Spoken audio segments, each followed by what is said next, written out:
Oh, baby, oh, baby, oh, baby, oh, baby, oh, baby. A Tuesday morning on the morning roast, the day after recapping championship weekend. The Warriors hit the floor today as well, hosting the Utah Jazz at the front end of a back-to-back. And boy, we all know they need to get going. The Warriors are 22-23 right now. The 49ers full swing offseason. Although the higher special teams coordinator, Brett Boyer, whose Jets teams have been really good, his units have been good. The rankings since he took over, 14th, 1st, 8th. We'll get all into it.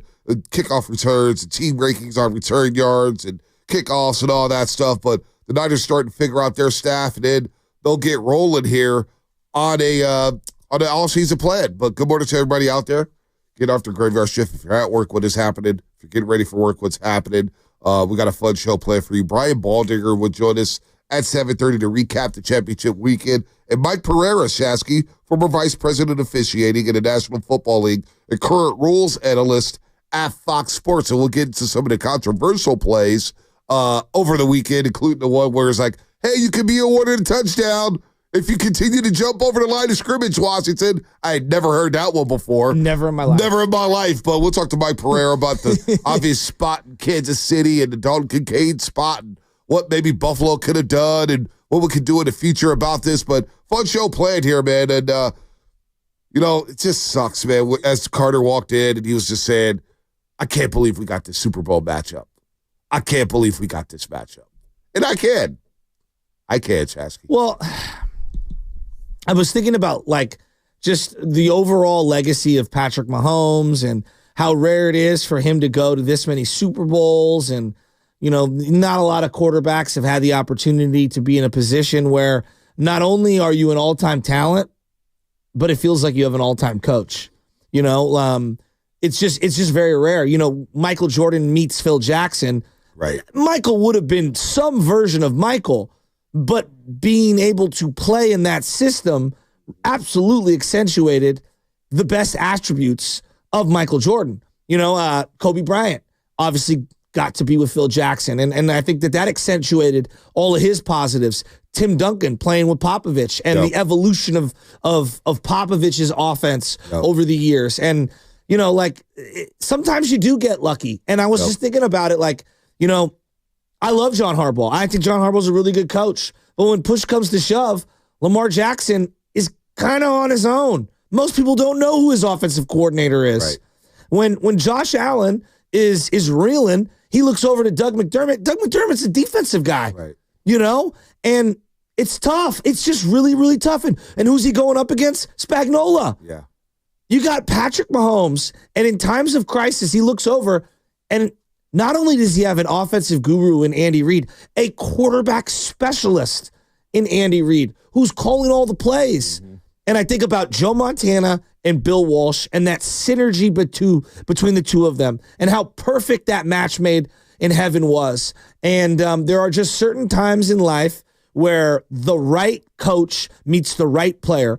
Bruce Bochy, Buster Posey. Is there a match made in heaven more than the two of them? And I'm thinking about it like coach, player, Bill Walsh, Joe Montana. Is there a better combination in the last 50 years in sports right now?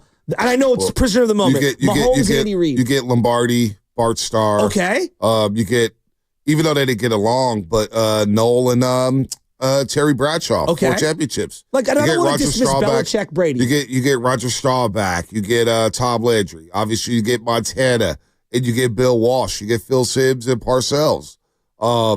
You look at some of the stuff in the AFC. Dan Reeves, John Elway doesn't work out, but Mike Shanahan and John Elway works out. Absolutely. Brett Favre, Mike Holmgren, they work out together. Although they just won the one Super Bowl, but they advanced the two. You think about Ben Roethlisberger and Mike Tomlin, but he was born in. Mike Tomlin got hired after Roethlisberger started rolling there, and they made great synergy. Then, of course, you got the ultimate with Brady and Belichick. I think Brady and Belichick is number 1 right now. Montana, Walsh right there, number 2, but quickly rising up the charts. And, man, before it's all said and done, it could be Mahomes and Andy Reid. It's crazy. It's just 7 straight AFC Championship game appearances. It's the greatest start to an individual player career in the history of the league. There's no doubt about that. This guy has his season ends either in the AFC Championship game or the Super Bowl. That's been the case for Patrick Mahomes ever since he's been a second-year pro. His rookie year, obviously, sat behind Alex Smith. They get bounced in the first round. But his season is ended in either the Super Bowl or the championship game. So he's, by himself, had the greatest start to an NFL career in the history of the NFL, in my opinion. And that's not even going back 50 years. I mean, Jim Brown could have done, I don't know, who knows. But right now in the modern game, Mahomes has had the best start to his career. Do you think about Andy Reid? How many losing seasons has he had? I mean, what, 3? 3 losing seasons. I think it's 3, yeah. 3 losing seasons. I mean, Belichick had the great run in New England. Can't forget about Cleveland when he was fired. And they didn't have a lot of success. Obviously, they moved to Baltimore and kind of derailed everything with Art Modell, the former owner of the Baltimore Ravens. Andy Reid is quickly getting his respect as one of the greatest minds. And who knows when this ends? When it ends, he could be higher than Belichick in a lot of people's eyes because of his offensive mind and him evolving with the times. I think he's evolved better than any coach in the modern game. No doubt, no doubt. And longevity, I mean, I guess in my mind, the person for longevity in the NFL is Don Shula. Yeah, but he didn't win since the 70s. I know. They went to 2 Super Bowl in the 80s. They lost to Washington at the Rose Bowl, and then they lost to the Niners at Stanford Stadium. And it felt like they underachieved, right? But I'm just talking about longevity. It's like Shula, and then who else? Well, you got Shula, you got Belichick, you got Tom Landry. Tom Landry, okay.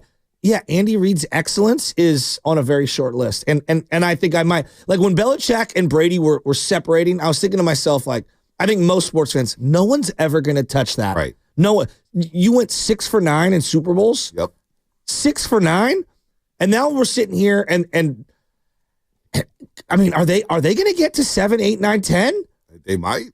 Well, they got to get this one on 2 Sundays from now. Well, obviously. They've got to get this one, but they've got 3. They lost one, obviously, to Tampa Bay. They got blown out in Tampa Bay. That was a tough spot for them. They blew the one against Cincinnati, the AFC Championship game, when they were up 21-3. Think about that. They might get to 7, but they got to get to 4 first. And they've got a hell of a challenge in front of them. But you think about when they're doing it and the competition they're doing it against. Now, the Patriots, when they were making their run, you had Ben Roethlisberger, you had Peyton Manning. Yeah. Some really good teams. Yeah. But we know the Colts were flawed up defensively. And Pittsburgh had their limitations offensively and whatnot. Yes. This feels like the Kansas City Chiefs are going through the more complete teams in the AFC East as opposed to the Patriots teams or those Colts teams or their Steelers teams. And what I mean by that is you got Josh Allen. You've got Lamar Jackson. You've got Joe Burrow. And longer down the list, some people believe in Justin Herbert. And then you got Trevor Lawrence, right? And then you got C.J. Stroud in Houston, who's doing his thing. So, and Pittsburgh still's got a really good defense, but he's going through some of the elite quarterbacks of the modern game, and he has to go through them over and over and over to get to the championship game, and he does it. And he does it, and he lives through it. So you could say the AFC West may look a little like the old AFC East when there were some bad teams, but I think the AFC West is starting to get better and better and better, as opposed to those AFC East teams when Buffalo stunk for so many years and Miami hadn't won a playoff game in so many years, and the Jets, they had a cup of coffee with Rex Ryan and Mark Sanchez. But this run may be more impressive given the competition they have to go through on a year-to-year basis. It's crazy what I'm watching with these guys. And I don't know, not to turn this into a 49er conversation, but I was just thinking about, like, when you have the play caller and the quarterback on the same page, look, it doesn't guarantee that you're going to win. It just doesn't. Like, you know, Sean Payton and Drew Brees were together forever, and they got to 1 Super Bowl and kind of lost a lot of big playoff games. A lot of big ones. But, boy, they won a lot of divisions. They went to a lot of playoffs, and I think it puts you in the mix. And I was just thinking about Shanahan and Brock Purdy, and look, I have my own reservations on how much Brock Purdy's worth, on how good he can truly be, you know, how sustainable this can be. I have questions on the arm and all that. I still think he's a good player. And I think Shanahan's a really, really, really good coach. And he's going to have to evolve his game over time. That being said, we have a leg up on so many teams in the league just before the season even begins, before I look at any other position on the field. Quarterback, head coach, who's the play caller? And he's a great play caller. Yeah. Like, you have such a leg up on so many teams in the league. Just look at the draft as we go right now. There are so many teams, they have no idea who their head coach is. They have no idea who their play caller is. They don't know who their quarterback is. Just eliminate those teams right off the rip. Like, we've got all the big question marks already kind of answered. And so to me, like, as much as I know they have a lot of work to do, the 49ers, and I'm sitting here and I'm looking at the Eagles and I'm saying, God, it's a tall task in one offseason to get back to where, the Eagles are right now. It's a tall task to try to compete with Kansas City. That being said, in one offseason, because they've got some infrastructure in place, they're ahead of the game compared to like a dozen other teams in the league. Well, you have to ask yourself when you start building this football team, because they are ahead of a lot of teams. They are. Shanahan, you've got Lynch, you've got obviously Warner and Bosa on the defensive side. Offensively, you have to figure it out. McCaffrey, is coming back. But do you re-sign Jordan Mason? Trent Williams is coming back. And I'm one of the few that believes Trent Williams would be motivated to end this on a high note. He ain't leaving that money on the table, too. George Kittle's still playing at an elite level. Absolutely. I know I have that. I may have something in Ricky Pearsall. I like what I saw the last month of the season. We'll see about Debo. Is he back? Is he not? Juwan Jennings is a player. I believe the quarterback is a player. But you got to tinker the team, obviously. You got to evolve a little bit. You want to get faster defensively. That's kind of the messaging around the building. Get more athletic defensively, getting quicker like Philadelphia did. They got more athletic with Cooper DeJean and Quinyon Mitchell, and it flipped. And then they bring back C.J. Gardner-Johnson from Detroit, who had already been in Philadelphia. He comes back. So now you got three defensive backs that are playing at an elite level, even though two of them are rookies, right? Mm-hmm. So I asked Niner fans, when you're building this team and rebuilding this team, do you build a team to beat your own division, or are you building your team to beat Philadelphia, Kansas City, and Detroit? Because I think we always talk about the Super Bowl division. There's divisions, and then there's the Super Bowl division. And right now in that Super Bowl division, it's Kansas City, Philadelphia, Buffalo, Baltimore. I don't know if you want to throw Washington there, but you got to give them some respect. Detroit, I think, still has a spot there. Absolutely. So to me, are you a Super Bowl team or just a divisional winner? Because I think the Niners, when I'm looking at the Rams, the Niners should have won both those games against the LA Rams. And this is just one of those one-off seasons. I know, Bonte, they didn't win. They lost them. The first game, they should have won the damn game down in LA. They controlled most of the football game. They controlled, I thought, the first half of the football game against the Rams on Thursday Night Football. But do they need to build for those Super Bowl contending teams, or do we need to look within our division first and say, you know what, we need to get better against Seattle, Arizona, and the rest? Because I know the record in the NFC West this year, but I actually feel good about the way the Niners stack up against the rest of the divisional opponents. It's a really interesting question. Forever it's like, hey, win the division, then look outside. Wouldn't you argue that Philly and Kansas City are trend-setting in the sense of we're going to dominate in the trenches? Yep. Obviously, they've got weapons. I mean, you have Kelsey and you have, A.J. Brown and Devontae, right, and like you've got weapons. It's Saquon. I mean, how can I forget Saquon? Obviously, you've got weapons. But the trenches and the run game, yep, and then having stout defensive fronts that can get after quarterbacks and collapse the pocket, how does that go out of style? That works within division and with the big dogs. Yeah. And I think about Buffalo and that defense.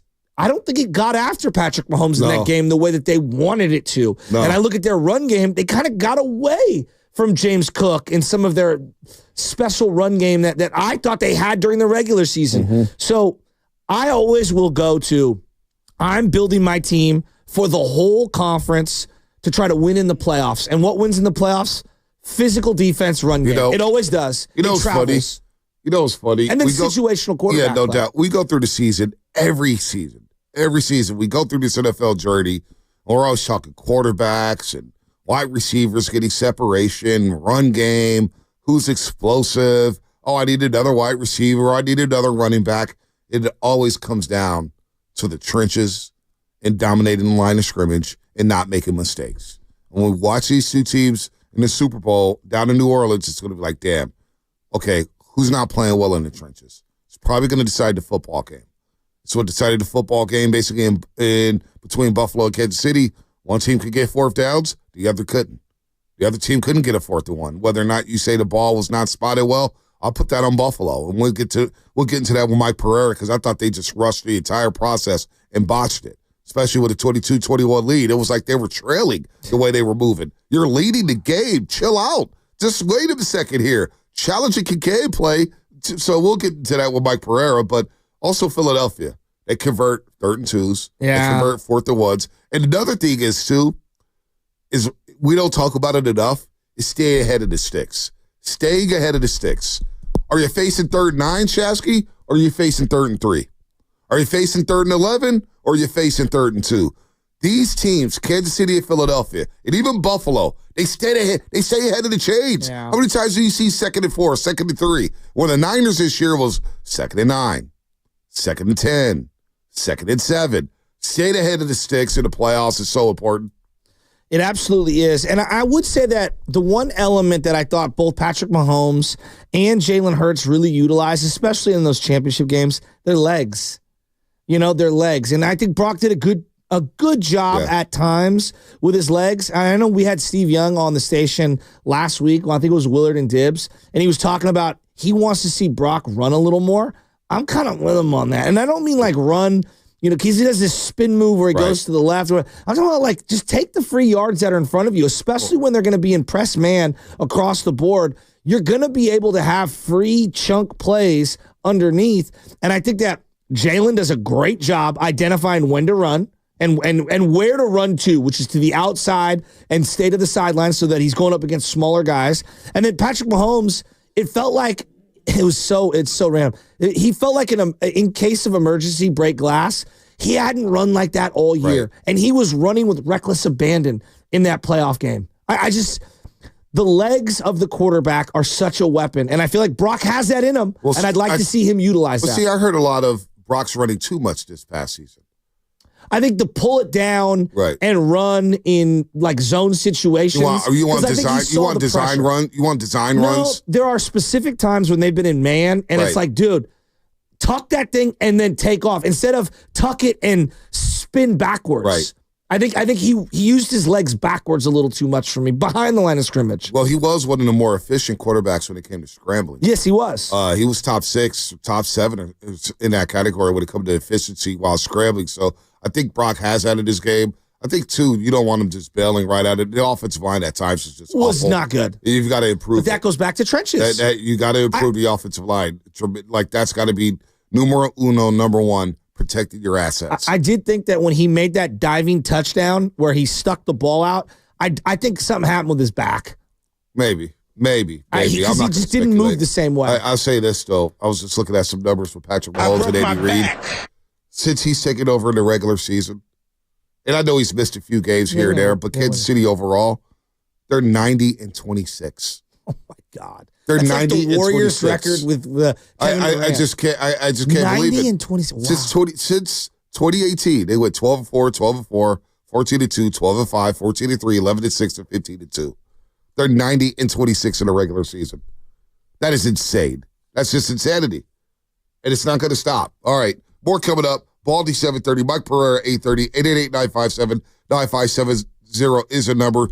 Do the Niners need to swing a big deal this offseason to maybe be in, I guess, within range of the Kansas City Chiefs and the Philadelphia Eagles as a contender for the Super Bowl, or do they have a lot of work to do? I have a six-pack. It's just under the dad bod. Do they need a six-pack? Do they need that? By the way, tune in for Warriors Live today, presented by Xfinity. Extreme sports from the best seat in the house with Xfinity. Bring on the good stuff as the Warriors will host the Utah Jazz today in a gotta-have-it game for the Golden State Warriors. We'll talk about that coming up. Brought to you by San Francisco International Airport. Are you ready, Bay Area sports fans?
penetrate, drive to the hoop, defend. Like 6'7", 6'8". I don't know how big he is. The afro makes him look even bigger. There are so many unbelievable athletes that I'm watching. And again, I'm not pretending to be League Pass Shasky. I'm just saying, glancing on a Monday night, looking for something to watch, and I'm sitting here and I'm going, the Warriors don't have any of that. So as I look at who the Warriors are today, and as I look at what I want them to be moving forward, one of the things, and I get it, we're all gun shy. We don't want to get rid of anything because does it make you infinitely better? Look, we are what we are. We're not good enough. And I'm looking at it and I'm saying, I need to do whatever I can, whether it's acquiring a current player who's extremely young and you're taking a big flyer on, or setting myself up to acquire those guys via the draft. I think you got to get younger and way more athletic, and I think it starts with probably waving the white flag on some veterans that we normally wouldn't want to part with. Well, it's been the case, pardon me, it's been the case for the second season now. It's even last year, it was trending in his direction. The dialogue last season was a little too small, a little too slow. You're not good at the point of attack defensively. You don't have a lot of athleticism. That was last season. And that was with CP3 and, obviously Klay Thompson was here. So you move off those guys. And DeAnthony Melton was supposed to get you more athletic, but he only played 6 games. Buddy Hield looks more athletic than Klay Thompson. I think he is more athletic, but if you're athletic and don't know what to do with your body and can't shoot, then what good is athleticism, right? Right now, the Warriors still continue to be slow, small, and one of the more least athletic teams in the league. There's no doubt about that. So when you watch a matchup against Toronto, you're like, wow, Toronto may have an advantage with Scotty Barnes and R.J. Barrett. And Emmanuel quickly didn't even play in that basketball game. Chris Boucher scored 18 points in the fourth quarter. You look at the Wizards, who can't win a game to save their life. Hell, they allowed Klay Thompson to make 7 first-quarter threes yesterday. But Alex Sarr, Jordan Poole, Kuzma, they've got some athletes. Coulibaly, they've got some bodies. They got some athletes. So, yes, it is imperative for the Warriors over the next, especially if you want to, when you think about Stephen Curry and how he's going to age, what would behoove the Warriors to get the most out of Stephen Curry? Well, building around him and getting more athletes. I mean, Thompson, yeah, he's a star. He had a stat line. Look, he had a stat line. Yeah. He had a stat line the other day. It was like 16, 5, 4 blocks, 4 steals. I mean, he's filling up the stat sheet. Yeah, we would all love an athlete like that. But I think that's why there's a fascination with Zion Williamson, because you see some of his athleticism, and if you bring in a Zion, you're instantly more athletic. There's no doubt. Well, you don't have to be the most athletic team in the league. Then you got to have some shooting, right? You've got to have one or the other. And they just don't have either. No, I like Andrew Wiggins. Andrew Wiggins is a good player. I don't think most people would disagree with that. He doesn't suck. He's also not he's not an all-star, right? He's somewhere in the middle. He's a good player. Upper echelon, good player, if you will. Bonte, he's one of their most athletic players, considering that Kuminga's injured right now. And on the scale of what the athletes are in the league right now, he pales in comparison to a lot of the under 25 guys. No doubt. And I don't think that's a knock on Wiggins. That's the reality of the league as I look at across the landscape. So, I mean, just period dot. The Warriors need to get athletic. They need size. They need 3-and-D guys. There's no doubt about that. What's the quickest avenue to get there? I have no idea. Whether it's a trade, whether it's the all-season, I don't know. But if you want to maximize Stephen Curry, I think having athletes and guys with size who could defend, like Wiggins is a good start. For Wiggins' contract, I'm not, some people will just flip them by. I'm not in that camp. I like Andrew Wiggins a lot. I think he could start building around a guy like him or put more athletes. That's why Jonathan Kuminga, it sucks that his ankle is going to get reevaluated in 2 weeks. He's already missed 3. This could be a 6-week injury, the ankle sprain for Jonathan Kuminga, but he's one of your better athletes. I need to keep a guy like that. Because when you're looking at some of these lineups series, you're watching League Pass, look at the New York Knicks lineup. Look at the Sacramento Kings starting 5 with Malik Monk and Sabonis and Fox and DeRozan and Keegan. They're getting up and down, and next thing you know, boop, boop, they celebrate Keon Ellis, and they get even more athletic. Yes, that's where the league has always been. That's where it's gone. And the Warriors over the last 2 years have gotten less and less more athletic. Now, they're all athletes, right? They're playing basketball left to right, but comparing to other teams and the upper echelon teams, we'll see Oklahoma City tomorrow night. Jalen Williams, SGA, Isaiah Joe, their version of a Wiggins. They're athletic as hell. Lou Dort, Caruso. So, yeah, the Warriors are behind the 8 ball, and that's, if you want to get back to the top of the Western Conference, kind of got to begin there and getting more athletic and get some size in there. But I also think your point on Wiggins is a good one. And I understand, like, he helps them. But I guess where I fall down is he's one of the few guys that I think works in a lot of different situations. And so he does have some value.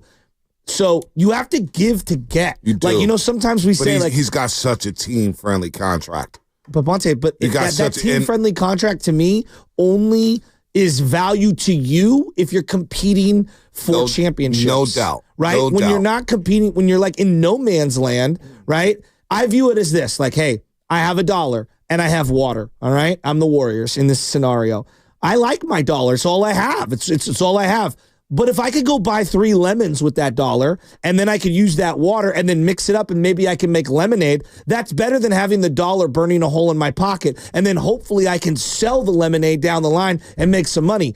I'm looking at Wiggins like an asset. I've got to spend a little to go get some lemons, these draft picks, and I'm hoping to turn the draft picks with some water, which meaning time, into something that's a little more useful than just the $1 burning a hole in my pocket. I'm trying to make $2, $3, $4. Yeah, but there's no guarantee that those lemons are not rotten or sour, and they don't get the same. You don't get the same squeeze out of them. What I'm watching right now is I'm watching a team going nowhere. I look at if I'm moving, I'm moving some. I'm looking at the expiring contracts first and foremost. That's where I'm looking at first and foremost to try to get some draft capital, to try to get a player or two. Trading Andrew Wiggins, you may not get a player like that for the next couple of years.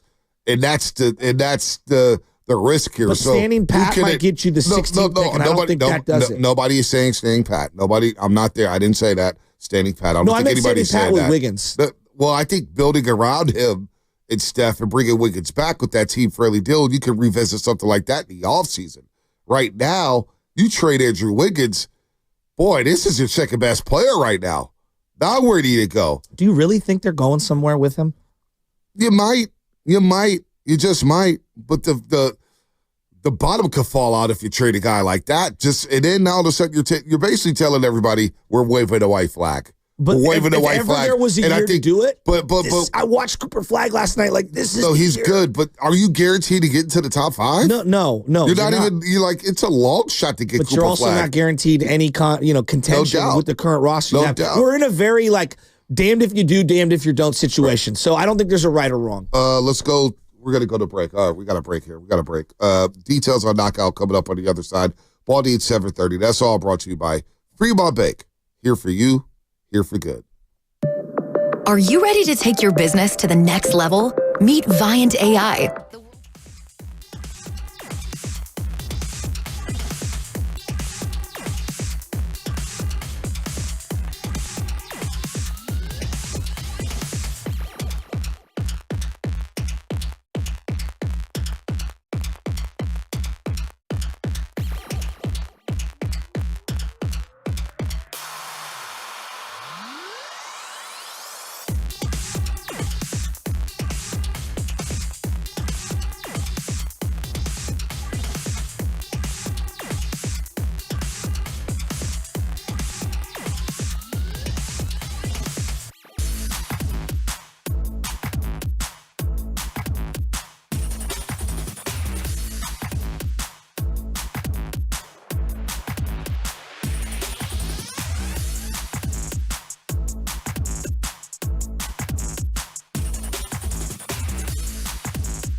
What up? What up? This is Big Pun from South City. You are now listening to the morning motherfucking roast with my boys Bonte and Shasky on 95.7 The Game. All right, Big Pun, what is up? What is up, Big Pun? 95.7 The Game Knockout Tournament. It's back. We gave out 3 slots yesterday. I know our slot went to Zucci Main. He's going to be at Chase Center getting up some shots at the Knockout Tournament.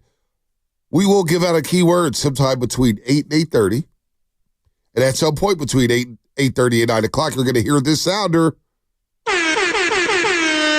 the first to call in and give us the keyword, and you will win a spot in the tournament and a chance to shoot hoops on the court at Chase Center. Tournament will be on March 3rd, which is a Monday, March 3rd. So listen to the 8 o'clock hour, 12 p.m. hour, and 4 p.m. hours. Each show will give away a slot each day for the next 3 weeks. And you have to be 18 and be a California resident. 888-957-9570. We're talking some Warriors here. What do you do here at the deadline? February 6th is approaching rapidly, and the Warriors are trying to gain some traction here at 22 and 23. They got 4 games left on this 9-game during this 9-game stretch in which they play 8 and 9 at Chase Center. And so far, pretty average. And, you know, they're a game under 500. They got to get rolling here. But how do they get rolling with so many injuries? Do they make a move? Do they trade? What do you do? What are you looking to improve on this roster, Dub Nation? Like almost everything. I mean, I'm looking over at Big Carter. Big Carter, he's our producer here. He's like the bouncer. Big Carter, how tall are you? 6'7"? 6'8". 6'8". Damn. 6'8". Mr. Collin. I mean, he plays center for the Warriors right Size now. matters. They have so many small guys. I mean, it's like GP2 at the 4, Buddy Hield at the 3, you know, Pods at the 2. Like, I mean. You know what I'd like to see more of? And they did it to start the season. What's that? And they moved away from it because of the slow starts. But I'd like to go back to Curry at point, Wiggins at the 2. Say Kuminga can't play his 3, so put Moody at the 3 and put Kuminga at the 4. Yeah, but and figure out the 5. Yeah, I'm talking. You know what I'm saying? I'm saying I know the night tonight is. I'm saying for the foreseeable before. It's kind of. It's sabotage. It's derailed everything. It's derailed a lot, and that's not his fault. It's his ankle. He landed on somebody's foot. I didn't think it was going to be this long. Well, he's going to be reevaluated in 2 weeks. That was the alert yesterday from the Golden State Warriors organization that he'll be reevaluated in 2 weeks. So we may not see him until February 21st when the Warriors open up the second half of the season in Sacramento to take on the Kings. There may be that point. That's past the deadline. So at that point, you're just thinking, is Kuminga going to stay or going to match his money? He's a restricted free agent. Now you got that elephant in the room, a little bit reared its ugly head. So I'm just looking at lineup combinations. They got to get bigger. They got to get more athletic. That is, I think we're on the same page there. Yeah. And how you do that? I don't know how you do that. You may have to wait till the offseason. You may have to wait. You may have to do something drastic at the deadline. I have no idea what Dunleavy's going to do. No idea. I always look at it this way. Like, you know, I understand everybody wants to go all in every season, right? But you also have to have self-awareness of where you're at and kind of just, you know, survey the landscape. And I think that this is a very big draft that's coming up, and most people don't know a lot of the names, and I only pretend to know a couple names, right? I'm faking it just like everybody else. But, like, man, this is just they're not where they need to be, you know? And they're any combination of some trade, it feels like a Hail Mary at best, right?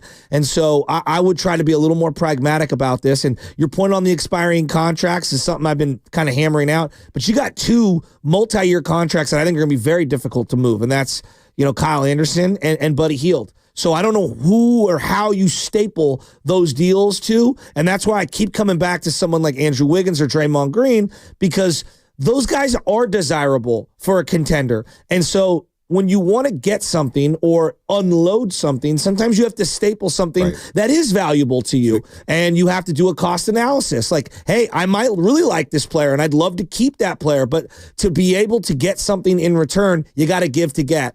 And man, this is a tough one. I lean more toward I would kind of hollow things out.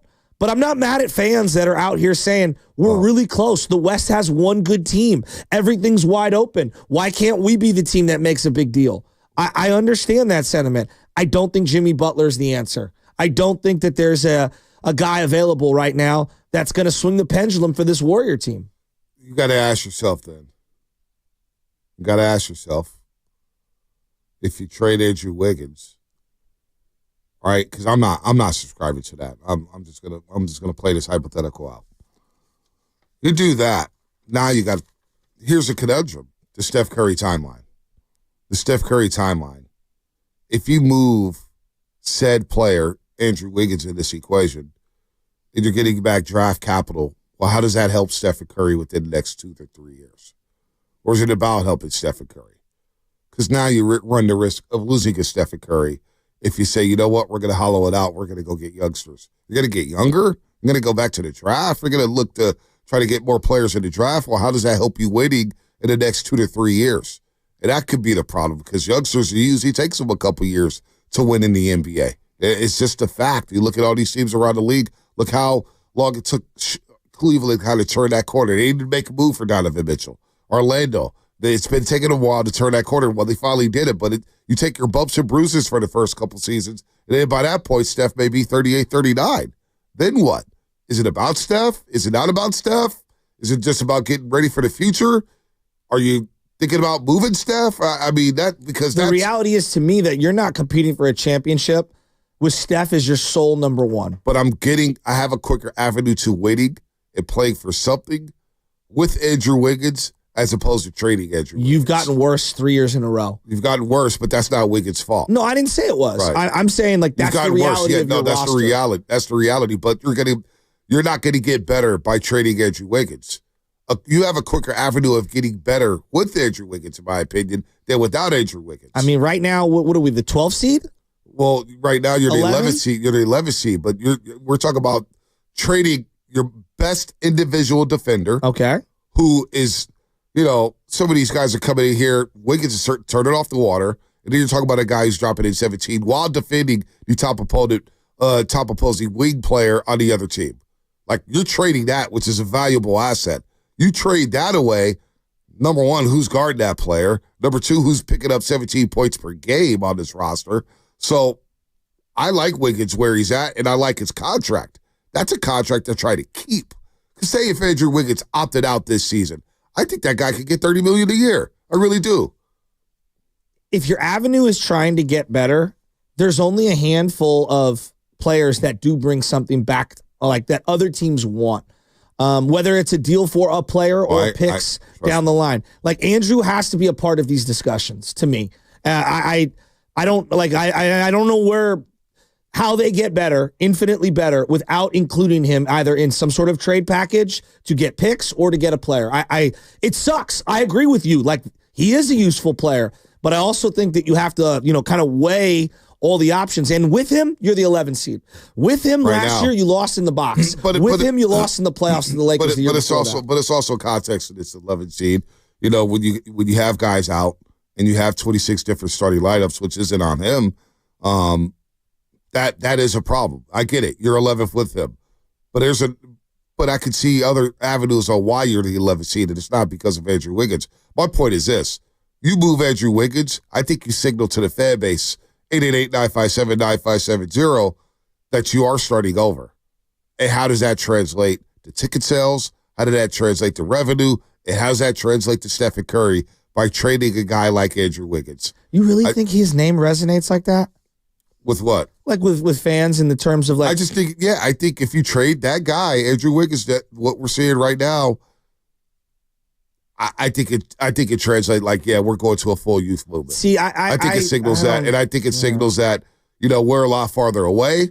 And when I look at his contract, which is a team-friendly deal, when you consider all the money that's being flying out there, I want to keep. When you talk about Ahmed Thompson, right, having a player like that. Mm-hmm. Well, Wiggins, he's not Ahmed Thompson, but damn, he's closer to that than what this draft pick is going to be. You know what I'm saying? I need guys who can be a two-way player. Yeah, the Rockets would not trade Thompson for Wiggins. No, right? I didn't say that. I didn't say that at all, Shasky. I'm not even close. What I'm saying is that type of player that you're talking about is what Andrew Wiggins kind of is, a two-way player who can guard at a high level, who can be a three-level scorer, who's shooting 40% from the three-point line. When I look at my problems on the team, I'm saying to myself, well, Wiggins right now isn't my problem. No. No one's saying he's a problem. What we're saying is you have such few assets. He's one of the few guys that can actually get you something back in return. But you just said his name's not resonating, so I'm the curious. fans. I'm curious to know what you could exactly get back for Andrew I don't Wiggins. think I've seen one Andrew Wiggins jersey. I'm saying, what could you trade for Andrew Wiggins? I don't know. I don't think they have a lot of options. I don't think they have a lot. Their roster's so crummy right now. I don't think there's a lot of guys on their team that nets you anything. Whether it's expiring deals, whether it's not expiring deals, that's how low I think of their roster currently. So if you think that lowly of Andrew Wiggins on the roster, I don't think you're going to get much back by that premise. So now you're just trading just to trade. No, I'm not trading. I'm trading so that I don't have the 15th pick. I'm trading so that I'm either in for the run that we're in right now, or I am in for the lottery and I'm trying to win the draft. So to get into the lottery, right? I want to get into that top 5. You want to get into the top 5. All right. So you want to get into the top 5. So if you want to get into the top 5, we're talking about trading with teams like New Orleans, Utah, Portland, Washington, Charlotte, Brooklyn, Toronto. Are those teams realistically giving you their lottery pick for Andrew Wiggins? It doesn't have to be those teams because you can also acquire a first-round pick and then use those to try to move up. Now, again, I'm throwing out scenarios. Right. But then this draft is so stacked. What team is going to trade their top 5, top 7 pick for any of the assets on this team? You got to try. Doing what they're doing right now is not good enough. I'm sure they're trying. I'm sure they're trying. But looking at this rationally, what exactly are you going to be able to trade to get into the top 7 of the lottery? But if we're going to be rational, this team ain't going nowhere with the way they're at right now. But yeah, I'm looking for solutions, though. I'm with you. I don't disagree with that. Right now, they're a mediocre team. They're 500. They're 500. There's no getting around that. 22 and 23. But if we're talking about trading some of these assets that nobody thinks is good anyway, and you think you're getting to a top 7 pick, then that's wishful thinking. That's wishing upon a fairy tale. No. You're hoping that your own pick falls into that top 5, top 6 because the way that the numbers work. So you just want to bottom out and just start losing games. I just think that's their quickest path. I think that's if Kuminga's not coming back for 3-4 weeks. Well, he's reevaluated at 2, so he may be back at 3. We'll see. You said the 21st is. Well, I'm saying that he may not be back until the 21st, and that's because of the All-Star break. I mean, he could be back sooner, but he's reevaluated at 2. Draymond's touch and go. You're not going to play Steph on most back-to-backs. You just got to build out the rest of the season. And if you look at it pretty logically, they're fighting an uphill battle here. They're going to be probably in the box. So let me ask the fan base then. The fan base, 888-957-9570. As you're listening to 95.7 The Game, KGMZ FM and AC1 San Francisco, an Odyssey Sports Station, always live on the free Odyssey app. Are you willing to trade to bottom out to get a better draft pick right now? Is that your plan, Warrior fans? Is that what you want to see happen? Is that going to fly with you to rebuild like that and lose a bunch of games? I'm not sure Joe Lacob's going to subscribe to that. I'm not sure Steve Kerr wants to subscribe to that. And then what about Stephen Curry? Is he on board with the plan like that? I don't know. Let's go to one of my favorites out in Antioch. I thought I put him in Alcatraz, but, he found his way through. It's Cameron in Antioch. Good morning. How y'all doing? What's up, Cameron? Yeah, I think we should definitely not just tank out and just go for the bottom. I believe we could get rid of these expiring contracts. There's plenty of teams that will want that at the moment, and we can either get picks or a good player with size that can help our team out. And we definitely need to make some trades because we need to downsize this roster so Quentin Post can play in the playoffs. We need him. We definitely would need him in the playoffs. I know we can do this. I know we got a chance at a run.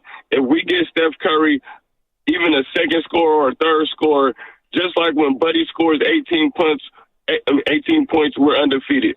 It's not over. It looks like it's over, but it's not over. We said, well, not we, but most people said the same thing in 21. We have a chance. Steph Curry has a chance. Yes, he looks like this because he's doing it all by himself. He has no help on most nights.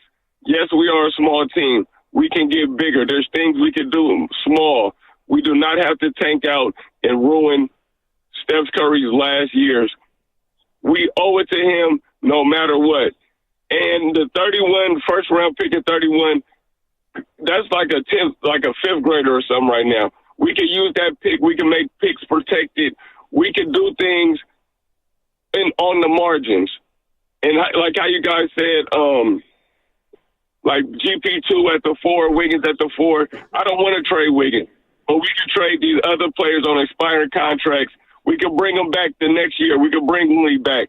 I don't know if we want to bring anybody else back, but we need to use these expiring contracts, get better, get Steph some help. Hopefully Kuminga comes back when he can.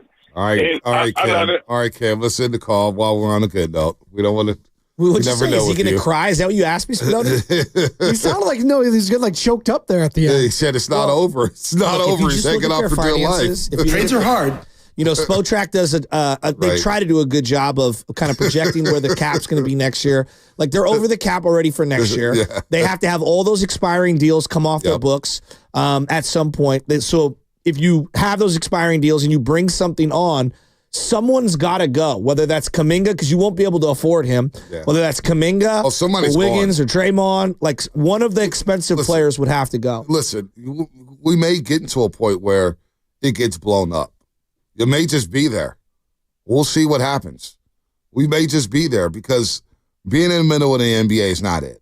You don't want to be in the box. You don't want to be 11th. You need to be in the top 6 or you need to be in the bottom 6. That's the way the NBA works. If you want a good player, great player, you got to be the top 5 of the lottery to try to get a draft pick. And hell, that's not even a guarantee. Hell, we all know that around these parts, right? James Wiseman on line 1, number 2 overall pick. So it doesn't always work out. Trey Lance with the 49ers, Joey Bart with the Giants. They're all gone. They're all with a new team. So having a draft pick is not a guarantee, but what do you do here if you're Mike Dudley? Again, we're getting closer and closer to the deadline. What direction do you want to see the Warriors go into? Let's go to Jimmy in the Bayview. Jimmy, what's happening? Hey, guys. Good morning. This is a great topic. As you said, Mark Cuban said, the worst place is to be in the middle. The Warriors are power ranked like 20th, maybe 19th. And Steph Curry is signed, for a third year out. So I think a mini rebuilding plan for that third year is play for that 1 year. And right now that might be like Shasky said, getting rid of Wiggins. He's your best asset right now. You could get a better draft pick. You could relieve some cap space, and you could get some time for some of these young guys that are looking promising. So it kind of makes sense, even though it's a step backwards. But it's either a quick rebuild or you go in and trade everybody for veterans. So I don't know what the answer is. What do you think? Well, like Giants mode, as I call it, like, standing pat, status quo, and kind of being in the middle, man, it wears on everyone. It wears on the fan base. It wears on the players. It's a frustrating watch. And I just look at it from a consumer standpoint. Some of the most fun games this year have been fueled by the young guys. Now, of course, there was Steph Curry. The game against Clay was an old-timer. I mean, I'm going to remember that one for a long, long time, right? It was just such a memorable game. And I'm not here like diminishing Steph or trying to push him out there. It's not what I'm doing. I'm just saying, like, the rest of the roster, I've had more fun watching the young guys play than a lot of the vets. Right. Outside of Steph. And that's I'm just being a fan. I got a super chat, guys, courtesy of... I was going to read that. Go ahead, No, you go ahead. No. Apologies. I think you threw a shot at me, so now I don't want to read it. Oh, okay. So I'll read it then. Atco Pest Control, shout out to Rat on the Table, obviously. Why do y'all keep saying we want Butler? I don't think you guys have said that. No, we don't. We want Cam Johnson or Kobe White and Vooch or Zach LaVine. We don't want to trade Wiggs. Trade Draymond Green. Well, I haven't mentioned Jimmy Butler's name in like 3 weeks. I haven't wanted Jimmy Butler at all from day one. So I don't know where he got that one from. So anyway, now trading Draymond Green, sure, that's going to have to come from Steph. If that's the avenue you want to go in. Now, Draymond's day-to-day now with the right calf. Everybody says, we go through this all the time. We say, trade this player. He stinks. He's not any good. What do you expect to get from the player if you do trade him? What do you actually expect to get? I think that's kind of baked into my Wiggins. Right. Again, I'm just throwing the Wiggins thing out there. I do think Wiggins is good. Right. And that's why, like, I'm looking at the Browns right now in football, and I'll give you is Myles Garrett a good player? Yeah, he's freaking awesome. But where the Cleveland Browns are at right now, it doesn't really align with, like, where Myles Garrett's at in his career, and he can get them something back. Now, I'm not in the business of surrendering Myles Garrett because he's that good. I mean, he's so good, and he's better in his sport than what Wiggins is in his.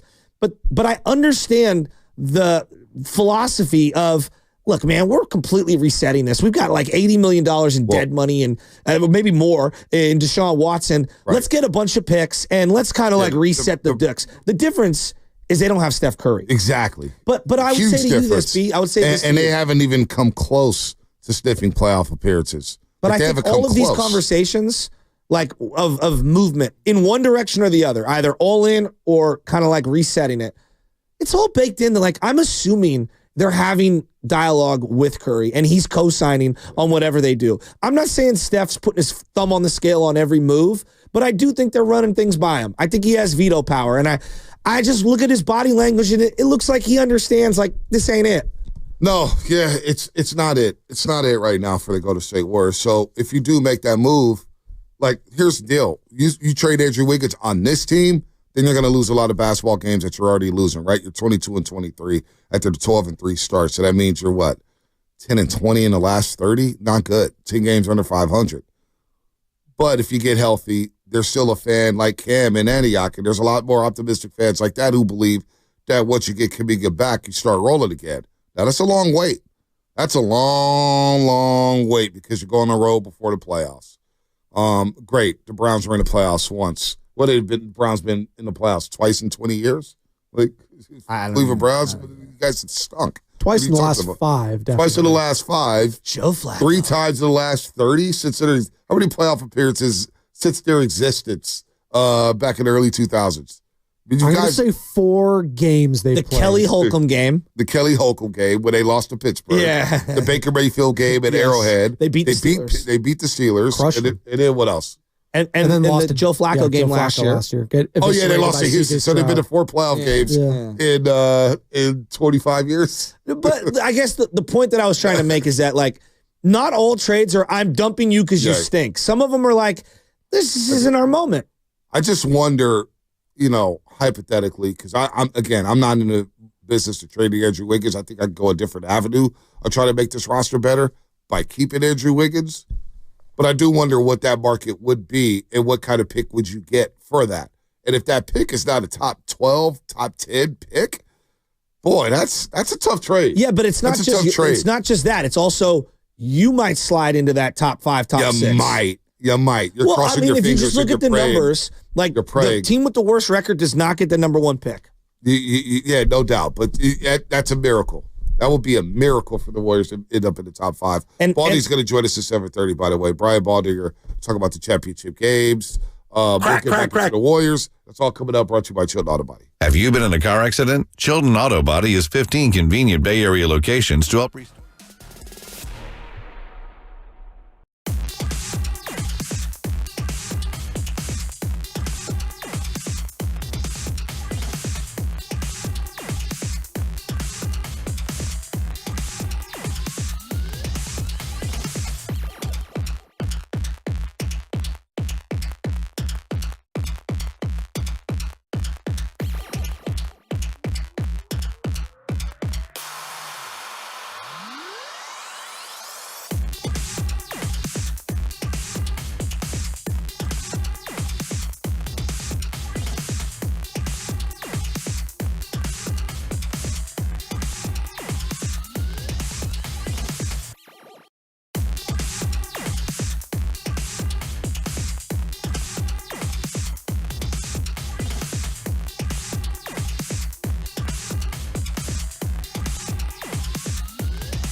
What's up, Joe, bro? Vontae, you're doing great.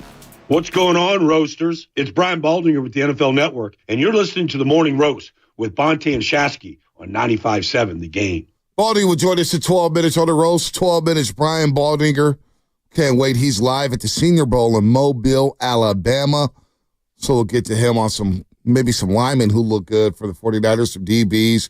We'll get the lay of the land at the Senior Bowl in Mobile, Alabama, and get his thoughts on Championship Sunday as the Eagles and the Chiefs advance to Super Bowl 59 in New Orleans, beating the Buffalo Bills and the Commanders.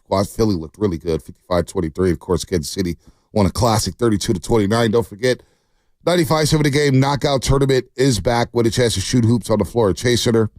We'll give out a keyword sometime between 8 and 8:30, and at some point between 8:30 and 9. When you hear this sounder, be the first to call in and give us the keyword, and you will win a spot in the tournament and a chance to shoot hoops on the court at Chase Center. Carter, you playing? Don't play. You stink. You can't shoot. March 3rd, Monday. March 3rd, Monday. What? Why are you coming at Carter like that? Because I can. Yesterday was his birthday. I don't care. It gives me more of an excuse to go at him. Happy birthday, Carter. How'd you turn? 32. 32. Wow, what an age. What an age. Married man. Not quite, but one day. Master's degree. Not quite, but one day. Wait, you haven't finished the program Keep yet? shooting, dog. December. Damn, you're still in the program? Masters in what? Sports management. Whoa. Yeah, he won't be here for long. He'll be somebody's agent. Maybe you could be my agent. Want to be my agent? Listen to the 8 o'clock hour, 12 p.m. hour, 4 p.m. hour. Each show will have a slot to give away for 3 weeks. You have to be 18 to win and be a California resident. Knockout. So we got Zucci Mane. I don't know who the other two contestants is so far, but we'll qualify another person in the 8 o'clock hour, of course, as we were talking Dubs. I know Adam in Pleasanton wants to talk Warriors lineup, so let's do that, Shasky, and then get back into football. Football. Adam, what's up? What's up, fellas? How we doing? Love the show today. Thank you. Got a little positivity to bring back. We glazed over that bigger lineup we played with at the beginning. Forgot about one variable. I know Kuminga wasn't great at the 3, but it was mostly because of spacing. What about going to that big lineup, Steph, Wiggs, Kuminga, Draymond with post at the 5? Get the spacing back, you got your height, and then you got your really good second lineup coming in with Jackson Davis and Paz. They always had some chemistry, and Buddy off the bench. I want to throw that out there. No, I love that. Look, I'm not here to say that, Quentin Post is the next great thing for the Warriors. But in terms of like small spurts and specific lineups and connecting some of their funkier non-shooting lineups, I think he's a really important player for this roster, considering how shooting deficient they are. And I'm high on him. I don't know what he becomes. I want to see more. Like in the Laker game, I obviously wanted to see more of Quentin Post. It's a tough matchup, though. It's Anthony Davis. Like this is part of the baptism by fire of young players. Is you're going to go out there and then you're going to literally wave to the coach, "Hey, I am gassed. Get me out of the game." But his shooting and his ability to be able to play alongside two non-shooters, it really would help them a lot. Yeah, I want to move away. But I don't know how good he is. Yeah, I want to move away from non-shooting lineups. I just want to see Post play. I don't know how good he is either, but I want to see him play. Like when I saw Santos play. When I saw them play, they have like these combinations like GP2 and Trace Jackson Davis, and look, GP2 hit a couple threes the other night. Right. But let's also be, he's wide open for a reason. Well, he's going to be wide open all the time. He was shooting 17% from 3 entering the game, so he's going to be open. I mean, literally, he could take a dribble. Like, right. How many times has GP2 taken a dribble, looked down at his feet, looked up at the rim, and still had time to let it go? So, I hope he continues to shoot. But thinking that he's going to become some knockdown shooter that teams are going to honor, I don't think that that's real. Roster construction, and guys have slumped. The Buddy Hield slump. I mean, Cam mentioned... Hey, the Warriors are undefeated when he scores 18 or more. Yeah, they're 10-0.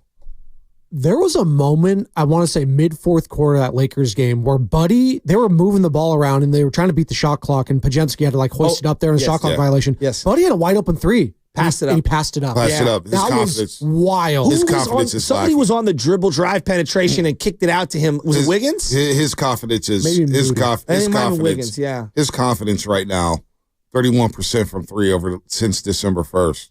It's just not good. Well, this is where I and again, I don't know the inner workings, but it's like, as the GM, if I was the GM, I'd be like, I got to kind of get him off this roster because Kerr's just going to keep playing him. Well, you know what? But I know they don't have many other options. Right. But and you know, we keep saying, hey, they got to trade him. And I know the fan base, especially online, is going crazy over the trades or whatnot. Pardon me, they are making the trades. They're trying. And I know that's not good enough. People don't want to hear that. They say that they're not trying. What would you rather do, sit on their hands? They're trying to make moves.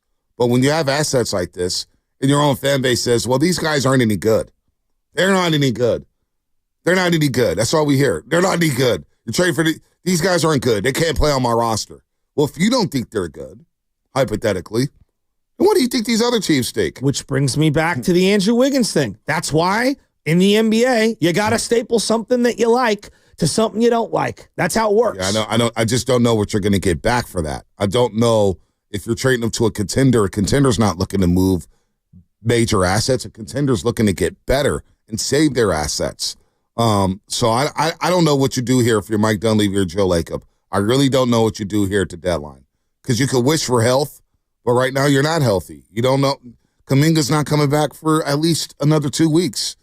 He hasn't even been on the court much. Well, that's the part that really I think. So that complicates things. I just think it sucks, man. It complicates matters. It might end up being the final nail in the coffin for this season. It might be him and Draymond's availability. Like I can't, right now it's really touch and go with Draymond. So to think that Draymond's going to play 10 consecutive games without a setback, that feels aggressive. So where are the Warriors at? They're at 45 games. They've played 45 games. Draymond has played 34 games. Oh boy, I was surprised. Man, come on, saw this coming. You were worried. Give me the meat. I mean, I saw it coming tomorrow. Give me the meat. Let me see. I got me a new planner. They call me yesterday. Superman because my vision's so clear. I got me a planner, so I'm already looking at days where I could be available for a House of Prime Rib. Don't do that. Like I'm available on 420 at 6:03. No, I'm looking. Yeah, I'll be there.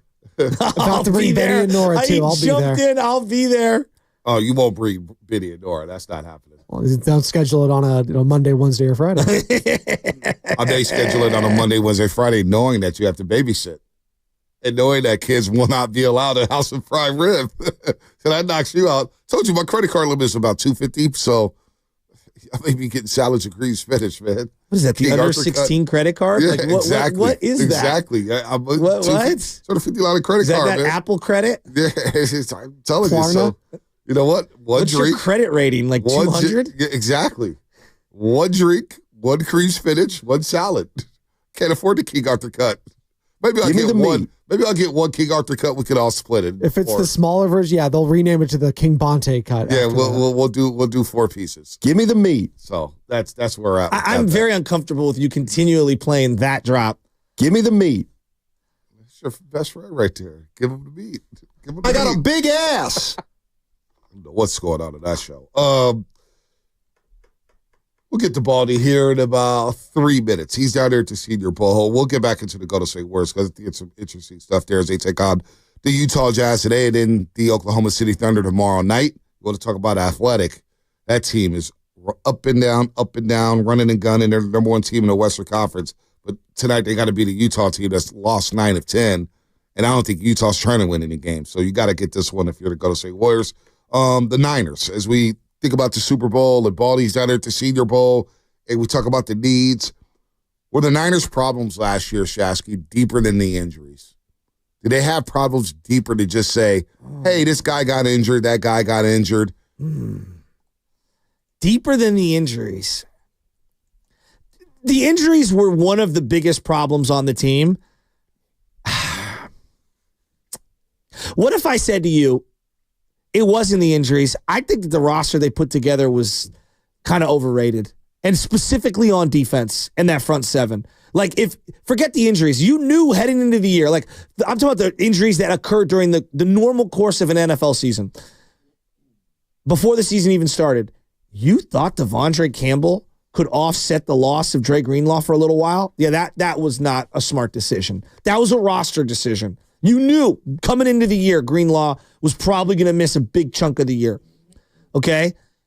You came into the year thinking that defensive line was going to be better in Hargrave. And like, even if Hargrave didn't get hurt, he won that great. Leonard Floyd played all year. He won that great. You know, free safety, which has been a problem. You've been talking about it for 5 years, maybe longer. It's been a problem. Yeah. And it was a problem this year.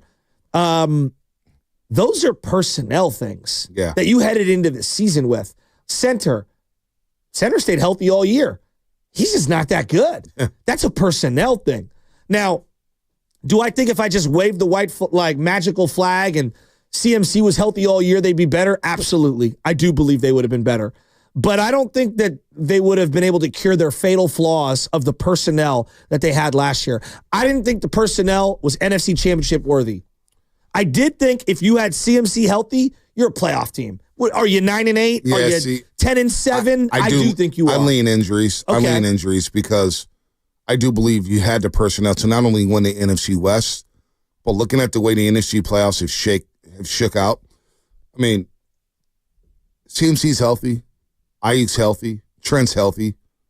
They're better than the Rams, and they're better than the Packers right off the rip. And I believe they're better than Commanders if they're healthy. So I do think their problems. Yeah, Devondre Campbell, I'm with that. Like that was going to be a problem. That was going to be a problem. Yeah. Hufanga, his injuries were a problem. He just doesn't look the same right now. Bad angles, that's a problem. Defensive line was a problem. But offensively, I think you would have been able to score with the best of them had you been healthy on that side of the football. So is it as easy as, hey, you need to get healthy? No, it's not. You need to upgrade some personnel around some critical areas, including offensive line, defensive line, and I think free safety. You got to get more athletic in the defensive backfield. You got to get more athletic as a defense. You got to get faster as a defense. But I do think they can turn this thing around right away. Yeah. Like like the way they ended the season. I saw the Detroit game. They played hard now. You gave it all you had. All right, cool. I know you're right there. Yeah. You're knocking on the door of some of the top teams in the NFC. I think the Niners will have a big offseason. I think they'll be back in the playoff hunt next year. I'm just thinking about, I'm closing my eyes and I'm thinking about the season as a whole. They were in a lot of games that they should have won, even with all the injuries. Wow, where's this Shasky been? Well, no, the Rams game, the first Rams game, they should have won that game. Wow, where's this Shasky been? Where's this Shasky been? What? I can't believe you said this right now. Because we were talking about it in the heat of the moment. It's hard to grasp that, I think, for 49er fans, that they were in these games and leading these games. No, they were. I think it's hard for people to grasp that. But this goes back to the quarterback where, if all things were equal and the quarterback played a little better in the second half, and you can say, Joe, he plays better if this guy's out there, like Ayuk and CMC. I agree. But also, if you execute a little better, I think that they win a couple of these games, and instead of being 6-11, like I said, they're 8-9, 9-8. Maybe they're 10-7. They're getting in the playoffs. They're winning the division. They're winning the division. But I do think that the cluster injuries at running back, that one, because of how this team wants to play football, that one's a hard one for me to get past. Let's get to Shark Week, folks. Shark Week.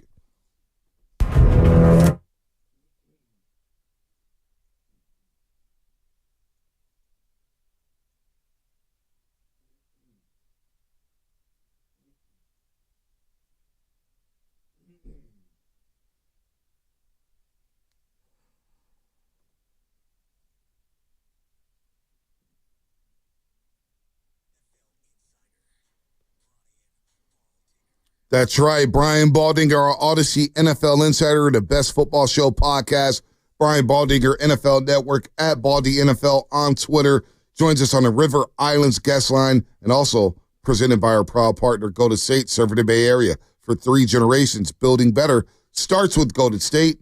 When you succeed, we succeed. Visit GoldenStateLumber.com. Brian Baldinger live in Mobile, Alabama for the Senior Bowl. Checking out some prospects as they get ready for the NFL draft. I know some Niner personnel are down there. Checking out some players as well. Baldy, good morning, man. How you doing?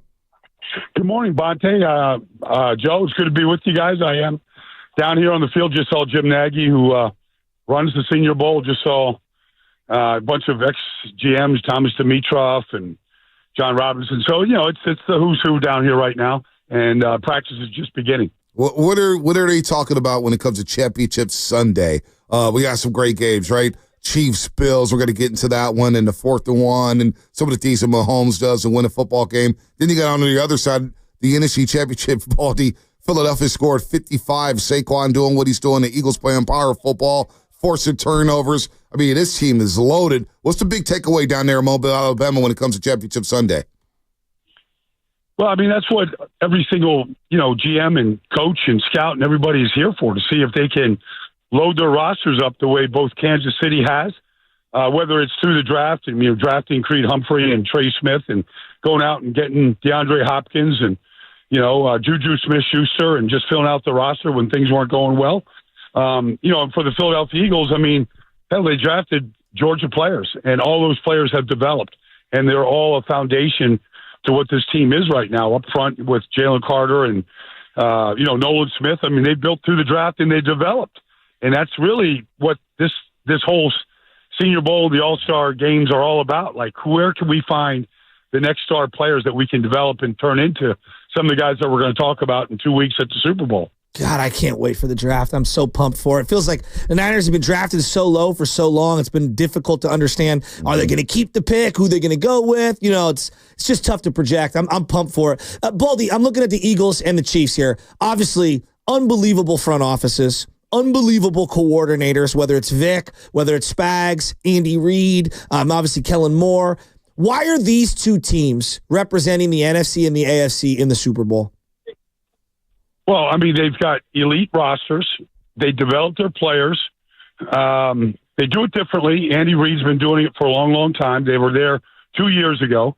And so the Eagles don't like the Chiefs at all. And so they want to get theirs for sure down in New Orleans. But I think they're here because the quarterback play, they don't turn the ball over in the postseason. They take care of the football. And whatever way that you have to win, if the Eagles need to run it to win it, they can run it. We show that when Jalen Hurts wants to throw it or can throw it, he can do it. And they throw it to an elite group of players. And so you look at both these rosters, Joe, and you go, okay, tell me the weakness. Tell me the weakness. Is it coaching? Is it special teams? Because the Chiefs' special teams have been outrageous in this postseason, whether it's kickoff returns or punt returns, getting them great field position. You can't find a weakness on this Eagles team. I mean, these young players that they drafted, whether it's Cooper DeJean, Quinyon Mitchell, Reid Blankenship. I mean, these guys are elite players as rookies right now. And so why are they here? They've got the great blend of veterans and youth out there, and they've combined it. Yeah, they really have. They really have. That Eagles team is so damn impressive. But let's start with Kansas City and Buffalo. And everybody's talking about the 4th and 1 tush push, whether it was the wrong spot.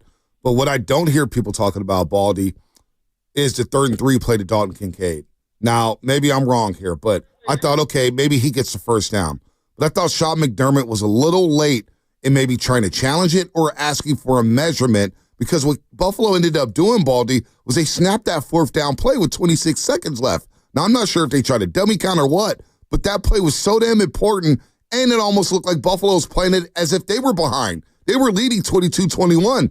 Game's in their hands. Just relax for a second. That whole sequence felt rushed. And, yeah, maybe they got a bad spot or what, and I don't know what you do about that. But I thought Buffalo botched it right after the 3rd and 3 play. What did you think about that whole sequence, Baldy? Well, the only thing about that sequence, I would say, Bonte, and I'm kind of defending Sean McDermott here, but, right. you know Josh Allen's going to put the ball in his hands. Mm-hmm. And, it's almost automatic when he either quarterback sneaks it, tush pushes it.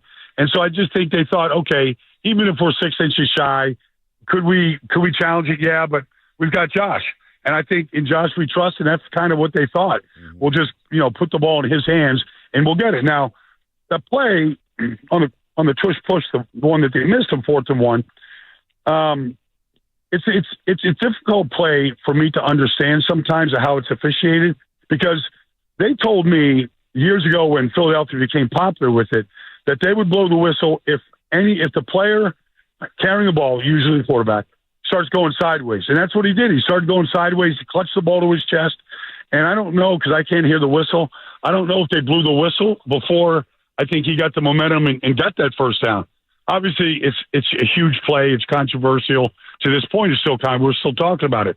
But I do think like that's part of it is like once he started, because he always goes left. Right. That's what he does. And so, really the Chiefs played that. There was Chris Jones stacking it up right there. Like they anticipated him going left, and that's right where he ran. Gosh, just so many little things. And you were talking about they knew that he always goes left. Situationally, like I was talking yesterday with B, I think the Chiefs are one of the greatest situational teams I've seen in any sport. Yep, I agree. There are 3rd and 7, 4th and 3. They get Mahomes on the move, whether it's a bootleg or whatever, and he can run for it, or if the defender comes up, boom, it's a soft little toss, guy's wide open. Or here's Kelsey on a drag, and he just sits down, and he's wide open. Why are they so good at specific situational football? The last play of the game was Spags, sending the house. Like, What is it about their team? What are they doing at practice? How are they so good in these huge, huge moments? So it's interesting, Joe. The first touchdown they scored, Kareem Hunt, 12 yards. The last touchdown they scored, Pat Mahomes, 10 yards. It's the same formation that they have never run yet this year. They got both tight ends in the backfield, and they've got Kareem Hunt as a tailback in a pistol formation. And then they motion Noah Gray to an inverted wishbone formation. And the first play that they ran for the first touchdown of the game, Mahomes kind of put the ball in the mesh at the mesh point, and 4 guys from the Bills, like all they did was think Mahomes was going to keep it, and they removed themselves from the defense, and they handed it off, and it was the right handoff, and it was the right read by Mahomes, and scored a touchdown. Fourth quarter, they run the exact same play, and you double up plays sometimes because they work and sometimes because they're supposed to work. And so on that play, Mahomes read it perfectly, and he kept it, and he walked into the end zone for 10 yards. But the point is that formation they have never shown. They had never run. So my point is, in talking to Mahomes about it over the years, he's like, Baldy, every week we have 10 new plays. And we kind of talk through them first, then we walk through them, then we take a look at them on the field, and then we decide if they're valid or not. And so I think that the playbook, it's like Bill Walsh in his heyday. What's up, Kev? I think it's like Bill Walsh in his play day, like the Kevin Stefanski just went by. But it's the playbook never ends. They never stop drawing up plays. And so that formation, they got 2 touchdowns out of that formation. Wow. 2 years ago when they beat the Eagles, they ran that half motion and reverse back, and they scored 2 touchdowns off that against the Eagles. And they picked that play up from Jacksonville in week 3 when Doug Peterson ran that play against them. So, like the plays, I'm not saying they're all new, but they never stop coming. Was that Kevin Stefanski? Yes. Did you tell him that the Niner fans want him to trade us Myles Garrett? So can I ask him what the compensation is going to be also? Yeah, let him know a 6th-round pick's coming his way. Yeah, 6th-round pick in the Gatorade bucket. Baldy. Here's Colt McKivitz. Baldy on the River Islands guest line. Brian, we look at the Eagles, man, and this was my Super Bowl pick before the playoffs started because I just think they're so damn buttoned up. Offensive line is massive. Saquon's running like it's one of the best running back years we've ever seen. A.J. Brown and Devontae, all they do is catch. Dallas Goedert's one of the more underrated tight ends.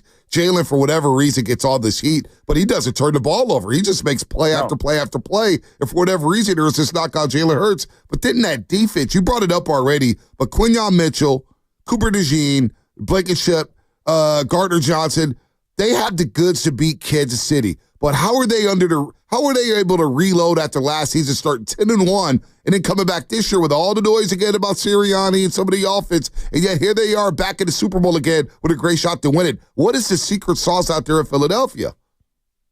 Well, I mean, Vic Fangio came in, and Vic Fangio, when he first started his business, was a linebacker coach in New Orleans for Jim Mora 30-something years ago.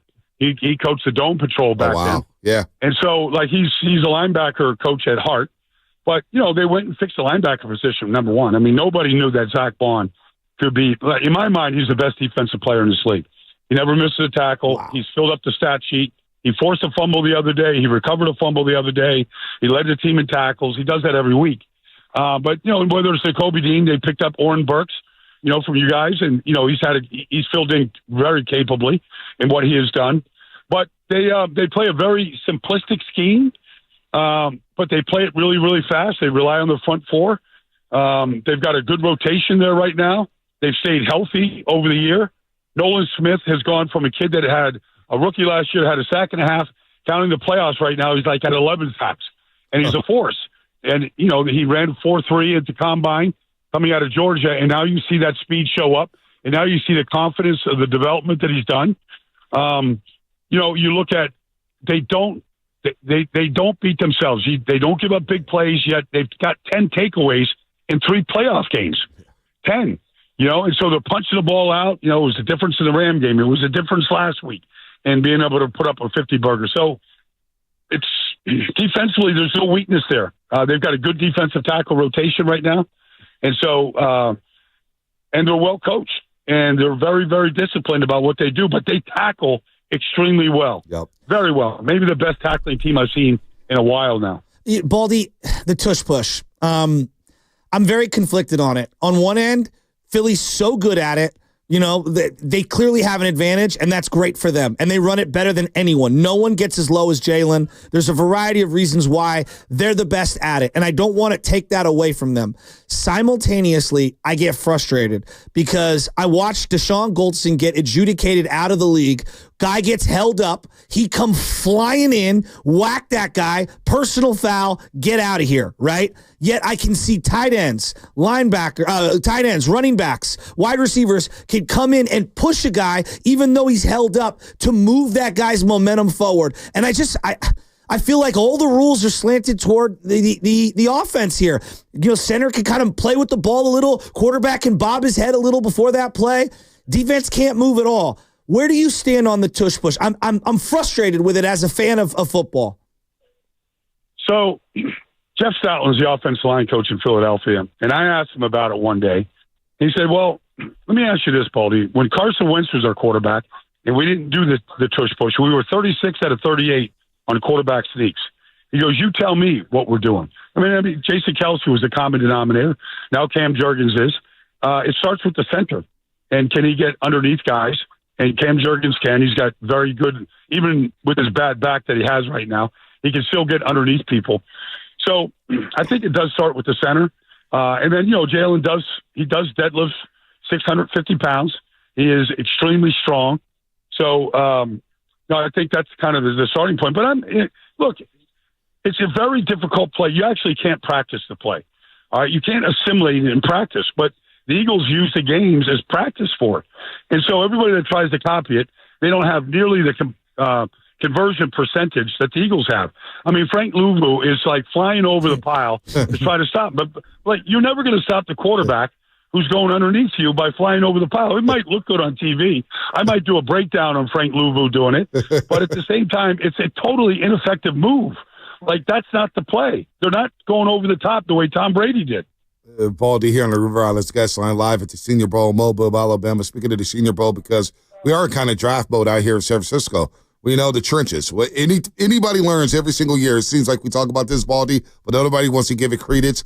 Trenches, offensive line play, don't make mistakes, dominate the line of scrimmage. It's an old age thing out here in the playoffs when it comes to playoff football. You got to dominate the trenches. So with that said, who's out there catching your eye in the trenches as we look at these draft prospects out here? Well, there's linemen from Texas. Yeah, go ahead, Baldy.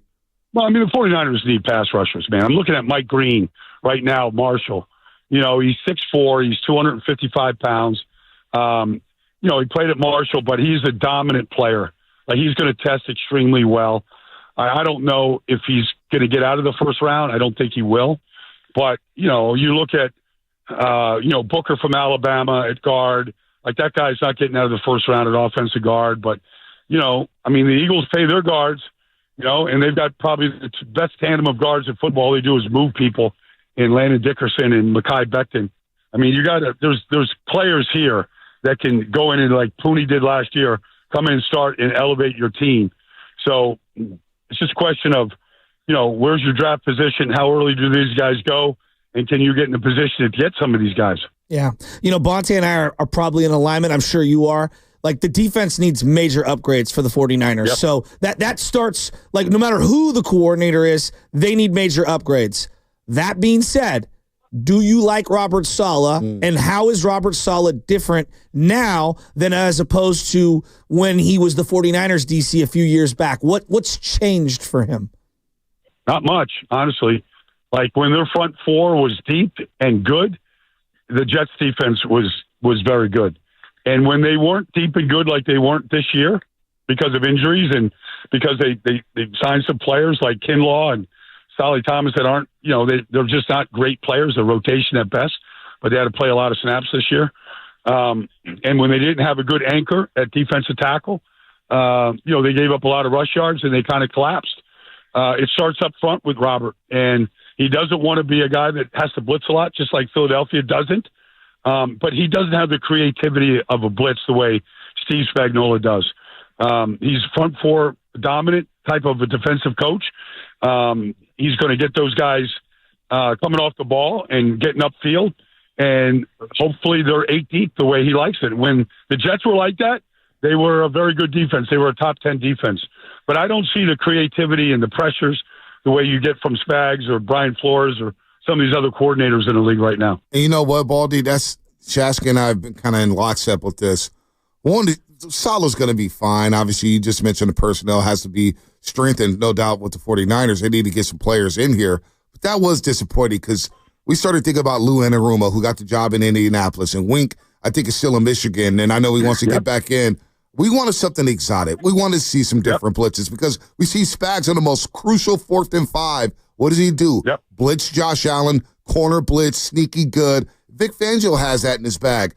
It just feels like, boy, if you're not being creative with your blitzes in today's game on situational downs, you're not going to win high-level football games, Baldy. I don't think so either, because if you go up against an offensive line like the Eagles, I mean, they're not going to get beat one-on-one. And so you got to figure out another way to get to the quarterback. They're just that good. I mean, Lane Johnson, Mailata gave up a pressure last week. Probably didn't sleep, the other night. But other than that, Lane Johnson, he just pitched another shutout over there at right tackle. So when you get offensive lines that can win one-on-ones and you can't get there with your four, the way we saw the 49ers not get there most of the year with the front four, you can't just blitz your middle linebacker, Fred Warner, whatever, and think that that's going to be a difference. You can run some stunts that can help against, but the good teams, they saw those stunts. They want you to stunt. They want you to twist because they saw those things off, and then it sort of stops the pass rush at that point. So I think you've got to, Lou Anarumo, I'm a big fan of his. Like, he does have that ability to, send the corner cat, to bring the safety, to bring the combinations. Aaron Glenn was horrible at what he did against Washington. I mean, they picked up every single pressure there was. Like, he didn't fool anybody, and in that loss. And so, I mean, Jaden Daniels carved them up, and he was like probably hoping they would keep blitzing because it did not work. Yeah, Jaden Daniels, one last point on that one, because, look, I've been watching this league a long time. I know you've been watching it twice as long as me. You do the film on every team in the league. I'm just blown away with what I've seen from it. Look, the great ones do it year after year after year. We understand that. In terms of just what you saw this year, rookie performance, the moxie, the ability at the line of scrimmage pre-snap to just know what's coming, post-snap, he just never rattled, the accuracy, doesn't run unless he has to, I don't know. I mean, I think this guy's the complete package, and the roster around him is not that great. Is this one of the greatest rookie seasons you've ever seen? In any position? Yeah. Yes. Because, especially in his position where, they were a spread shotgun offense. He called every play at the line of scrimmage, got everybody lined up, and he did it in the calmest manner. Like, they never had to burn a timeout because of a formation or personnel. Like, they got that fixed. He either fixed it or, Cliff just never let it happen, Cliff Kingsbury. But, like, his ability to call the game at the line of scrimmage, like, even against Detroit, you go back and you watch him change plays at the line, seeing Brian Branch was going to blitz, run away from the blitz, or throw into it. I mean, he saw things pre-snap like nobody else. And to be able to do everything he did, which was a complete playbook, and to see him do that at that level, going to Detroit and handle the atmosphere and handle that scene and do what he did, he's in a class by himself right now. Early lean on the Super Bowl, Baldy. I know you don't have to make an official pick. This is a fascinating matchup. It's hard to bet against Mahomes. But that Eagles team, man, I look at them offensively, they know what they're doing. They stayed ahead. And that's one thing, too, in the postseason I think we all learn is staying ahead of the sticks. Philadelphia, it seems like they're always facing a 2nd and 2, a 2nd and 3, a 3rd and 1, a 4th and 1. They're always ahead of the change, and I think that's going to help them in the Super Bowl. What's your early lean after just watching both championship games and watching what you see from Philadelphia and Kansas City all year, Baldy? Well, when the playoffs started this year, before a wild card weekend, I thought the Eagles would go 4-0 in the postseason. And, I didn't know that Detroit would be eliminated. But I thought even if Kansas City or Buffalo or Baltimore is there in the Super Bowl and they win 3 and they get there, I thought they were better than all those teams. Because I could find some weaknesses at times, whether it's the left guard position in Kansas City or, the Pro Bowl left guard now playing left tackle. I mean, I can find you weaknesses in Kansas City. I can't find one in Philadelphia. Unless you just want to look at the field goal kicker. Yeah. Like Butker is automatic, and you can't say that about Philadelphia right now. So that's a weakness. But they have such familiarity with each other. They played in the regular season. Mm-hmm. They played in the Super Bowl. There's people, there's people in Philadelphia, Brandon Graham, that played for Andy Reid. So like the whole organization has respect for him. They all know Spags. They all know what he can do. I just feel like they're the better team in the trenches.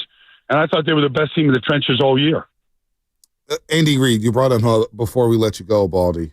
The Chiefs are 90-26 since Mahomes took over as a starting quarterback. And I know he's missed a couple games here and there in the regular season, but overall they're 90-26, not to mention their great playoff record. Is what Andy Reid and Mahomes done together over the last 7 years, are they on a trajectory to be more impressive than Bill Belichick and Brady in New England? Well, if they go 3 in a row here, they are. I mean, if they get 4 Super Bowls in 5 tries and they do, 4 Super Bowl wins in 8 years, in a compressed period of time, they're the best ever. I mean, if they do this three-peat thing, I mean, we're going to start comparing them to other dynasties and other sports, whether, it's the Lakers, whether it's the Yankees, whatever. Like, we're going to put them in the pantheon of the greatest dynasties in any sport if they go and three-peat here. And I don't, and if they do this and they pull this off, I don't think it's something we'll ever see again. Because of the health, the coaching, the balance in the league, all the things that are stacked against you. For them to do this and be in this position, and if they can pull this off, we're going to talk about them as the greatest of all time. Wow. And the Niners will have lost multiple to them. Jesus. Well, the Eagles, too. If the Eagles lose, they're in the same boat, which is what I want, Baldy. I want the Eagles fans to suffer like we have over the last 5 years. But I don't know if it's going to happen. But what a run. 90-26 in the regular season, not to mention their playoff record. And they feel like, Baldy, that was the thing with Buffalo. Even when they were winning 22-21, and just that sequence, and I understand everything you were saying, but it just felt like they were the team playing behind. I'm like, wait a minute, you guys had the lead. It's like the Warriors teams with Kevin Durant, Klay Thompson, and Steph Curry, where even if you were up 15, you were pressing thinking, boy, they can just score 25 straight in a heartbeat. Like, what do we do here? Where every play just felt like they were getting tighter and tighter and tighter. Yeah, well, I felt it, and you could see it in Josh Allen, and Mahomes, he never has that look on his face, never. And Andy Reid and him, they just go about their business. They chart the next play. Mahomes never seems confused by anything. And if they throw some curveball at him, which was weird because in the game that they played earlier in the year, week 11, they spied Mahomes the whole game. And he had no runs in the game. He did not run one time. He got sacked. He threw an interception. He threw the ball away, but he never ran. And I thought they would spy him in that game, and they didn't. And I can't figure out why they didn't take a player. Now, maybe they just thought, okay, they're fully healthy at receiver. We need to make sure that we're taking care of some of these guys. But we never saw them spy Mahomes. And he took off a number of times, didn't run for a lot of yards, but he picked up his usual first downs to extend drives. And if you let him do that, he'll do that. Wow, Super Bowl is going to be a lot of fun. Baldy, enjoy the Senior Bowl, man. We're jealous, man, to seeing all those players. Hopefully we get a good report on who's shining out there in the Senior Bowl this week in Mobile, Alabama. Take care, Baldy. Thanks for the time as always. Yep. See you, Joe. See you, Bonte. All right. Take care, bye. All right, Baldy. Brian Baldinger here on the Morning Roast says he joins us every single Tuesday at 7:30 throughout the football season. With that said, we'll react to what he had to say about Robert Saleh, the blitzing, Reid and Mahomes being the best ever, possibly if they win. There's a lot to dive into off of Brian Baldinger. Then we'll get Mike Pereira on at 8:30. The former vice president of officiating in the National Football League and the current rules analyst at Fox Sports. He'll join us at 8:30 here on the Morning Roast. But in the meantime, let's get to the injury report. Ow!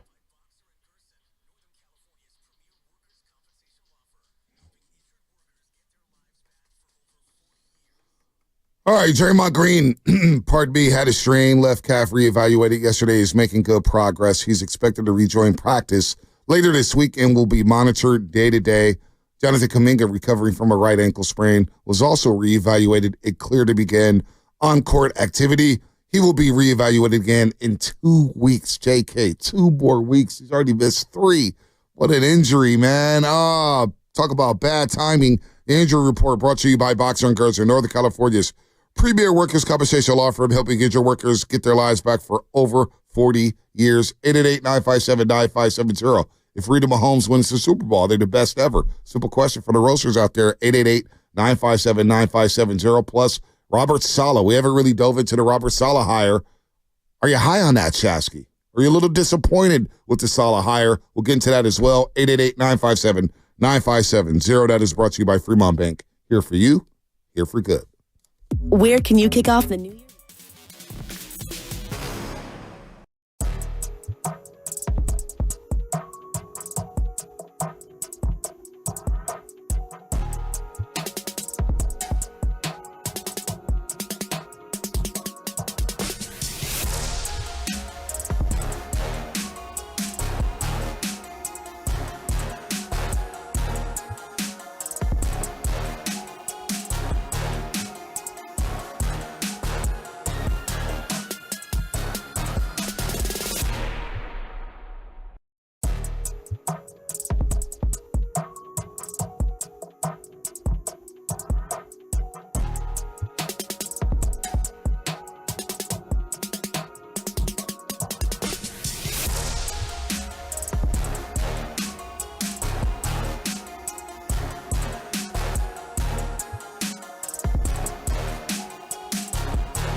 baby.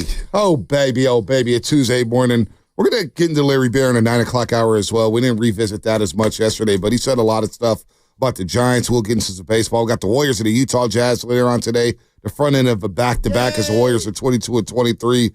And the trade deadline is February 6th, which everybody has circled on their calendar. 3 more days in January. Then you get to the 6th of February. And what are the Warriors going to do? What are they going to do? Trades are hard. Trades are hard. Trades are hard. I don't think it's for a lack of trying, but trades are hard. No doubt about that. Mike Pereira, former vice president of officiating in the National Football League. He's going to join us at 8:30, the current rules analyst at Fox Sports, working next to Tom Brady and Kevin Burkhardt. That'll be a lot of fun. We'll ask him about the Kansas City situation. Are they going to start to put chips in footballs? What do you do about that play? I want to ask about that entire sequence, and that'll be a lot of fun with Mike Pereira at 8:30. Baldy just joined us, and we haven't dove much into it, Shasky. As I say, good morning to you and all the overnight dancers, firefighters, truck drivers, carpenters, high school kids, everybody, teachers, cops, you name it. But I'll let Pat McAfee, and AJ Hawk on their show set the tone about Robert Saleh. And I want to get your thoughts, because I feel like you may be a little lukewarm about the addition of Robert Saleh as he makes his reunion or makes his return to the 49ers. Here's what McAfee and Hawk had to say about Saleh being back with the Niners. I assume first meeting is going to be like, boys, just like we used to do, same old, we are going to get it. And congrats to Kyle Shanahan getting Saleh back. Congrats to the Niners getting him back. Disappointing year for the Niners this year, AJ. Very disappointing. I mean, like a weirdly disappointing season that I did not see coming. That is for sure. Like, I know they dealt with plenty of injuries and everything, but just shows you, I guess, how tough it is to consistently win football games in the NFL. And Shanahan, I mean, bringing Saleh back, you're right, though. Like, and when you say, hope we can find his joy again, that's like it's a real thing. Like, when these guys, it felt like the weight of the world was on him when he's coaching the Jets and everything that he has to deal with. Like, yeah, just get back to coaching ball and doing what you love, and we'll see if he gets in the head coaching cycle eventually. Do you win because you're happy, or you're happy because you win? You know, I think it's the first one more so than anything. But, boy, if you lose, it's hard to be happy. McAfee's kind of funny. He's kind of growing on me. I'm not going to lie. Kind of growing on me. I love the Saban and Belichick interviews. He's kind of growing on me. Why are you laughing, man? He's kind of growing on me. But Saleh's back, Shasky. Honestly, how are you feeling when we all got the alerts Friday? Robert Saleh's coming back after the Jaguars decided to hire Liam Cohen, the offensive coordinator for Tampa Bay. They gave him the head coaching job, by the way. Duval needs to work. Saleh's back. Saleh's back. I wasn't as enamored with Robert Saleh as everybody else. I also acknowledge that, like, for sports talk radio, most people can't identify most coordinators in the league. Like, you referenced Liam Cohen.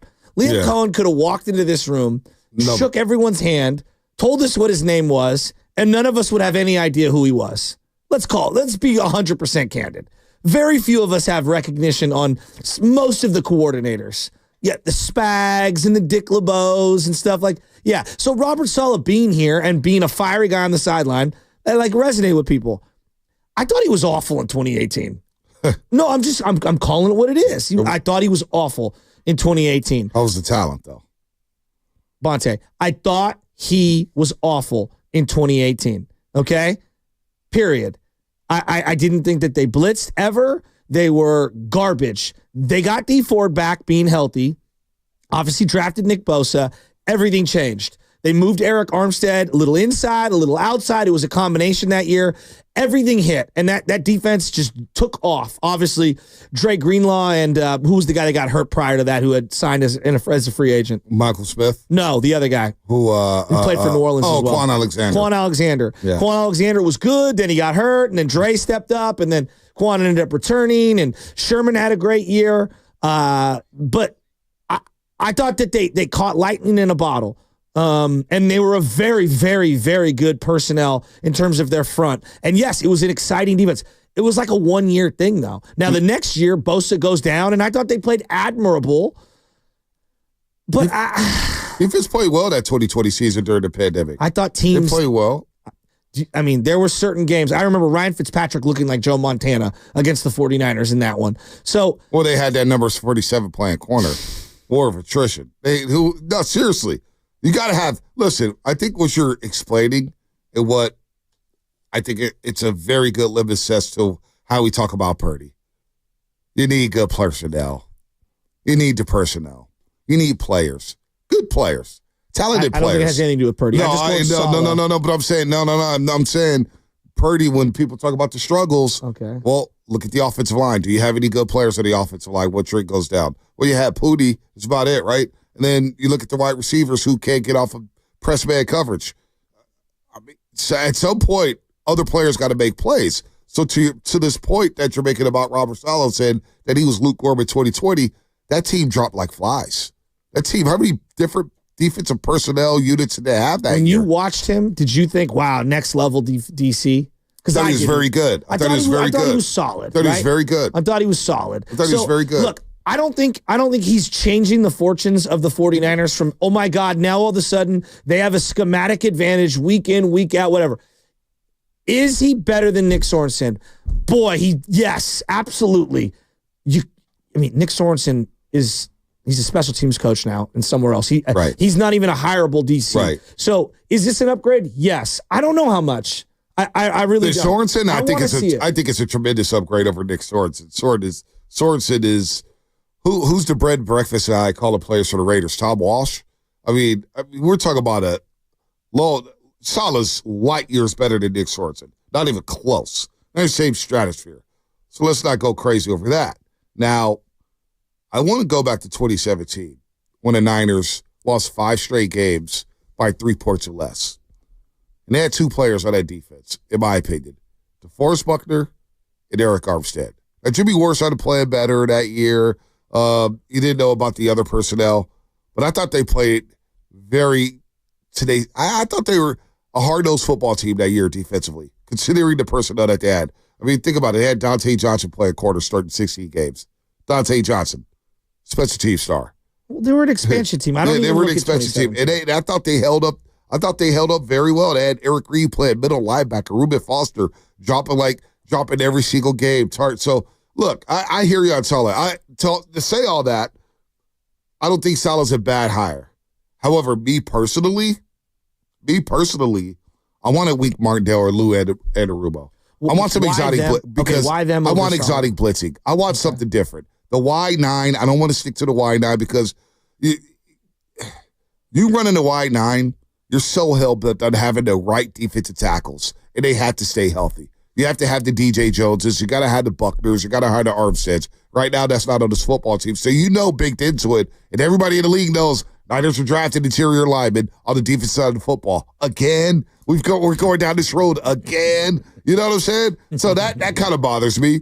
I do want more speed in the secondary, and I think Saleh's a solid secondary coach. I see how the Jets members on the defense reacted to Saleh being fired, and they love that guy. They did. But I personally wanted, Spags blitzing on that third down. When's the last time you seen an exotic blitz like that from the 49ers that wasn't so predictable?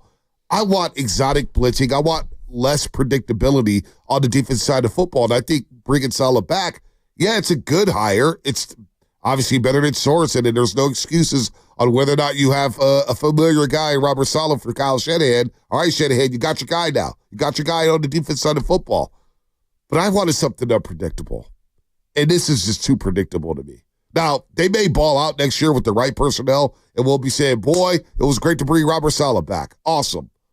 However, I wanted something different personally. I did. So I wasn't sure. Saleh being back is great, but I wanted Wink Martindale or Lou Anarumo. So you're kind of like me. Like it's not that it's whatever. We're lukewarm on it. I mean, it could work. You got to have the players, right? You got to have the right players for your scheme. But I would have said that, and you would have said that no matter who they picked this DC. But just with Wink and company, it feels like they could plug and play guys. Just in Lou Anarumo, I didn't think, Cincinnati's defense kept them out of the playoffs. Look how many guys got hurt at that defense, and look how better that defense played down the stretch with a bunch of nobodies. But somebody had to be a scapegoat in Cincinnati, and it was him. But I look at Lou Anarumo, I'm saying, how's he fared against Patrick Mahomes? Cincinnati's given Kansas City and Patrick Mahomes a lot of issues on the defensive side of the football. So that's what I was looking at. I was like, man, Lou is a damn good defensive coordinator in that division against Lamar and that conference against Josh Allen. They went to Buffalo a couple years ago in the snow and smacked Josh Allen around. They smacked him around with that defense. And Joe Burrow did his thing offensively. I think they scored like 10 points that game, Buffalo. So I wanted something different. That's kind of my reasoning. All those not saying that Saleh can't do the job, but anybody else lukewarm about the Saleh rehire? Let's go to BPA. BPA, what's up, man? What's going on, guys? Good morning. Long time no hear. I think given Kyle's sort of limitations as the ability to evolve as a coach, maybe as a person, I think Saul is the best case scenario because he could have had Fangio 2 years ago, right? When Fangio went to the Dolphins and they sent him packing. I know. They didn't want him. I know. And so you look at Fangio now, you have has completely turned around Philadelphia, which is one of the worst defenses in the league. They're now one of the best. But Kyle he's got 4 or 5 blind spots. They are unimpeachable. He is always going to run into them, and they're always going to kill him, right? Like his obsession with really a defense nobody else is really running.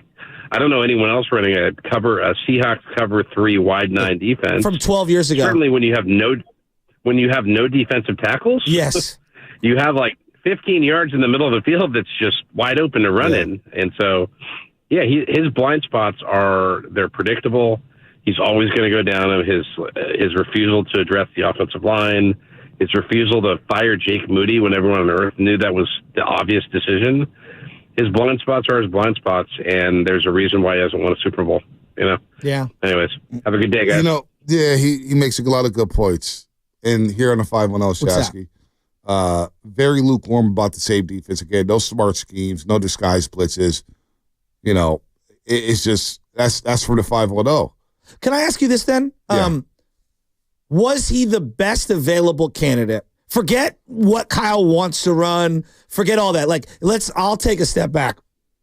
Was he the number 1 defensive coordinator on the market, considering he was getting head coaching? Because I know they're different skill sets. Did you view him that way? I view Lou Anarumo from Cincinnati as a guy. I don't know why I love Sweet Lou so much. And then BP actually was the guy who tipped me off the Wink Martindale. I said, hell yeah, I'll take Wink. Because I know what Wink has done in this league. Hoping the Ravens win a Super Bowl. The New York Giants, that New York Giants defense, which was terrible this year, Wink had them balling with the turnover takeaway differential. Wink had them boys flying around the football. Damn. Look what we could do here. And it would be different, something new. Something to where now teams are scheming up. Sean McVay knows what's happening with the 49ers defense. He's already got that built in right now. It's like, okay, this is how we attack. They've been doing the same damn thing for 7-8 years. Like, Andy Reid adjusted his defense. We can't even – who's the defensive coordinator before Spags? We don't even know. It wasn't Romeo Crennel. No, it was an older guy. Yeah, that's what I'm thinking. Someone old in my mind. I'll pull it up in a second. But Who was it? He went to old reliable – Spags and said, dude, Spags, come run my defense. And the rest is history. Bob Sutton. Yeah, I couldn't even put a face to that. Bob Sutton was his defensive coordinator. And they moved off him after 2018. They lost the championship game to the Patriots. And they brought in Spags, and the rest is history. Oh, now I see the face. Yeah. So got a very particular jawline. I don't know. 888-957-9570. Are you with us where you wanted to see something different? I want exotic blitzing. Well, you see Spags on first down, second down, third down. He's blitzing corners. You heard Baldy say the cat blitz with the corner blitz. I want safeties blitzing. I want all kind of different. I want chaos. I want 8 guys at the line of scrimmage.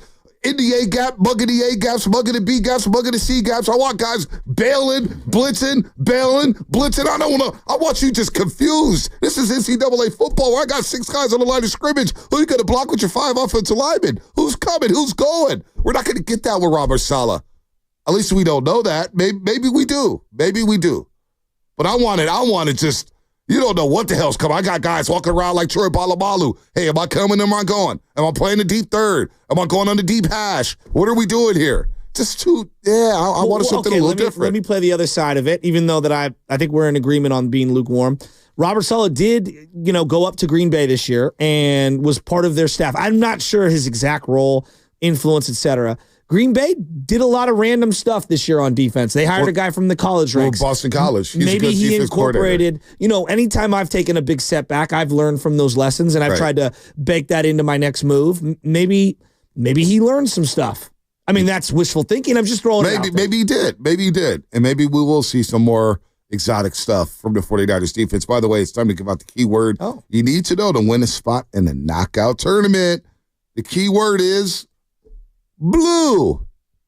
Not Golden State Warrior blue, not sky blue, not dark blue, just blue.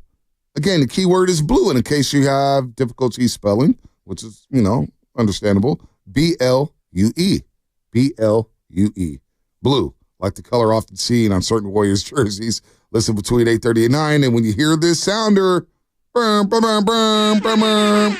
be the first to call in and give the keyword, and you will be on your way to Chase Center to play in the 95-7 game knockout tournament. Again, that keyword is blue, so you better be listening between 8:30 and 9. We'll go out the phone number, and you may shoot some hoops at Chase Center. You're my boy, Blue. Blue. Blues Clues. Blues Clues. Did you guys grow up on Blues Clues? We just figured out Blues Clues. Yeah. Steve, it's my man. I think was the heroin accusation? That was all fake news. Oh, it was all fake. Okay. Was somebody was on heroin? Well, that was like a rumor about him being like some sort of a drug addict. That's why he stepped down. The fact that he stepped down is because he started balding, and they didn't want a bald guy being on a children's show. Total discrimination. It is. That's totally what it is. Would have been way more wild though if it was true. You guys are all Blues Clues fans? We grew up with it. Yeah, we were a little old, bro. Yeah. Just a little too old. You sound like you know about Blues Clues. This is my little brother, but there's a new one. he's a lot Blues younger. Clues and You. Huh? There's a newer one that's Blues Clues and You. I think his name is Steve, or not Steve, Joe, I think is the other name. Yeah.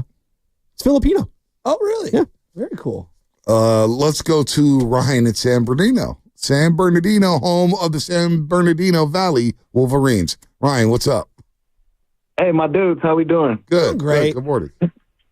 Man, you guys are superstars. Hey, I called initially. I wanted to talk about the 49ers free agency, and then you guys started talking about Salah, and I feel like I remember when Salah first started, we kind of wanted him to be fired because he was new, and a lot like the guy we just had, Sorensen, except Salah corrected himself, and he became an elite, I think, defensive coordinator by the time, he went to the Jets. I obviously know the personnel was much better and all that kind of stuff, but, that energy on the sidelines, it was oftentimes, I think, most Niner fans and Salah jumping up and down, or that slot corner blitz coming off the edge. He did do some creative things that he tied in with the personnel. Yeah, he did have the nickel blitz. Quick, he had the nickel blitz, real no quick. doubt.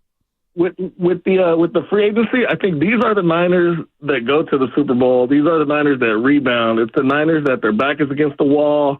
They have to spend. I think the thing that's going to help us the most is that we have $50 million in the bank waiting to sign Purdy. And you know how Morath kind of structures these contracts? So his cap hit's going to be small next year, and I think we're going to be very aggressive in free agency. And last but not least, Andy Reid in Philadelphia, he had the same defensive coordinator forever. It was Jim Johnson before, rest in peace, he passed away. And I think it's a great benefit when you have a defensive coordinator that teams aren't trying to poach to be a head coach. And I think he has that again. So you have the best quarterback ever, arguably. You have defensive coordinators that were up in that echelon of best ever, and they never leave. I mean, that's a huge advantage. Huge. Great call. Great call. You mispronounced a million names. That's my kind of call. He said Salah. What did he say? Salah? Salah. I've never heard that. Nor have I. What was the other name that he botched? He just botched. Yeah, what did he say? Marag? Marag. Is that what he said? Marag. Let's throw Luigi Sanchez in there. How you do the Jonathan Kamingo. How you do the drop when someone's trying to show off a little. We need something for a mispronunciation. So whenever they mispronounce something, some sort of sound quietly in the background. I don't know what. Just a little laugh. Adonavi. Just a little laugh. Just a little laugh. I mean, Salah. Should be a Doobie Award. Give him that last 2 months that Gunnar Henderson got we gotta with go Orioles here? last year. What I got to do Ali with this? Rushman, who we're going to see in the home run derby. What do I have to do with this? Spinoti? What do I have to do with that? Sometimes in order to go forward, you got to go back. No, you don't. Was Robert Saleh the best available defensive coordinator? Would you say he was better than Dennis Allen? Wow. Would you rather have Dennis Allen or a Matt Eberflus over Robert Saleh? Because those guys just got hired. I do like Matt Eberflus. I'll take Dennis Allen over Eberflus because I've seen Dennis Allen do it for quite some time. I like Allen. I like Far more than Eberflus. most. I like Eberflus. Chicago's defense wasn't the problem. Then he got fired, and Chicago's defense just. I like Eberflus. So if they would have hired Eberflus, you'd have been happier than Saleh? I would have saw the vision with Eberflus. Where's he at now? He got hired in where? Dallas. Dallas. Yeah. Wow, he's and him and Nick Sorensen's the special teams coordinator. Yeah, that's right. He is the special teams coordinator. Game. Nick Sorensen. Okay. I don't think Sorensen. How is he the special teams coordinator? None of this makes sense. I don't get it. Well, the Niners were going to, he was a candidate. Well, I do remember earlier this season I said, boy, you better hope Sorensen's defense is solid. And Shasky going, boy, you're out on Sorensen. I said, boy, the spotlight, the way we talked about Steve Wilks, Sorensen may have been in a no-win situation. Wilks is unemployed. Dude, but he made Steve Wilks. It's another cycle. I can honestly say I'm sort of built for this. Stink. But no. One's stinkier. But clearly. But no, Wilks had coached in the league for 19 years at least. Sorensen, they never get a job back. Jimmy Ray was a coach for like 1,000 years. Yeah, but Jimmy Ray was terrible. Jimmy Ray was terrible. He wasn't like don't put Steve Wilks in that same category. He's much better than Jimmy Ray. Jimmy Ray? Oh my God. I can honestly say I'm sort of built for this. He was built for it. Trust me, he took the scape. He's the scapegoat for everything, but Nick can't blame him for everything anymore. Who are you taking, Niner fans? Jim Hostler's offense or Nick Sorensen's defense? Whose schematics do you want them? Oh, who cares? Don't have to deal with that anymore. Honestly, now that I've thought about it, I probably would have went Robert Saleh as well over Dennis Allen and Eberflus, but only because I have familiarity with Saleh. And I'm admitting that. Like that's. What about Rex Ryan? You want a Rex Ryan? No, I'm cool off Rex Ryan. Let's break. We'll get to Gene. Gene, hang tight. Mike Pereira's coming up on the other side. Don't forget about the keyword. What's coming up in the game brought to you by Crystal Geyser, Alpine Spring Water. This is going to be cool. Mike Pereira. You always see him in the Fox booth next to Tom Brady and Kevin Burkhardt. He'll join us on the other side. The former vice president of officiating in the NFL, Mike Pereira, joins us on the River Islands guest line. What makes Crystal Geyser Alpine Spring Water?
Daniel, but a year later, it's the Eagles and the Chiefs in the Super Bowl, or Super Bowl 59, and a guy who will be there in the booth next to Kevin Burkhardt and Tom Brady is Mike Pereira, current rules analyst at Fox Sports, kind enough to join us on the River Islands guest line. He's a former vice president of officiating in the NFL, and we got some things to get to. Mike, we appreciate the time today as he joins us on the River Islands guest line. All guests on 95.7 The Game appear on the River Islands guest line. Isn't it time for you to discover the islands, River Islands, and Lathrop? Let's get into it.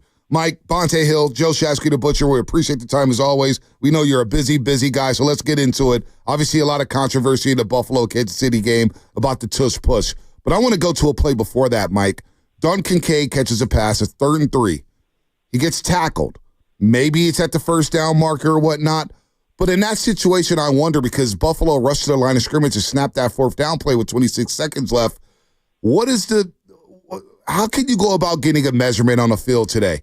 Is it from up top where the booth says, you know what, it's short of the first down, continue to play on? Can Sean McDermott scream for a measurement? Because I thought Buffalo should have maybe relaxed a little bit before that 4th down play to be sure of themselves. So what is the criteria there for asking for a measurement?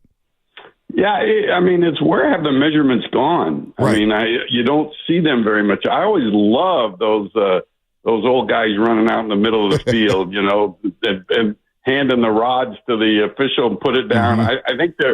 I think that those are almost a thing of the past. I think it's going to be something with lasers coming up within a year or two where it'll be an automatic quick measurement. But nevertheless, in that situation, you know that it's in the hands of the officials inside of 2 minutes. You have to be very, very careful about stopping the clock and giving an advantage to one team or the other. And obviously, when you're at that point of the game, you know, it's critical. And so what happened in that situation is they reviewed the spot immediately. And you can do that because they have like 16 different camera shots that they can use, including in that game what's called a pylon cam. So they saw that when the ball hit the ground, it was short. It was indeed short. We're talking about the 3rd down play. Yeah, 3rd down play. Now, remember, Mike, this was late.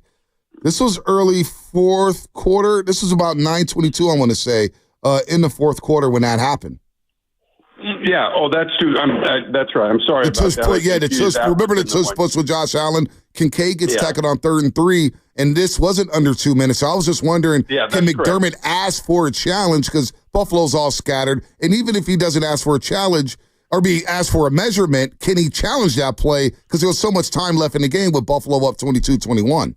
Yeah, certainly it has to be a challenge, and I confused it with another play, but that would be a challenge. He could actually challenge the call, or he could request a measurement. And, you know, as I said, where have the measurements gone? You know, if a coach tries to ask for a measurement and it's 1st down going to 2nd, 2nd going to 3rd, he's not likely to get that granted. I mean, if it's 3rd going to 4th or 4th down, then literally, if he is asking for a measurement, he should get it. And in this particular play, I don't know if he asked for it.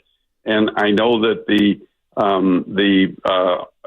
instant replay, the replay official, you know, it was too close for him to make a decision to either make it a 1st down or to leave it as a 4th down. And so he left it. But I do think that the ball touched the ground before it actually in possession of the runner, before it did get to the line to gain, although it is very close. And to me, it would have been appropriate to have a measurement in that situation. You know, it's so interesting. You brought up lasers or whatever in the football. I know that there's a lot of people that want to chip and different things like that. Spotting of the football, it's one of those things that I've always thought is absurd. You know, it's a difficult task, right? You're on the sidelines looking through thousands of pounds of bodies. You got one guy on one side, one guy on the other. And now with television, and now that you're off the field and in the broadcast booth, it is crazy how many times the audience, and 99.9% of us are watching from our couch, is seeing how inexact the whole spotting of the ball is. Take me through these discussions for the league, and for you as someone who talks about rules, like the spotting of the ball has been a big contention for fans forever, it feels like. And it is an inexact science. You use the right word because you are looking through bodies. The problem there's problems with putting chips in balls in the first place. I mean, we tried it in the spring league with kickers, as a matter of fact. We put chips into the kicking balls, and the kickers went nuts. Now, kickers are nuts. So, they felt like the ball was harder on the side where the chip was. They felt like it didn't rotate like it normally does. And I think you would have that same type of feedback from quarterbacks in the league if you tried to do something like that, to put a chip in the ball. But the other part to me, which is always why I was resistant to putting a chip in the ball, because what good does that do? Because even though you can maybe see where the ball is at its most forward point, how do you know when he's down? How do you know if the knee's down first? Is an elbow down first? Is a shin down first? And so unless you put chips into body parts, I don't think you're going to be accurate in the first place. So there really is issues there, and I think it's going to remain an exact science. Now, there are plays that happen outside the hash marks. You get a pretty clear look of everything. But in the tush push and the quarterback sneaks, I hate to say it, but it's a guessing game. And most all of the time, you can't tell from replay, from the shots that you get from the television network or from the boundary cams. You just can't tell because you can't see everything. It's like at the goal line. You see the plunges into the end zone, the tush push into the end zone, and there's no signal from the officials because they never see the ball. So they have to run in, unpile the pile, and then look and see where the ball is in the hands of the runner.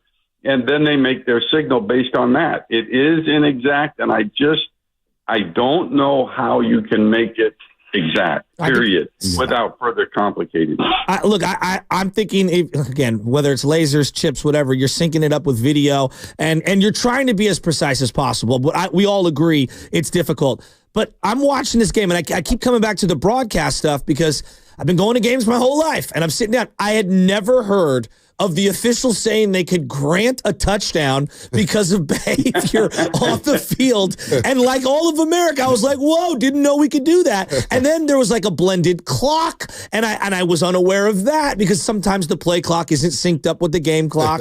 Wow, there were so many things. Just as someone who's now, again, not on the field, you're in the television, you're broadcasting this, you're a consumer to a degree like us, you're also part of the media. Isn't this kind of a bad look for the officials, for America, as we're betting lots and lots of money on all this stuff? It just doesn't feel like it's all on the up and up. I don't know why. I came away thinking that. To me, the bad look started in 1999 when we brought replay in. It put all the emphasis on the officials and slowed down everything.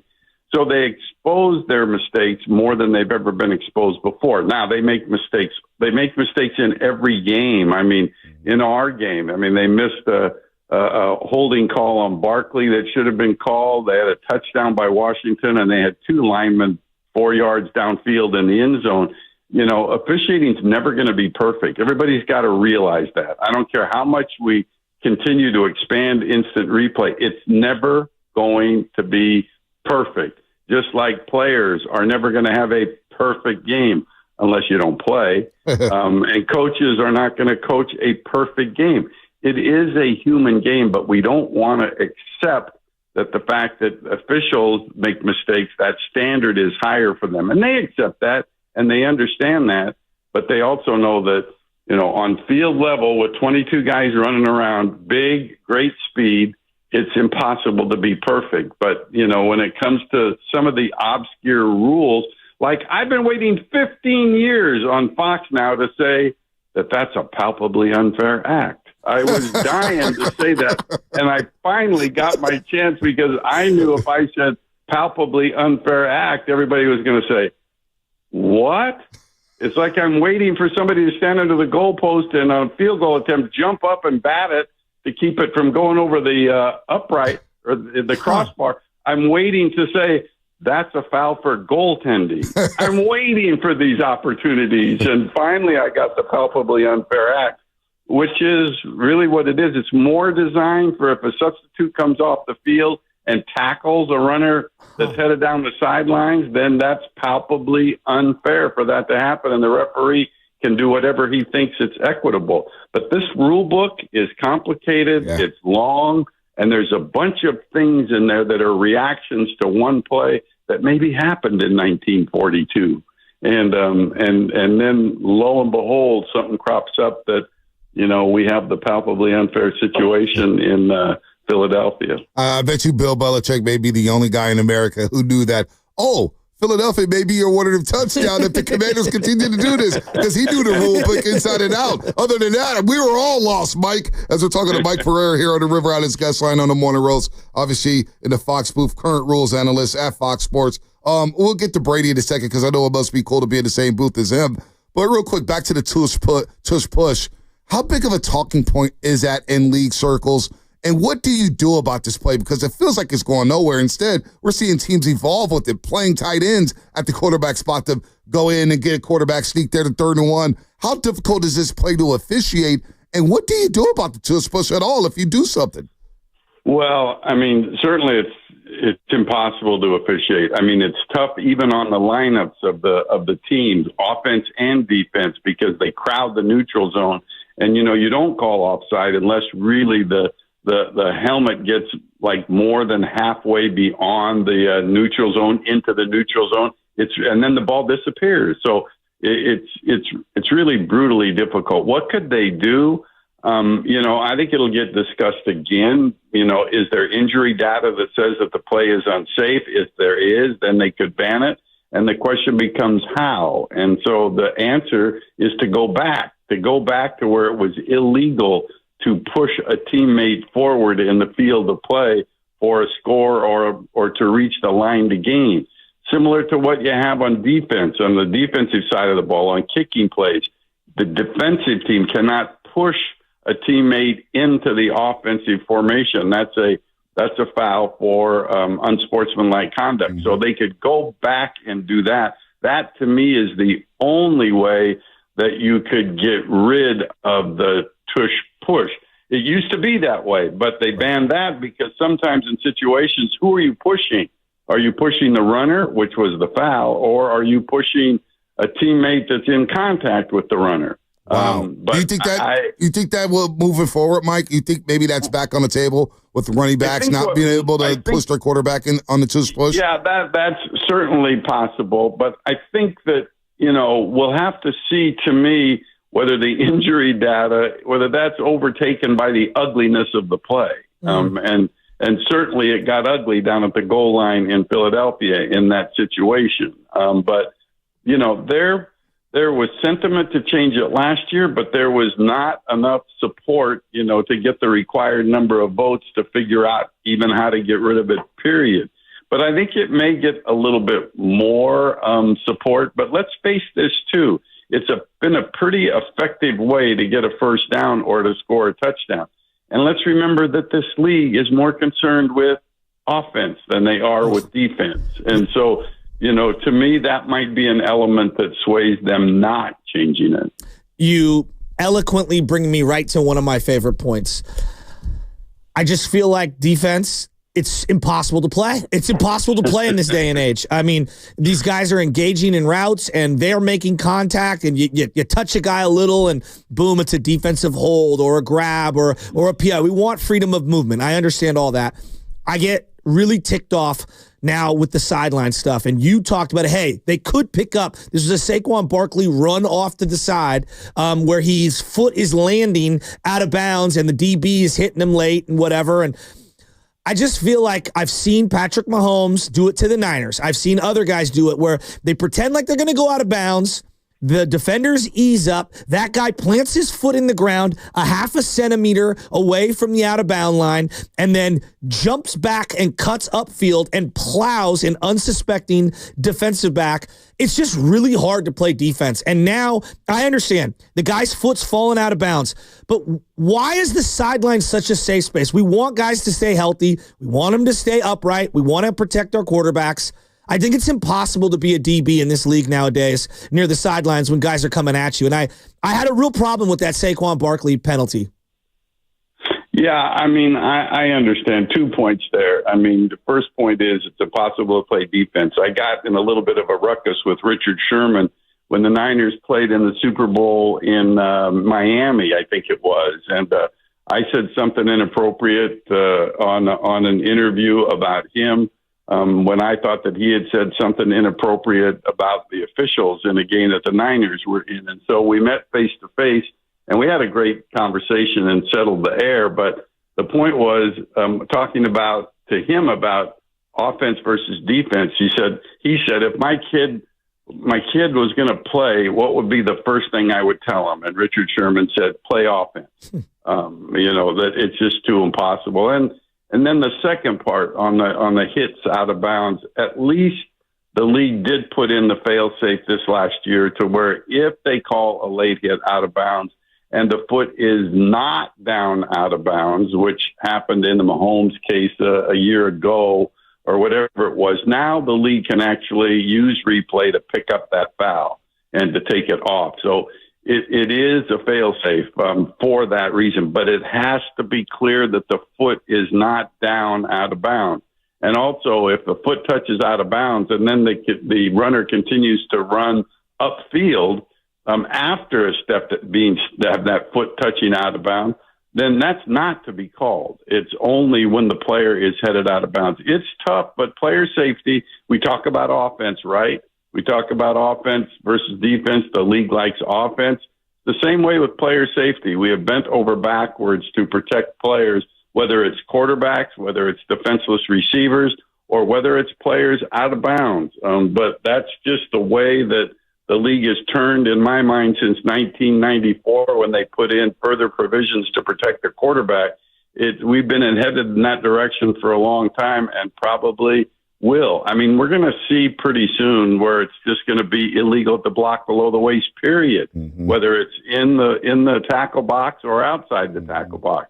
These days of trying to keep the skilled players into the game, everybody into the game, I think that's going to continue on. And I'm not necessarily against that because you want your best players in the game. It makes for a better game. And you think about their life after football, which, comes quickly. So that's just part of where we are right now, I think, in this game. No, I know you get sick of reading about the Chiefs conspiracy and how they get all these phone calls. I'm not going to waste your time asking you about that because teams got to control. I thought Buffalo had control of the football game, and they botched that, not Kansas City or the referees. I don't think gave them aid at all. But lastly for you, Mike, because we do appreciate the time, man. This has been fascinating stuff. What is it like working with the GOAT, Tom Brady, in that booth? And I thought Tom Brady has gotten better and better each week. I thought he was on fire when he opened that telecast on Sunday in Philadelphia, talk about what that game meant, getting to the Super Bowl, what it means for family, friends, organizationally. What has it been like working with Tom Brady this season, Mike? I can honestly say I didn't really know what to expect. The only time I'd ever really met Tom Brady before that is in pregame in Foxborough when he was running around the stadium and he ran by me and said, "Hi, Mike." And I thought, holy mackerel, he actually knows who I am. And to be with him has been amazing. He's so buttoned up. He's so prepared. I mean, the copious notes that he pulls out before a game and puts in front of him so he can cover what he feels needs to be covered during a game. It's just incredible. And I have to say, I don't think I've ever met a kinder man. I mean, when you talk about a guy, to me, that is a football god who everyone knows, who everybody tries to get a piece of, when we leave the broadcast booth, there are people lined up just to see him. And when they see him and call his name and stick their arms out, he doesn't ignore them. He fist bumps them. He's such a good man, which I have to say, brings up his Bay Area background, his strong parents, Sarah High School. I mean, all of this. He has been such a pleasure to be around, and I'm a fan. I no longer care about the league like I used to when I worked for him. I don't feel like I have to defend the league like I used to when I was the head of officiating, and I don't feel like I have to defend Tom. There's naysayers out there everywhere, but I've been around a lot of broadcast crews. There is not a single person that I have seen that prepares more than Tom. There's not a single person that takes it more seriously than Tom takes it. And he was thrown into it without any experience at all. I think about Troy Aikman, who I worked with, who I love Troy, and I think he does a phenomenal job. He worked games in NFL Europe before he actually worked in the NFL for Fox. He worked as part of a 3-man booth before he set out on his own. And Tom got thrown into the fire without any of that experience. And I have learned to love the man just because, to me, he's so buttoned up and he's so kind and he's so generous with his time with the people that he works with that I think I will actually look back and think of him as the GOAT in my broadcast career in terms of people that I've worked with. Wow, that was a strong compliment there. And you mentioned non-experience and also replacing Greg Olsen, who I think does a phenomenal job in the booth as well. I will say this: the difference between Tom and Greg Olsen was far more time in the bars after the game with Greg Olsen than with Tom Brady. I'm more rested after being with Tom than I was with Greg. He's a meticulous dresser, too. Right. I've noticed that. When they do the zoom outs, I'm talking about Tom. I mean, he's just always buttoned up to a T. He certainly is. He always looks good. And, he's so damn tall. I mean, when I first met him, I mean, my neck was crooked because I was looking up the whole time. And he's fascinating to watch. And like I said, my hairstyle has changed a little bit. Oh, did you get a new hairstylist? Yeah, Tom's.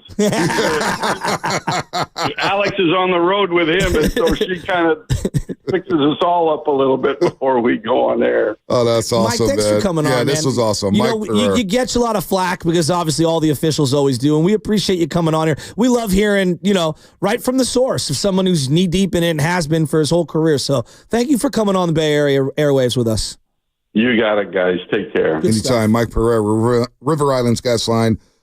Former vice president of officiating in the National Football League, head of officials, not a current rules analyst at Fox Sports. Very enlightening stuff there. And we're going to get into it after we throw the number out. 415-523-4652. Be the first one with the keyword to call in. That's 415-523-4652 with the keyword. That will win a spot in our knockout contest at Chase Center on Monday, March 3rd. You must be 18. You must be a California resident. And the next time to win is at noon on Steiny and Guru. And we'll be doing it all week, so keep listening for your chance. Again, 415-523-4652. Be the first to call in with the key word.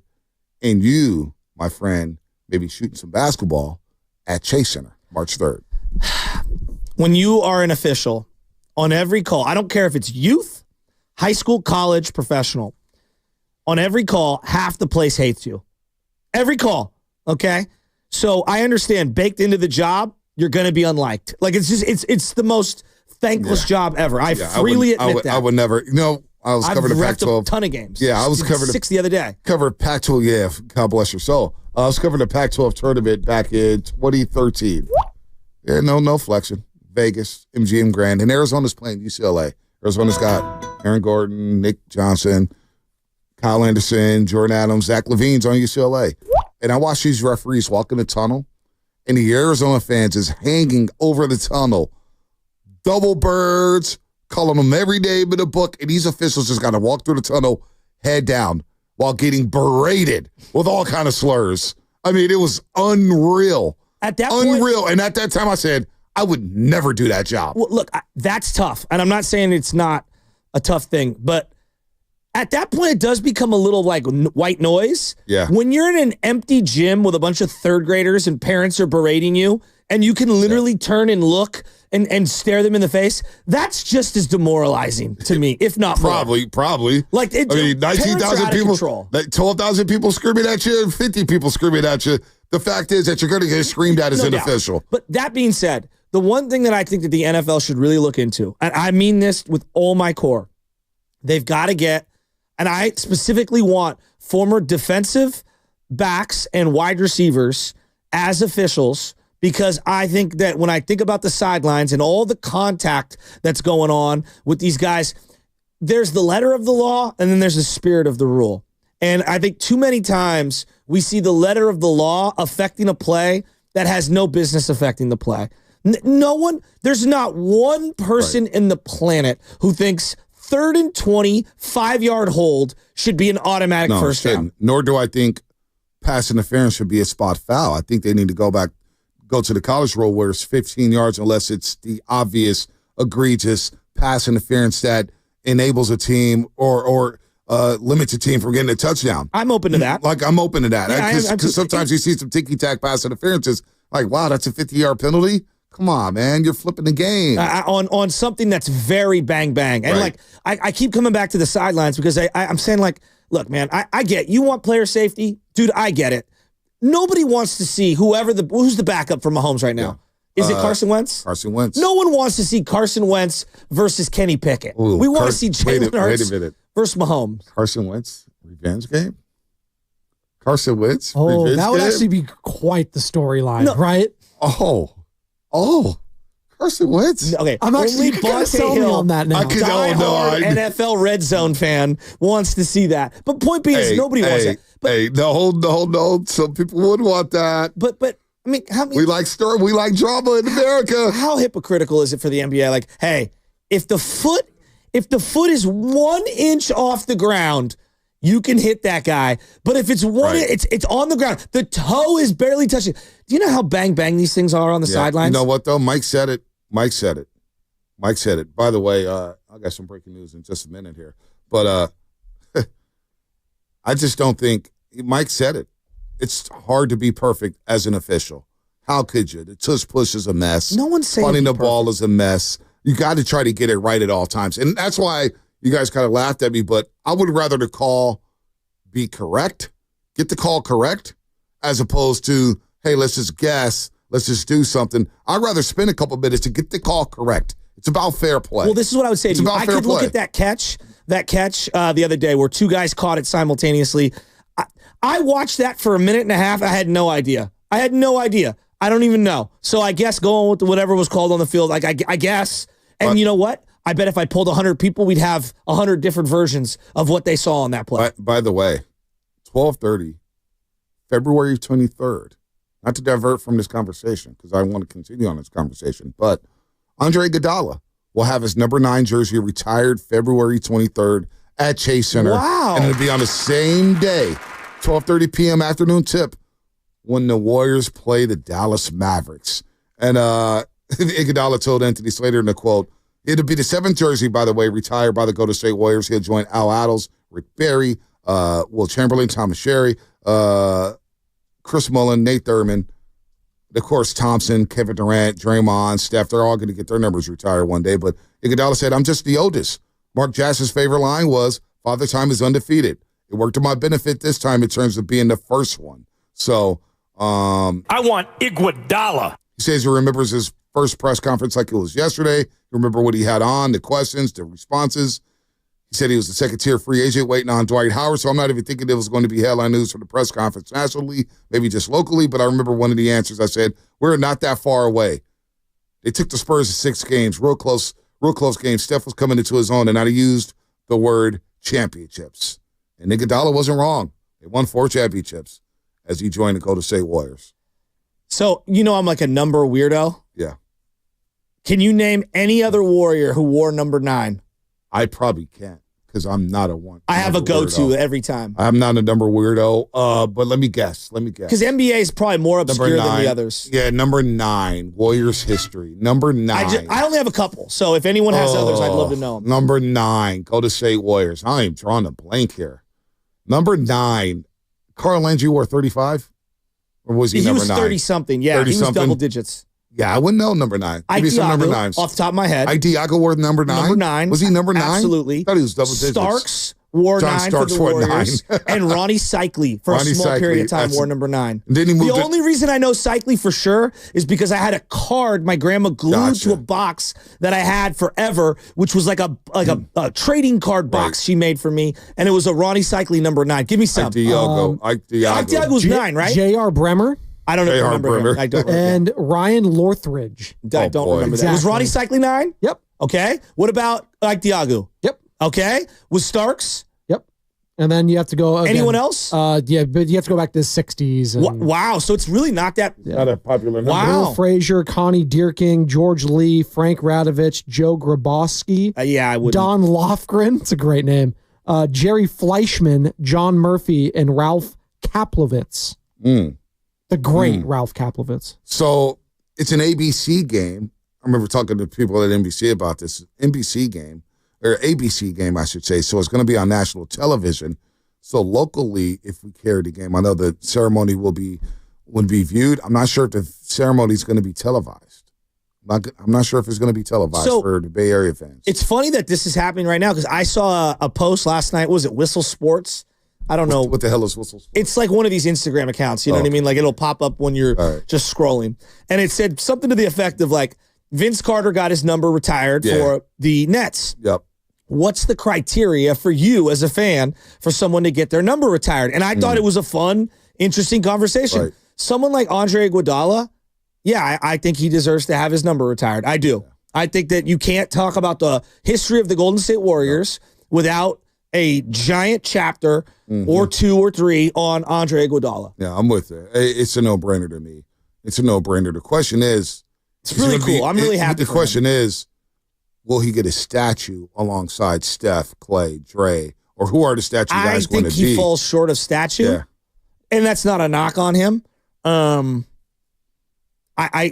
think he falls short on that. Like, I don't think Durant should get a statue, being here only 3 years, even though his impact might have been in a small period equal to, some might say greater than Andre Iguodala's. To me, there's like kind of levels to it. And, you know, statues are reserved for the greatest of the greats of the greats. Yep. Wow.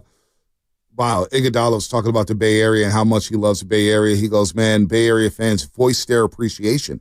The Bay Area is innovative and they understand you need everything to be functioning at a high level to be successful and to have longevity and to be able to scale. Anywhere I go in the Bay, I can go grab some pancakes or I might go buy a jacket, Patagonia or anything. I'm constantly getting stopped by folks and they say, you really helped me raise my children in terms of like bringing a proper approach, doing something at a high level, teamwork, discipline, sacrifice. It's probably the biggest thing that is used in regards to me. And he did sacrifice. He also said I could properly assess my career, so I don't need validation, but I'm taking this one. I think I was the first one to realize how I can extend my career playing with Stephen Curry. I hate making headlines. Don't take it out of context. Kevin Durant is the most talented basketball player I've ever seen, including Michael Jordan. Michael Jordan is the best, but I'm talking about the talent. Nobody's better than Kevin Durant. But without Stephen Curry, nobody's jersey is going into the rafters.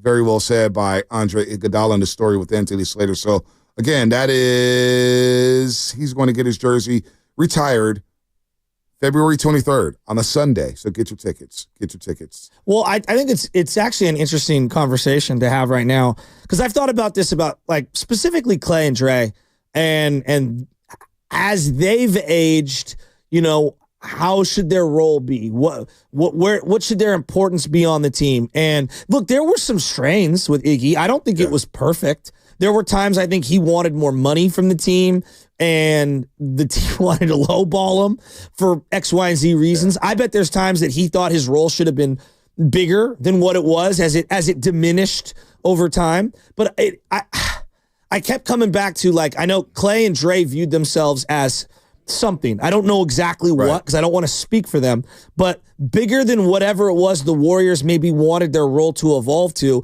And Iggy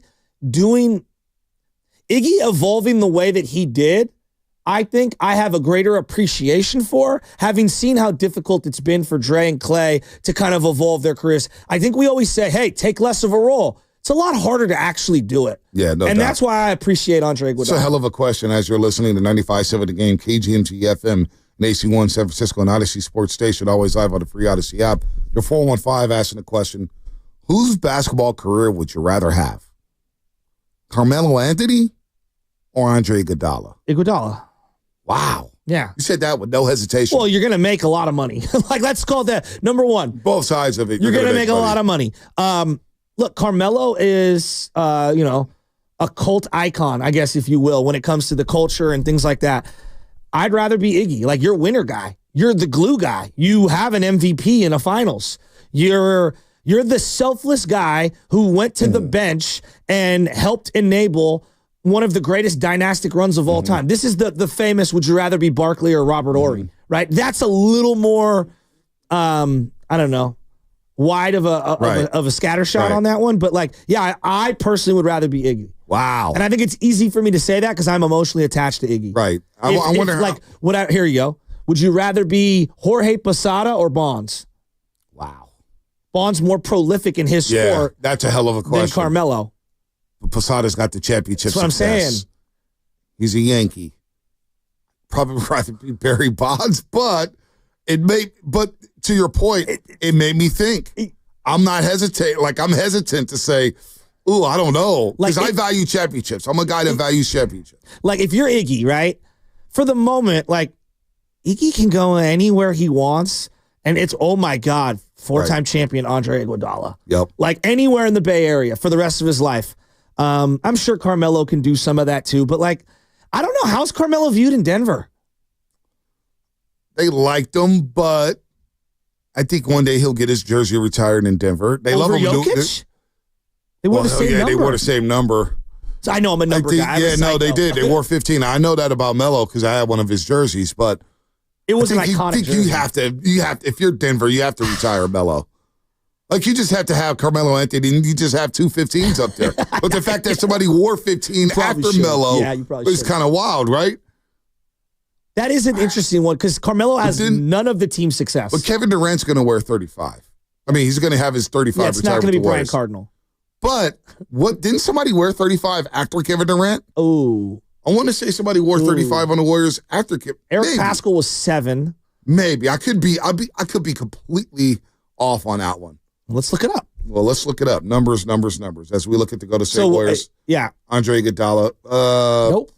No one's worn 35. Nobody's worn 35? Nope. Oh, that's good then. So that'd be retired. Okay. Perfect. Well, I was wrong on that brings up the Brandon Crawford thing right now, right? Looks like Brandon Crawford wore number 35 for the Giants forever and champion and all that. Probably never going to get into the Hall of Fame. Should Verlander be able to take number 35? I was kind of like, Now, if Crawl wants to give it up, it's all moot. But no. When Trent Dilfer came to the Niners, I remember distinctively, he's married to John Brody's daughter or something. And John Brody's number 12 is retired for the Niners. Right. I didn't think Dilfer should be able to pull it out. But John Brody was like, hey, I have no problem with him wearing my number. You know, I give it my blessing. Right. I didn't think Dilfer was good enough to be able to wear it. That is a hell of a question. 888-957-9570. Would you take Iggy's career over Carmelo Anthony's career? 888-957-9570. We'll react to Mike Pereira. We got a lot of stuff going on in the last segment of the show. That's all coming up. Brought to you by Safeway. Head to Safeway this week for this amazing deal and other great offers for members. Don't miss.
If you love Philadelphia, there's a high probability that you hate these two. It's the Morning Roast with Bonte Hill and Joe Shasky on 95.7 The Game.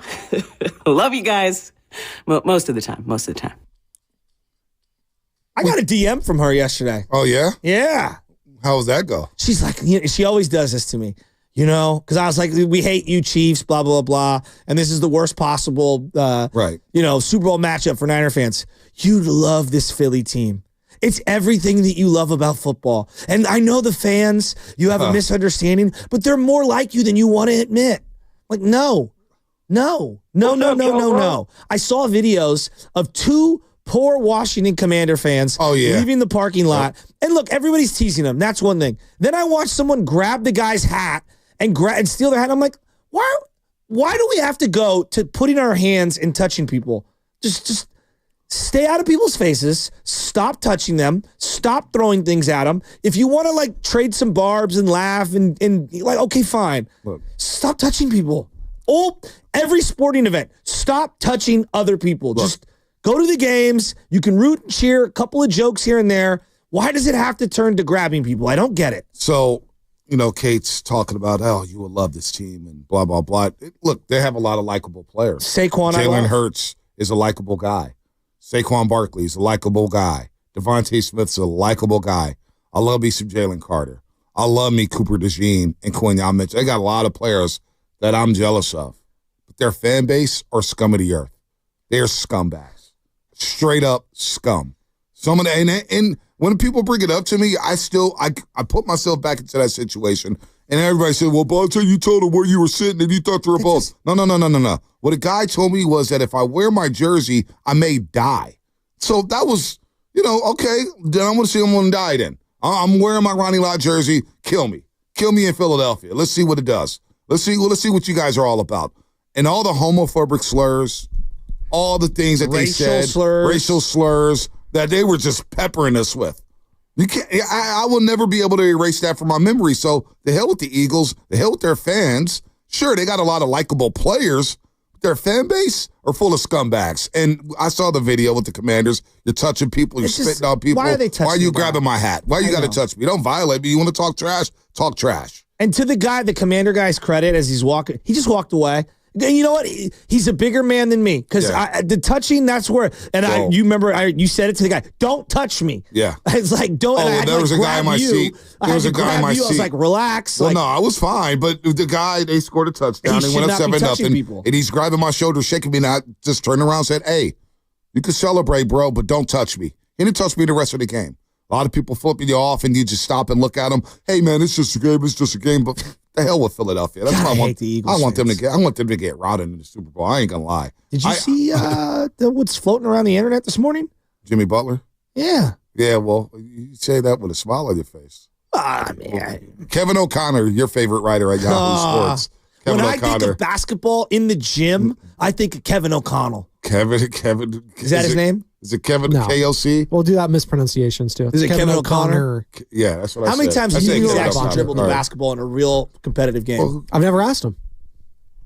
Somebody's got to book him and ask him that question. I mean, whatever. You can still know basketball. You don't have to dribble. You can still, you can still know basketball without dribbling. Well, I don't think he knows basketball or could play, but that's neither here nor there. Yeah, Keep well, going. I don't think I don't think much of him either. But I really don't. I think he lied in the article saying that they could have got this guy, that guy. They should have done this. I was like, no, they couldn't have. You're lying. I've never seen KOC at a Warriors game in my life.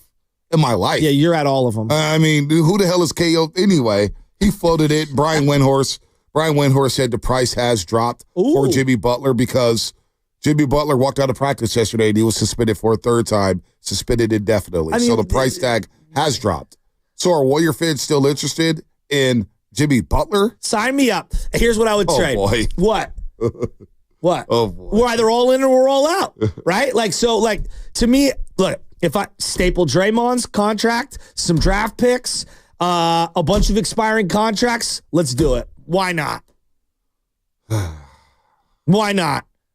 If I told you Trades are hard. You had Kuminga, Wiggins, Butler, and Curry with maybe a little Quentin Post sprinkled in there, it's not bad.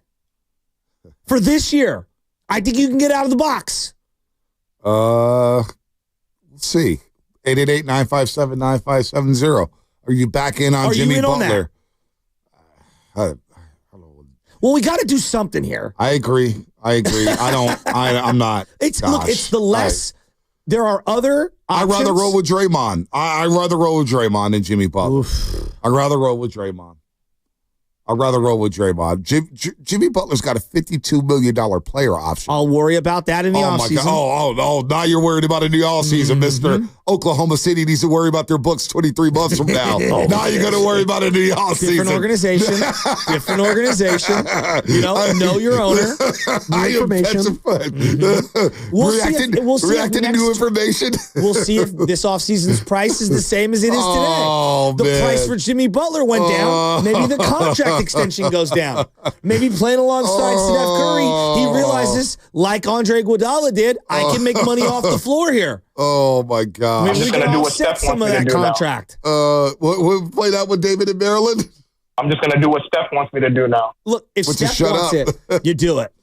It's up to Steph. Steph wants it. We all want it. I would just ask people, Jimmy Butler, in or out? Yeah. Forget who we're trading. Just in or out? I'm in. Why not? Oh, let's do it. Let's go to Sirius in Oakland. How do you like that, Mr. Bonte? I don't like it at all. Sirius in Oakland. Iguodala over Melo or Melo over Iguodala? You in on Jimmy Butler? All right.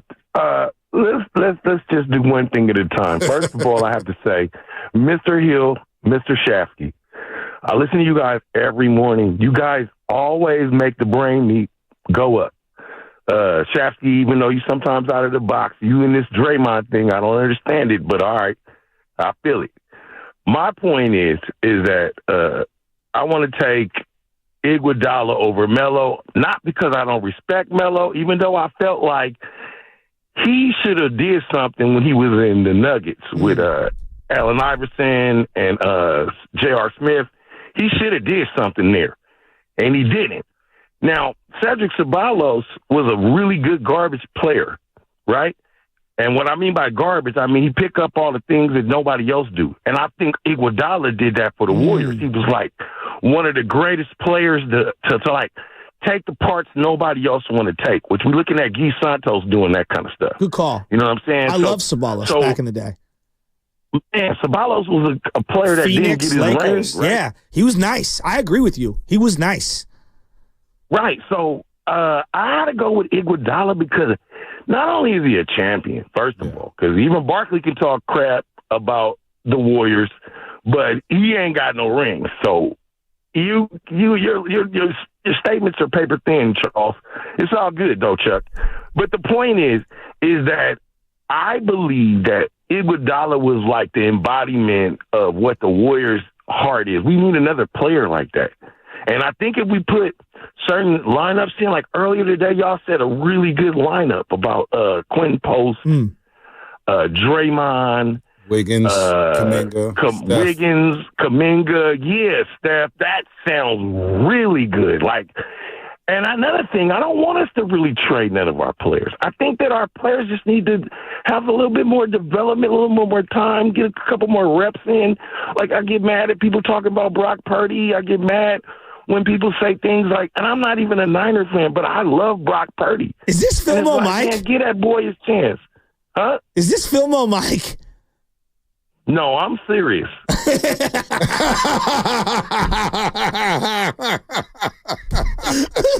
is great. Hey, serious, you ain't on Jimmy Butler or what? Nope. Man, Jimmy Butler can go. I'm going to tell you why. Because when he feels like playing, he's an all-star. When he feels like playing, though, Jimmy Butler is like a feel-like type guy. Like, if he ain't really feeling it, he ain't really going to play for you. This is Filmo. 100%. Filmo, serious. It's the cadence. Serious. It's the This got to be Filmo Mike. Transitions. It's everything. Why would Filmo Mike call us with a fake voice? Mike, I'm serious from Oakland, bro. I'm serious.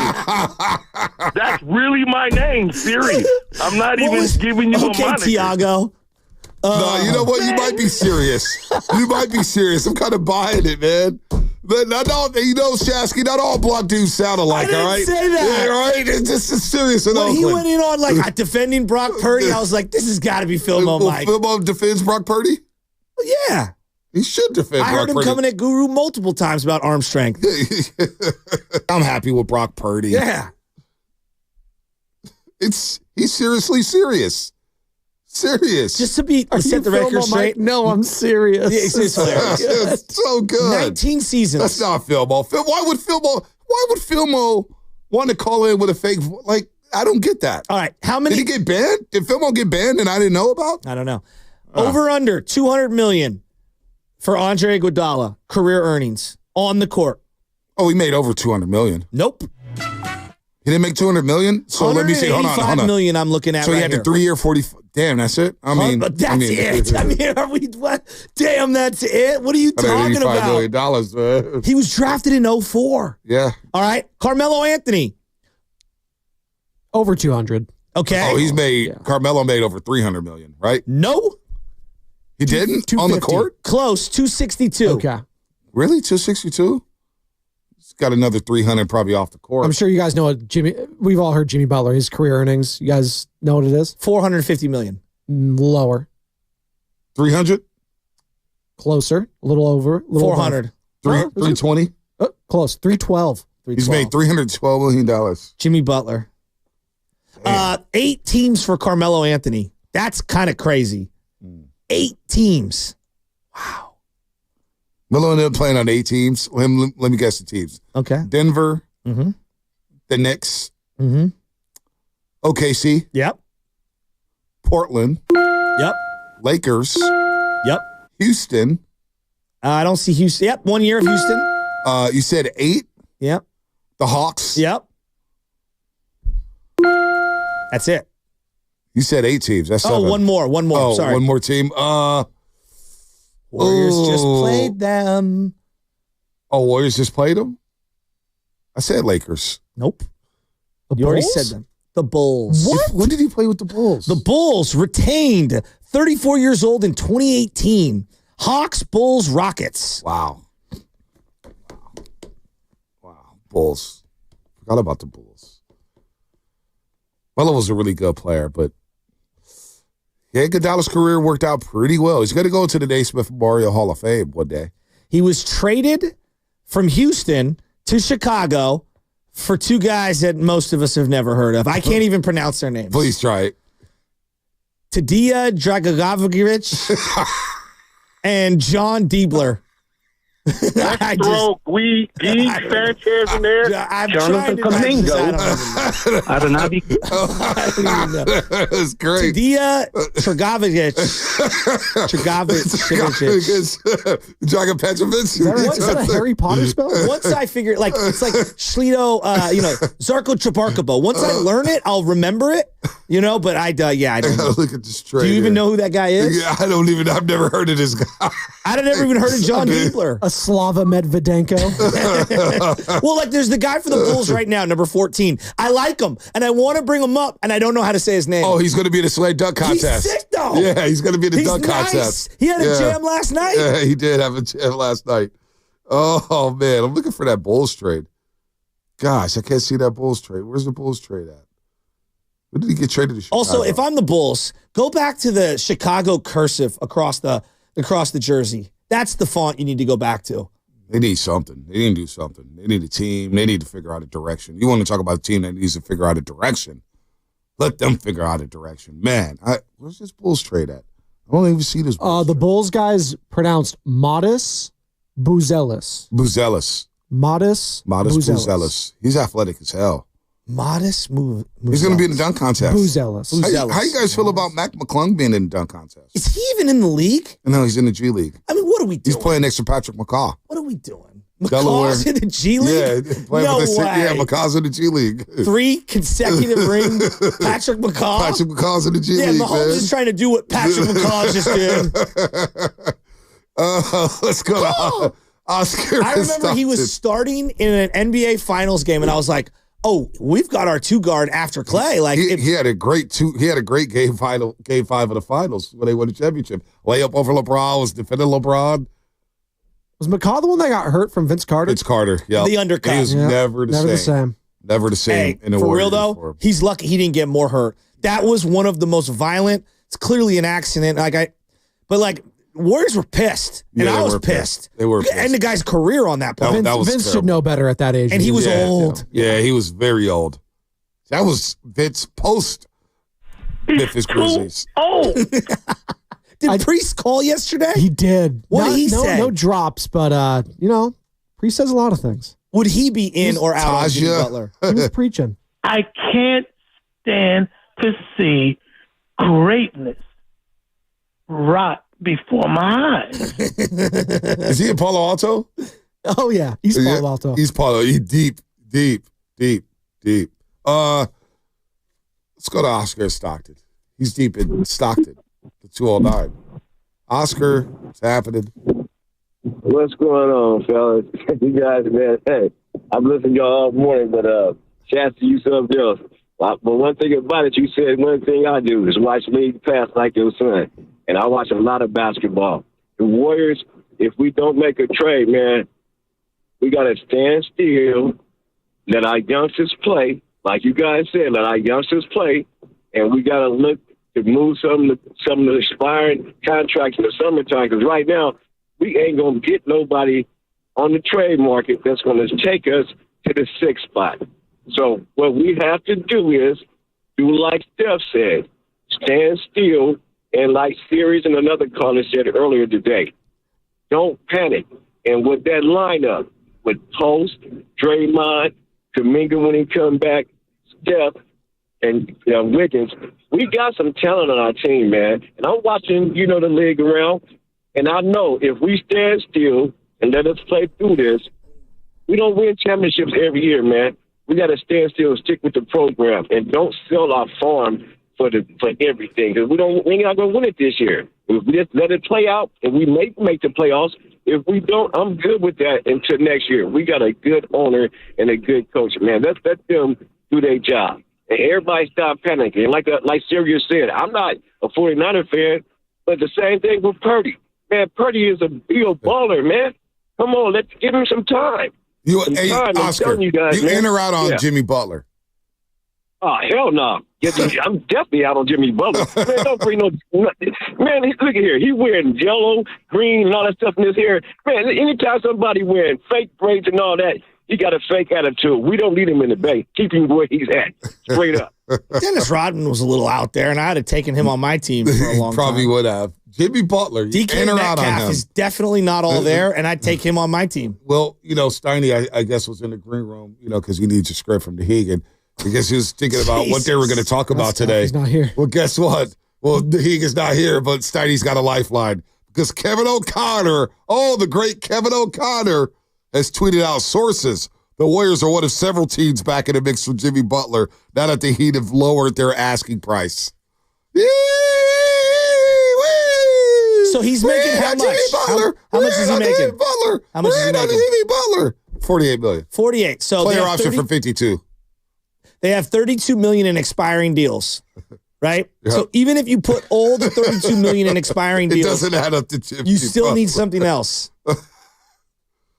Kyle Anderson, Buddy Hield, Looney, GP2, Schroeder. Who else? Lindy Waters. You throw them all in the pot together. That is about $50 million. You probably have to staple a ton of draft picks for Jimmy Butler. And then you're but they said the price lowered. The price is lowered. The price is lowered. They just want him out of So town. you're just out on Jimmy Butler no matter what. I'm not. He gets traded to the Warriors. Coming up, I'll tell you on the Warriors post-game line. Jimmy Butler will be stopping by the Gatehouse, folks. Meet the newest member of the Golden State Warriors. 15-time All-Star, All-NBA defender, and you know what he does in the playoffs. All he does is gets buckets. Cue up the Jimmy Buckets. Breakfast with Bonte and Butler. Ooh. Wow. Try some of his coffee, Bonte. Come on. Ooh. I like what you're saying. See? I like how you're talking. Pivot, don't panic. What was Batman's butler's name? Alfred. Alfred. Bonte, I'll be your Alfred. I'll be your Jimmy. Alfred. I'll be your Alfred. Bonte knew that quicker than you did. I know. Yeah, I know my Batman. The real superhero. It ain't those outdated ass Superman. New one coming out. That's July what 11th. I hear. That's what I hear. Can't wait. That's what I hear. With Superdog. With Superdog. He's got Superdog in it? Yeah, it is from the comics. Oh, my God. Kevin O'Connor. Why is Kevin O'Connor all over my timeline, man? This guy is making the rounds.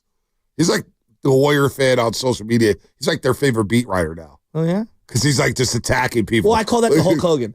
You just kind of like this to the crowd, where you cup your hand to your ear and you listen to what the crowd wants, and then you just give it to them. Like I rock with David Dennis on ESPN, but he had a video the other day just eviscerating Joe Lacob. And I didn't believe any of it, but I was like, well, social media is running with it. Blame Joe Lacob. Like, that's the thing with Joe Lacob, real quick, is that trades are hard. I hear people say, man, this owner's terrible. He should sell the team, sell the team, sell the team. What's John Fisher and the A's? That's bad ownership. We got it right here in our backyard. You know the difference between bad ownership and good ownership? Bad ownership is Fisher. We're going to put Joe Lacob in that same category of Fisher? They are friends. They are friends. And that's where the buck stops. They are friends. I see people with avatars of Joe Lacob and with the clown stuff, right? You see that now? And I say to myself, like, what are you, 7 years old? Do you remember any of the other owners that have been in this market? Like, are you kidding me? He's had unbelievable success. Now, we'll see if they keep it going. Do Warrior fans really think that the owner screwed them out of 4 other championships? Like, I'm asking sincerely. I don't know, man.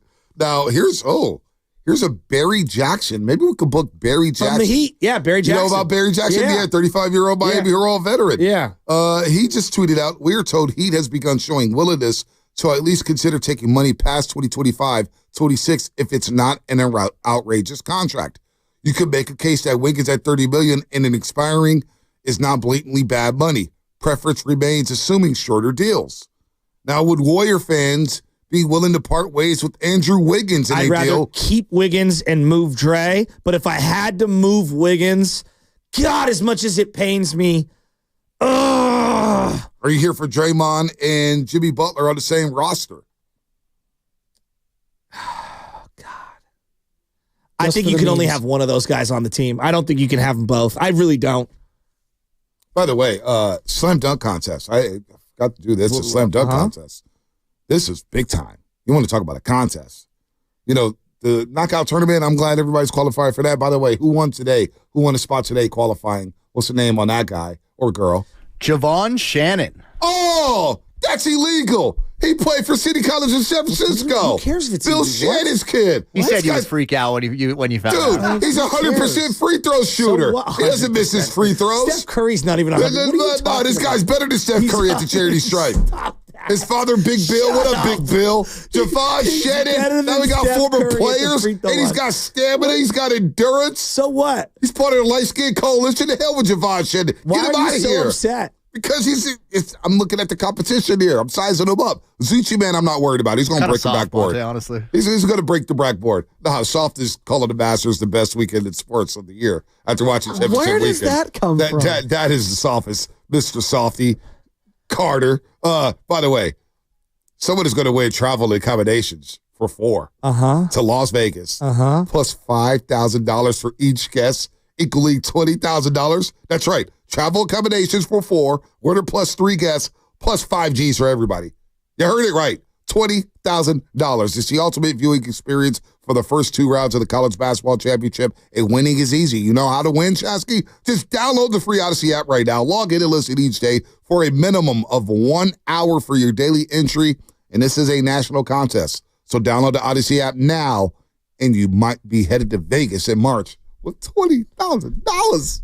$20,000. I can hear it now. It's the middle of March. The Warriors have won 4 in a row. Coming up next on Warriors Pregame Live, the King and his butler.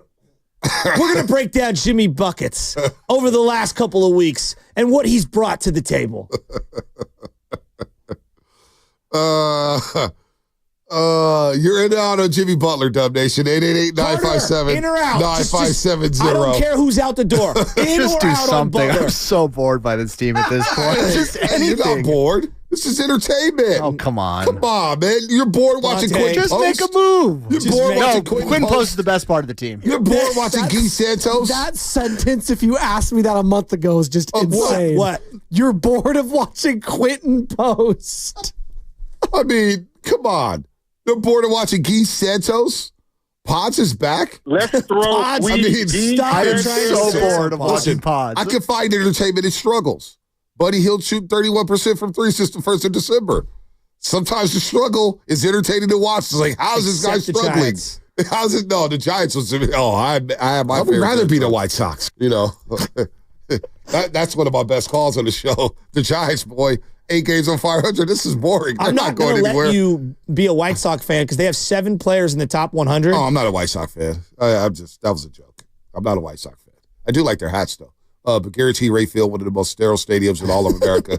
Terrible. Never go to a game there. How many sports fans in America know that it's called Guaranteed They may have changed the name. They may Guarantee Rate Field. They may have changed the name. Yeah, former Comiskey, new Comiskey, Guarantee Rate Field. Let's see. Guarantee, is it still Guarantee Rate Field for the White Sox? Yeah, Guarantee Rate Field. Boom. There it is. So how long for Jimmy to play nice here?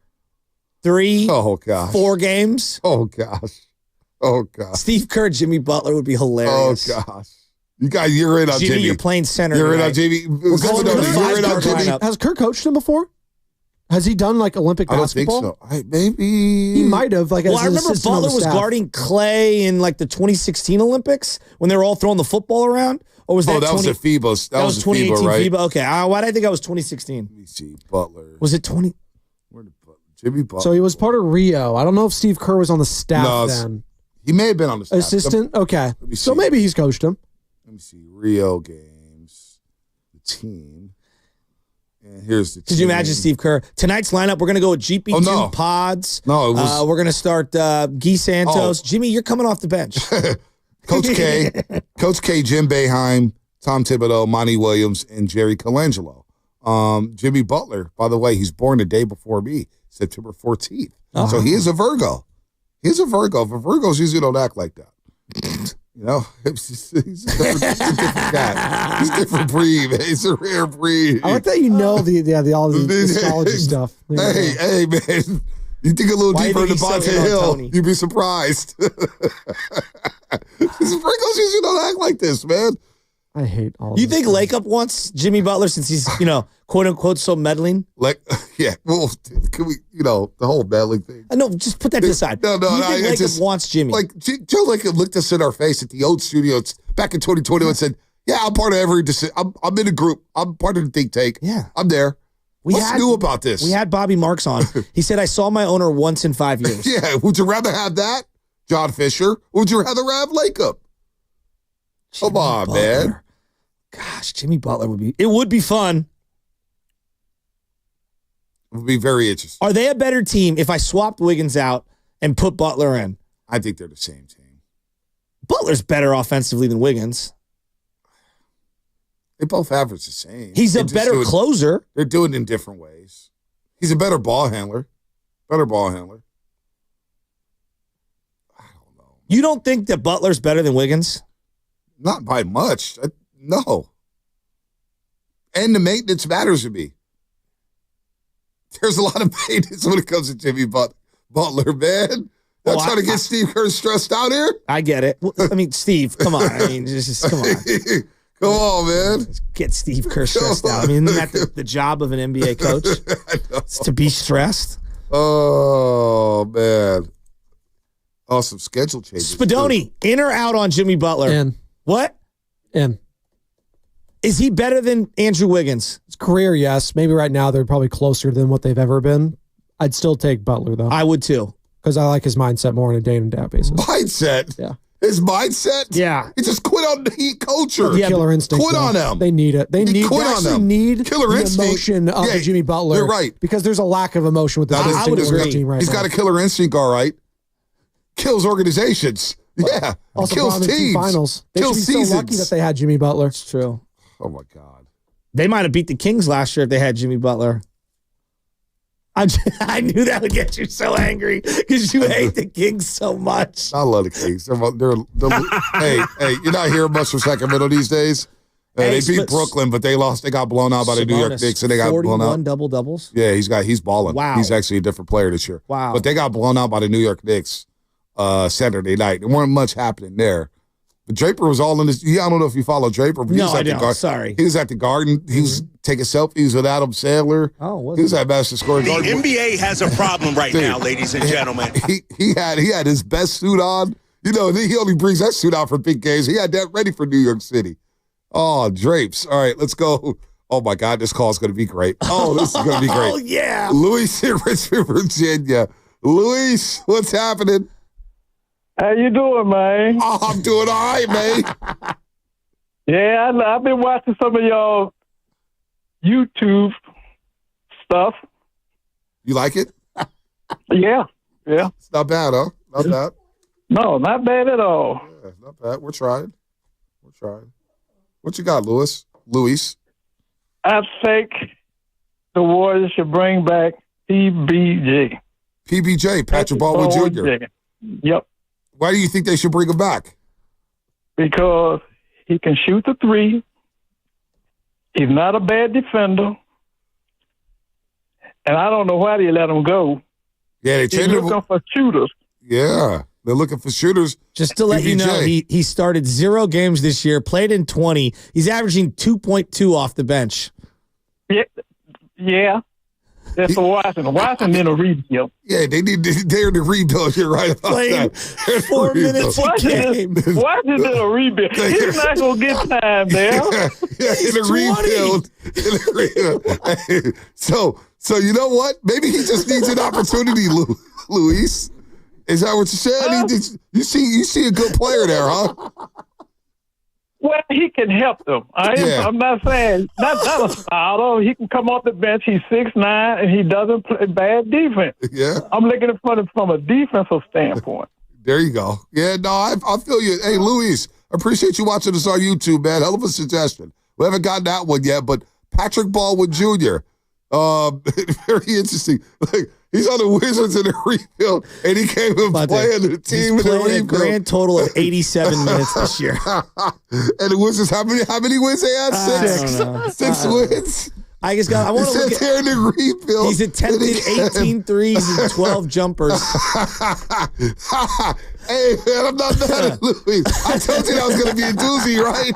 I told you that was going to be a doozy. You know what the irony is? I actually really liked Patrick Baldwin Jr. when he got drafted. I did. I really liked him. I was a sucker for him, too. I really liked him. But he's like, hey, watch this in the rebuild. That was funny. Whoa, he's not even replayed in the rebuild. Boy. Ooh, we're in the trade season is back, folks. Oh, man.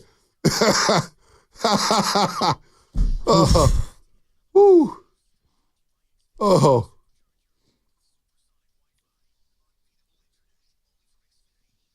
Oh my gosh.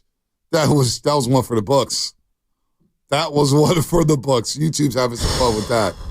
Ooh, PBJ. You forgot about PBJ, huh? Oh, I never forgot about him. One of Bob's last picks. I love that guy. I remember watching him in a couple exhibition games, and I was like, hey, bro, on the real, I actually really like him. No, I was dead serious on that. We get cut by the same barber when he was out here. So I would always see him in the barbershop. We chop it up. I was like, man, I like this guy. He's got a great mindset, 6'9", 6'10", can shoot it, but for whatever reason, he can't crack the Wizards rotation. The Washington Wizards. They're not even trying to win. We've reached the stage of this season where I'm like, you know what? Why not? Let's just bring them in. Wow. Yeah, you know, like in Dumb and Dumber, where they're like, pick them up. Just pick them up. And they throw people into the van. Yeah. It's like the Muppets movie back in the day. Let's just do it. Like, there's Fozzie on the side of the road. Pick them up. Hop on in. Let's go. The chat is saying bring back Brad Wanamaker. No, Brad is... Volleyball Brad, Kate Scott. Shout out to Kate Scott. Brad Shout out to Kate Scott. Want to miss her. Want to miss her. Oh. That was a Guru special. I'll give him credit. Want to miss her. Oh, boy. Oh, boy. What up, Grandpa Goo? His claim to fame was at Charlotte game when they went for the jump ball. Remember that? And Jeremiah got kicked out with 2 seconds left. Remember that wild Charlotte game? Yeah. And Wanamaker not holding on to the basketball? He's like the George Hill of the regular season when George Hill missed the free throw, but J.R. Smith got all the heat for... Oh, man. Anyway. Ooh-wee. Ooh-wee. My final thought is, please, for the love of God, don't lose to the Utah Jazz. Don't lose to the Utah Jazz. They got some size. They have some athleticism. Seems to be a kryptonite for the Dubs these days. Just get a way to get back to 500. Set up a big matchup tomorrow against the Oklahoma City Thunder. Spino, what you got? Mike Pereira, very good interview you guys had with him. Obviously does the lead analyst work when it comes to refs and all that stuff for Fox. Find that interview on the Odyssey app or on YouTube, courtesy of the River Islands guest line, as you know, Bonte. But his whole explanation about the ball tracking thing, I wasn't following very well. So he's basically saying, yeah, well, if we're tracking the ball, we can't really track like the knees or the elbows or the shins. I was like, yeah, we already do that though. Like, that's fine. Like, we know when players are down now. How does soccer and tennis? They literally have, it's called VAR, Hawkeye. Yes. They have it all. Yeah, we got to do something. My boy Rocco, big soccer guy, he's like, what is he talking about? There's been a microchip in the soccer ball forever, and they're kicking the ball. Yeah. It was a hell of... He said the whole thing with the kickers, like, they're always going to be paranoid no matter what. So just don't tell them there's a chip on the ball. They'll be fine. It was an amazing interview, though. Amazing interview with Mike Pereira. He's really good in that booth, man. He gives it to us like he is. We're going to get G's territory. We had G's on back in the day, but because he was on that CBS game, but Mike's not a bad consolation prize, no doubt. Yeah, I didn't want to hear Gene's territory talking about ball spot errors. Oh, yeah, I know you don't. Yeah, that's Bring out the index card. Got an index card for you right now. Carter, what's up, Carter? I just want to go off something you guys were talking about yesterday, which is real 49ers fans, we're Chiefs fans for the Super Bowl, period. Really? I'm sorry, but we just cannot be going for the Eagles, for God's sake. Are you trying to get on my good side? No, I'm being serious. We could not allow the Eagles to be the one that take them down in the Super Bowl. That would really rub me the wrong way. He's not trying to get on your good side. He's trying to get invited to House of Prime Rib when you lose this bet about Draymond with me. Yeah, it's also the King Henry VIII cut, not the King Arthur cut. Just FYI. Well, we're going to get the King Bonte cut. The King Bonte cut. Come on, Draymond. What Draymond's day to day now. Like? Draymond's day to day now. I mean, he could be back any moment. Are you a medium rare, well done, medium? I like a little blood. Oh, so you like a little red? Yeah, a little red. You're getting prime rib. Yeah, it's got to be blood. No, I'm with you. Yeah, a little red. You got to have the horseradish. Yeah, gotta have the horseradish. Yorkshire pudding's the best part. Creamy horseradish. Spadoni, you're not coming. All right, you're going to be babysitting. What? You're going to be babysitting. You're going to be babysitting. Well, I'll find a babysitter. How about that? I think Sam Lubman's going to bring his own knife. If knowing him, he's going to bring his own knife to House of Prime Rib. He'll bring his girlfriend too and be like, "Oh, I didn't know this was like, dude. I told you my credit card limit is only $300 on there." So I got a friend, a cousin, who brings his dog everywhere, and we have to let him know, like, dude, the dog's not allowed. How about this? Hung low 51 saddle. Hung low 5150. Hurry up, Stardy Guru. Hey, hung low 5150. Be careful what you wish for, buddy. Be careful what you wish for. That was Fast Five, brought to you by Xfinity. At home or on the go. I heard that. You get the fastest internet to all of your devices. Sadie Guru, what do you think about Steph? And I don't know. They sent him down to Miami. Start to rebuild now. This sucker. Meanwhile, at Xfinity. Hey, Steve, why are you on?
I want to know now.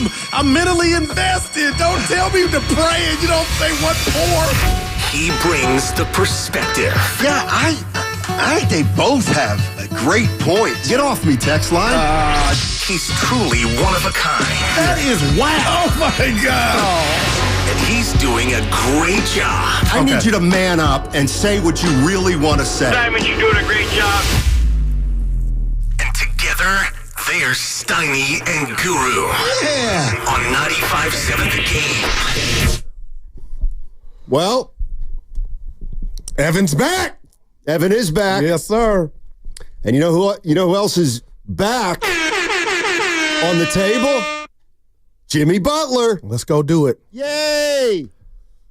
Do you know when I wake out of bed, my 10 toes touch the floor, the first thing I do is, it's so sad, I grab the phone and I look at the standings. I did not know the Warriors are a game and a half out of 10th. Like it's going the wrong way. Malcolm X, any means necessary. Steiny, go get him. Well, apparently the Miami Heat are not as forceful about what they want in return. They suspended Jimmy Butler again. The third time this year. So it looks like neither Butler nor Kuminga are going to play before the trade deadline. That's not funny. Which is next Thursday. So, all right, you want some good news? I got some good news for Warrior fans. You ready? Give it to us. Okay. Last year, after 43 games, which is where they're at now, they were 19-24. Now, I might need some help remembering all this, but they were 19-24 last year after 43 games, and they finished the second half of the season essentially 27-12. And you know what else? Like, remember, Steph didn't shoot it great in the second half of the season. I think Evan did these numbers, and it was 42 field, 38 three-point line. How did they win 27 of 39 games last year in the second half of the season if Steph essentially was kind of playing like he's playing now? His teammates picked him up. I can't. I don't remember give you an answer that I don't either. I just remember you beat me over the head or us over the head that Curry, might be tired. But kudos to the rest of the gang for holding it down. But, Steiny, I guess that is good news. But can they repeat that? And a game and a half back of the 10th spot, oh, boy. So you got to take care of business tonight against the Jazz. Yeah, and the Jazz played last night. They got beat by Milwaukee 125-110. And, they're in town. And apparently the Warriors are – there's two schools of thought with the Warriors, Goo. Give them to me. One is they're back in on Jimmy Butler because maybe the asking price is dropping and maybe they're more flexible. I'm talking about Miami. But the other thing that's being talked about was written by Bobby Marks in ESPN, and he said that the Warriors may just lop off a salary at the trading deadline so as to get under the luxury tax.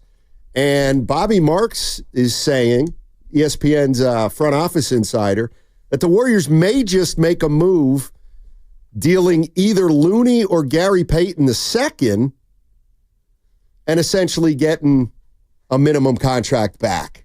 And that is what I call a rental car move. That's about the budget. Yes. Okay. Yes.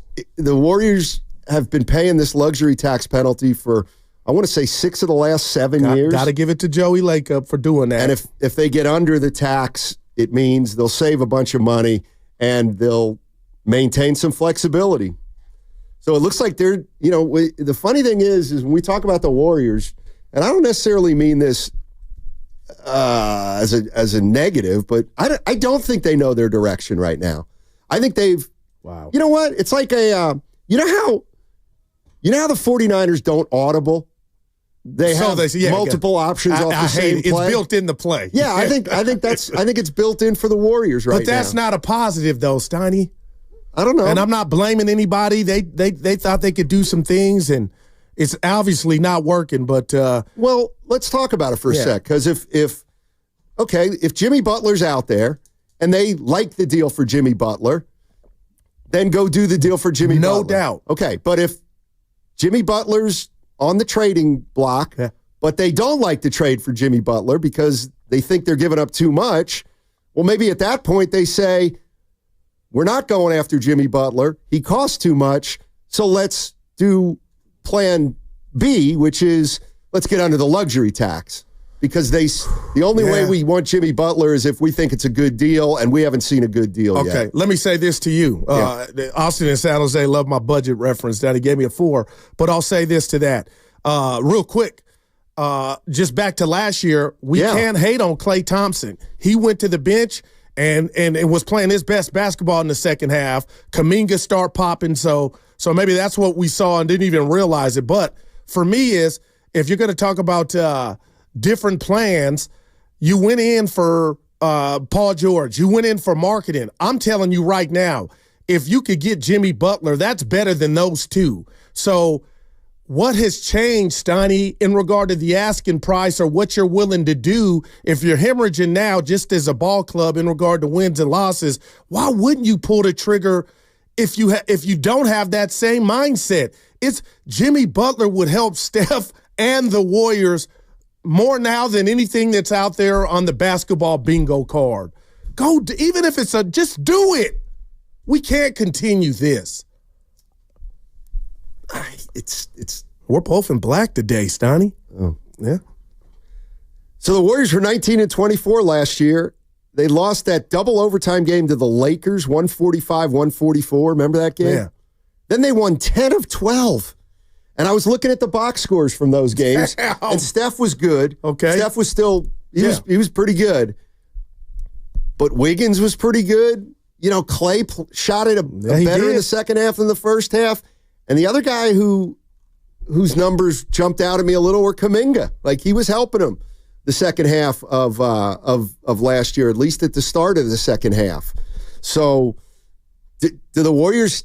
Are they capable of putting together that kind of stretch again? You think the Warriors could go 27 and 13, let's say, over their last 40? Well, you got to tell me before I answer when Draymond and Jonathan Kuminga are coming back, because if this is extended and it feels like it has been, Stoney, right now, what they have, no. I don't like what they have, and I was about to tell you, I'm eager to see the starting lineup. I'm a sucker for the pods.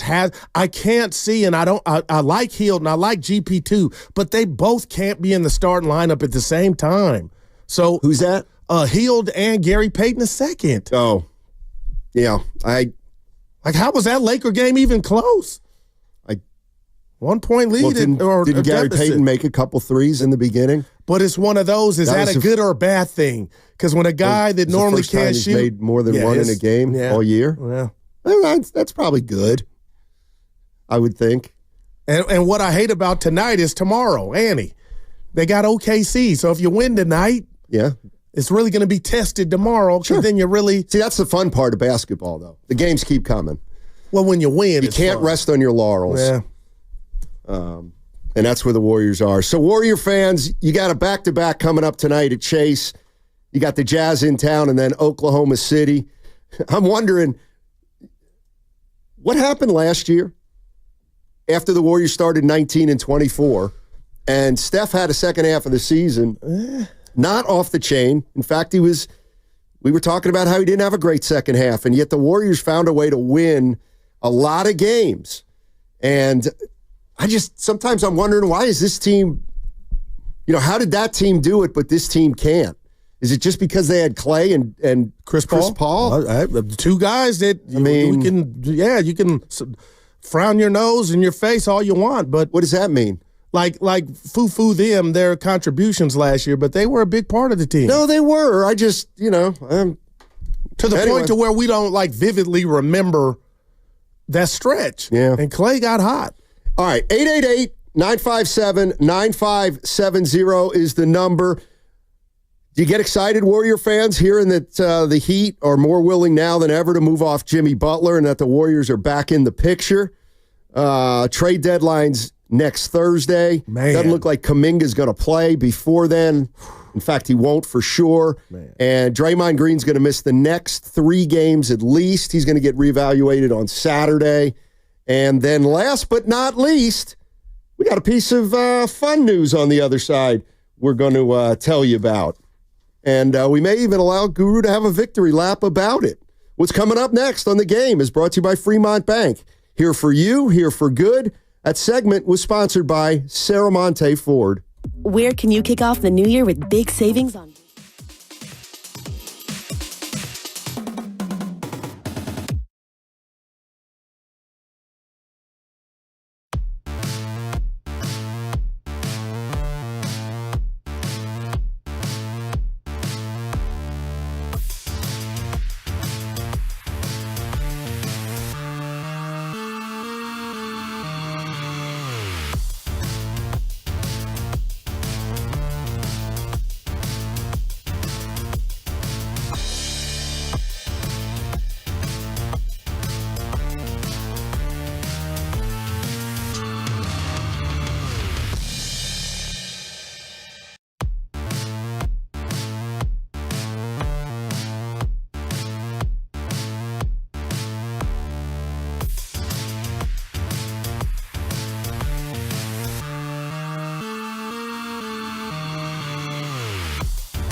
Steiny, Guru, Steiny, Guru, Steiny show. Let's go. All right. Guru broke a piece of news about a week ago. Absolutely incredible. But we could not get it confirmed. It disappeared. But I let you and Evan talk me out of it. I got to do better. Be confident. In other words, you saw something on the internet. Yes, sir. I read it. A week ago. Yeah, came in here bragging. Then you guys told us, and we said, well, where'd you see it? Yeah, you went check systems like you always do. And couldn't find it. It disappeared. Okay. I want Iguodala. And now it's back. And it was Iggy getting his jersey retired, starting February 23rd. Yeah, Andre Iguodala is getting his Warrior jersey retired. We're trying to effort him on the show through my boy Landis. February 23rd against the Mavericks. A national TV game, too. Andre Iguodala. Yeah. Getting his jersey retired. So I got to believe Looney is right behind him. Well, I don't know you would about think, that. right? I mean. Well, Looney's got 3 of the 4.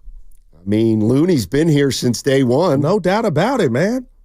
I mean, if Iguodala's getting his jersey retired, you got to maybe Looney's next. I don't know why you wouldn't. It's close. Yeah, it's close. Not Uncle Looney. Is it really close? Evan, it depends on what your criteria is. I'm a lover. I'm emotional. I'm about family and others. So do I just stop the buck at Iggy when I'm going to say to Looney, you've been a fixture. You don't get mad when you're out the line. You know what? Put him up there. You know what? Iguodala is a part of the core 4. He got here MVP. for the first one. Yeah. Wasn't drafted by the Warriors. That's a big thing for Looney. Looney's a lifer. I'll tell you what. How about this? I'll make a deal with you. Is Udonis Haslam's number retired in Miami? I'll have to check. Yeah. If Haslam gets his number retired, then Looney can get his. Then Steiny is coming. I think it is, but wasn't he a starter for a championship team, though? He might have been. Yeah. So was Looney. Multiple. All those rebounds, multiple. kicking it back out to the shaft. And Clay. Clay, 7 threes yesterday in the first. Didn't hit another one. It was like Draymond. Steiny, stop. He's a finals MVP, Steiny. Haslam? No, Iguodala. I'll tell you what. There's only one person that don't like Iguodala, and that's George Karl. Remember he called him a player. I think there's more that don't like Iguodala. Coach Karl. Well, he deserves to have his jersey retired, but I found something out yesterday. Andre Iguodala, he can't go to the Hall of Fame. Oh, Steiny, stop. He's there. Why? Because everybody, that they let you in the NBA. And Shasky asked me whose career would I pick, Carmelo Anthony or Iggy with the chips? Right. I want to be known as one of the greatest scorers to ever do something. Yeah, I didn't win. And there's no shade at Iggy, Steiny, but I'm going Carmelo, man. Here's my thing. And I found out this guy wasn't in the Hall of Fame. I thought he was. But if this guy's not in the Hall of Fame, then Iguodala can't be in the Hall of Fame. Where are you going? Marcus Johnson. My favorite player is not in the Hall of Fame. Former UCLA Bruin. Milwaukee Buck. 11 years in the league. Played for the Bucks. Played for a couple other teams. Finished his career averaging 20 a game. He had to win a title at UCLA, probably multiple. I wonder what he would say to that. How can he not be in? Marcus Johnson not be in. But then we allow 11.2 points per ball game Andre Iguodala. That's all I'm saying. Yeah.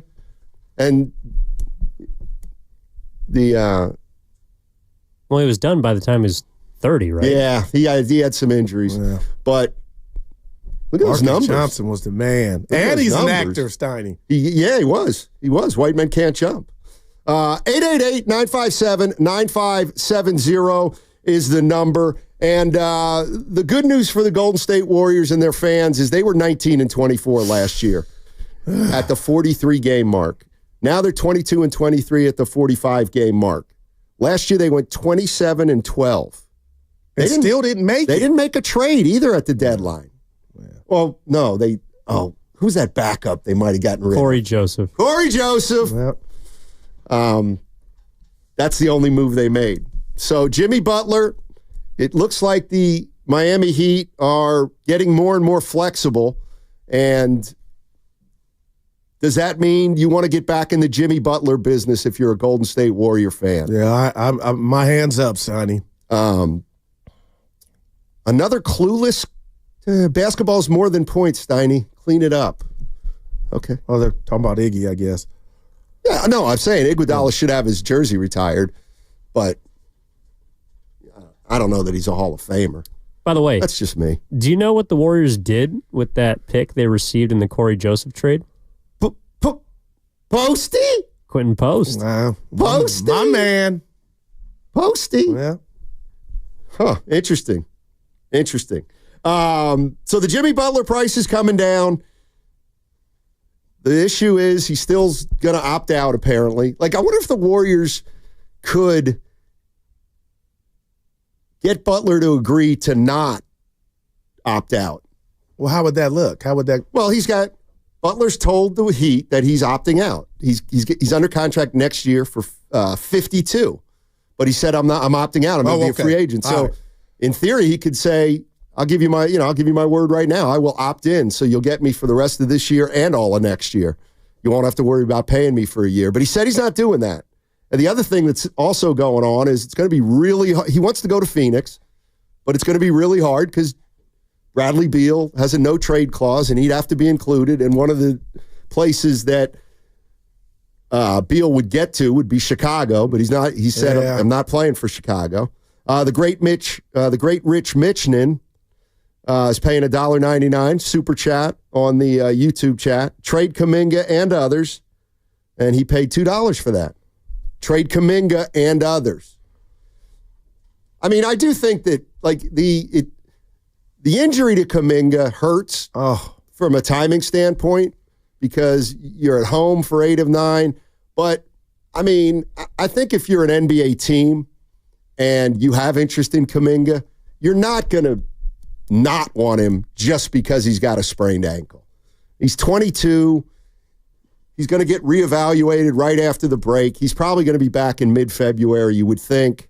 And if I'm a team, that wouldn't scare me necessarily. Me neither. But then the Warriors would have to trade him to a team that wants to extend him, and that feels like that feels like what's tamping his value down a little bit. Mm-hmm. Draymond Green is going to miss the next 3 games. He'll get reevaluated on Saturday, so he's going to miss Jazz, Thunder, and Suns. Is it the Suns on Friday? I think. I take them one game at a time, Goo. Yeah. Let's go to Greg in San Ramon. Hey, Greg, what's going on, man? Hey, how you doing? Doing well. Yeah, I just wanted to talk a little bit about Iguodala. Okay. To retire his jersey, I think, is a little silly. I mean, yes, he was on the team for the 4 championships. The one in 22, he was on the bench. He wasn't really on the team. He never even played that year. If you want to put him in, in the rafters, then you got to put Don Livingston and Looney, of course. And I just think it's a little bit ridiculous to retire Iguodala's number. He was a good player. Let's just leave it at that. And let's face it, everyone on the team benefits from Curry and Thompson at that point and Draymond, but I just think it's a little bit ridiculous to retire his number. That's fair. Yeah. How many people you feel that way, Stoney? Because that finals MVP, regardless if it should have been Steph's or not, that carries some weight, man. He wasn't just riding, he was driving.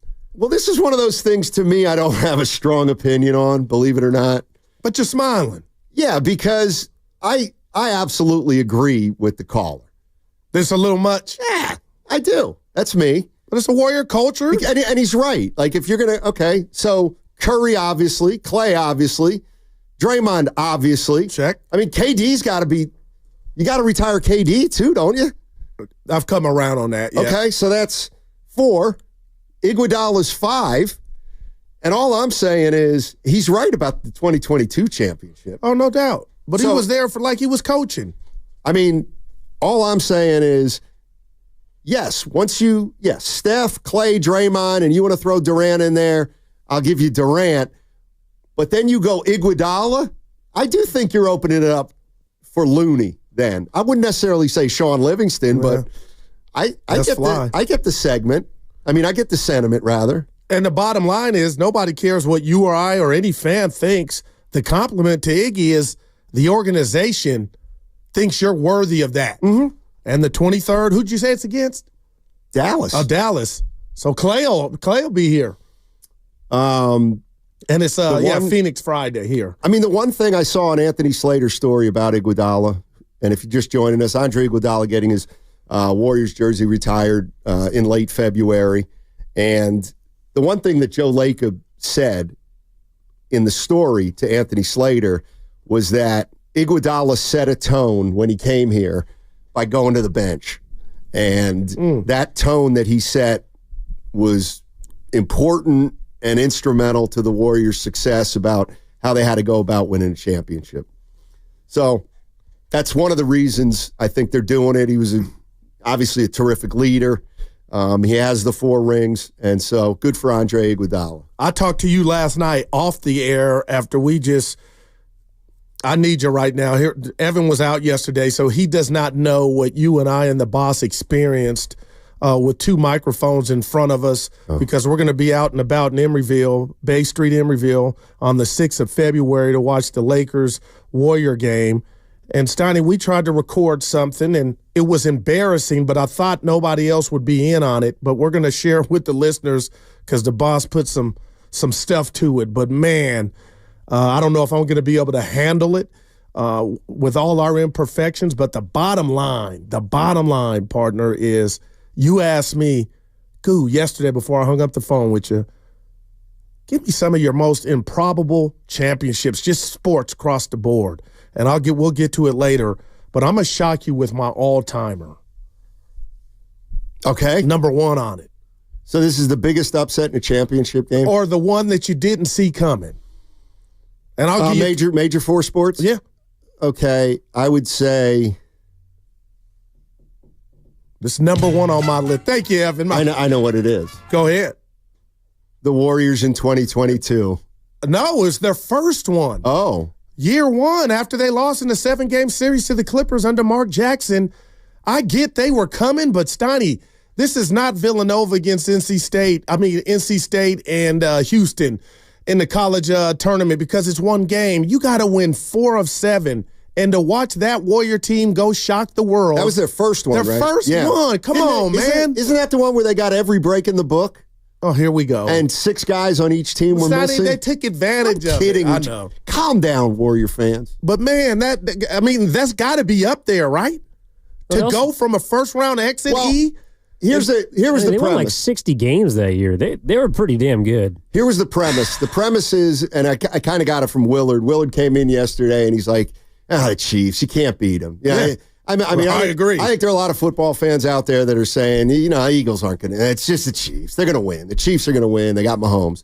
And so I was thinking, there have been a lot of games, championship games, Super Bowls, where we didn't give one team a chance, and it happens. But I think you can get beat. Yeah, you're selling Philly short because the way the chief model is it's going to be a close game, you would think.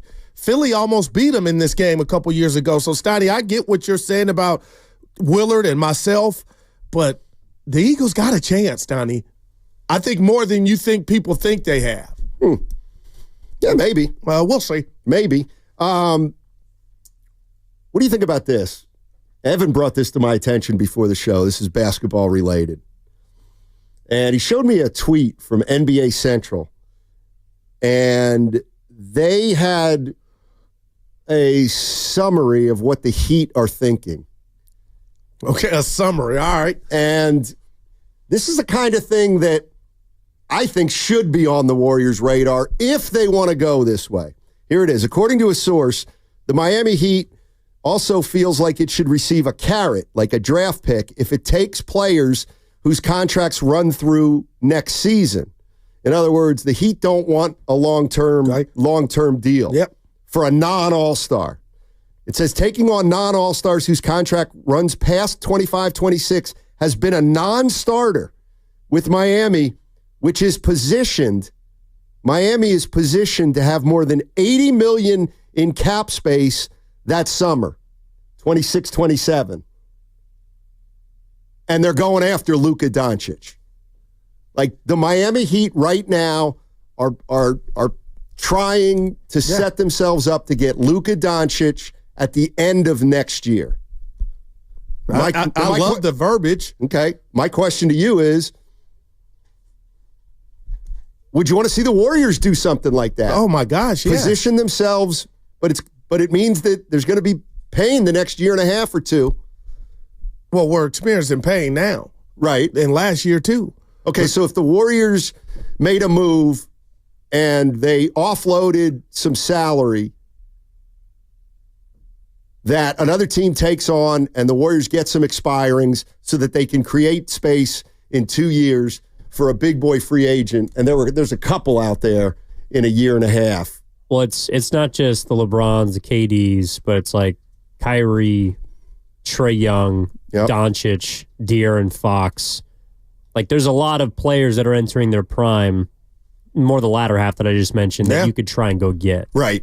And that would be passing the mantle from Steph to one of those guys. I mean, I know Kyrie's got a little bit up there, but in regard to Luka, Steiny, I mean, that would be out of the Laker playbook, right? That we talked about where you get the big free agent. But I don't want to say I'm skeptical, but I mean, man, if you could get a guy like it's not going to happen for 2 years. You know what I mean? And that's why I'm like, I think it's unrealistic in regard to then what's Steph and Dre at that point.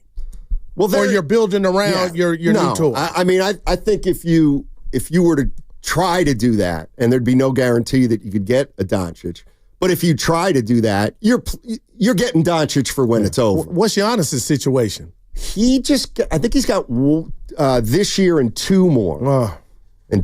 So, yeah. But it also means that like the Heat aren't making any moves to acquire salary. Right. So that's the kind of approach that you would see the Warriors take. Like they wouldn't try to get any help. They would just try and be as competitive as possible with expirings and players that are coming off the books. And I think that's what makes Kuminga a little problematic for the Heat, because they know if they trade for Kuminga, you got to pay him. Yeah, and then that would perhaps compromise their strategy moving forward.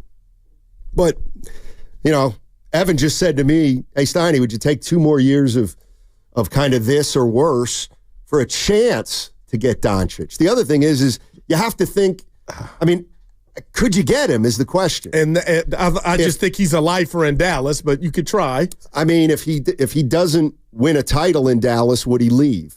And then if he's got, like, this is what I always wonder, forget Jimmy Butler, if Doncic is a free agent in 2 or 3 years, and the Warriors have money, and the Heat have money, I don't know where he'd go. Would he? Well, I know he ain't paying state taxes right now, and if he came to the Bay, that would change. I'm the dude that hates that, but it's reality, right? I'm not saying. I mean, come on, man. If you told me I could go work for an Odyssey in a city with no state tax, I'm gonna. You and Evan. What did you just do? What is that? That's my skedaddle. I thought you meowed. Yeah. I thought you meowed. Stop! Okay. Let's go to Trevor in Roner Park. Hey, Trevor, what's going on? Hey, what's up, guys? Hey. A couple of things. I have a statement and then just a question for you, actually. I haven't asked one of those in a while for you. But number one thing, I just want to say that retiring Iguodala's jersey, I think, is a great thing. I think he definitely deserves it, because if you think about a player that really started giving the Warriors legitimacy, he was the first one. So he got there in, I think, 2013, and in 2012 or 2013. And I think even before Curry really showed up, and I mean, he was there, but I think Iguodala really was the guy that kind of gave the Warriors a little bit of legitimacy as far as a destination place, even before I think Curry or Clay did that. So I would happily see them retire his jersey. So that's one thing. Other thing I wanted to ask you guys, and I want to comment on it after I get your answer, is who would you rather have? If all things were equal and you could have either player, would you rather have Vucevic or would you rather have Butler? I'm If you could have either yeah, one. Which I'm one would going you guys Butler. go? I'm going Butler. I mean, as a player or everything taken into I consideration? think. Who do you think fits better with this Warrior team? Oh, I Which would say- player would you think? I would say Vucevic. But who would make him better? That's Probably Butler Butler to me, yeah. But the other thing with Butler is I'm looking at Butler as a guy you're going to have to pay $50 million. Well, he didn't ask all that. He just said the basketball part. I of mean, it. I'd rather have Butler than Oh Vucevic. my God, he would give him a chance right now. I believe way more than they have right now. And I know Define chance. A guy that when you roll the ball out round one of the playoffs, I don't get lemon booty. I can guard. I can create my own shot. I can go to the line and make buckets, and I can make the game easier for Steph. That to me is what Jimmy Butler represents. Fair enough. And I like Vucevic, Steiny, but I don't, he can improve you, but just to a certain plateau. But about his first point, I thought David Lee was the guy that legitimized the Dubs when he came here. Well, David Lee. Yeah, I thought he was the one that I thought he was, he wants to come. You know what I mean? That's not a bad call. It's not a bad call. That's right. David Lee was like their first free agent. It was a sign and trade, but it may as well have been a free agent signing. Dave McMenamin. Yeah. Was on with Willard and Dibbs a couple days ago. And this is what we talked about yesterday. There's a deadline coming up. And you know what? I'm gonna hold this. I'm gonna hold this and tease it for the other side. All right. I'm gonna tease two things for the other side. Wow, dude. One is how the Warriors are viewing the trade deadline, and then so Guru and I have to do these things called liners, where we will have an appearance, and so we'll need to promote it. And the boss had us come in yesterday and after the show, which was bad timing, and he had us what they call cut a few segments. Run DMC like you go, I go. Cut a few sounds for this event we're doing in Emeryville, and we struggled a little bit. No, it was more than that. Our brother. great boss Matt Nahegan put together this clip. I don't like that he did from it about though. 90 seconds of us With the Benny Hill yakety sack music going in the back. completely butchering. You'll see. You're just going to see some hard work and how it ends up coming through the radio beautifully. I might have been out yesterday, but I heard it. Yeah. Oh, Wow, my God. Evan with Guys, top are you row. serious? I leave for one day? Evan, it was after a 4-hour show. It was bad time. You do that in the morning when we're fresh. And you know what? The reads he gave us, very convoluted. I just read them. Well, that's the thing. You got to read them, but you got to act like you're not. When I reading called the them. boss, Joe Jackson, talking to Michael. Michael's And I dad. didn't get that. Remember how he was so abrasive to Michael when Michael wouldn't hit the note when he was young? Dude, you're too much pressure on us. Relax. Whiplash. Also, coming up on the other side, 12 o'clock is going to be your shot to play in the knockout tournament. I'm going to give you a keyword in the 12 o'clock hour, and you're going to take note of that keyword, and then we're going to play a sounder. And when you hear that sounder, you call in, and if you're the second caller to our contest line, you earn a spot in Knockout at Chase Center where Steph Curry played. I'll give you more details on the other side. 888-957-9570. So I got something funny for you on the other side. Guru and I butchering something, and then we're going to take a look at the way the Warriors are viewing the trade deadline, which is coming up on Thursday of next week. Download the free Odyssey app and check us out on YouTube and Twitch, powered by First NorCal Credit Union. That segment brought to you by Chilton Auto Body. And I just couldn't get it up. Have you been in a car accident? Chilton Auto Body.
Steiny, he overthrew Emmanuel Sanders. Then Steiny signed the contract. You're a grown-ass man. Now, back to Steiny and Guru on 95.7 The Game. Well, we got the YouTube chat up and working. And Back, that means baby. that if somebody wants to pay money for a super chat, they can, and then we'll read it on the air. The great Rich Michnin is paying $4.99 for the following.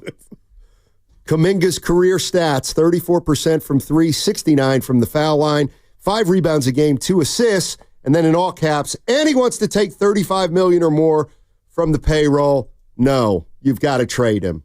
That was from the great Rich Michnin. So I'm asking the great Rich Michnin. He also paid $2 to send trade Draymond Green and trade Draymond Green and Kuminga. Can I ask you a question about Dre? You think it's serious than they're letting on? When you talk about a disc and a calf, my neck and my back at this age. I thought we went through this. And the junkyard dog saying, no. Evan, didn't we go through this? I don't want to play 5. Didn't we go through this at a show meeting once with Guru? Go through what? Well, thank you. He what said, are you talking about? He wants to know if the Warriors are not, I think the Warriors are not letting on, how serious this injury may be. it is with Draymond. Remember, and we've had, I'm not saying they're withholding, I can't answer the question. All right. It's impossible. Not your first. What do you think, Evan? Are the Warriors withholding info on Draymond Green? Well, they told us yesterday he's going to be reevaluated on Saturday. Right. See, if I answered Guru like that, he'd get mad at me. No, I would not, and I'm not. Well, maybe you should have answered him then. Yeah, thank you. But I didn't know. Evan, and I don't think they know. It's not about they So you're know saying and they're they're not lying. telling us. No, I'm saying when you talk about a calf and a disc, which cost him to miss a lot of time not too long ago, they may not know just how serious it is. My point is I want him back ASAP. If we're going to do anything this season, Steiny, regardless. Now we need Draymond. You need him. Okay. Did you watch the game Saturday? AD was CYO. He was just killing. Bron, too, down low in the paint. I saw some of it. Yeah. All right, so Guru and I are making an appearance. Do you know the date? February 6th. February 6th. Bay Street, Emeryville. Guru and I are going to be at Bay Street, Emeryville. Lakers Warriors. Yes, sir. 6 to 8 p.m. So it's a watch party. Well, there we go. We're going to be there at Emeryville. So we had to cut some spots, as they say. And look, it was after a long show, and we were working with the boss, and he was just incredulous about how long it was taking. And part of the reason it took a while is because he's not a great editor. Man. He did a pretty good job on this. Yeah, I know. This is actually his finest work. All right, so this is Daryl the Guru Johnson judge us. And me trying to cut a spot yesterday after a 4-hour and 15-minute shift that culminated with us having to deal with Willard. Hey, I'll tell you what, Guru. Bay Street, Emeryville's 3, 2, 1. I'll do that one more time. 3, 2. You want me to do the whole thing? Okay. Because we're going to need to be quicker. Okay, we're talking great food prizes. Okay. We're talking great food, prizes, and big events for... Oh, gosh, you just told me what it is. Hey, it's your boy Hey, it's your boy Guru. Come hang with me and Steiny at Bay Street, Emeryville from 6 to 8 p.m. We're talking... 3, 2, 1. Hey, Goo, they got... I'll do that one more time. 3, 2. You want me to do the whole thing? 3. I put in my own stuff here. Like, yo, Guru. I say, hey, I'll tell you what, Goo. 3, 2, 1. See, Steiny, he gets in this Joe Jackson. He's judging us like he's going to... The Korean fusion goes with saucy. And saucy Asian is next level Korean fusion. Ain't that just the start? Oh, geez, I need glasses. And that's just the start. That was good, by the way. Take a break and empty all the flavors. Get all the details.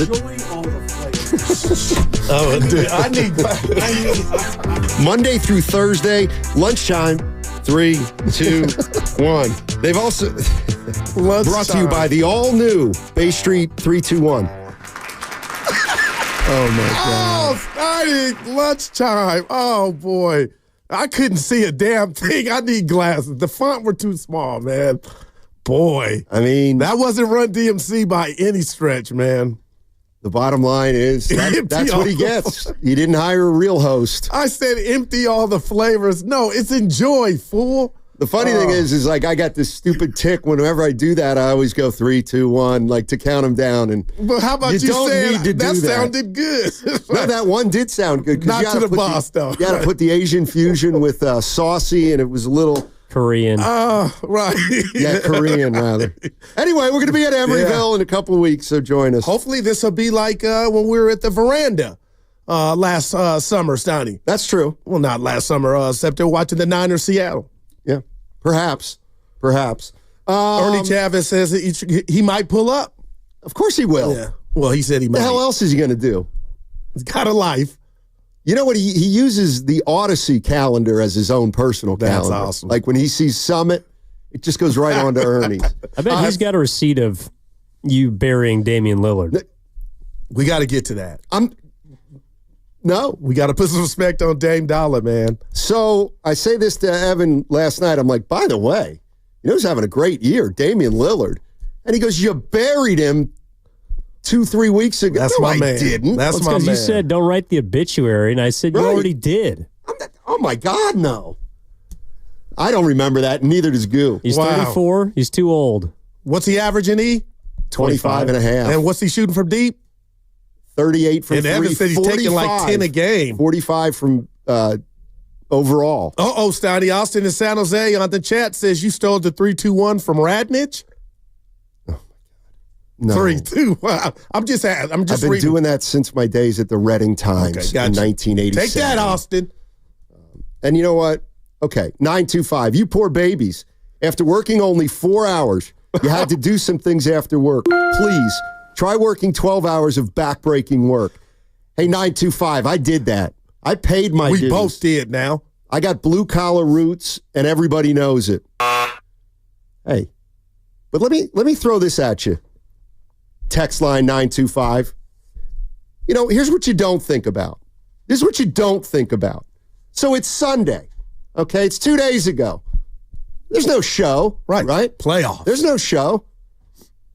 But we got to sit in front of a TV for 9 hours so that we can come in and do a good show on Monday. They're my man. So 925 mouth. Did I put in for overtime for working 10 hours on a Sunday? Watching football? No. It's just part of the job. Warriors game tonight? Am I filling out overtime sheets? Hey, it's 7 o'clock to 9:30. Maybe if it's overtime, I'll get the full 3 out. It's not how it works. Yeah, plus Evan on post. It's not how it works. Did you really just ask for overtime for watching the AFC and NFC championship games? Dude, the concept that is phenomenal. That is a long day. But I would do that if I was the mailman. But shut up. Don't say that. Yeah. That's my point. My bad. I mean, yesterday. 3-2-1. I mean, God forbid on Sunday, I was in a frame of mind where I was like, you know what? I don't feel like watching football. See, that's where we're different. Like, whatever you would go do, I would get chills or monkeypox breaking out of, I'm not watching the games. Yeah. I'm a lifer. 925 says, cry me a river. You know what, 925? I don't believe you work 12-hour days. I think that's a shtick. And you know what? Nobody can do 12 hours of backbreaking work. Like, that's a 60. Some do, though, Steiny. That's a 60-hour work week of blue-collar working. Like, that's... But you know, some people do that. It. It's not like you and the boss lying, saying you guys used to paint back in the day. You don't got a steady hand. I don't think you could paint. I have... Oh, my gosh. I've got so many... Like, what's it called? Painting references. It's unbelievable. Not 5, not 6, not 7. Let's get back to it. 925 is starting to get under my skin. Christian in Fairfield wants to talk about the Warriors. You know, he's got something to say. I kind of remember this now. What's up, Christian? How you doing, buddy? Good morning, fellas. Yeah. So I'm glad you guys brought it up. So last year, the reason they were so good in the second half is you started game 41 and they went on that 7-game win streak, then a 5, then a couple of 3s, the young guys. That's why I call and always say it's Kurt, because it was the young guys with Clay, Draymond, and Steph, and we got a taste of the future. You had Pozinski, Kuminga, TJD, Santos, and Moody. You can go look at all the stats. So that's why I say now, We lost in the playing game to CP3. He was inactive for most of those wins that I'm talking about because the guys were picking him at half court. So that's why I always come in here and talk about Kerr because we've seen it. It's not like I'm pulling it out of thin air. We've seen it if we go back and look at film. Like, you can't keep switching up. Play the young guys with these guys. And we missed Clay, but Clay balled in the second half because of the energy. Yeah, he made he shot it well in the second half of the season. You're right. And about that game, thanks, Christian. Good point. Chris Paul wasn't the only one that got picked. Curry got picked and Wiggins by Keon Ellis in the playing game. I still can't get that out the memory bank. You know, the more I think about it, the more Christian might be onto something here. And well, let me take care of some business. Yeah. Hold on. I got your back. Okay. They're saying whiny and guru. Let's go to the legal. You're listening to 95.7 The Game. KGMZ FM and HD1 San Francisco, always live on the free Odyssey app, Twitch and YouTube, powered by First NorCal Credit Union. To me, that makes a lot of sense. So last year, they went a little more to pods at this point. Kuminga was playing. Moody was in there. Like, to me, it stands to reason that around this point of the season, I would play the young guys more because this is, to me, when the old guys start to feel it. And maybe I think we're going to see a little change of philosophy with the young guys playing a little more. I'm not bad at it. In the foreseeable future. If that means Post and Santos, I'm all in. And so we'll find out. But the other thing I was thinking is there's something to this, like Quentin Post playing now. Like, there's something to it. And here's what I was thinking. I'm watching the Timberwolves last night play the Hawks. Oh, God. And they got a guy named Dillingham. Okay. They picked him with the 8th pick. I think it's Rod or Rob. Rod Dillingham. Very good at Rob. Great to see.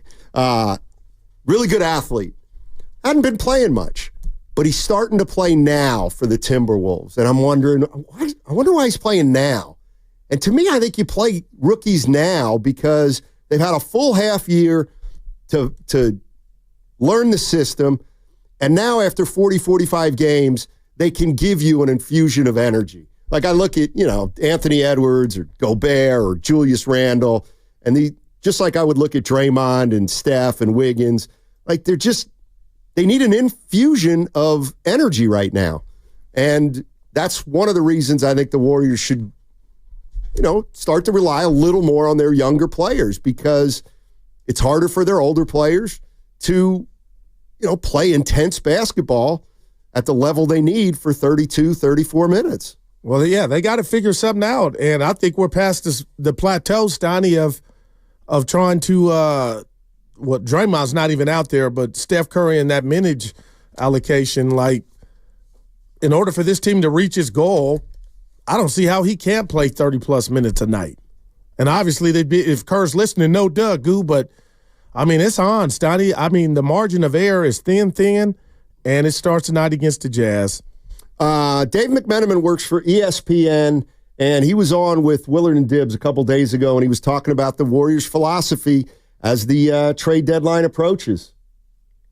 Based on what Steph Curry said, where I don't want us to make a move out of desperation, it wouldn't shock me if they have the blessing of Steph to not look at it as this trade deadline is the urgent moment, but this trade deadline into the offseason, into next trade deadline, where it's like we recognize that major moves need to occur with this team. But it's about trying to find one last championship push, and let's not lock ourselves into over the next 3 weeks if the right deal doesn't present itself, but certainly be of the mindset that we know that this team needs to upgrade to give you and Draymond Green and Steve Kerr one last chance at glory. So to me, I'm not saying they're going to stand pat, but maybe another move along the lines of the Dennis Schroeder move that they already made, and saving the major tectonic plate shifting type of deal for either the offseason or as late as next year's trade deadline.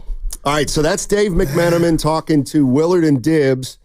And I got it here. I'll just start here, and people want to jump in at 888-957-9570. The more the merrier. Goo, after putting it all together, whether it's Windhorst or Slater or McMenamin or Steph's comments or Draymond's comments, I do believe the Warriors are not operating as though this deadline is the big boy. I agree with McMenamin and the people who are saying the Warriors are going to keep the phone lines open for a couple more weeks because that's what you do. And things change and maybe something will come open that hasn't been open for the last month or two. But if it doesn't, and it feels like the odds are leaning toward it doesn't, well, then we got to deal with it in the offseason. Or if we can't do it in the offseason, we got to talk about it at the next trade deadline. I know it sounds discouraging, but I believe that's their situation, Okay. Goo. That's what I'm saying. Tell me, and I hear you. Yeah. 888-957-9570. Tell me if you have a problem of me processing and digesting that sound, and if the Warriors are truly thinking that, Stoney, it's the NBA version of kicking the can down the road. And I fought you at every turn coming into this season because you, Evan, and a lot of people kept saying or pointing out that, you know, when the Warriors struck out trying to get Paul George or marketing, you know, quote unquote, the big boys and the immediate help for Steph, that February 6th was going to be not a holiday, but a day of recognition for the Warriors to go identify and say, that is who can change our direction and give us a chance. Now, I will fight anybody, Stoney, in regard to saying Curry's old, but I am seeing attrition, and now my clock has sped up in regard to the Steph Curry clock. So if that's their mindset, and it's why I keep bringing up kick the can down the road, you're not selling me, but I guess you're telling me, okay, now it'll be this offseason that we try to go find this player. And I got to just say this. Right now, it's kind of obvious to everybody, Stoney, outside of Jimmy Butler and maybe Levine and Vucevic, how many contestants are really out there? Maybe that's the reality for the Warriors is this is not a basketball Walmart where every aisle is littered with the guy that can change our direction. So now you're almost a slave to what's out there. And I'm worried about Dre, this back, this calf. I'm worried about Steph, what I'm seeing now. And I just don't know, Steiny, if they have the time to have that luxury of, and I guess you can only do what you can, but man, if this year culminates with no playoffs, then Steiny, it's going to be, and you didn't ask me, hard-pressed for one of the biggest Dub fans to find a positive, to even have a conversation about, okay, it's go time now. Watch out, here we come. Well, I think there's names out there that we haven't talked about as much as Butler and Vucevic and Levine. The unknown. Like, I'm sure Mike Dunleavy has talked to the Pelicans, either about Ingram or Zion or one of their, I think, one of those. I'm sure, like, who are some of the other names we've talked about? Clint Capella. You might be able to get Clint Capella. Do you want Clint Capella? I don't know. But, so, yeah, I think we're focused on Butler and Vucevic and Levine, but I got to believe Mike Dunleavy's been taking and making a ton of calls. Right. This is an interesting point from our guy, Zuki Main. Cousin Goo, this team hasn't earned a big trade from the front office. So I do think there might be something to that. And I brought this up before. Maybe I'm wrong, but love to hear what you guys think. I think in the summer, when they went after George and they went after Markkanen, they thought if they could get one or both those guys or one of them, that they'd be in business. Yeah. Okay. And then I think what happened is they got off to a good start, and now they're 10-20 over their last 30. And I think that maybe, is it possible they're looking at this team and saying, you know what? We thought it was going to be better in the offseason after we completed all our signings and into training camp and even into earlier in the year. But right now, after 45 games, we realize that we're not going to bring a player like that in because we're not close enough. And I think it's very possible that they thought they were closer at the time they were going after Butler. I'm sorry, when they were going after George and Markkanen. But now that they've seen half a season play out, maybe what they're seeing is it's not worth it to bring a guy like that onto this team because we're not ready yet for that player. Well, I love that, but let's keep it real then, Stoney, and put the right on the table, brought to you by Atco Pest Control. If they do have that feeling, I'm going to use the word blame. And to Zucci Man's point, Stoney, this is no there are two made men. I'd say four. Wiggins, Dre, Steph, and Looney that have won before. So this is not a tryout. Where do they pinpoint why they're not good enough? It cannot, I'm asking you, be the name of Stephen Curry. Maybe. It can't be Draymond Green. Well, of course it can. To me, it would be we failed with the trifecta of bringing in three guys we thought they could help us, energize us. Now we're only playing with two of those dudes. But that would be a quick turnaround from, we thought we had action, but I always thought it was about Steph and Dre, and I'm not saying they're perfect. We know what we have with them. It's what's around them that has failed. And that's what I think is a possibility. As hard as it might be for us to fathom it, is there a chance that Steve Kerr and Joe Lacob and Mike Dunleavy, along with maybe even Celebrini, have looked at the Warriors this year and specifically looked at Steph and said, we didn't expect him to drop this much, this fast. We went after Butler and Markkanen because we thought he was still playing at a certain level. He might not be. And because he might not be, we cannot make a move where we give up players, possible draft picks down the line because maybe they don't feel Steph can be that guy anymore. That's and maybe their feelings changed. And I'll say maybe their move is Kuminga getting healthy. Maybe that's the guy, right? Maybe. Because we got to be out. He's missed a little. Stoney, come on now. I mean, I don't even want to use the B word, boring, but it's some of that. It's a lot of that. Jonathan Kuminga, when he comes back, if you weren't already in the line of respect his game and what he means to the team, I think right now, him watching the Warriors without him, I almost feel like Jonathan, when he's healthy, this is going to be a springboard of, young man, it's never been as good and greater, and we've never needed you more now than we need you when you do come back. If they don't make a trade, maybe that's the guy that's coming back that could change their fortune. Yeah, I wonder how much. I'm at desperate times with that, but they miss him. How much do they miss him? Is he like on 1 through a 10, a 9.5? Just think about it. Wiggins. What Wiggins are we going to get? And I'm not mad. But when Steph Curry, and Steph might go a half without scoring. What do you got? Who scares you? Well, I like Kuminga too, but again, it's not like they were 20-7 when he played. But then I would double back to say the games that he's missed. Let's say they're 11 or however many times. Let's just say we're robbing that team and him of being 8-3. And the longer he stays out, the worse. But they haven't been 8-3 since the first 50. Like, they've played 45 games. For a third of the season, they've been good, and for 2/3 of the season, they've been bad. And Kuminga played for the first 2/3 of the season, so he's been a part of the bad and the good. I don't know how Kuminga will impact winning when he gets back. Do they need him? Yeah, they need him, but But I don't know if he's going to be the impetus along with Draymond.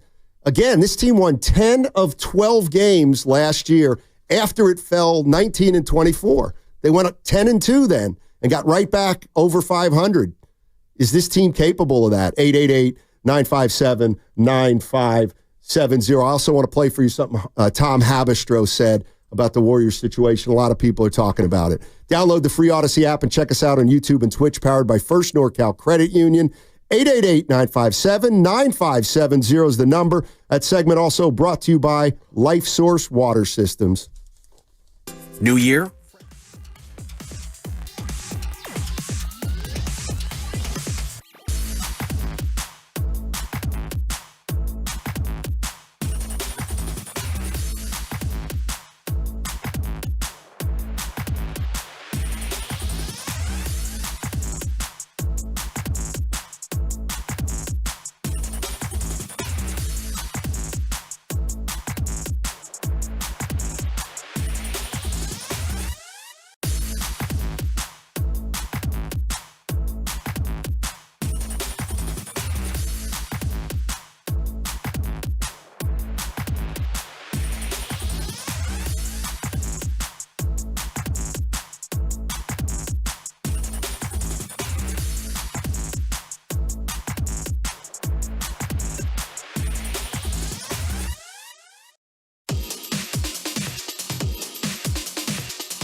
Warriors, when he was eligible to extend him during the 2026-27 year, right, they did it this summer.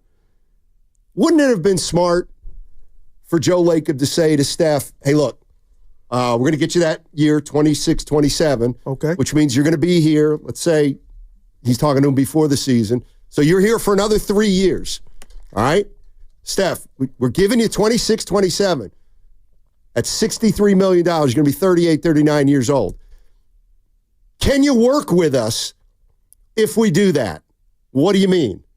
Look, you'll get $63 million in 2026, 2027, but we're telling you right now, we need a little time to get this thing in the right direction, and we might not be able to do it all at the trade deadline. It may leak into next offseason. It may leak into the next season, but Steph, you're getting that 26, 27, $63 million. You know you're not going to be as good then as you are now, so we're taking a little bit of a hit. Can you work with us? Can you not put pressure on us to do something by a certain time, because that won't be in anybody's best interest? Wow. And Steph says, yeah, that's fair.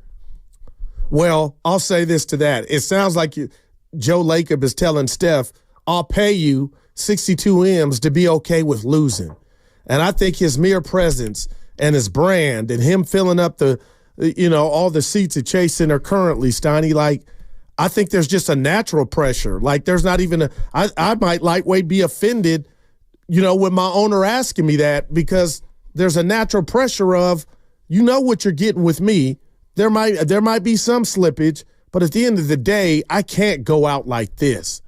Now, I got to be careful. It's that Stephen A. sound that we played when Evan was out yesterday about him being, okay and not being crabby or whatnot to the organization and putting pressure on him. But, Steiny, I guess I'm saying all that to say I hope not. I hope that wasn't said. And when Steph Curry goes to a podium after a game and does his finger tapping him on the podium, you could tell he's alienated and he's upset. And then when he says that the team is not built, BUILT, to come back, if he was on that time, I don't think he would be doing that. I mean, to me, or saying that. I got to be honest. Like, if I'm Steph Curry and I'm smart and I know how everything works, and I just, like, he's got to have some sense of reality that it's not, they never could promise him, we're going to get this thing back to being a winner by the trade deadline. Like, that would have been foolish. But had they, so, like, when I see that they gave Steph 20, that extra year, to me, that signals they're not on a deadline. They're looking at it as though, look, we got Steph through 2027. We're going to try our hardest to get better as much as we can between now and 2027. But it might not happen on Thursday, February 6th. And if it doesn't, Steph's going to know why it doesn't, because there was nothing out there. And he knows that he's going to be around for 2 more years, and we'll keep plugging away. Like, in a way, I do think it's unfair for Steph if Steph is like, I want my last year at 62, and you better get me some help. So we could just get to the playoffs. Like, I don't think that's a big ask. I do. But we're on the borderline or the cusp of 2 straight years of no playoffs.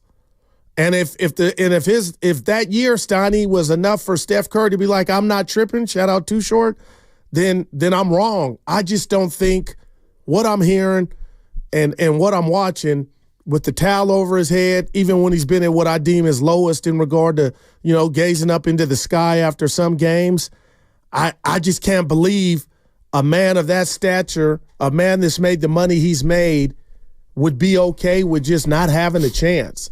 Because that's what street we're on. Well, maybe that's the deal. Like, you are going to make what you're making, because we can't promise you that we're going to be able to get back into contention.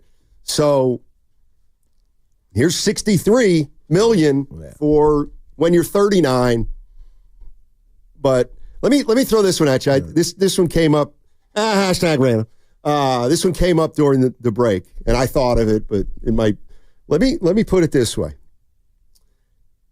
I'm going to pretend it's like a breaking news sounder. All right. Which would you be most excited about? All right. Now, I'm going to purposely leave out the second part of this.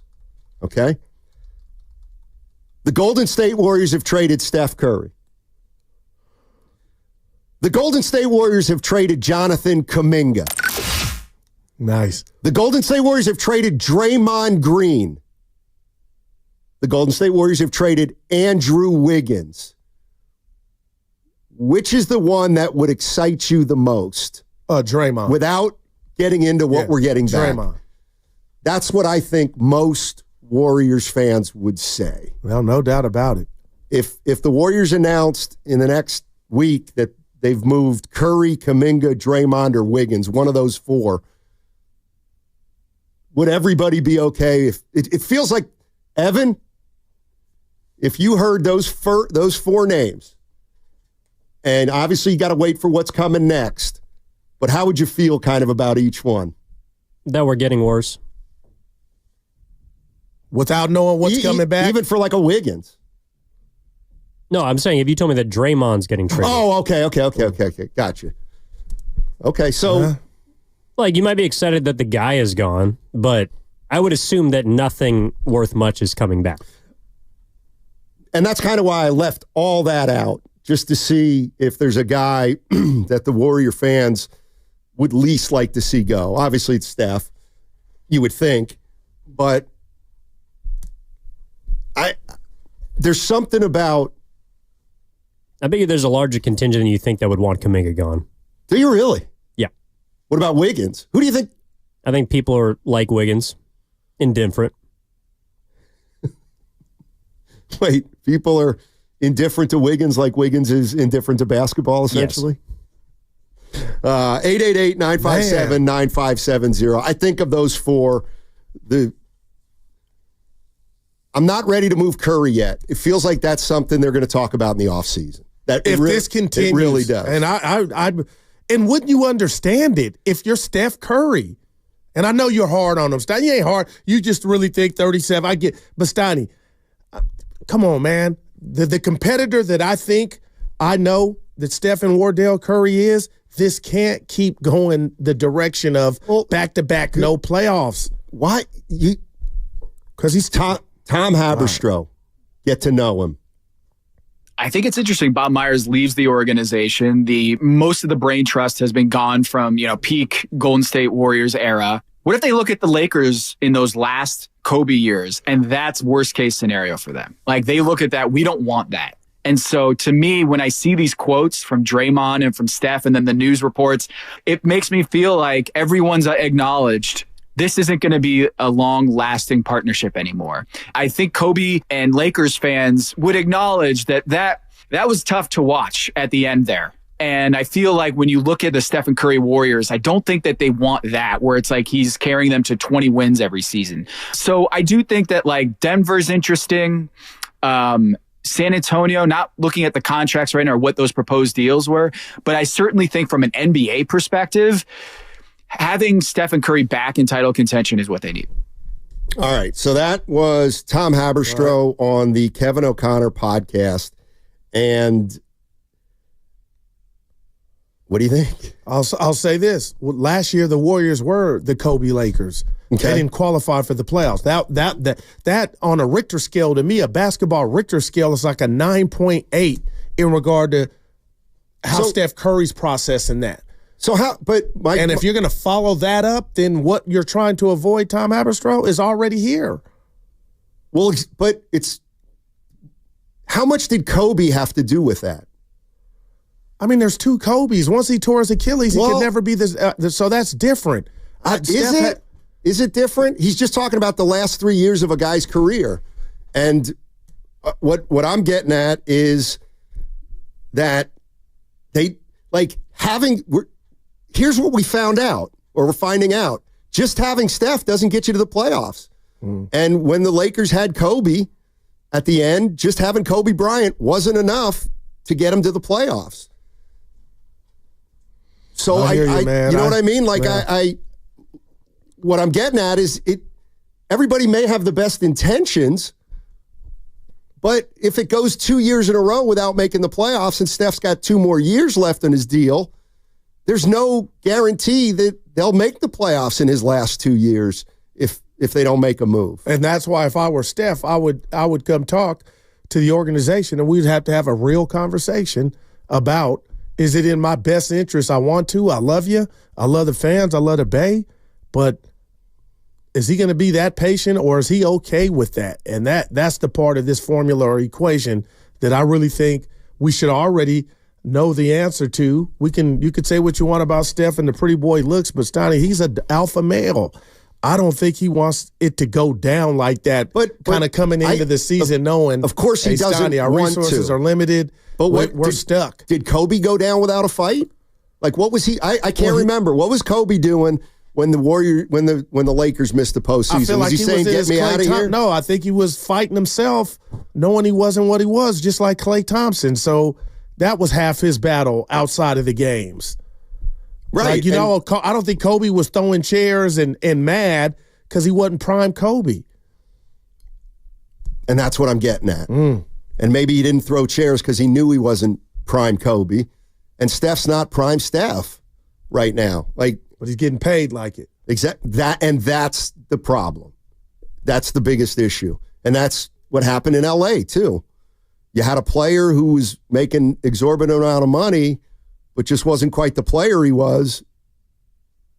And they didn't make the playoffs. Let's go to Yancey. Yancey's in Oakland. Hey, Yancey, how you doing? I'm doing pretty good. How you doing, Steiny? How you doing, Guru? What's up, baby? All the time. Cool. When I can't. When I be at work, I listen to y'all, and y'all make my day some days. Thank you. Yeah, some days I'll be kind of mad at y'all, too. But hey, that's just how you live. I've known one Yancey in my life, Yancey Thigpen, former Steeler receiver. But go ahead, baby. Okay. What I was going to call and say is, everybody's talking about, hey, let's get Jimmy Butler. Let's make this trade. There is no quick fix for the Warriors right now. Sorry. The team is old, small, and unathletic, pretty much. The fix would be to get maybe younger and a little bit taller at a shooting guard, and definitely need a center or somebody that can play down there and be effective. We probably can keep it working with Draymond, but even that's a losing proposition. If you try to trade for Jimmy Butler, you're going to have to give up everything that you got. He got a salary of what, like $50 million, $48 million or something like that. So you're going to have to definitely give up Wiggins or Draymond, because that's the first salary that got to go into the situation. Then you're going to have to give up a couple more players just to get the salaries close. And they're going to want a player, a pick back. Well, then you got to look at, okay, you got Jimmy Butler, you got Steph, and say you keep Draymond. All them dudes going to have to play 35 to 37 minutes a game just to keep you in, because you didn't gave up all your other players just to get Jimmy Butler.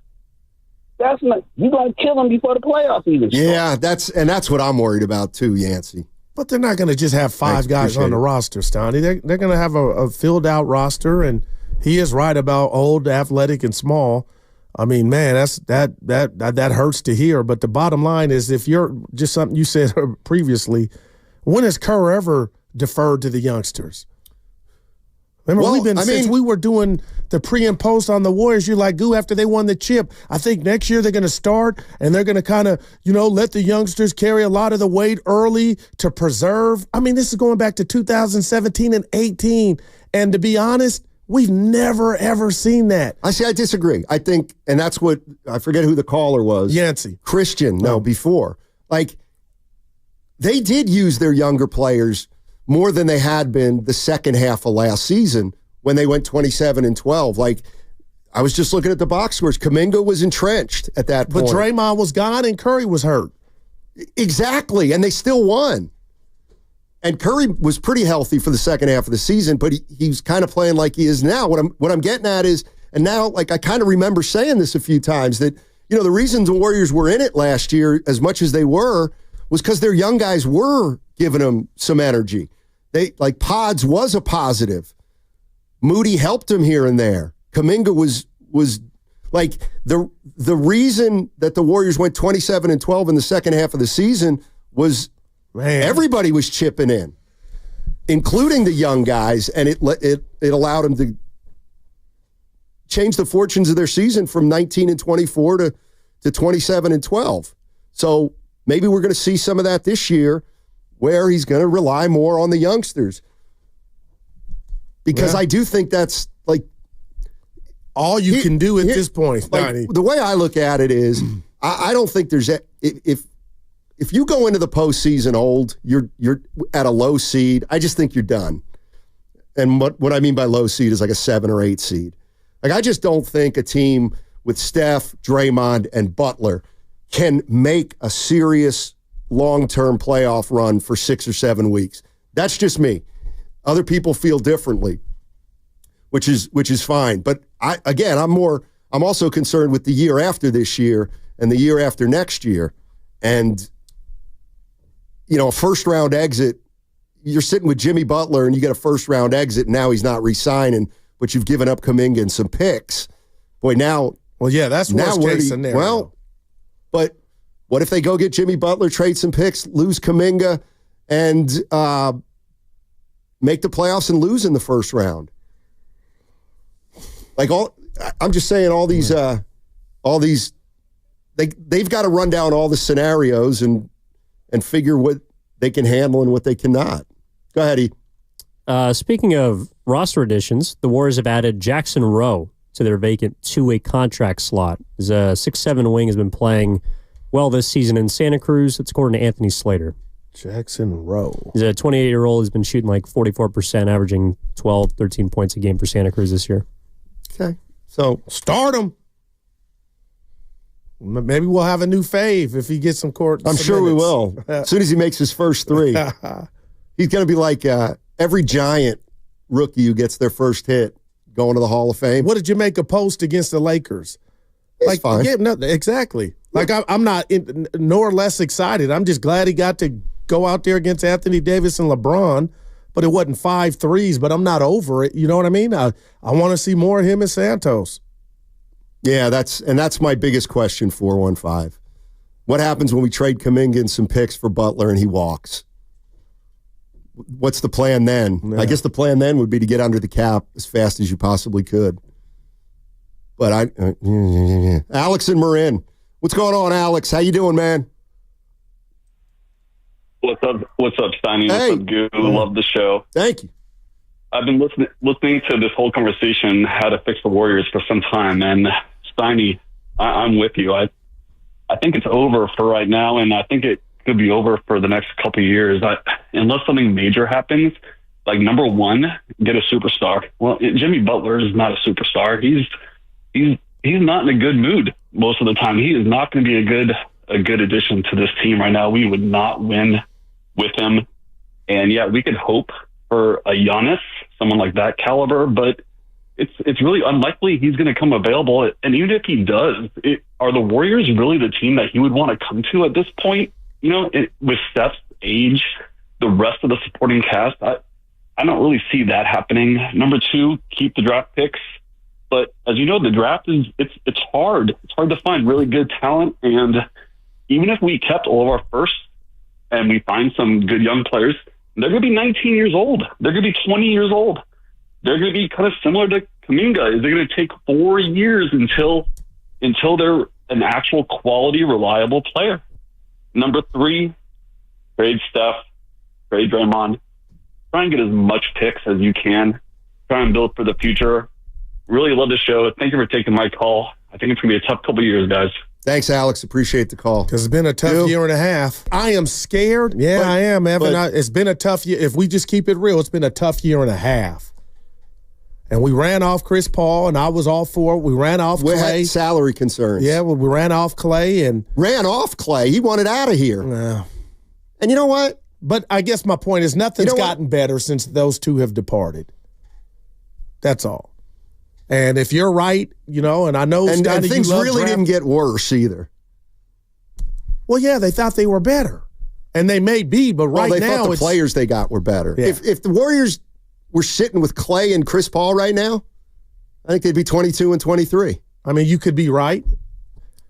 But we were, again, nobody knocked on our door, but we were sold connectivity and slow-mo. I mean, let's just talk about slow-mo. I'm not blaming the season on him, and I would never do that. But the bottom line, Stoney, has he been a net positive? Well, he's been hurt. But just with that, all in all, just be like it's a zero. I'm not saying, you know what I mean?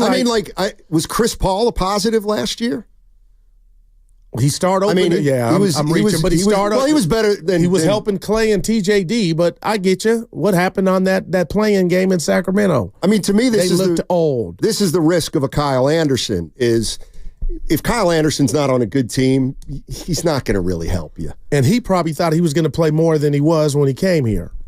And he told us that much. I mean, he probably thought he might have been coming to a better team. Also, but yeah, no, I mean. Kyle Anderson was never going to be a difference maker, but on a good team, you appreciate him, and he's been hurt. And, again, he's not the kind of guy who's going to stand out. Yeah. But the 3 acquisitions healed Schroeder now and Kyle Anderson. I mean, to me, Hield's been who he is. Anderson's been a little bit of a disappointment. And I'm not giving up on Schroeder. All right, I'm not either, and I know we're up against it, but I'll just leave you with this. Okay. I don't know what the future holds. I don't know what tonight holds, and the back-to-back with OKC. But, Stoney, just from my vantage point, I never in a million years thought this team wouldn't be competitive from a playoff standpoint and have Steph and Dre on it. Now, a lot can pop off this offseason, but, man, it just gets worse as somehow this season does not result in a playoff berth. Then I got my popcorn, but Stoney, this is happening too soon, and you could be right. They could have an agreement. Take your time, guys. Steph Curry talking to Joe Lacob and company, but I just don't believe that to be the case. So it will be interesting how, the direction this team goes. And I think you nailed it, and that's the issue to me is you said you didn't see – with Draymond and Steph, you didn't see this year coming or this kind of year coming. And now that you see it coming, my question is, does it change your strategy? Like, why didn't you see this possibly coming? I'll get into that on the other side. 888-957-9570. What's coming up next on the game is brought to you by Fremont Bank, here for you, here for good. Also on the other side, your chance to play Knockout at the Chase Center floor. I will give the keyword on the other side. Also, tune in for Warriors Live today, presented by Xfinity. Stream sports from the best seat in the house with Xfinity. Bring on the good stuff. That segment also brought to you by MB Jesse Painting. Your chance to play Knockout at Chase on the other side. Hey, it's Guru, and I'm here to tell you what a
I'm pregnant with this next take I want to get off. Hey, it's Moses Moody with the Golden State Warriors. Now back to Steiny and Guru.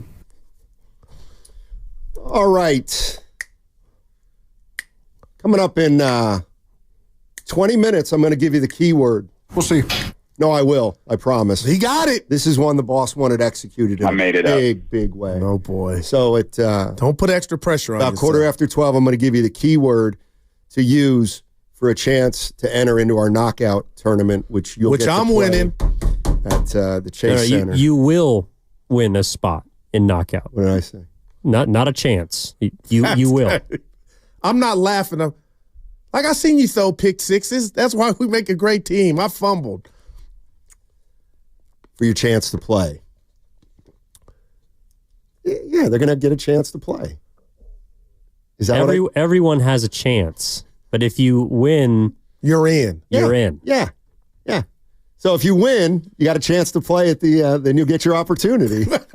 This isn't a 16 playing game. Boy, he's smiling, but he's really not. Real quick, Steiny, because I'm #random. Ask me what I did during the break. Besides talk to you about I know what you did. Udoka's win in Boston.